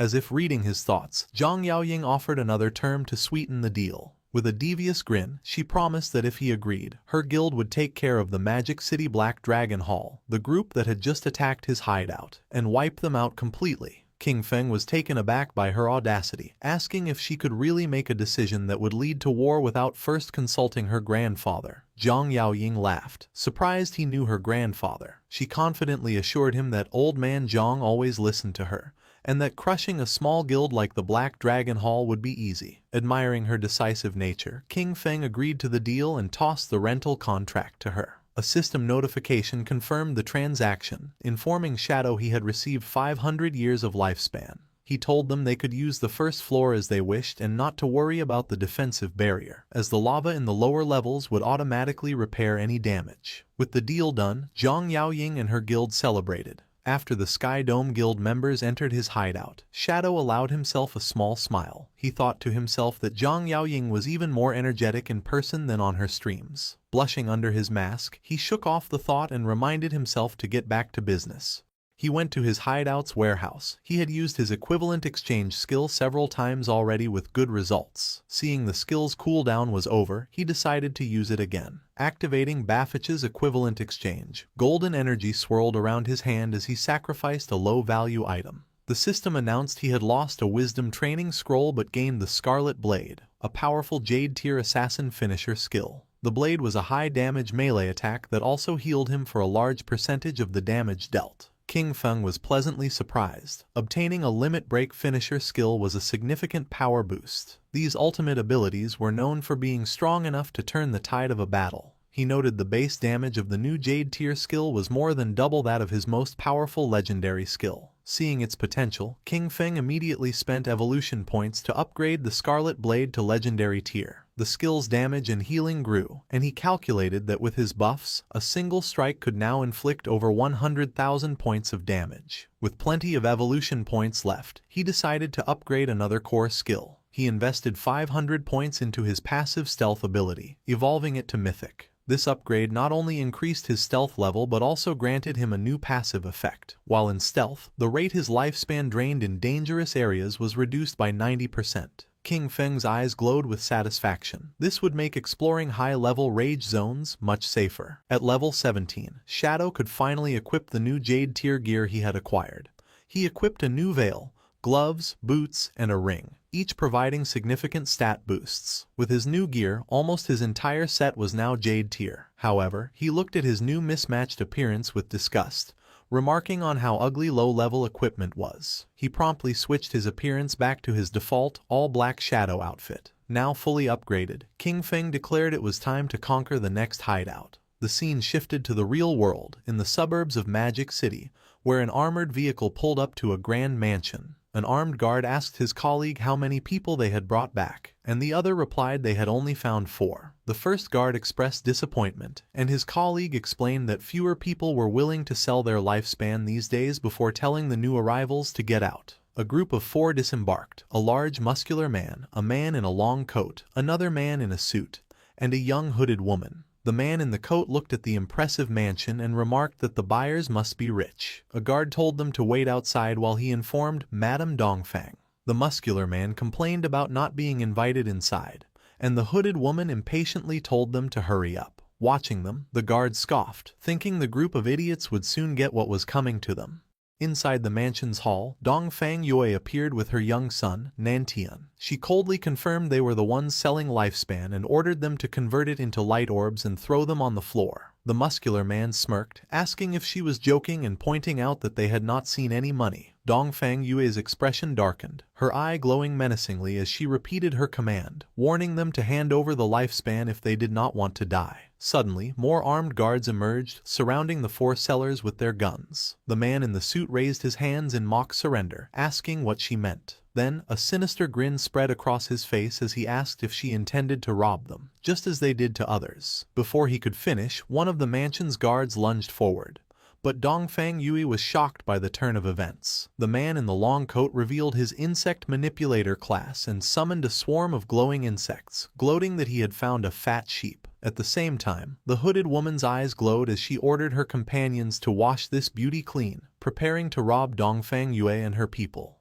The battle erupted as Dongfang Yui's guards opened fire. The muscular man from the Sellers group summoned a massive golden shield, a platinum-tier ability called Golden Round Wall, which completely blocked the bullets. The guards were frustrated, unable to penetrate his defense. The man then leapt into the air and smashed the shield into the ground, unleashing a powerful shockwave. At the same time, the man in the suit displayed incredible agility, effortlessly dodging a hail of bullets. He slid gracefully across the ground, pointed his finger like a gun, and fired a powerful energy beam that killed a guard in a fiery explosion. He possessed a hidden class, the One-Handed Gunman, allowing him to fire different ammunition from his fingers. The fight quickly moved inside the mansion. The hooded woman leapt through the air with incredible speed, unleashing a swirling blue energy attack that cut down several guards at once as one of them called for backup. With a manic grin, she flew directly towards Dongfang Yue, screaming for her to die. Just as her attack was about to connect, she was suddenly kicked out of the air. A new figure, a large muscular bodyguard with a bandaged face, intervened, creating an energy vortex to protect his mistress. He warned Dongfang Yue to be careful, as they faced a player with a hidden class. Enraged, Dongfang Yue ordered him to capture them alive, intending to enslave them and force them to earn lifespan for her son. The bodyguard grimly noted their opponents were very strong and their chance of success was only 50%. The muscular man with the golden shield noted their opponents also had players with special classes. As the insect manipulator's mechanical bug buzzed in the air, Dongfang Yu's formidable bodyguard stood amidst a swirling purple miasma, the remains of fallen guards at his feet. He calmly assessed the four sellers, identifying them as a team that preys on the wealthy, equipped with one-hit kill skills and bulletproof gear. He seemed pleased, remarking that they had likely succeeded many times before. The man in the long coat, the insect manipulator, smiled confidently and faced the bodyguard, hoping they had extracted enough levels and gear from the game to make the fight exciting. Surrounded by his ominous purple aura, the bodyguard stood his ground, unfazed. He scoffed at them, calling them arrogant kids. The insect manipulator declared the battle had begun and commanded his insect to attack, shouting for the bodyguard to die. The mechanical bug shot a brilliant beam of yellow energy, but the bodyguard evaded it with impossible speed. In a stunning display, he reached up and snatched the fast-moving insect right out of the air. The sellers were in complete shock. The insect manipulator cried out in disbelief, stating his insect could fly at 200 kilometers per hour, and questioning how he could have caught it. With a grunt, the bodyguard expelled a strange purple gas from his rear and then crushed the insect in his powerful grip, leaving the sellers stunned. He casually dropped the remains to the ground and stomped on them. He then revealed he had already set up a barrier around the area. Surrounded by a surging purple aura, the bodyguard announced his unique hidden class, Fart Master, the source of the plague. He declared his purpose was to spread his pestilence in a way that surpassed humanity, before ominously stating, "Well then, I'm coming." With a menacing glow in his eyes, Dongfang Yu's bodyguard, the Fart Master, announced his attack. He leapt into the air with astonishing speed, surprising the muscular man from the opposing group. The bodyguard aimed a powerful high kick. The muscular man taunted him, daring him to test his iron wall defense. As he braced himself, the bodyguard's buttocks released a devastating air cannon that shattered the man's golden shield and sent him crashing to the ground. The insect manipulator yelled for his companion, the One-Handed Gunman, to shoot. The gunman fired a volley of energy blasts, but the bodyguard dodged every shot with ease. The gunman taunted him, declaring that leaping into the air against a gunman was a suicidal mistake and he had nowhere left to run. However, the muscular man with the bandaged arms recovered and clapped his buttocks together, unleashing a powerful sonic boom attack. The blast struck the One-Handed Gunman, shattering his glasses and killing him instantly. The bodyguard stood over the corpse, remarking that the man's cultivation level must have been low for him to be slain by a mere sonic boom. Seeing his comrade fall, the insect manipulator turned to flee in terror, but a hand shot out and grabbed him by the head, stopping him. The bodyguard held the terrified man, who was now begging for his life. The bodyguard calmly reassured him that he wouldn't be killed, explaining that with 2 dead and 2 alive, he had fulfilled the 50% success rate he had promised. He then casually asked what had happened to their stealthy companion, noting his earlier fart should have stunned them. Confused and frightened, the man explained that the hooded woman wasn't with them and his other 2 brothers had been killed. He clarified they didn't know the hooded woman at all, she just happened to get out of the vehicle with them to sell her lifespan. The scene shifted to the magic Leaning Tower. a landmark resembling the Leaning Tower of Pisa on the outskirts of the Magic City ruins. A glowing purple magic circle hovered above its peak. Shadow materialized as a semi-transparent, ghostly figure in the ruined cityscape. He went to the tower's entrance, noting the guardian monster was missing. He concluded someone had beaten him to it. He entered through a large, frozen doorway. Inside, Shadow observed his surroundings. He knew the magic Leaning Tower was a vast, multi-storied library, a giant maze filled with traps. He recalled the legend of a terrible monster sealed deep inside, a princess transformed by an evil white dragon. As he floated through the library, he saw signs of looting. Realizing another party had already gone deep inside, he remembered the teleport mechanism to the top floor was in this area. He quickly found a glowing book titled Postpartum Care for Sows. He knew pulling this book would trigger the teleportation magic. As he pulled the book, he was instantly engulfed in light and teleported away. He materialized on the tower's rooftop, floating behind two players who were shocked by his sudden appearance. Looking over the rooftop arena, he saw a large group of players battling the tower's guardian, a massive, tentacled monster called the Desperate Princess. Shadow assessed the situation, noting the players' equipment was subpar and their casualty rate was high.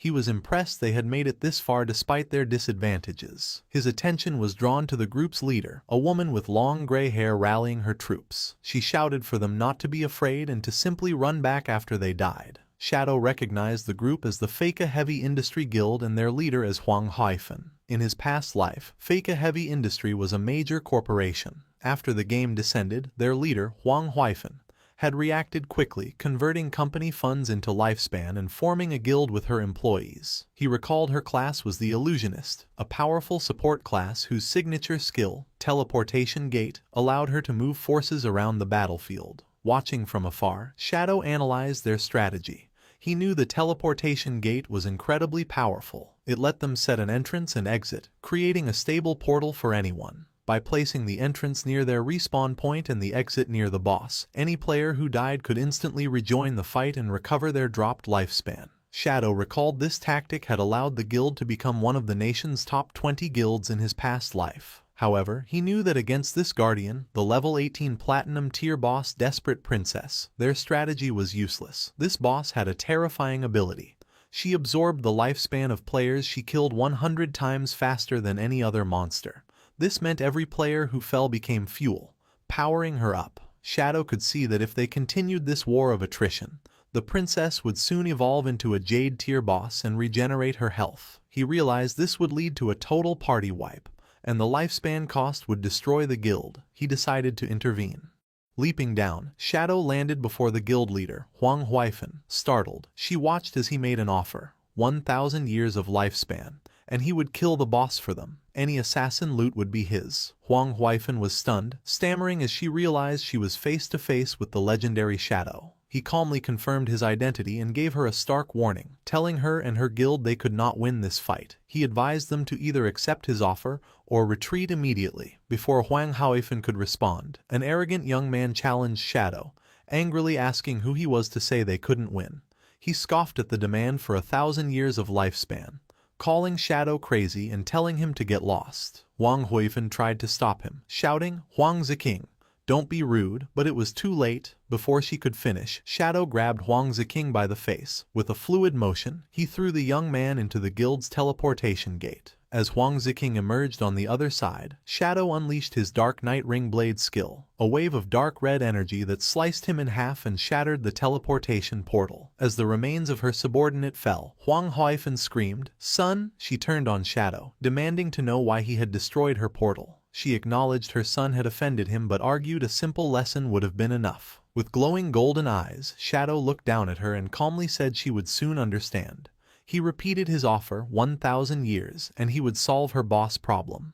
As Shadow dissipated, Huang Huifeng and her guild were left speechless. Shadow knew the guild was unaware the boss was about to evolve. He had destroyed their portal because their strategy of endlessly respawning would have only fed the boss until they were wiped out. His true motivation was more pragmatic. He summoned his spectral wolf, thinking that while the guild's destruction was a minor issue, losing 1,000 years of lifespan was a major one. He landed in the city ruins, confident. He knew the remaining guild members would provide just enough lifespan for the boss to evolve, and the pulsing light from the tower was the final sign. His plan was simple. Once the boss reached the Jade tier, he would return to kill her and reap greater rewards. Just as he settled in to wait, a message came from Ghost Spirit. She excitedly reported finding Dongfang Yue in a suburban manor, but she was being protected by a strong player who had nearly killed Ghost Spirit. Shadow told her to meet him at the Withered Bone Field with the details. He was impressed. Finding someone in the vast magic city showed she was very capable.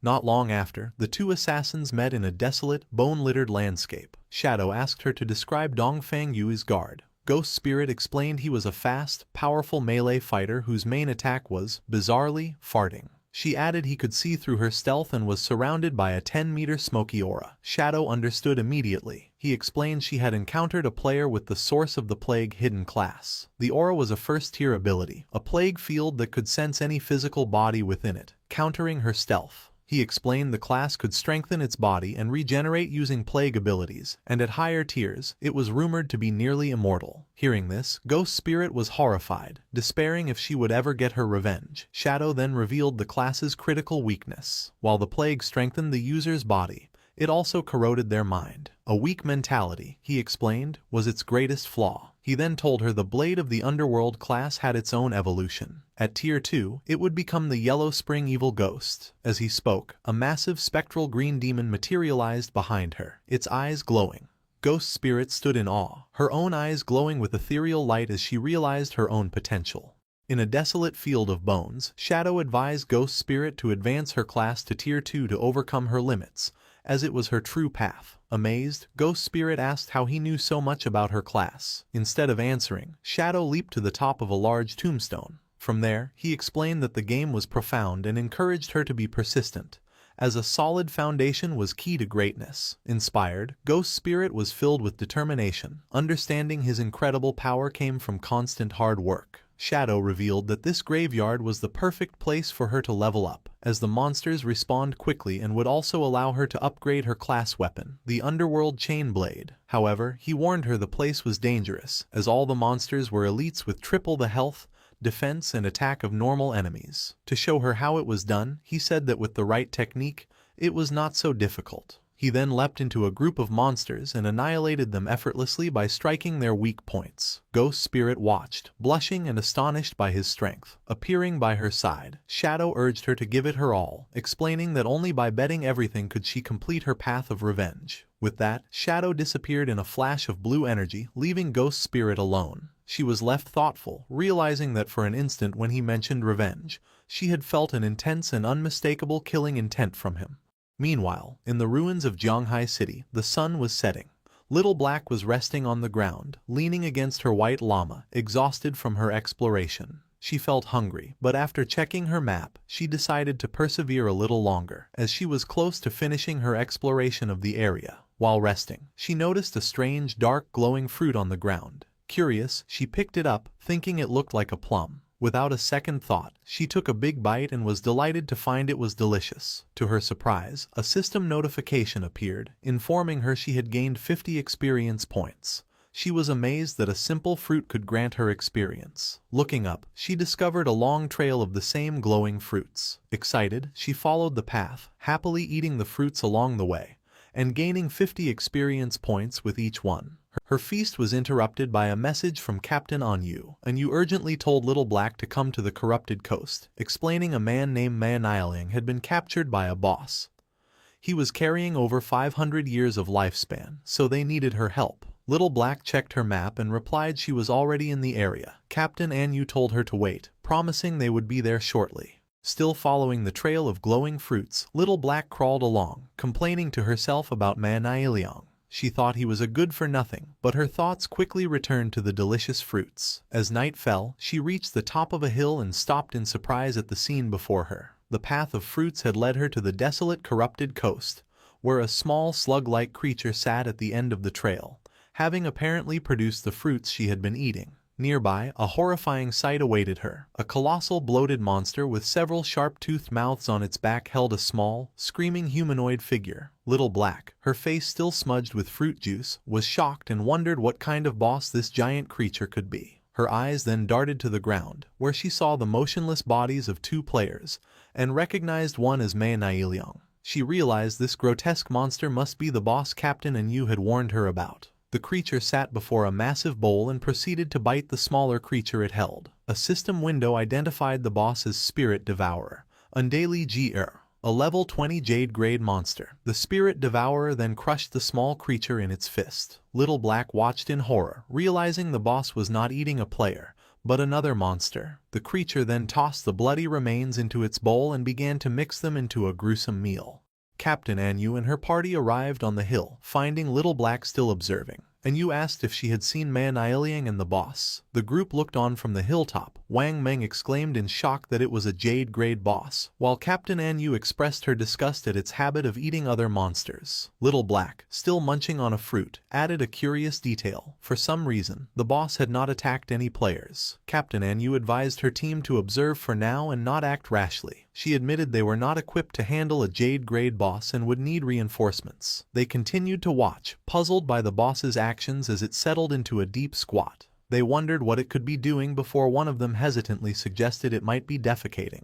To their shock and horror, their suspicion was confirmed as glowing purple fruits began to emerge from the monster's rear. Little Black screamed in disbelief. Examining one of the new orbs, they commented on its peculiar shape, realizing it looked exactly like a plum. The terrible realization dawned on Little Black as she looked from the fruit in her hand to the boss. The delicious plums she had been eating were the monster's feces. Her face drained of color as Anu and Wang Meng stared in stunned silence. Little Black let out a silent, horrified scream, dropping the fruit as she processed what she had done. She frantically wondered what she had just eaten, while Captain Anu and Wang Meng desperately tried to quiet her. Her scream was too loud, and the massive Spirit Devourer slowly turned its head, its attention now fixed on them. The colossal boss loomed over them, and as it opened one of the mouths on its back, it let out a terrifying roar that seemed to echo with the whispers of an ancient, gluttonous god. The party was frozen in terror, knowing they were in grave danger. After the Spirit Devourer's terrifying roar, the world seemed to distort around Captain Anu and Wang Meng. A strange power washed over them, making their eyes glow red as they screamed in agony.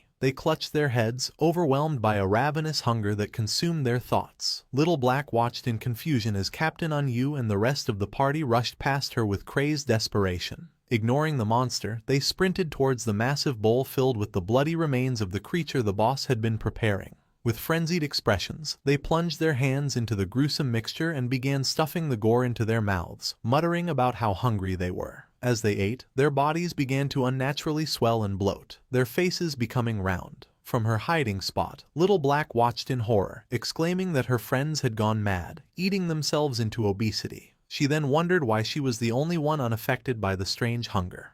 Her question was answered in the most horrifying way. The massive Spirit Devourer loomed over one of the now bloated party members, grabbed him effortlessly, and shoved him whole into one of the gaping mouths on its back, devouring him completely. Watching this, Little Black finally understood the boss's horrifying mechanic, screaming in terror that the boss ate the fattest person it could find. Panicking, Little Black realized her elite team was not enough and concluded her only hope was to seek help from that man. She quickly contacted Shadow and explained they had encountered a Jade-grade boss, the Spirit Devourer, Undali Gr, and that Captain Anu and Wang Meng were about to be eaten. Shadow's demeanor changed upon hearing the name. He realized this was the bloodline monster he had been searching for and thought Little Black was truly his lucky star. He told her to send him the coordinates and said he was coming immediately. The scene shifted to Shadow at the entrance of a glowing cave. He noted that he had already acquired the keys to 3 other platinum hideouts in Magic City. He decided this was the perfect time to deal with the bloodline monster, as the desperate princess boss should also be done evolving soon.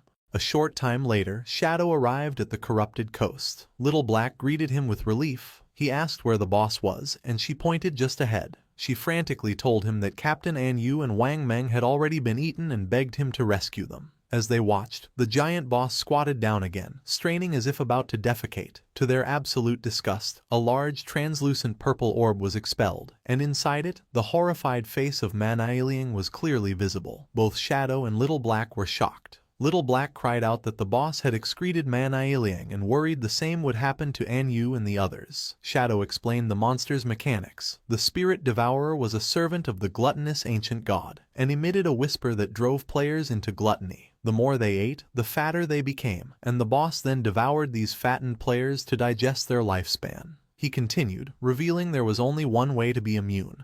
One must eat the boss's excrement. He added that although it was disgusting, he had heard it tasted good. He then looked at Little Black, realizing she was unaffected, and began to ask if that meant she, mortified and crying. Little Black cut him off, begging him to stop. Still on her knees and horrified, Little Black tearfully begged Shadow to hurry and rescue her friends. Without a word, Shadow leaped into action, speeding towards the pulsating purple orb containing Ma Nileung. He snatched the orb out of the air and, instead of trying to free the man, hurled it directly at the massive spirit devourer. The orb, with Ma Nileung's terrified face trapped inside, smashed squarely into the monster's soft belly.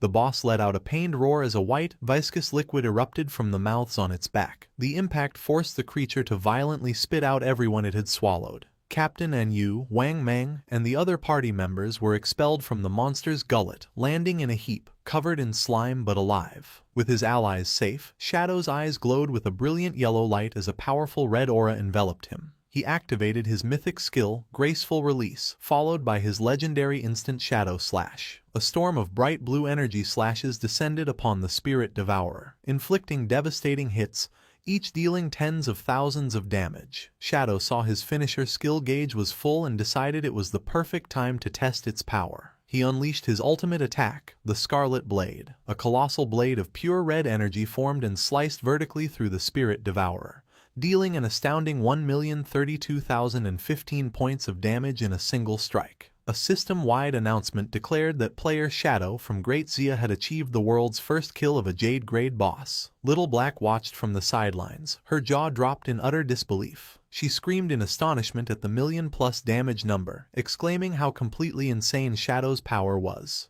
The global announcement of Shadow's victory shocked players worldwide. Some lamented that Great Zia would now rise to power, while others tried to claim him for their own, with one player angrily insisting Shadow's ancestors were from their country. Meanwhile, Shadow was surrounded by golden light as system notifications flooded his view. He received a massive amount of experience, evolution points, equipment, and new skills. Most importantly, he obtained the Spirit Devourer bloodline, and was asked if he wanted to activate it. He understood that bloodlines were a special system where powerful defeated monsters granted their bloodline to a player. A compatible bloodline could drastically increase combat power. With his eyes glowing, he chose to activate it. A powerful purple aura erupted around him as the bloodline's effects fundamentally altered his attributes. Each point of strength now converted to 3 points of physical attack, constitution to 50 hit points and 5 physical defense. His agility's effectiveness was boosted by 32%.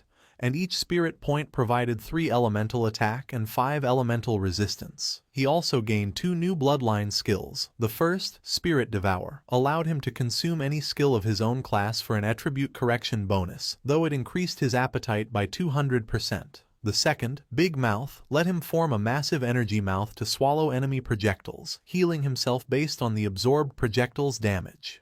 Shadow contemplated this new power, realizing the potential of devouring skills to gain extra attribute corrections. He understood attribute correction was the efficiency of his stats. For example, 1 strength point normally granted 3 points of physical attack. The boss had conveniently dropped a bronze tier poison blade skill, which he considered useless on its own but perfect for a test. He used Spirit Devour, crushing the skill icon. The system confirmed the action and notified him his strength conversion had increased from 3 to 3.3 points of physical attack per point. He was initially disappointed that a bronze tier skill only gave a 0.3 increase, but then he had a crucial insight. The devoured skill was now a passive ability, which meant it could be evolved. He immediately spent 242 evolution points to upgrade the devoured poison blade skill from bronze to legendary. The result was astounding. The system informed him his strength conversion had now increased from 3 to 5 points of physical attack. His eyes gleamed with excitement. He realized that if he continued to devour and upgrade skills, his attribute corrections could become hundreds of times greater than other players. A determined smile spread across his face as he declared to himself that he was, once again, invincible. After the battle, Captain An Yu, Wang Meng, and the rest of the party were safe but in an embarrassing and slimy state, still bloated from the boss's gluttony effect. Wang Meng tearfully thanked Shadow for saving them, relieved they weren't all excreted by the boss like Ma Nileung. While her friends recovered, Little Black rushed to the still bloated Captain Anu, giving her a hug and reassuring her that she was still beautiful regardless of her size. Once everyone was back to normal, Captain Anu approached Shadow to discuss his payment, explaining that the Zhonghai officials were short on lifespan. Unconcerned, Shadow told her not to worry and suggested they could repay him by finding assassin skill books instead. Captain Anu readily agreed. With the deal made, Shadow vanished in a swirl of dark energy. With their mission over, Anu told her team it was time for them to head back as well. As the group left, Man Ailiang, still trapped in his rolling purple prison, tearfully made everyone promise to never speak of what had happened. The exhausted team reluctantly agreed. The story flashes back to the magic Leaning Tower, just after Shadow jumped down from its peak. At the top of the tower, the battle with the desperate princess was still raging. The boss, a tentacled creature, was down to the last third of its health. The guild leader, Huang Huifan, urged her team on, ordering a healer named Xiao Kui to use her Tree of Life skill. Xiao Kui obeyed and a massive glowing tree of green energy erupted, continuously healing the guild members. Huang Huifan rallied her troops, shouting that since Shadow had destroyed their portal, they couldn't afford to die. She encouraged them to go all out, believing victory was near. Filled with renewed vigor, the guild's tanks charged, and the team unleashed a final barrage of attacks on the weakened boss. Believing they had won, Huang Huifan celebrated with Xiao Kui, crediting her Life Priest class for their success. However, their celebration was cut short. The desperate princess retaliated with a powerful tentacle strike, shattering a tank's shield and instantly killing him. The boss then closed her eyes and began to absorb a strange blue energy from her fallen foe. Her eyes snapped open, now glowing with a malevolent yellow light. Huang Huifan and Xiao Kui watched in horror as the boss's power surged. The desperate princess unleashed a massive, explosive wave of fiery energy, engulfing the entire top of the tower. The remaining guild members were caught in the blast and burned to ashes in an instant. When the dust settled, only a large glowing blue egg remained on a pedestal, surrounded by the lifespan orbs from the fallen players. The boss's health bar was now full again. The desperate princess had evolved. Inside the large glowing blue egg, a woman with long, light blue hair was curled up. A system window identified this new form as the Desperate Egg, a level 30 Jade grade boss with a massive 10 million health points. Meanwhile, at the Feka Heavy Industry Guild hideout, the defeated members respawned. Wang Ziqing, Wang Huifan's son, rushed to his mother in a panic, asking what happened and if they had defeated the boss. Wang Huifan explained that they had gotten the boss down to a sliver of health, but it suddenly restored all its health, transformed into an egg, and then unleashed a devastating attack that wiped them out. Shaken, Wang Huifan realized a full health recovery only happens when a boss evolves. Her mind flashed back to her encounter with Shadow, recalling his offer and his warning that her strategy would fail. The truth dawned on her. Shadow knew from the beginning that the boss would evolve. He predicted their human wave tactic would fail because it would only fuel the boss's transformation. She understood a platinum boss evolving into a Jade Grade 1 was something her guild couldn't defeat. With resignation, she concluded her only option was to seek Shadow's help.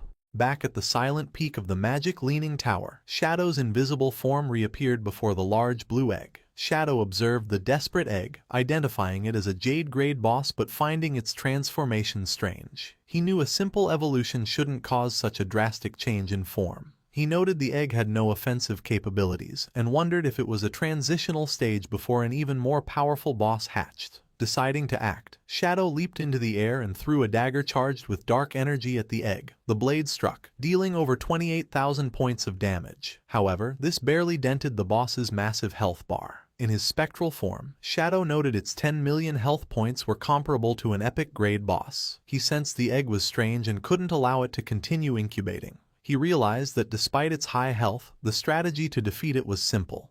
He knew the egg had no anti-invisibility capabilities, meaning it was completely blind to his presence. His plan was to continuously attack with his skills to charge his ultimate finisher. Once his ultimate was ready, he unleashed the Scarlet Blade again. A massive wave of crimson energy slammed into the egg, dealing over 100,000 damage and causing large cracks to spread across its surface. Shadow stood confidently amidst the shattered egg, knowing a stationary, blind opponent's defeat was only a matter of time. Suddenly, something caught his attention.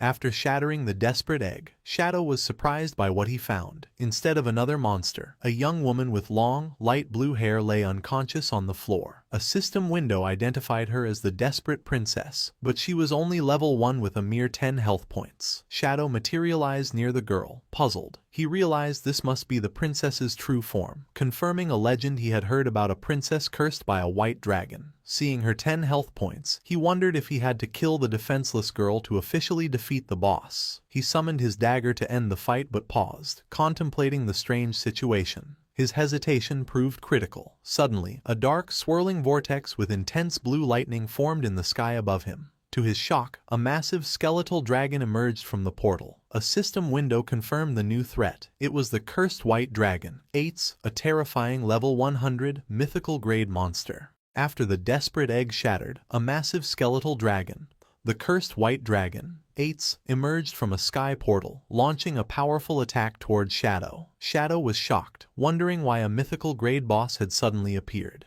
As the dragon roared, Shadow realized it was a hidden boss and the legend of the princess cursed by a white dragon was true. On the ground, the desperate princess, now in her human form, began to awaken. Shadow watched as the princess rose and floated towards the giant skeletal dragon's head. She flew directly to the monster and, instead of fighting, she gently hugged its snout. As she tearfully embraced it, her body started to burn away, revealing a bright, red heart in her chest. The princess completely disintegrated in a flash of light against the dragon's face, and the light expanded to engulf the beast. The cursed white dragon's skeleton began to crumble, leaving Shadow perplexed as only a glowing red heart remained floating in the air. As the heart approached him, the system informed Shadow he had stopped the resurrection of an ancient god named Cthulhu and had obtained the Heart of the Curse. The item gave him two options: use it to become a servant of Cthulhu by devouring lifespan, or destroy it to receive a mythical grade item.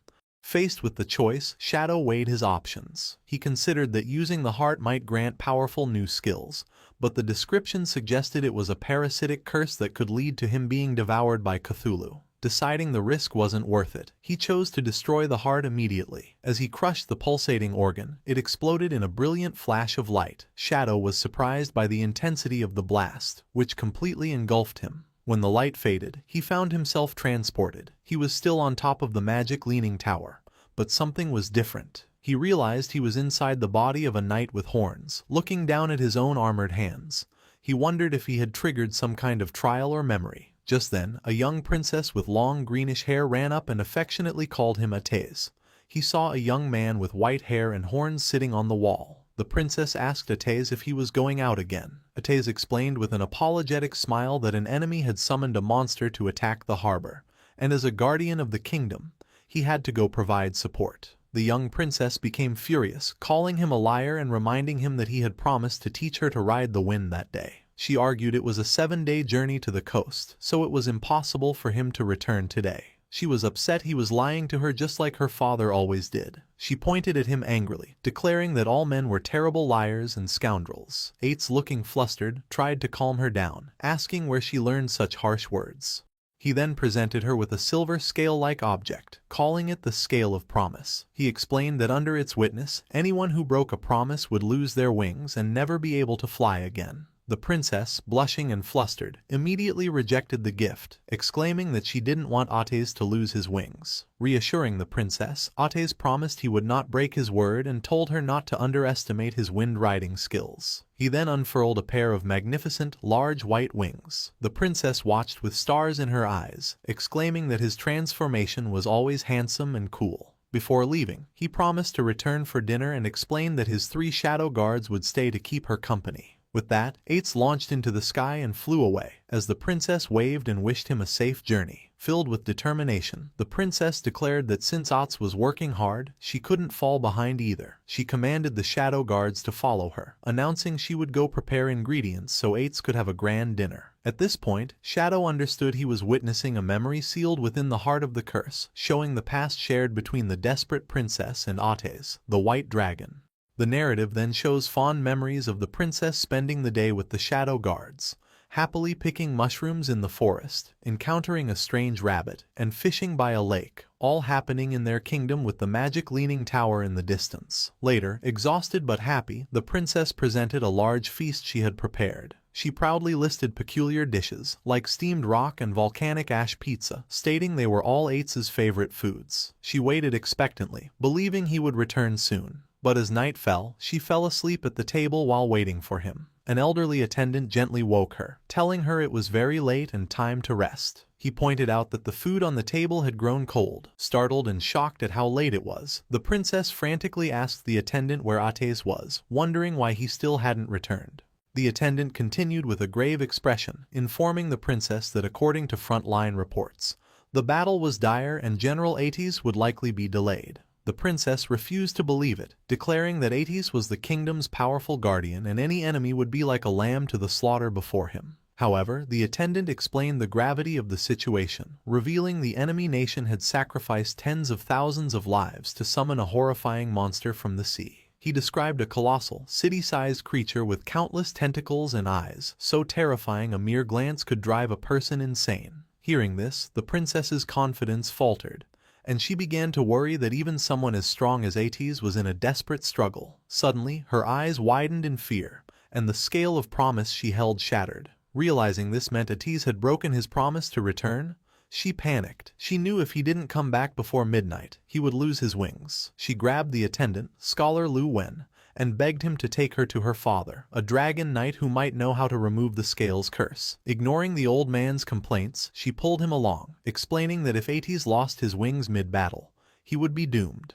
As she burst through a door, she was stunned to find Ates standing there, unharmed. He calmly asked her why she was in such a panic. Overcome with relief, the princess rushed forward and hugged him, crying that she was so glad he was back and safe. Hugging her back, Ates gently reassured her that he would return because of their promise. The princess, still holding him, confessed she had been worried because the situation at the front lines was said to be very bad. The attendant, Scholar Lu Wen, then cautiously asked General Ates about the battle. With a confident smile, Ates explained it had been troublesome and took some effort, but the problem was solved, and the army could handle the cleanup. Scholar Lu Wen praised him as the worthy guardian of the kingdom. Ates, walking towards the feast on the table, exclaimed that he was starving and asked the princess if she had made all the food. She proudly confirmed she did, though she lamented it was probably cold by now. Ates began to eat with great enthusiasm, declaring it didn't matter if it was cold because it was delicious. As he ate, the princess fondly told him to slow down so he wouldn't choke,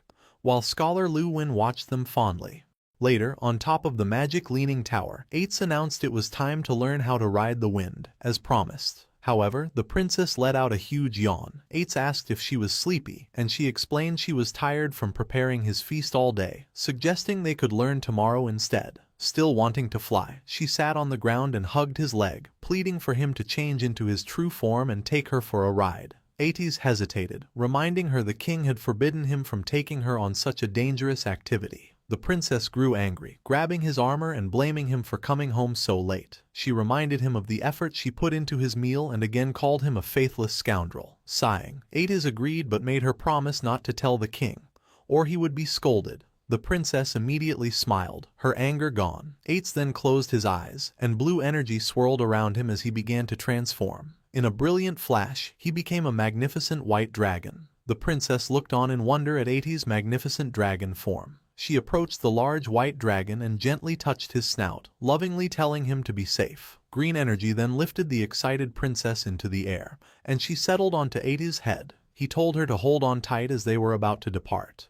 With a powerful beat of his wings, Ates launched into the night sky, soaring high above the land. From the tower, Scholar Lu Wen and a shadow guard watched them disappear into the starry sky. Lying on Ates' back, the princess looked down at the world in awe. She marveled that this was the beautiful world Ates saw from above. Ates asked if she thought it was beautiful, and she agreed it was super beautiful. As they flew past a large tolling bell tower, the princess asked Ates if he would protect this place forever. After a pause, he solemnly promised that he would. Now sleeping peacefully on his back, she whispered a quiet, "Thank you." The memory continues, showing Ates gently tucking the sleeping princess into bed with a teddy bear. After she is settled, he quietly leaves her room, looking back one last time before closing the door. Later, Ates is seen speaking with the king.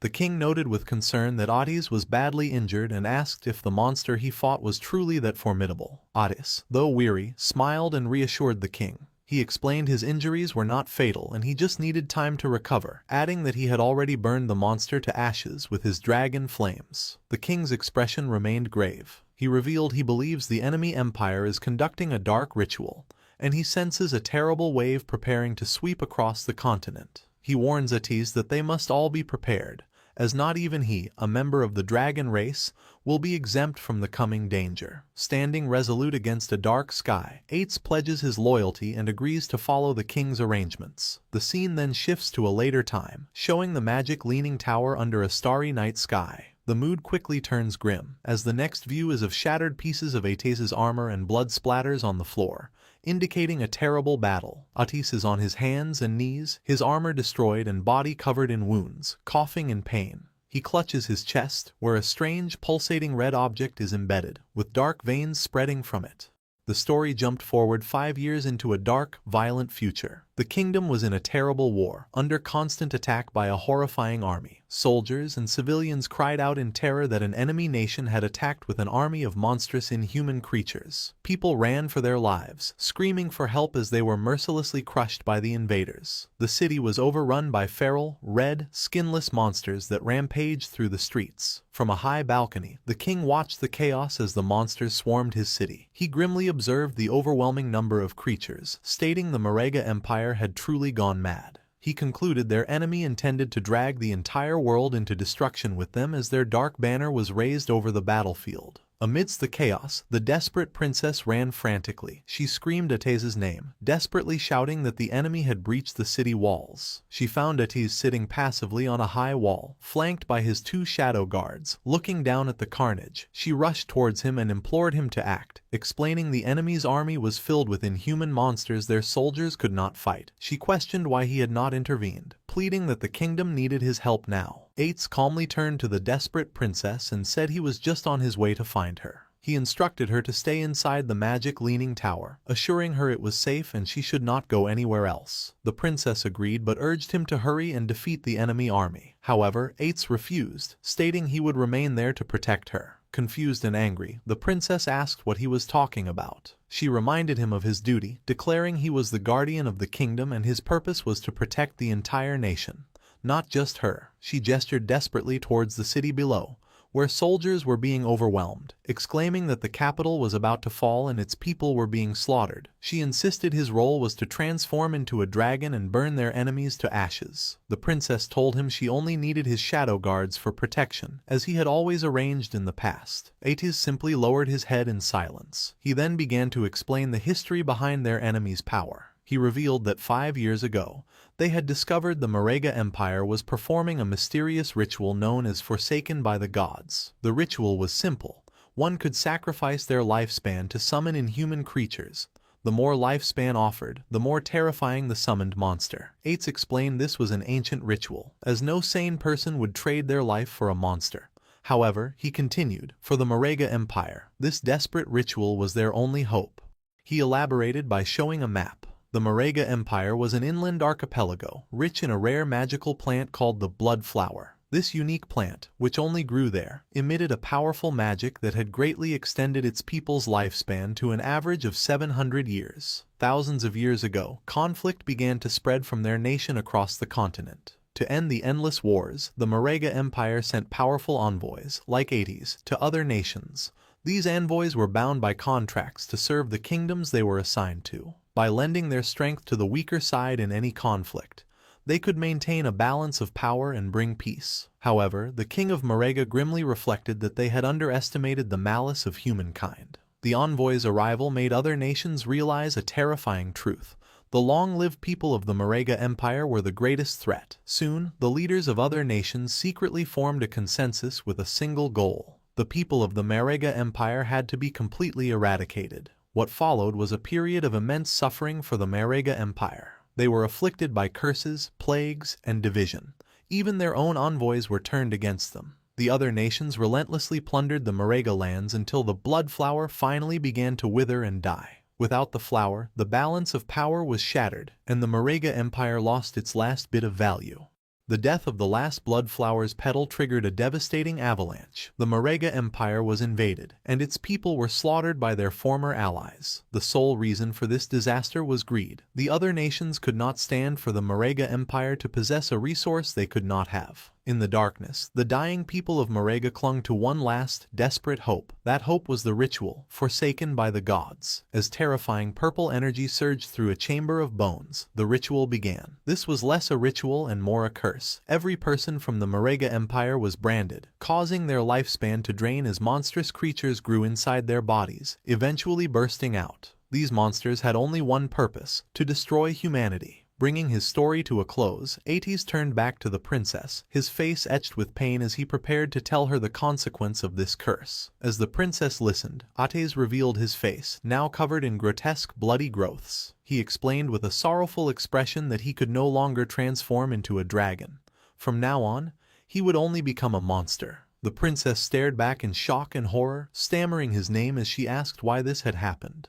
Ates continued, revealing a deep secret. He stated that very few people knew the true identity of the Marega people.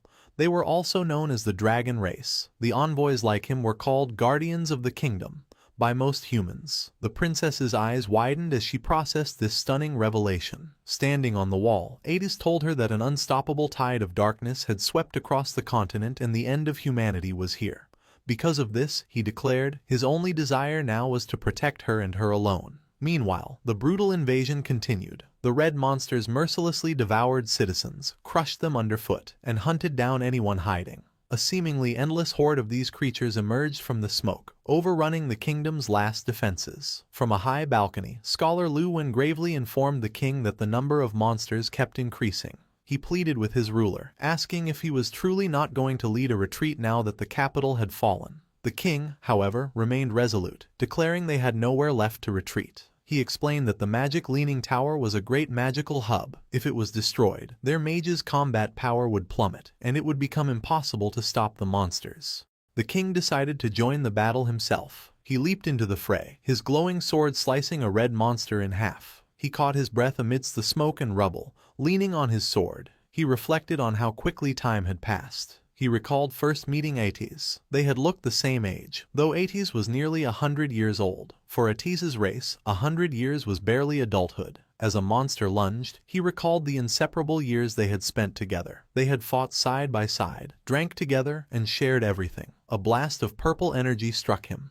This reminded him of how things had changed. As he grew older, Ates remained eternally young. This created a rift, as Ates could not understand the hard choices the king had made after taking the throne. The king sadly concluded Ates could not understand humans, and humans could never truly understand Ates. The king stood amidst the flames and destruction of his kingdom. His thoughts turned to the moment that changed everything, his daughter's birth. He remembered Ates holding the newborn princess with gentle care. Watching them, the king had found a new sense of hope through their shared affection for the child. On the battlefield, a new massive threat loomed below the king. A shadowy monster with glowing purple eyes gathered a sphere of blue energy for a powerful attack. The king stared forward, his face calm as he accepted his fate. The creature unleashed a devastating blast of energy at him. As the light engulfed him, the king's body vanished, his final thoughts filled with regret that he had been wrong about everything.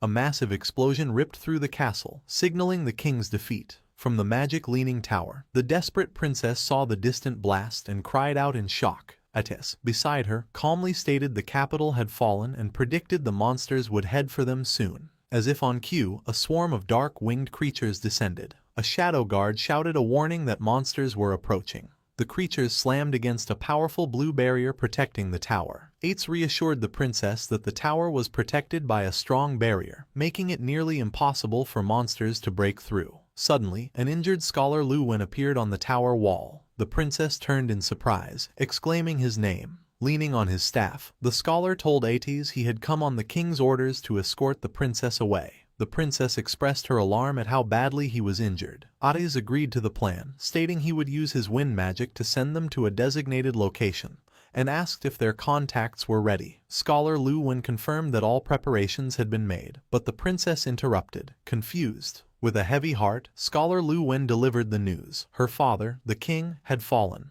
The princess was in shock. He explained the king had arranged for her to escape to a neighboring country for safety. The princess anxiously asked if Ates would come with them. Ates turned to her with a sad smile, asking where he could possibly go. He revealed the monsters below were his own people, the Marega. He explained he was an enemy to all, and no matter where he might flee, humans would hunt and kill him. Kneeling on the edge of the wall, he looked down at the horde and accepted his fate. He declared that a knight's falling place became a dragon's tomb, and this was where he belonged. He vowed to remain and protect it until his lifespan drained away. Hearing his solemn promise, the princess's expression shifted from grief to resolve. She suddenly used her wind magic to leap away from Scholar Lu Wen and back to Ates. She landed before him and declared that if he was staying, she would become his dragon knight. She reminded him this was her home and she would protect it with him. She proudly boasted that her wind riding skills were perfected and asked how they could form a contract. Ates looked up at her, shocked and speechless at her unwavering loyalty. Moved by her loyalty, Ates took the princess's hand in his armored one. With a gentle, sorrowful smile, he agreed to her request. He presented the silver scale of promise, explaining it would be their contract, just like old times. The princess smiled brightly, delighted the contract was so simple. She happily began to seal their pact, promising that they would forever. But Ates cut her off, finishing with a heart-wrenching twist. He said their promise was to never see each other again. The princess's face fell, her eyes wide with shock and disbelief. Before she could react, Ates unleashed a powerful gust of wind, launching her and Scholar Lu Wen away. As they flew, he entrusted the princess's safety to the scholar. The princess screamed Ates' name in confusion and betrayal as she was carried away. Alone on the wall, surrounded by wind magic, Ates told her to go, insisting her place was not with a dragon's tomb. The scene took a horrifying turn. Scholar Lu Wen, his eyes glowing with red light, plunged his hand into the princess's chest, ripping out her still beating heart. He chillingly told her she had a place where she belonged, a place for humans. Ates watched from the tower in utter shock at this betrayal, while the princess stared in horror as her life was stolen. As he died, the scholar gasped a final warning to Ates, telling him to be careful and revealing the Marega were not the only ones cursed. His face was then consumed by a monstrous red growth. From the scholar's body, a massive tentacle monster erupted, grabbing and devouring the princess's heart. The monster cackled, mocking Ates about the delicious flesh and lifespan it consumed. It then taunted him, asking if killing the person Ates loved was suitable revenge for being burned by his dragon flames in the past.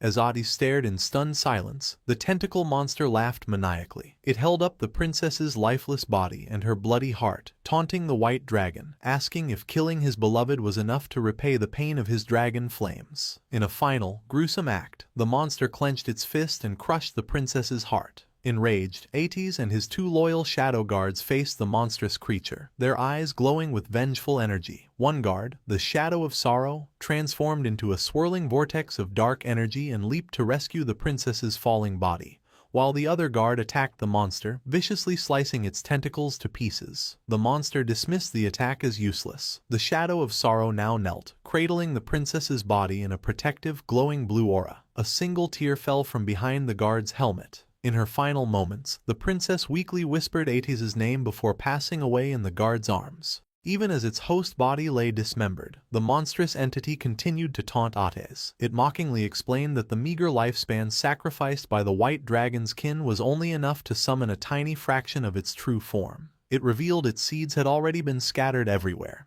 parasitizing hosts and waiting for the right moment to mature and burst forth, just as it did with the old scholar. The creature, Cthulhu, continued its psychological assault, reminding Ates that the monsters born from his own people were now swarming the world. It pointed out that Ates himself was deeply cursed and could transform at any moment, and that he had always known his beloved princess was destined for a tragic end. Cthulhu emphasized Ates' powerlessness, suggesting he was helpless and might even have become the very monster to kill the princess. The entity reveled in Ates' inner turmoil, describing the hatred, sorrow, anger, and despair filling his heart, calling them wonderfully strong emotions. Then it presented a tempting offer, telling Ates it could change everything. Cthulhu formally introduced itself, stating it could hear the violent beating of Ates' heart. It declared itself an ancient, all-powerful god. It made an incredible promise. Not only could it help Ates defeat the monsters and protect the kingdom, but it could also resurrect the princess so they could be together forever. It explained that all of this could be achieved through a simple transaction. The price, Cthulhu revealed, was for Ates to simply give it his heart. Kneeling alone on the high wall, surrounded by winged monsters, Ates was left to contemplate this impossible choice. He weighed his two options: to let the princess die in the tower, devoured by monsters, or to accept the deal, allowing her to become his dragon knight so they could protect the kingdom for eternity. from its dying host, Cthulhu pressed him for a decision, warning that its current body was fading fast and he was running out of time. Having made his decision, Atis committed the ultimate sacrifice. With a sickening splash of blood, his shadow guard looked on in alarm. In an act of desperation and love, Atis ripped his own beating heart from his chest. Cthulhu praised him, stating that he had made the correct choice. Cthulhu declared it would place a blessing on Atis' heart, causing it to float into the sky amidst a brilliant explosion of energy, destined to beat for all eternity. The entity explained their pact. His beloved would receive the heart and be reawakened with its immense power. Though Atis would be heartless, he would not die or turn into a mindless monster. The glowing heart descended and entered the princess's body, and Cthulhu proclaimed Atis would be transformed into a guardian dragon, destined to remain by her side forever. Atis grunted in agony as the transformation began, and a massive pillar of purple energy erupted from the top of the magic leaning tower. His body contorted and changed until he had become a massive, terrifying skeletal dragon. He let out a powerful roar, surrounded by a swirling aura of blue flame. With his new form, Atis leaped from the tower wall. Now a guardian dragon empowered by Cthulhu, he soared over the battlefield and unleashed a devastating torrent of fire upon the swarming monsters below, beginning his eternal watch over the resurrected princess. As the skeletal dragon Atis unleashed his fiery wrath, Cthulhu's voice narrated the grim scene. The dragon's flames incinerated everything below, purging the land of the monstrous invaders and the kingdom's remaining people alike. Cthulhu told him his power was now great enough to wipe out the entire kingdom, and Atis continued his assault, setting the capital ablaze. Cthulhu then revealed the terrible twist in their bargain. It explained that all the lifespan harvested from those killed in the flames would be funneled to a single point. As purple lightning struck the scorched magic leaning tower, the true purpose was revealed. Back on the tower, the resurrected princess screamed in agony. With Atis's cursed heart in her chest, her body began to transform as dark, shadowy energy erupted from her. Monstrous appendages grew from the shadows, and she was completely consumed by a massive, tentacled beast, becoming its new, living core. With the princess now transformed into a horrifying monster, Cthulhu triumphantly declared that all the harvested lifespan now belonged to it. Cthulhu reflected on its current weakness. It lamented that its power was still too diminished to directly parasitize the powerful dragon race, forcing it to use a human as a temporary host. However, it remained confident, believing it was only a matter of time before it could use the white dragon to gather the lifespan it needed. The monstrous princess looked up at the skeletal Atis circling high in the sky and wondered why he had not returned now that the kingdom had been purged. She found his behavior strange. Suddenly, two glowing silver scales appeared before her. Cthulhu recognized them as the scales of promise, and realized these were vows the white dragon had made before their deal. The first vow was to never see the princess again. The second was to forever protect the kingdom's high tower. In a flash of fury, Cthulhu understood Atis' final act of defiance.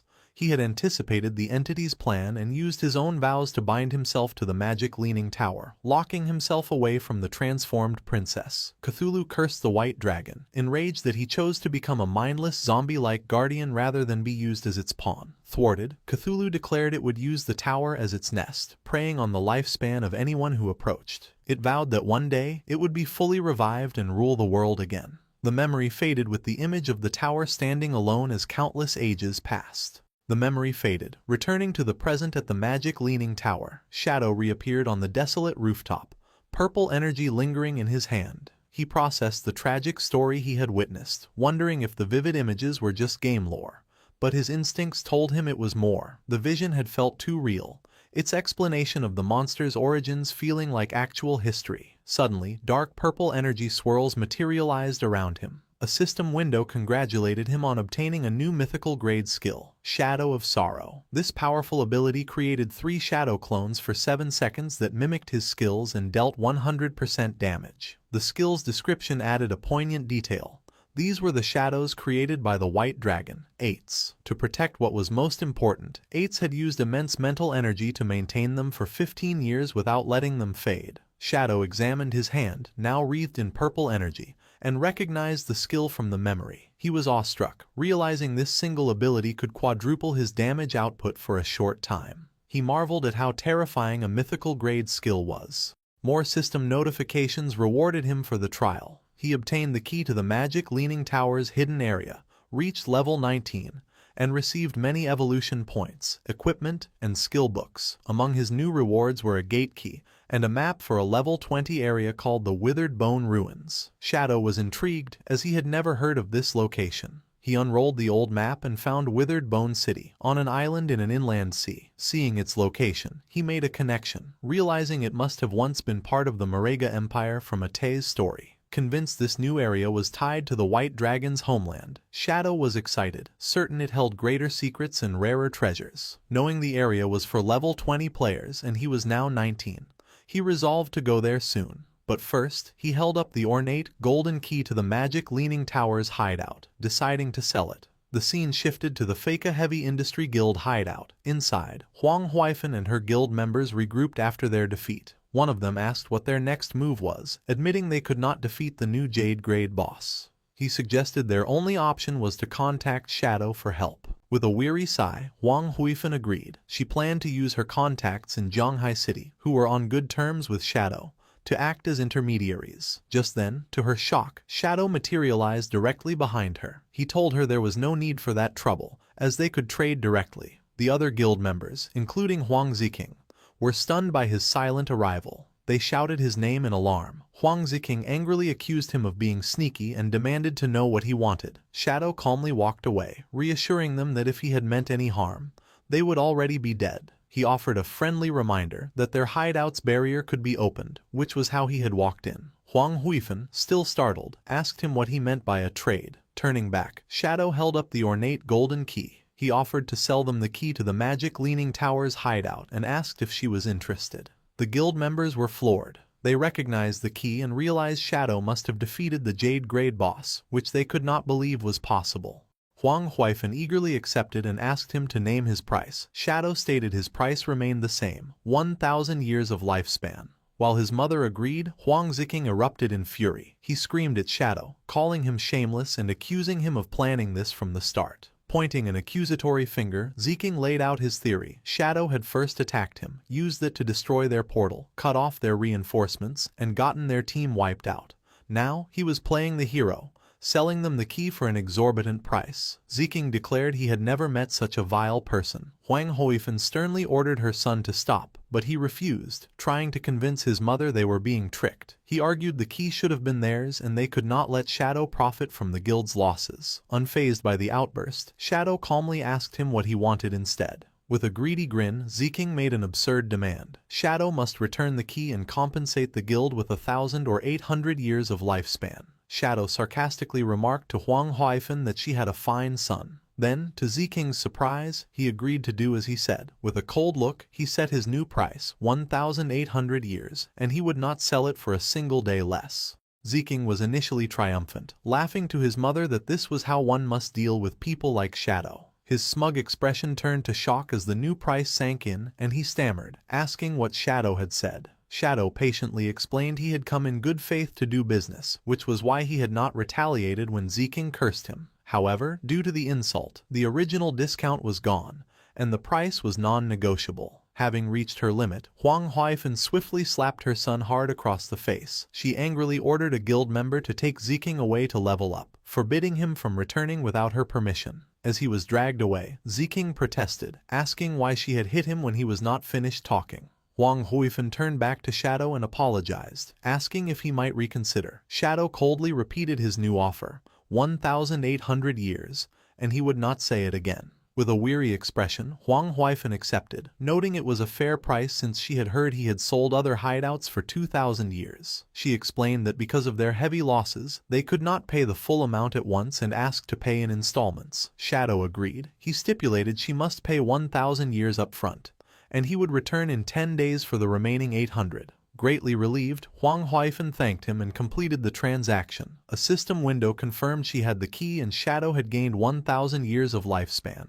As he faded away, Shadow said his goodbyes. He thought the Feka Heavy Industry Guild had potential, and selling them a good hideout would help them become an important asset for the Great Xia server. With their new base secured, Huang Huifeng addressed her guild. She announced the platinum-grade hideout was now theirs. To pay their debt to Shadow, she instituted a 50% lifespan tax on all members. She acknowledged the high rate but framed it as a necessary investment, urging them to work hard. Her guild members responded with renewed determination. Out in a forest at sunset, the small party with Huang Ziking tried to reason with him. A girl told him not to blame his aunt and that he was wrong, but Ziking angrily dismissed her. He muttered to himself, vowing to make Shadow pay sooner or later. Their conversation was cut short when a party member spotted a silver-grade boss, the human-faced Spider Emperor. They immediately prepared for battle. As the others engaged the boss, Ziking hung back. His teammates warned him the boss used poison and to be ready with a detox spell, which he nonchalantly confirmed.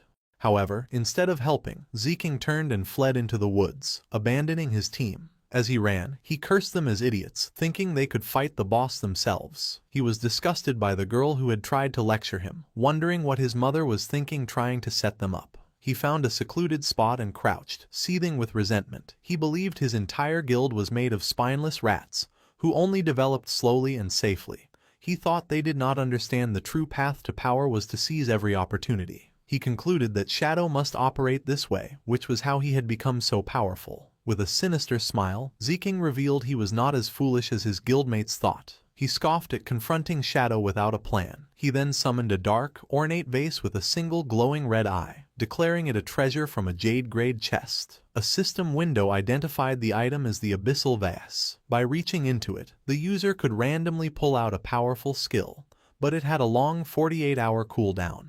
Reaching into the vase, Ziking pulled out a small, grotesque, fleshy object. The system informed him he had acquired an epic-grade skill, the Abyssal Puppet Curse. This magic let him turn any corpse into a puppet he could completely control, retaining all the deceased's original abilities. Ziking laughed with manic glee, overjoyed with his new power. He hatched a plan. If he could kill Shadow, he could use this skill to enslave him, becoming truly invincible. As he celebrated, the Abyssal Vase glowed with a menacing purple aura. A final, ominous message warned that the Abyss holds extraordinary power, but when one gazes into it, the Abyss also gazes back, foreshadowing a dark future for Ziking.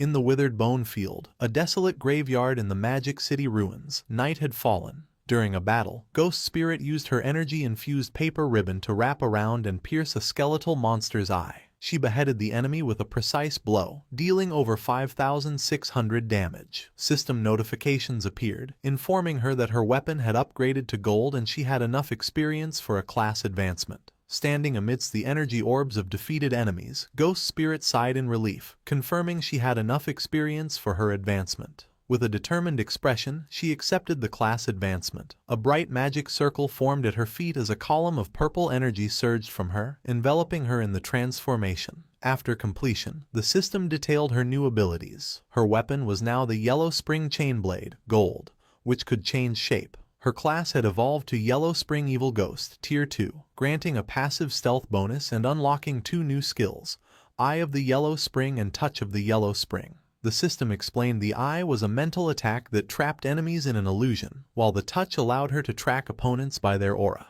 Transformed and enveloped in a blue aura, Ghost Spirit now wielded her weapon as a fearsome scythe. The system notified her she would deal double damage to lower-level opponents, with a 50% chance of applying a burn effect. With her eyes glowing golden, she felt stronger than ever. She knew her increased damage, speed, and new mental attack would let her avenge her parents and defeat Dongfang Yue, and the source of the plague wielder. Ghost Spirit messaged Shadow, her teacher, informing him she had advanced to Tier 2 and would repay his guidance. From a rooftop, Shadow saw she had logged off. Understanding her thirst for revenge had led her to immediately seek out Dongfang Yue. He recalled his past life where Ghost Spirit had gotten her revenge, but sparing a dog had allowed a Beastmaster to track her. This exposed her real identity, leading to a massive hunt by powerful families. The resulting war caused heavy losses for official forces, and Ghost Spirit eventually died of exhaustion, leaving the Magic City region in chaos. Shadow reflected on her potential, but worried her youth and unstable mind made her reckless. To prevent her from repeating this fatal mistake, he decided to log off and check on her in the real world.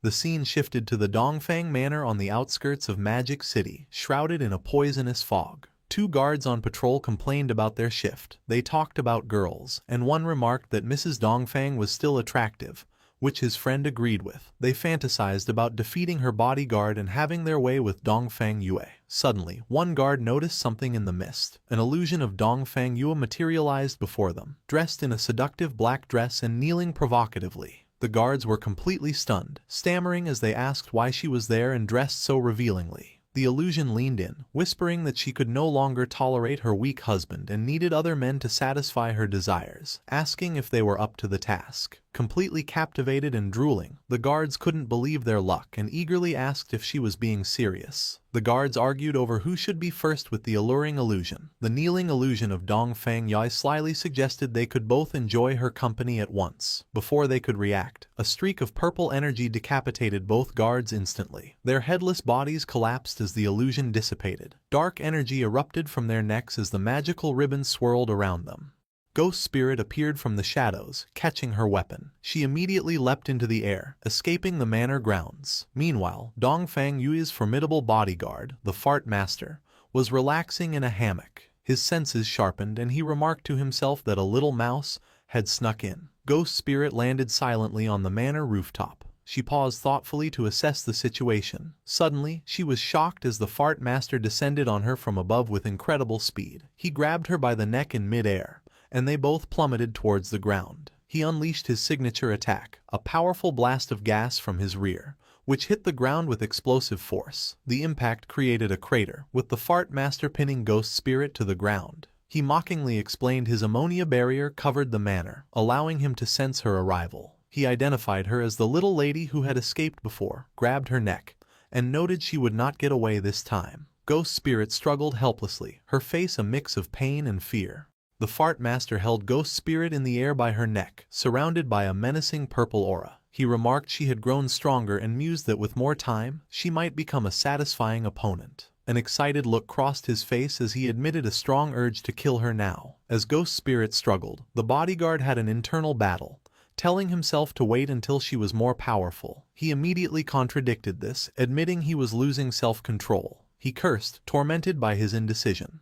Losing control, his grip tightened with a sickening sound. He panicked, realizing he had accidentally crushed her to death. Horrified, he let her lifeless body fall to the ground, shouting in despair. Suddenly, he froze as a purple energy claw pierced his chest from behind. In disbelief, he turned to see Ghost Spirit behind him, her arm in his back. The body he had dropped was a decoy. Bewildered, he questioned how this was possible, as he had been certain she was dead. With her eyes glowing red, Ghost Spirit revealed the truth. She informed him he had been trapped in her illusion all along, a product of her new skill, the Eye of the Yellow Spring. Coldly, she told him to die. Impaled by Ghost Spirit's energy claw, the Fart Master struggled to understand how he had been caught in an illusion. With her glowing red eye fixed on him, Ghost Spirit explained his fate had been sealed the moment he looked into her eyes. A flashback revealed the illusion had begun when he first grabbed her by the neck. Accepting defeat, the bodyguard collapsed. Ghost Spirit stood over him, acknowledging he had been a worthy opponent.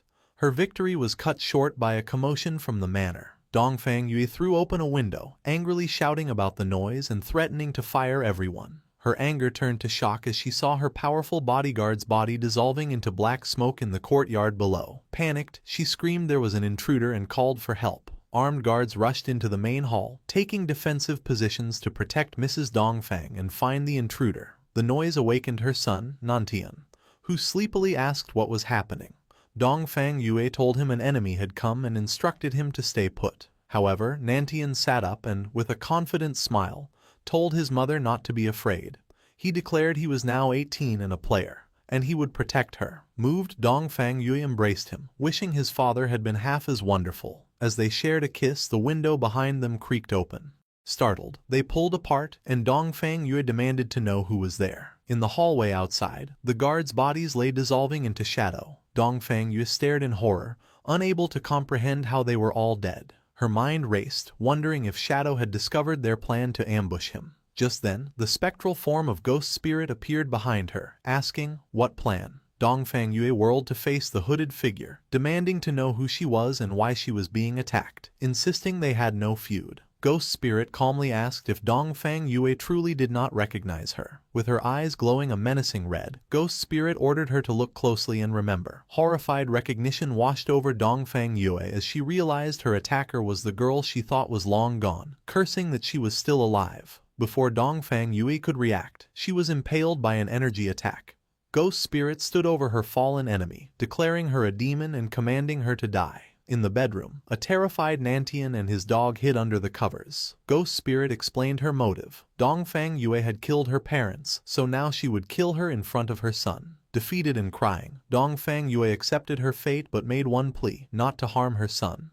Ghost Spirit laughed mockingly, her energy ribbons lifting Dongfang Yue into the air as Nantian cried for his mother. She scoffed at the request, asking what right she had to make demands. Dongfang Yue continued to plead, insisting the grudge was between them and her son was innocent. Enraged, Ghost Spirit screamed, asking if Dongfang Yue had considered this day when she murdered her parents. With a final, furious cry, Ghost Spirit unleashed a devastating attack, obliterating Dongfang Yue's body in a burst of dark energy. From the bed, Nantian and his dog watched in horror. Ghost Spirit stood panting, her vengeance complete. She then turned her intense red-eyed gaze toward the bed, where Nantian was now paralyzed with terror. With her revenge complete, Ghost Spirit stepped away from the scene. She walked out of the bedroom, leaving Dongfang Yue's body on the floor as the terrified Nantian and his dog watched. As she disappeared, Nantian's fearful expression transformed into a sinister grin. He revealed he had grown tired of his mother's control and was grateful Ghost Spirit had killed her. His small dog's eyes also glowed red as it anticipated eating the young girl meat.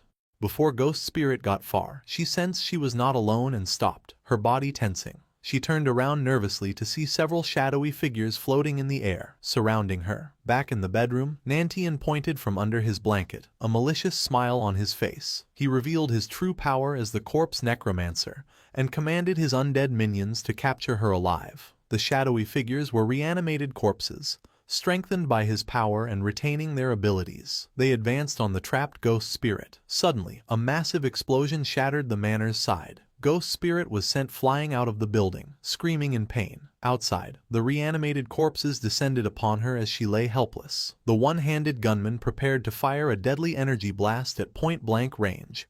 Just as he fired, black spikes intercepted the attack, saving her. The force of the counterattack knocked the undead minions down. Ghost Spirit looked up, confused by the sudden turn of events. In the bedroom, Nantian, who had been hiding, was now held up by the head, screaming in terror. A figure stood over him, holding his severed head and crushing his demonic dog underfoot. It was King Feng. He looked directly at Ghost Spirit through the shattered wall and delivered a cold, final lesson. Showing mercy to your enemies was the same as being cruel to yourself. Ghost Spirit lay on the ground, looking up at King Feng in a broken window. Still unsure who had saved her, she asked who he was. From the shadows, King Feng told her that one should never show mercy to enemies. He then used his blooming curse ability on Nantian's decapitated body, causing red spider lily flowers to sprout from his head. Realizing this man was her savior, and had allowed her to complete her revenge, Ghost Spirit blushed and thanked him, calling him master. Surrounded by a field of crimson flowers, a reminder of her vengeance, Ghost Spirit finally let her emotions overwhelm her. She cried in relief and sorrow, saying aloud that she had finally avenged her parents. As the flowers absorbed life force, a system message indicated that 788 years of tradable lifespan had been absorbed.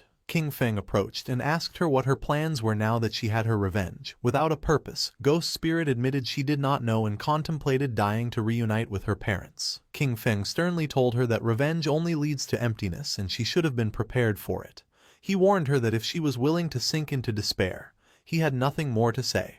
But there was something she must know. He showed her a vision of the game world, explaining that the god-forsaken game had endless secrets, and among them, a way to resurrect the dead might exist.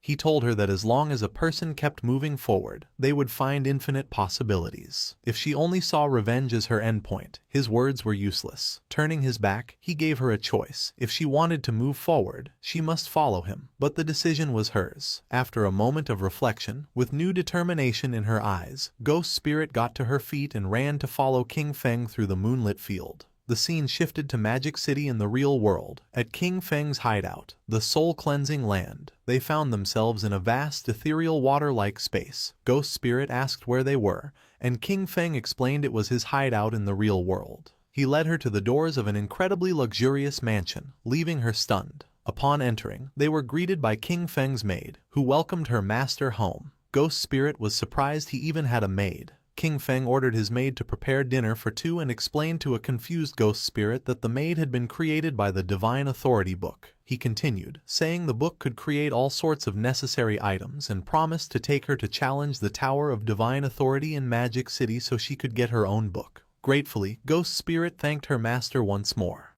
The scene shifted to the Chu family manor in Magic City. Sometime after King Feng and Ghost Spirit had left, a man rushed in, yelling at his men to hurry with the rescue, declaring that no harm must come to his wife. This was Chu Kunshan, Dongfang Yui's husband and a military staff officer. He was confused, recalling a frantic call for help from his wife and wondering who could have attacked so late. His immediate suspect was Shadow, and as he ran into the manor, he worried their secret fireworks factory plan had been discovered, though he quickly dismissed the thought. Inside, his personnel were investigating the scene, examining a large crater in the empty bedroom. An officer reported to a shocked Chu Kunshan that while there were clear signs of a battle, they had not found a single person. Growing more frantic, Chu Kunshan demanded to know the whereabouts of his wife, son, guards, and servants. The officer confirmed the grim reality: no one was there, not even any bodies. Chu Kunshan was enraged, realizing this was what had happened to the Dongfang family.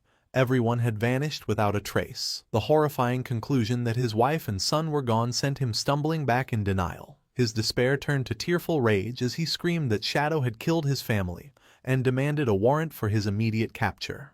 Lin Qingyu, who had been observing, stepped in and asked how he could be so sure it was Shadow. He furiously retorted that it was because his wife's family, the Dongfangs, were also killed by him. Unfazed, Lin Qingyu pointed out the lack of evidence in the Dongfang case, making the connection to his wife's disappearance tenuous. With a sharp glare, she questioned if he had inside knowledge, suggesting perhaps his family had a grudge with Shadow, and this might be simple revenge. Her questions struck a nerve, and a furious Chu Kunshan warned her to watch her words, questioning if she was interrogating a military staff officer. Lin Qingyu calmly told Chu Kunshan his threats were useless against her. She revealed that recently, the Sky Dome Guild had captured members of the Magic City Black Dragon Hall and handed them to the authorities. During interrogation, the men confessed that Chu Kunshan had ordered the attack on Shadow's hideout. They also admitted to a plan to lure Shadow to a fireworks factory with the intent to kill him in a massive explosion. She explained that the authorities had originally planned to capture them all at the factory. However, with Dongfang Yu now missing, she was officially suspected of fleeing justice. Lin Qingyu then accused Chu Kunshan of abusing his authority and conspiring to commit a terrorist act, requesting he accompany them for an investigation. As two officers grabbed him, a shocked Chu Kunshan struggled and demanded to know what they were doing.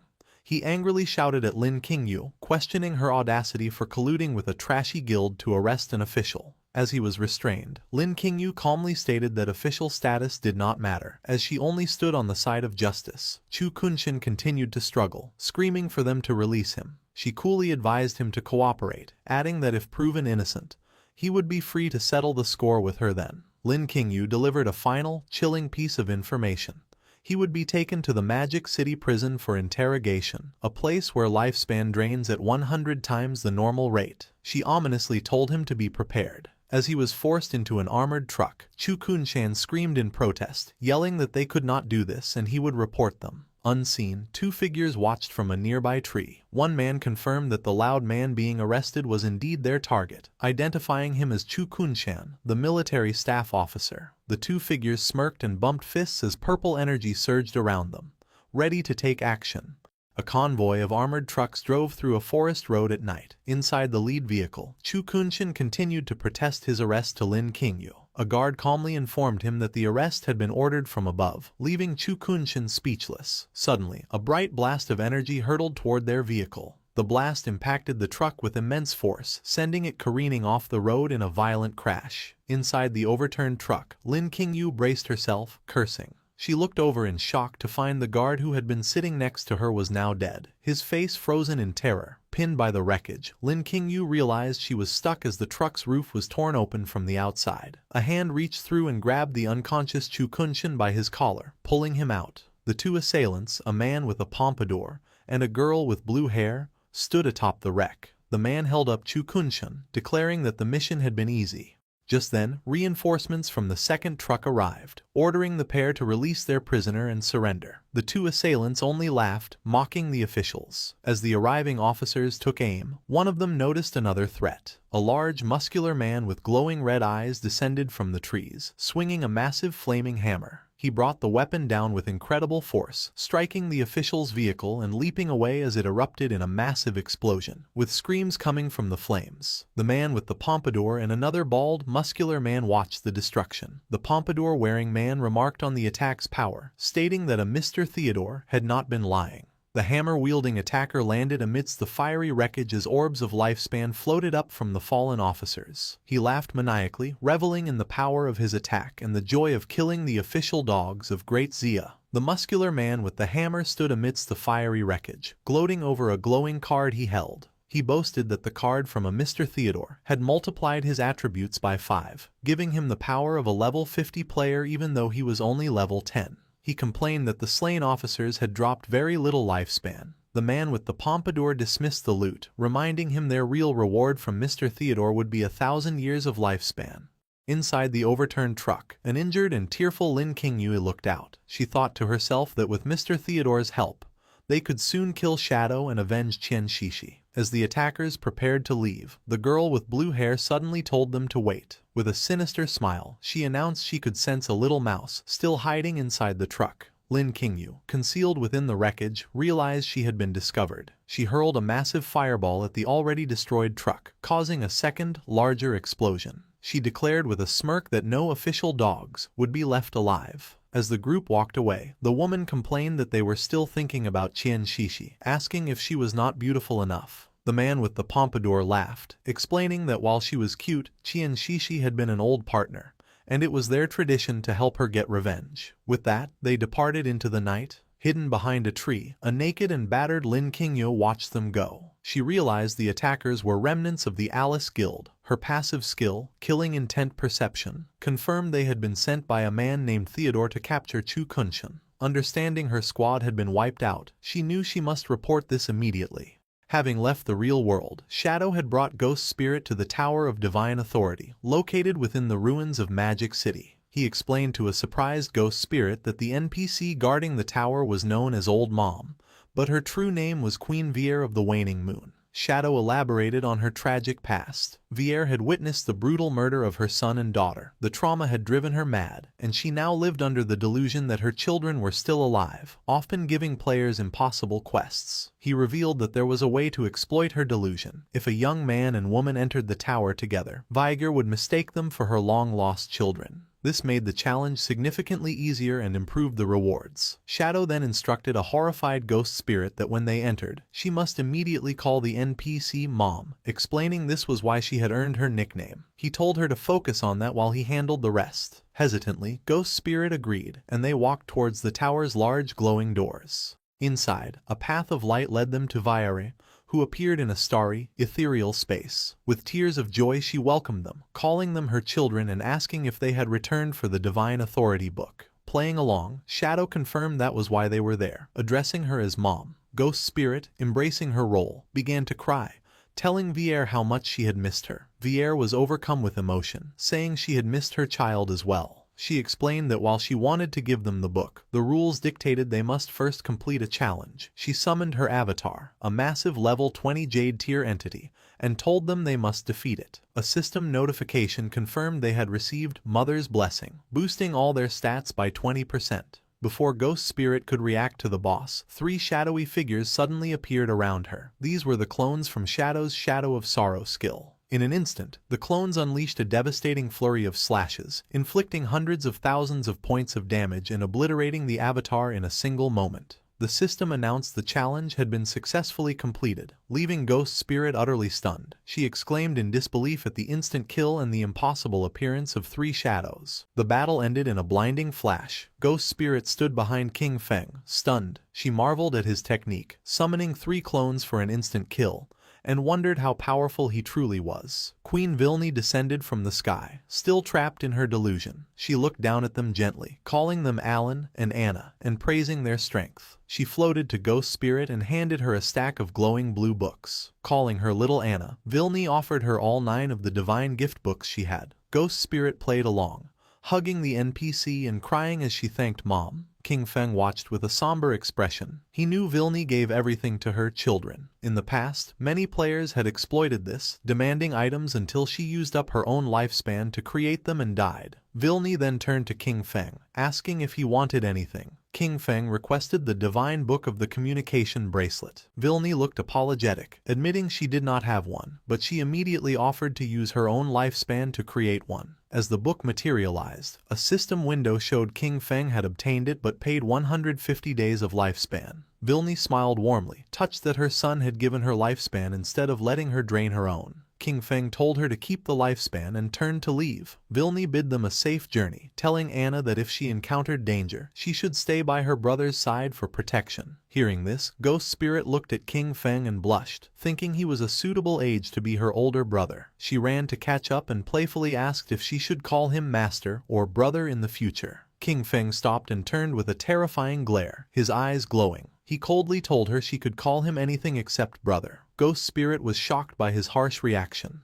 As he walked away, she awkwardly agreed, wondering why he had rejected the title and if he had a tragic past connected to the word. Captain Anu contacted Shadow via voice chat, asking to share his friends list. Shadow was confused, so Anu explained. A serial killer has appeared in Zhonghai City with 7 victims, and rumors are spreading that Shadow is the killer. She explained the victim's time of death matched Shadow's login times. The killer was meticulous, leading many to suspect him.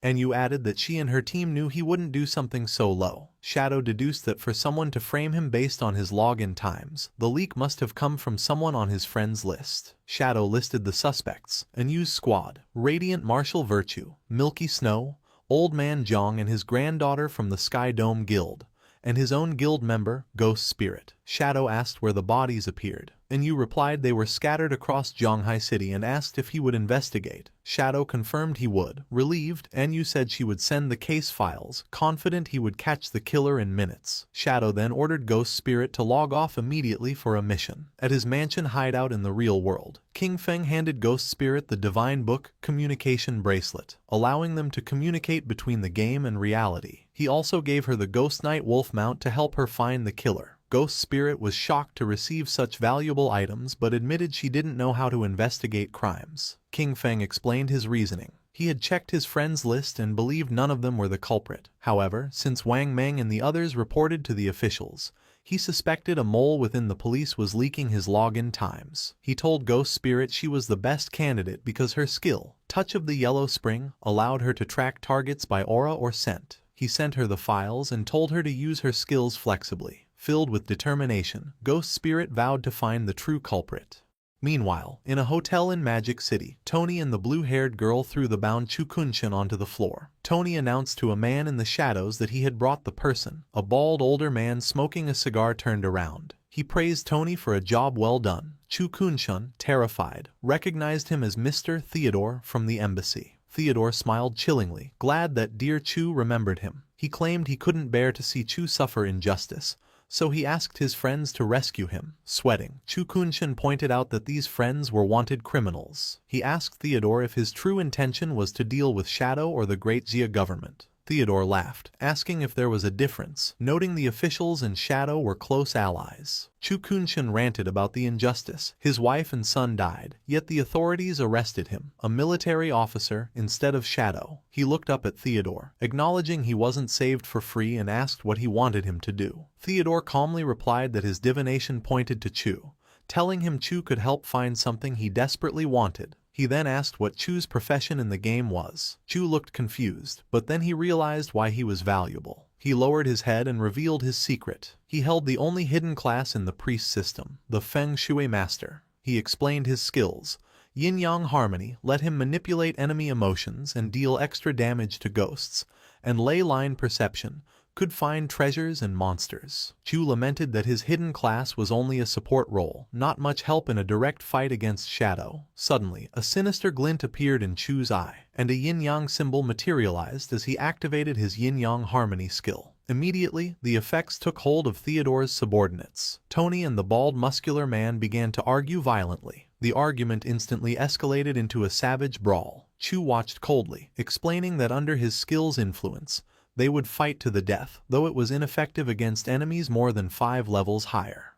Theodore watched with amusement, laughing and clapping. He praised Chu, saying finding him was the right choice. Then, he pulled out a magical tarot card glowing with blue flames and commanded his men to stop fighting, remarking that infighting was bad. Theodore cast the card, unleashing a spell called Moon God's Purification. A massive beam of blue light descended from a spectral moon, enveloping the two brawling men. The light washed over them, instantly purifying the negative emotional effects from Chu's skill. Tony and the bald man collapsed, unconscious. The blue-haired girl, Mei Jing, laughed, commenting on how strong Mr. Chu's skill was. Theodore ordered her to heal them. Chu Kunshin watched in sweat-drenched terror. He was shocked because his powerful skill shouldn't be removed by ordinary purification. He stared at Theodore in fear, wondering about his class. Theodore spread his arms wide, formally welcoming Chu to their group. As he sat surrounded by magical energy, it was revealed that Theodore also held a unique hidden class in the priest system, the Diviner. His class allowed him to draw different cards to perform divination, enhancement, purification, and teleportation, and his cards could be given to others to use once.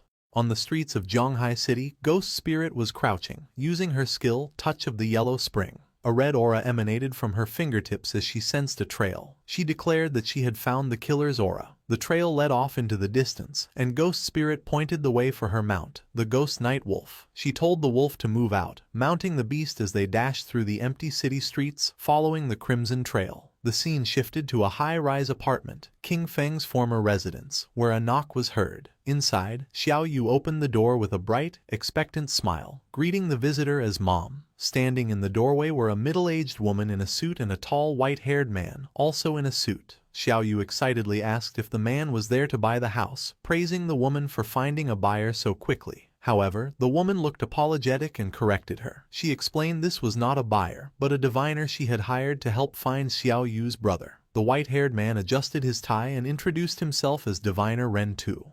Xiao Yu's expression fell. She asked why they needed to divine her brother's location. The woman sadly revealed she would be moving away in a couple of days and could not rest easy leaving Xiao Yu alone. Shocked, Xiao Yu asked why she was suddenly moving. The woman explained that Zhonghai City officials had extracted a platinum-grade hideout, the church sanctuary, and had invited the Mengsha River Guild to move in for safety. The woman pointed to Ren Tu, urging Xiao Yu to accept his help, claiming his divination was very accurate. Ren Tu stepped forward, agreeing. He tried to persuade Xiao Yu, saying that King Feng was reliable and if she begged him properly, he would surely help her. Xiao Yu crossed her arms and angrily rejected the offer. She thanked the woman for her good intentions but declared she did not need it. She bitterly stated that after 19 years, if he had said he did not want her, then that was it. She questioned the point of finding him. Internally, however, Xiao Yu thought she was currently guarding Shadow's hideout and saw him often. She was convinced Shadow would eventually discover her merits and let her join his guild.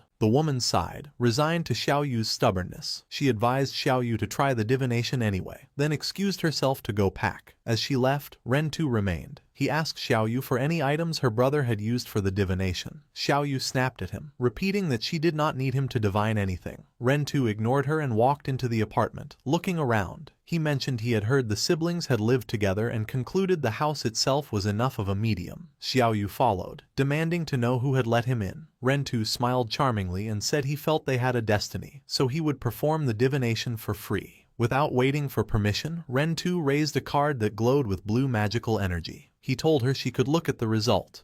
If she was satisfied, great. If not, it did not matter. A holographic tarot card appeared in the air. Ren Tu activated the divination card, which displayed a vision of a dark figure lying in the deep sea. He interpreted the image for Xiao Yu with a regretful expression, informing her that her brother had already been burned to death and his corpse had sunk into the ocean. Xiao Yu was left in total shock. Ironically, while the real King Feng was shown relaxing on a sofa in his hideout, Xiao Yu burst into a rage. She furiously thought he was trash for dying so easily, as he should have waited until she was powerful enough to trample him. Outwardly, Ren Tu simply offered his condolences.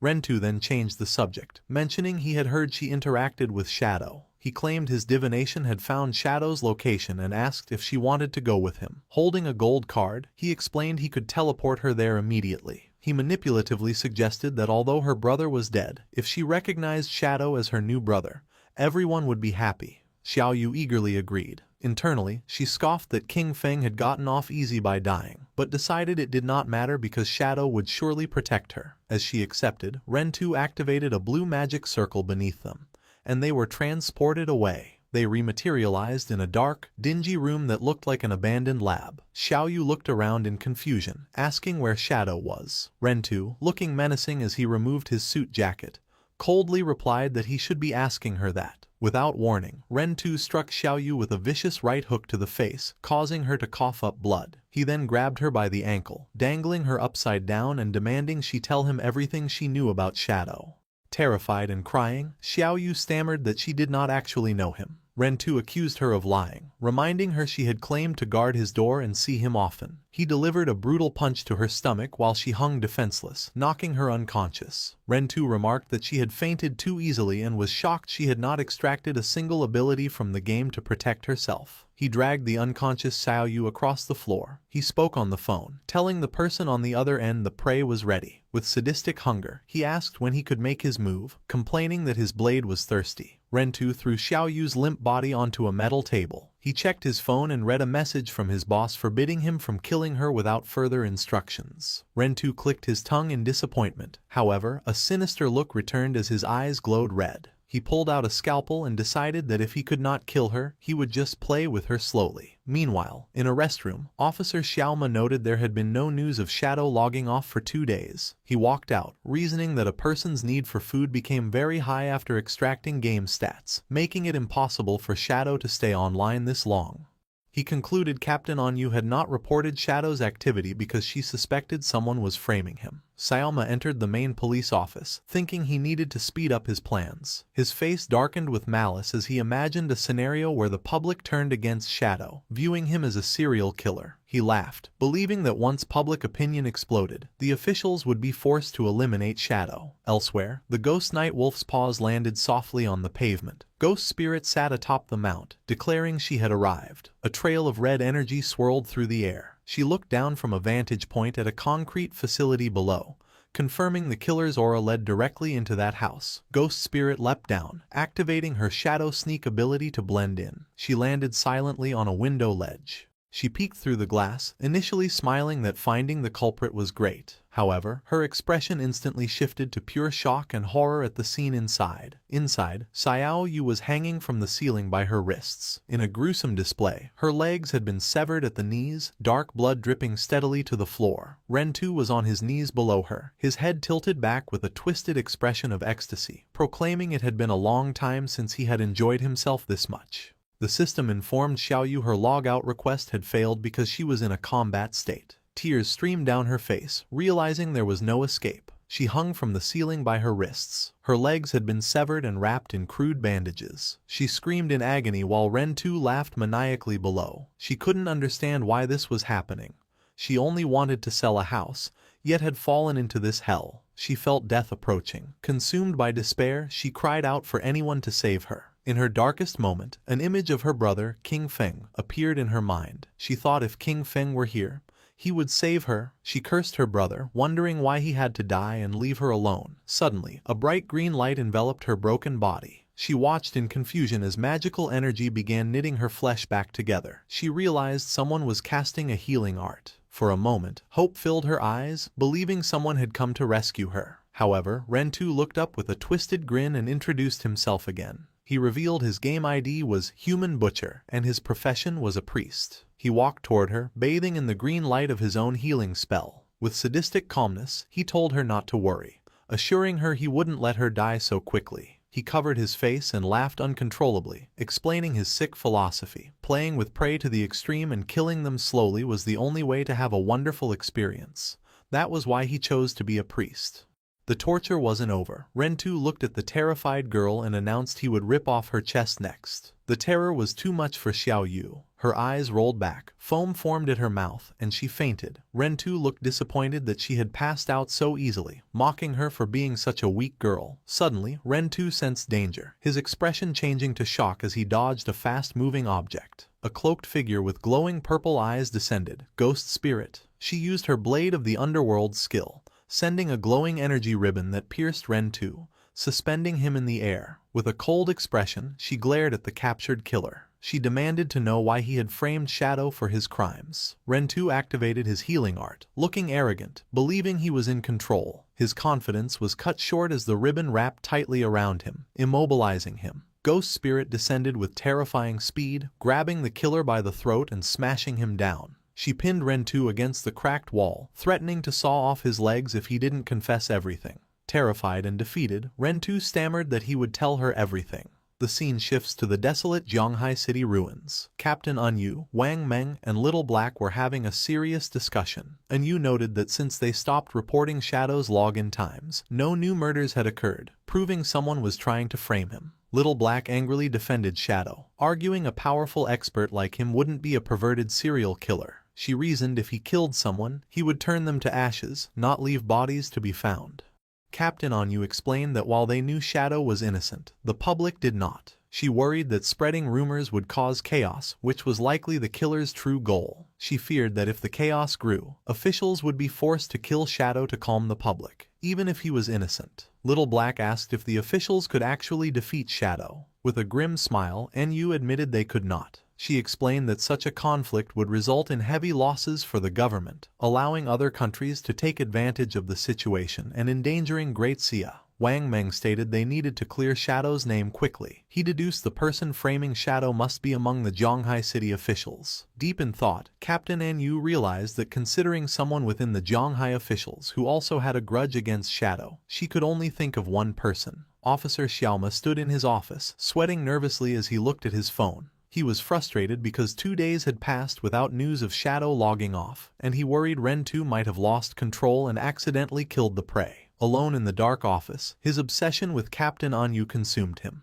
He imagined her face, convinced that as long as Shadow existed, he would never have her. Desperate, he held a glowing card, thinking for Enyu's sake he would become an enemy of all Great Xia. Suddenly, his phone vibrated. He read a message supposedly from Rentu, stating the prey had escaped. The message demanded 3 years of lifespan to extract a tracking skill and provided an address for Xiaoma to deliver the payment. Furious his subordinate failed such a simple task, Xiaoma clenched his phone. He realized that if this plot was exposed, he would be ruined, so he had no choice but to go and fix the mess himself. He drove to an abandoned industrial facility under a gloomy sky. Entering the dark warehouse, Xiaoma called out for the human butcher, angrily asking why he let the prey escape. However, he stopped, his expression turning to pure shock. He looked up to see a terrifying sight. Xiao Yu was hanging from the ceiling, but next to her, his own hitman, Rentu, was also bound and unconscious. Before Xiaoma could react, a beam of purple energy shot from the darkness. The energy ribbon wrapped around his body, trapping him. He was hoisted into the air, hanging upside down alongside the other two. Panic set in. He yelled at the approaching figure to let him go, demanding if they knew who he was.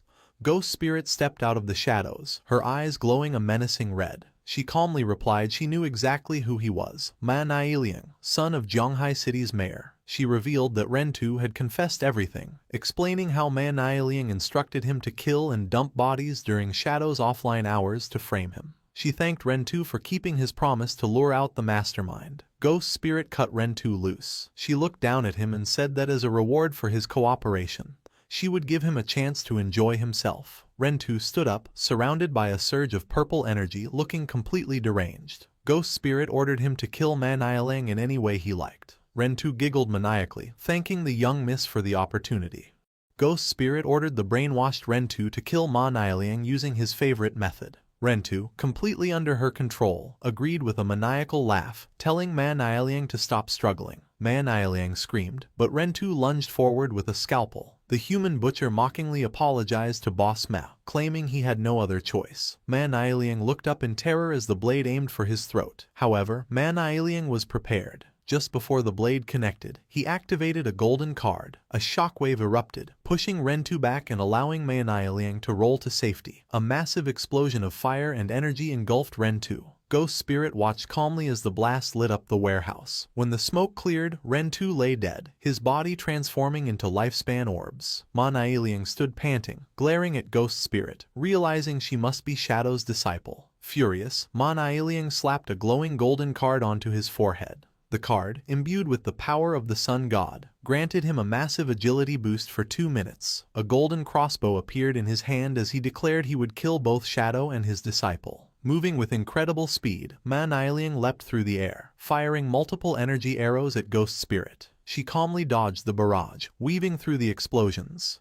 Ma Niaoliang tried to keep up the pressure, but Ghost Spirit vanished using her stealth ability. Panicked, Ma Niaoliang floated in the air, realizing she had the same assassin abilities as Shadow and he had lost her. Suddenly, purple energy ribbons shot out from the darkness. Before he could react, the ribbons pierced his arms and wrapped around his body, immobilizing him. He screamed in agony as he was hoisted into the air with the other captives. Ghost Spirit reappeared below him, coldly asking if he was the one who wanted to harm her master. Ghost Spirit glared at him with glowing purple eyes. She noted Ma Niaoliang was too weak to have such powerful card skills on his own and demanded to know who was backing him. In tears and pain, Ma Niaoliang confessed everything.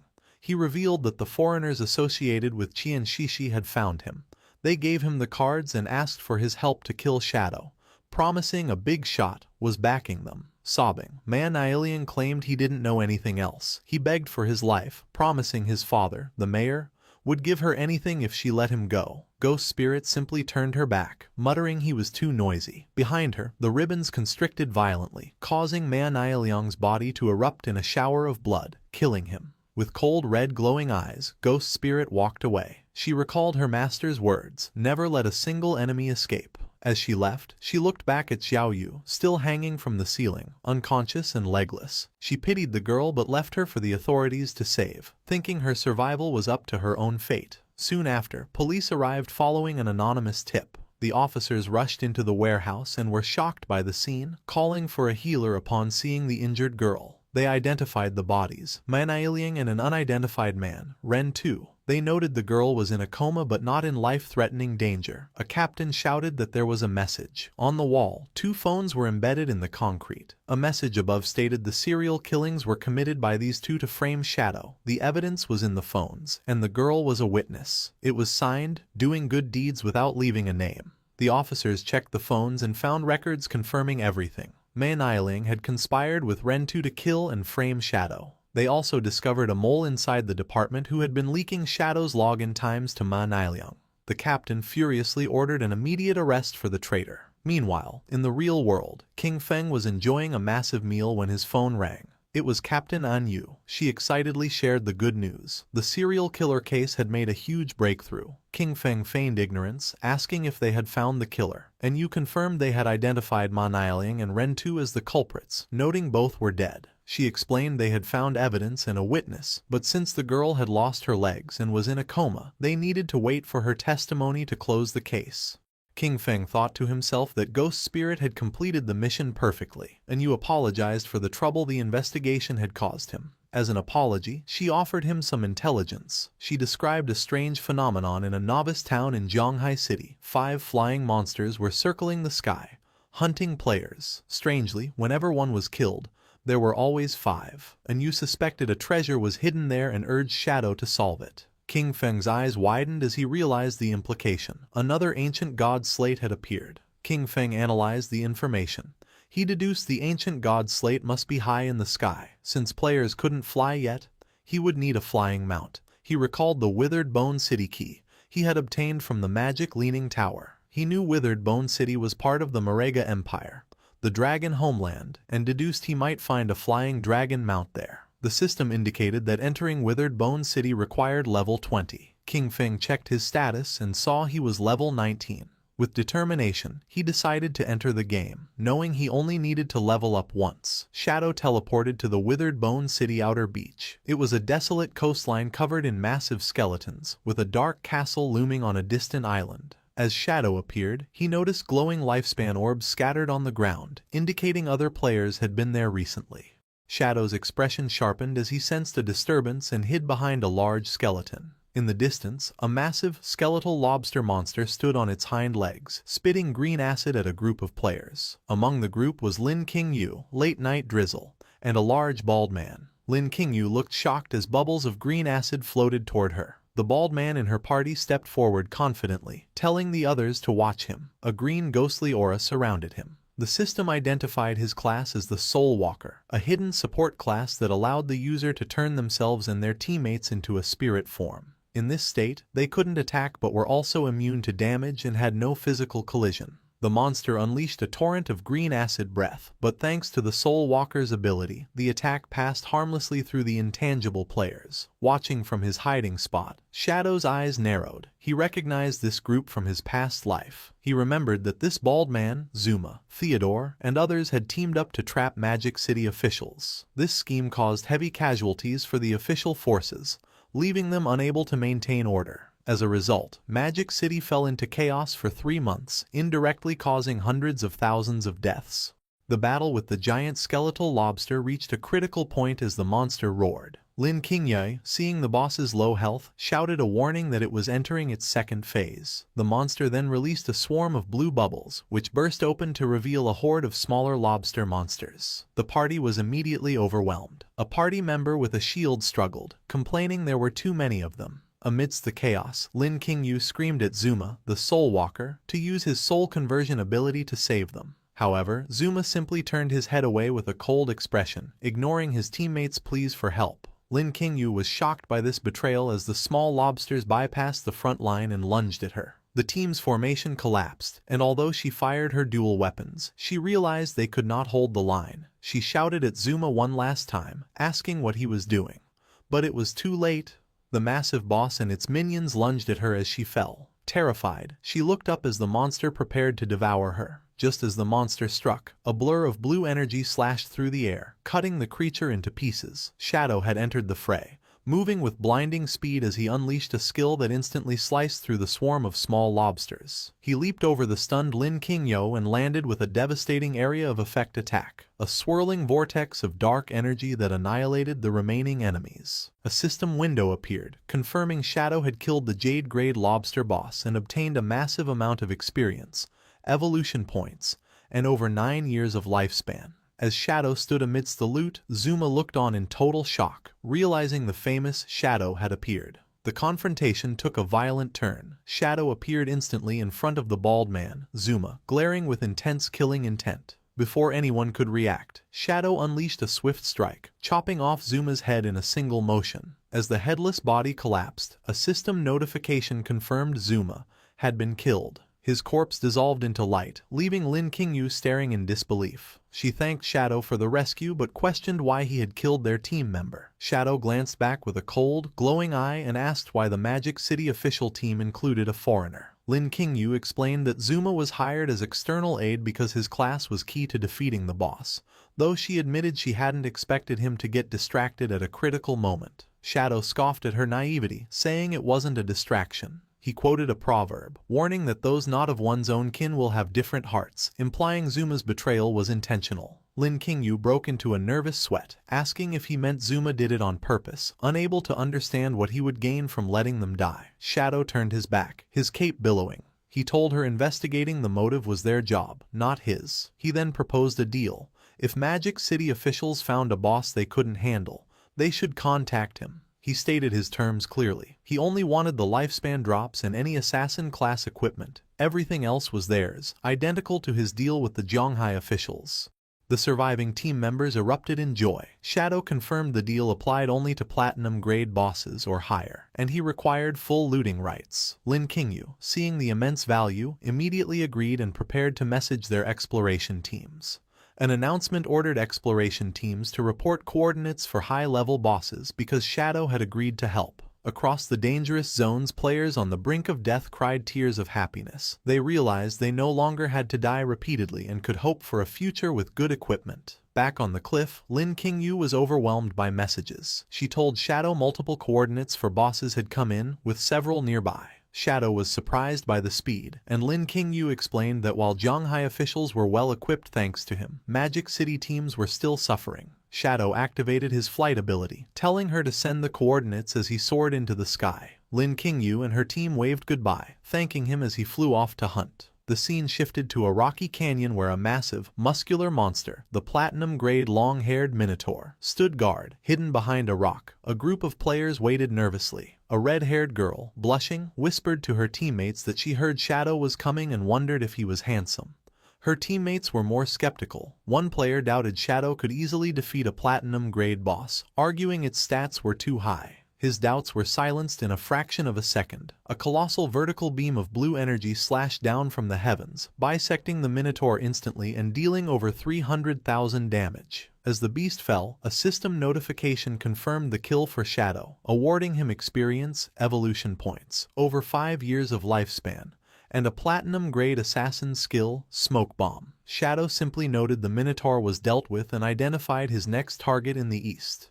The hidden party members were dumbfounded. The skeptical man screamed in shock, realizing Shadow had killed the boss in a second and left before they could even see his face. The red-haired girl was disappointed she missed him, but they were relieved to see the lifespan orbs left behind. They realized Shadow was a man of his word.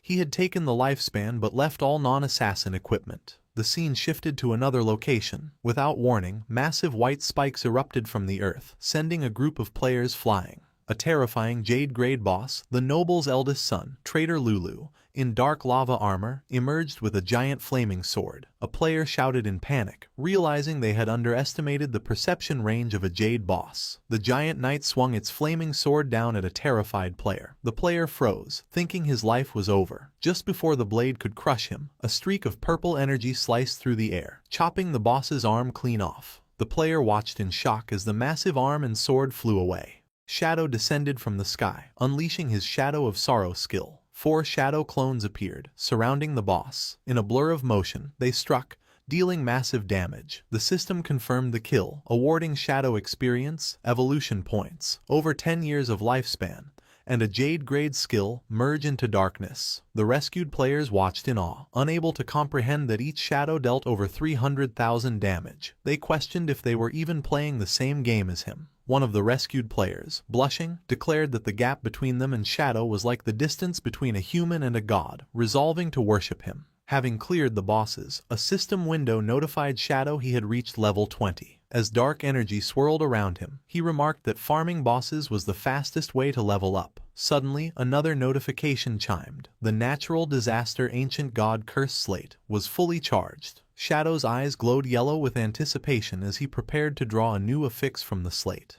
Shadow began to invest his evolution points into his newly acquired skills. A system window appeared, showing that he had consumed over 300 points to upgrade Merge into Darkness from Platinum all the way to Mythical grade. Standing in the windy wasteland, Shadow analyzed the skill, realizing it was a superior replacement for his standard stealth. He noted that this ability raised his stealth level to 21, making him undetectable to even most diamond-grade bosses. He then turned his attention to the Smoke Bomb skill. He spent his remaining points to upgrade it to legendary grade. However, Shadow looked at the resulting card with disdain, calling it a trash skill. Instead of learning it, he decided to use his Spirit Devourer bloodline ability to consume the card. The result was a massive increase in his stats. A system notification confirmed that by devouring the legendary skill, his elemental attack and elemental resistance had increased significantly. Feeling prepared, Shadow looked out toward the ocean where a dark castle stood on a distant island, the Withered Bone Ruins. He realized that while he was strong enough to enter, he had no way to cross the water, as there were no boats or teleporters nearby. He stared at the dark waves, knowing the sea was full of monsters. He concluded that attempting to fight underwater without specific skills or mounts would be suicide.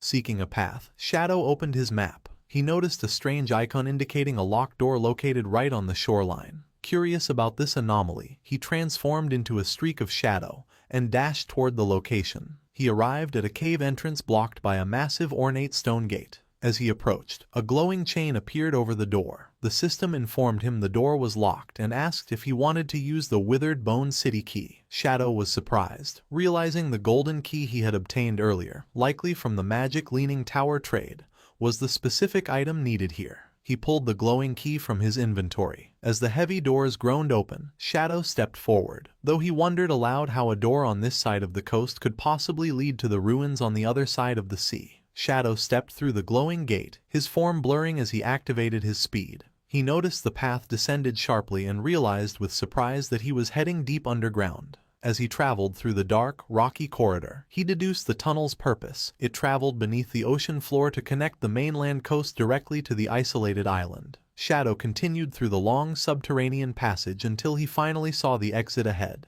He emerged from a cave mouth and found himself in a grim, stormy landscape. A dark, ruined castle loomed atop a high cliff, illuminated by streaks of lightning. A system notification welcomed him to the Marega Empire, Withered Bone City ruins, and issued a severe warning.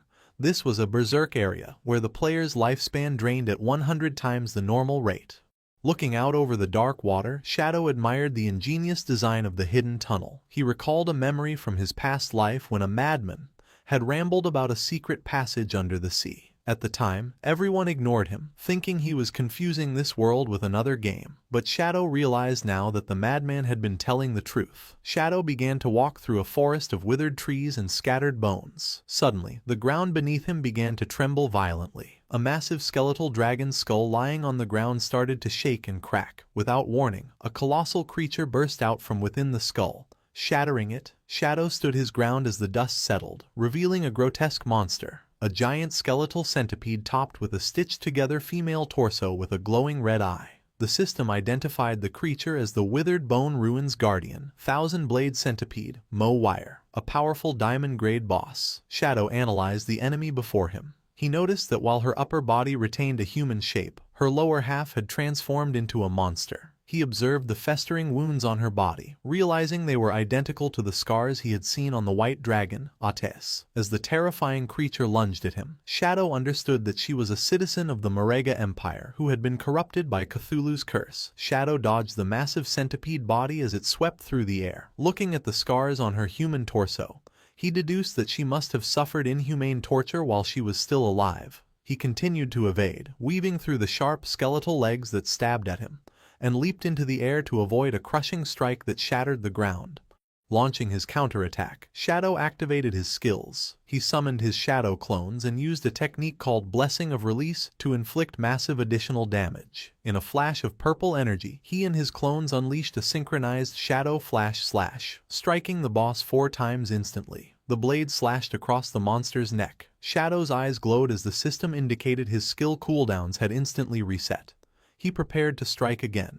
He unleashed the Blessing of Release once more, surrounding Mo Wire with a chaotic aura of red energy. The 4 shadows coordinated a final, devastating formation attack, slicing through the boss from all angles with beams of purple light. Mo Wire's monstrous body was sliced into pieces, exploding in a burst of magical fire as Shadow landed safely on the ground. A system notification appeared, confirming he had killed the Diamond-Grade Guardian, Mo Wire. He gained a massive amount of experience, evolution points, over 10 years of tradable lifespan, and multiple items. Shadow looked down solemnly and told her to rest in peace. As she died, the monster faded away, briefly revealing the spirit of the beautiful woman she once was. She smiled peacefully, finally free from the curse, before dissolving into glowing orbs of lifespan. Shadow, having just dispatched the Diamond-Grade Guardian, proceeds further into the desolate landscape. He looked up at the ominous lightning-wreathed castle perched atop the cliffs. Shadow unleashed a long-range attack, hurling a wave of dark energy from his hand. The attack struck a spider-like monster lurking in the shadows. The creature, a human female torso fused to a spider body, screamed as the dark energy impaled her. A system notification appeared, confirming Shadow had killed the cursed spider, Mo Li, granting him a massive amount of experience, evolution points, and 10 years of tradable lifespan. Shadow stood amidst the floating loot, observing the grim reality of this place. He noted that all the monsters here had human upper bodies fused with a twisted monstrous lower half. Furthermore, he realized they all still retained their human names. He looked at a massive dragon skull on the ground, pointing out that even the bones were mutated. The skull had multiple eye sockets and strange horn growths, suggesting extreme biological corruption. Shadow concluded that the entire Withered Bone Ruins was a biochemical experimentation ground. He recalled the lore Ates had told him. To win the war, the people of Marega had summoned Cthulhu, an ancient sea god who cursed the city. This curse twisted everyone, transforming the entire population into monsters. As Shadow walked deeper, he sensed the curse becoming thicker and more intense the closer he got to the city center. Suddenly, a massive object plummeted from the sky. A giant, rock-skinned golem crashed into the ground in front of him, blocking his path. The system identified the enemy as the Royal City Guard Commander, Ma Ren, a level 25 platinum grade boss. The golem glowed with internal magma-like energy. Shadow looked up at the towering giant but was unimpressed, questioning why a Royal Guard Commander was just a low-level platinum grade boss. The Guard Commander raised its massive stone arm, glowing with red energy. It slammed its fist into the ground with earth-shattering force, but Shadow easily evaded the attack, leaping aside as the ground cracked beneath the impact. The battle began as Shadow unleashed his Shadow Blade, striking the stone golem with a powerful slash. However, as the damage numbers popped up, a strange bounce effect triggered. Shadow was shocked to feel pain as the exact damage he had dealt was instantly reflected back onto his own body. Shadow landed on the ground, realizing the danger. He identified the ability as damage reflection. Staring at the glowing red eyes of the Royal City Guard Commander, Shadow analyzed that this boss had 10 times the health of a normal platinum boss and a terrifying 100% damage reflection attribute. He noted grimly that if he hadn't had his black light shield active, that single exchange would have killed him. He realized he could not be careless in such a dangerous land. Shadow leaped high into the night sky, silhouetted against the moon. To counter the reflection, he fully activated his defenses, summoning 10 layers of the black light shield. From the air, he rained down a barrage of 10 shadow blades. He explained his strategy. He would use multiple low-damage attacks to charge his ultimate move, while his shield absorbed the constant reflected damage. Once his energy was fully charged, Shadow descended with his ultimate attack, Blessing of Release, combined with the Crimson Blade. A massive vertical beam of red energy sliced through the golem, dealing a staggering 450,000 damage. Immediately, Shadow braced himself as that massive damage figure was reflected straight back at him. However, a golden barrier erupted around him, absorbing the impact completely. Shadow stood unharmed. He revealed that the damage reflection was meaningless because his Crimson Blade provided 600% lifesteal. Since he was at full health, the massive healing was converted into an overflow shield worth 2.7 million points, making the 450,000 reflected damage feel like nothing more than a scratch. With the Royal City Guard Commander defeated, a system window appeared confirming Shadow's victory. He received a massive amount of experience, evolution points, and over 14 years of lifespan. However, the message contained a warning. The commander's death had alerted every guard within the city. Shadow paused, confused by the sudden shift in the atmosphere. High on a cliff, a monstrous sentry blew into a large horn, sending green sound waves rippling through the air to signal the alarm. Immediately, the ruins came alive. Monstrous figures began to descend from the cliffs in droves. Shadow watched as a swarm of winged creatures, spider hybrids, and other twisted beasts lined the ridges, staring down at him. A massive fur-covered foot slammed into the ground next to him. Within moments, Shadow was completely surrounded by a dense army of monsters, including a giant white bear and terrifying centipede creatures. A system notification triggered, announcing Shadow had activated the Monster Horde event. The condition to proceed was simple but brutal.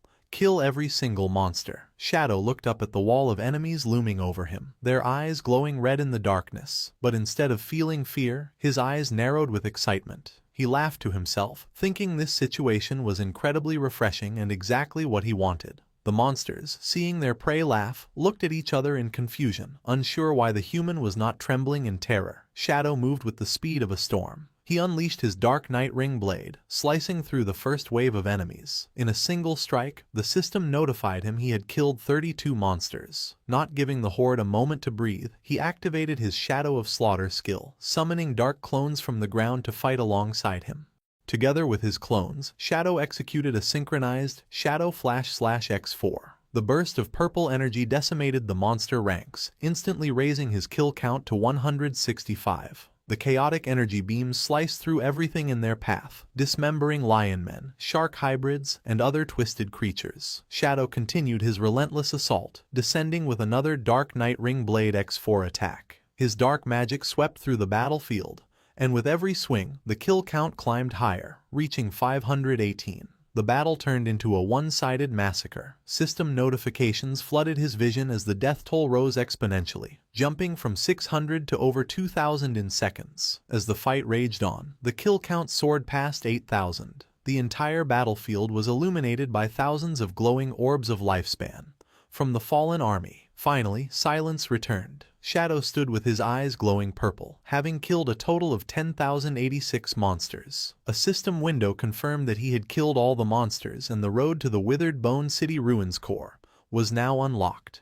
After annihilating the army of over 10,000 monsters, Shadow stood amidst a sea of glowing particles. A notification confirmed the path to the Withered Bone Ruins core was unlocked, and he was surrounded by countless floating orbs of lifespan. However, Shadow looked at the rewards with disappointment, asking why there was so little. He realized the curse had constantly drained the citizens' life force, even after they transformed into monsters. Suddenly, the floating orbs began to swirl around him, gathering in a brilliant display of magic to form a structure. The light shot across the vast chasm, creating a radiant bridge to the ominous castle in the distance. As Shadow stepped onto this bridge made from the light of the dead, a golden aura suddenly engulfed him, surprising him. A system window informed him that he had received a blessing of the Withered Bone citizens. The cursed souls, grateful for their release, granted him a buff that provided a chance to obtain dragon power while fighting in the city. Shadow looked at his glowing hand, remarking that this power was interesting.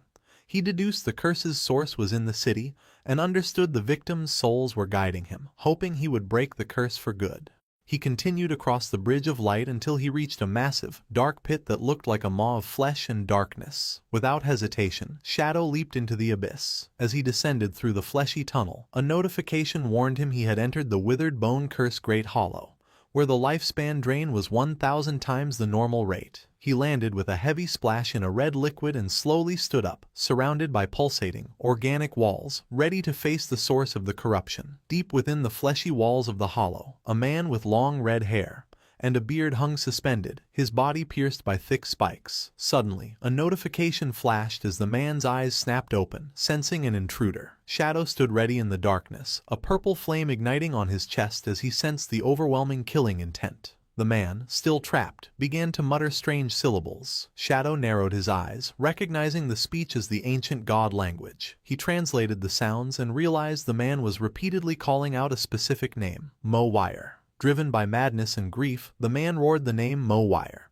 and ripped himself free from the wall. His body began to twist and tear apart as he underwent a terrifying metamorphosis. He transformed into a gigantic, armored skeletal beast, identified by the system as the last guardian of Withered Bone City, Arkatos, a level 20 emerald grade boss. Shadow immediately activated Merge into Darkness, dissolving into the shadows to become invisible. However, to his shock, Arkatos swung a massive claw directly at him, bypassing his stealth. Shadow barely evaded the crushing strike that shattered the ground where he had stood and leapt away to create distance. Landing safely, Shadow was confused, wondering how the enemy could see him when he had level 21 stealth. As Arkatos charged again, still screaming the name of the woman he loved, Shadow realized the reason. He deduced that since he had killed Mowire and absorbed her lifespan, Arkatos was tracking her soul's traces within him. Shadow observed the spikes on Arkatos's armor, noticing they were identical to those of the Royal City Guard commander. He prepared his Shadow Dagger, suspecting the boss shared the same passive ability. To confirm his theory, he struck Arkatos. The exact same amount of damage was instantly reflected back, but his golden shield absorbed the blow. Shadow confirmed the Guardian also possessed the dangerous damage reflection ability. Arkatos let out a deafening roar, his body surging with purple energy as he summoned reinforcements. The fleshy ground around Shadow erupted, and numerous large, blue eggs burst forth, completely surrounding him. Shadow looked at the eggs with a serious expression,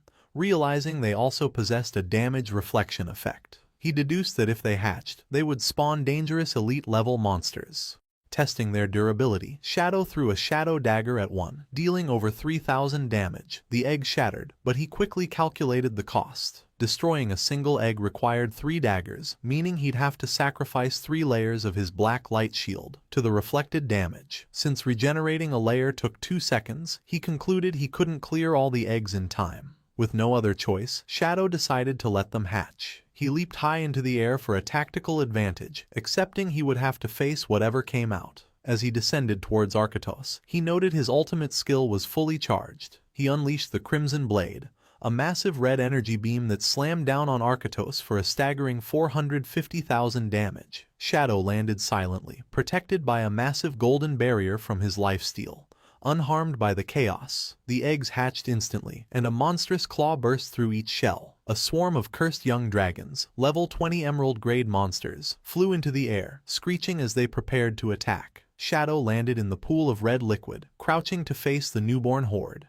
Without hesitation, Shadow unleashed his Dark Night Ring blade. The swirling vortex of dark energy shredded the dragons, dealing nearly 30,000 damage to each. The battle ended in a flash. Shadow stood calmly inside his golden barrier as a notification confirmed he had killed 9 dragons. He remarked that thanks to his blood shield, the damage reflection was nothing to fear. As the dragons died, they dissolved into glowing lifespan orbs. However, instead of being absorbed by Shadow, the orbs gathered in the air, swirling violently. A voice spoke from the light in the ancient god language, addressing Shadow as an outsider. The energy reformed the boss, Arkatos, who transformed into a more terrifying state identified as Flesh Curse, Arkatos Blue Scale. The monster smiled menacingly, declaring that Shadow would not succeed in destroying his race.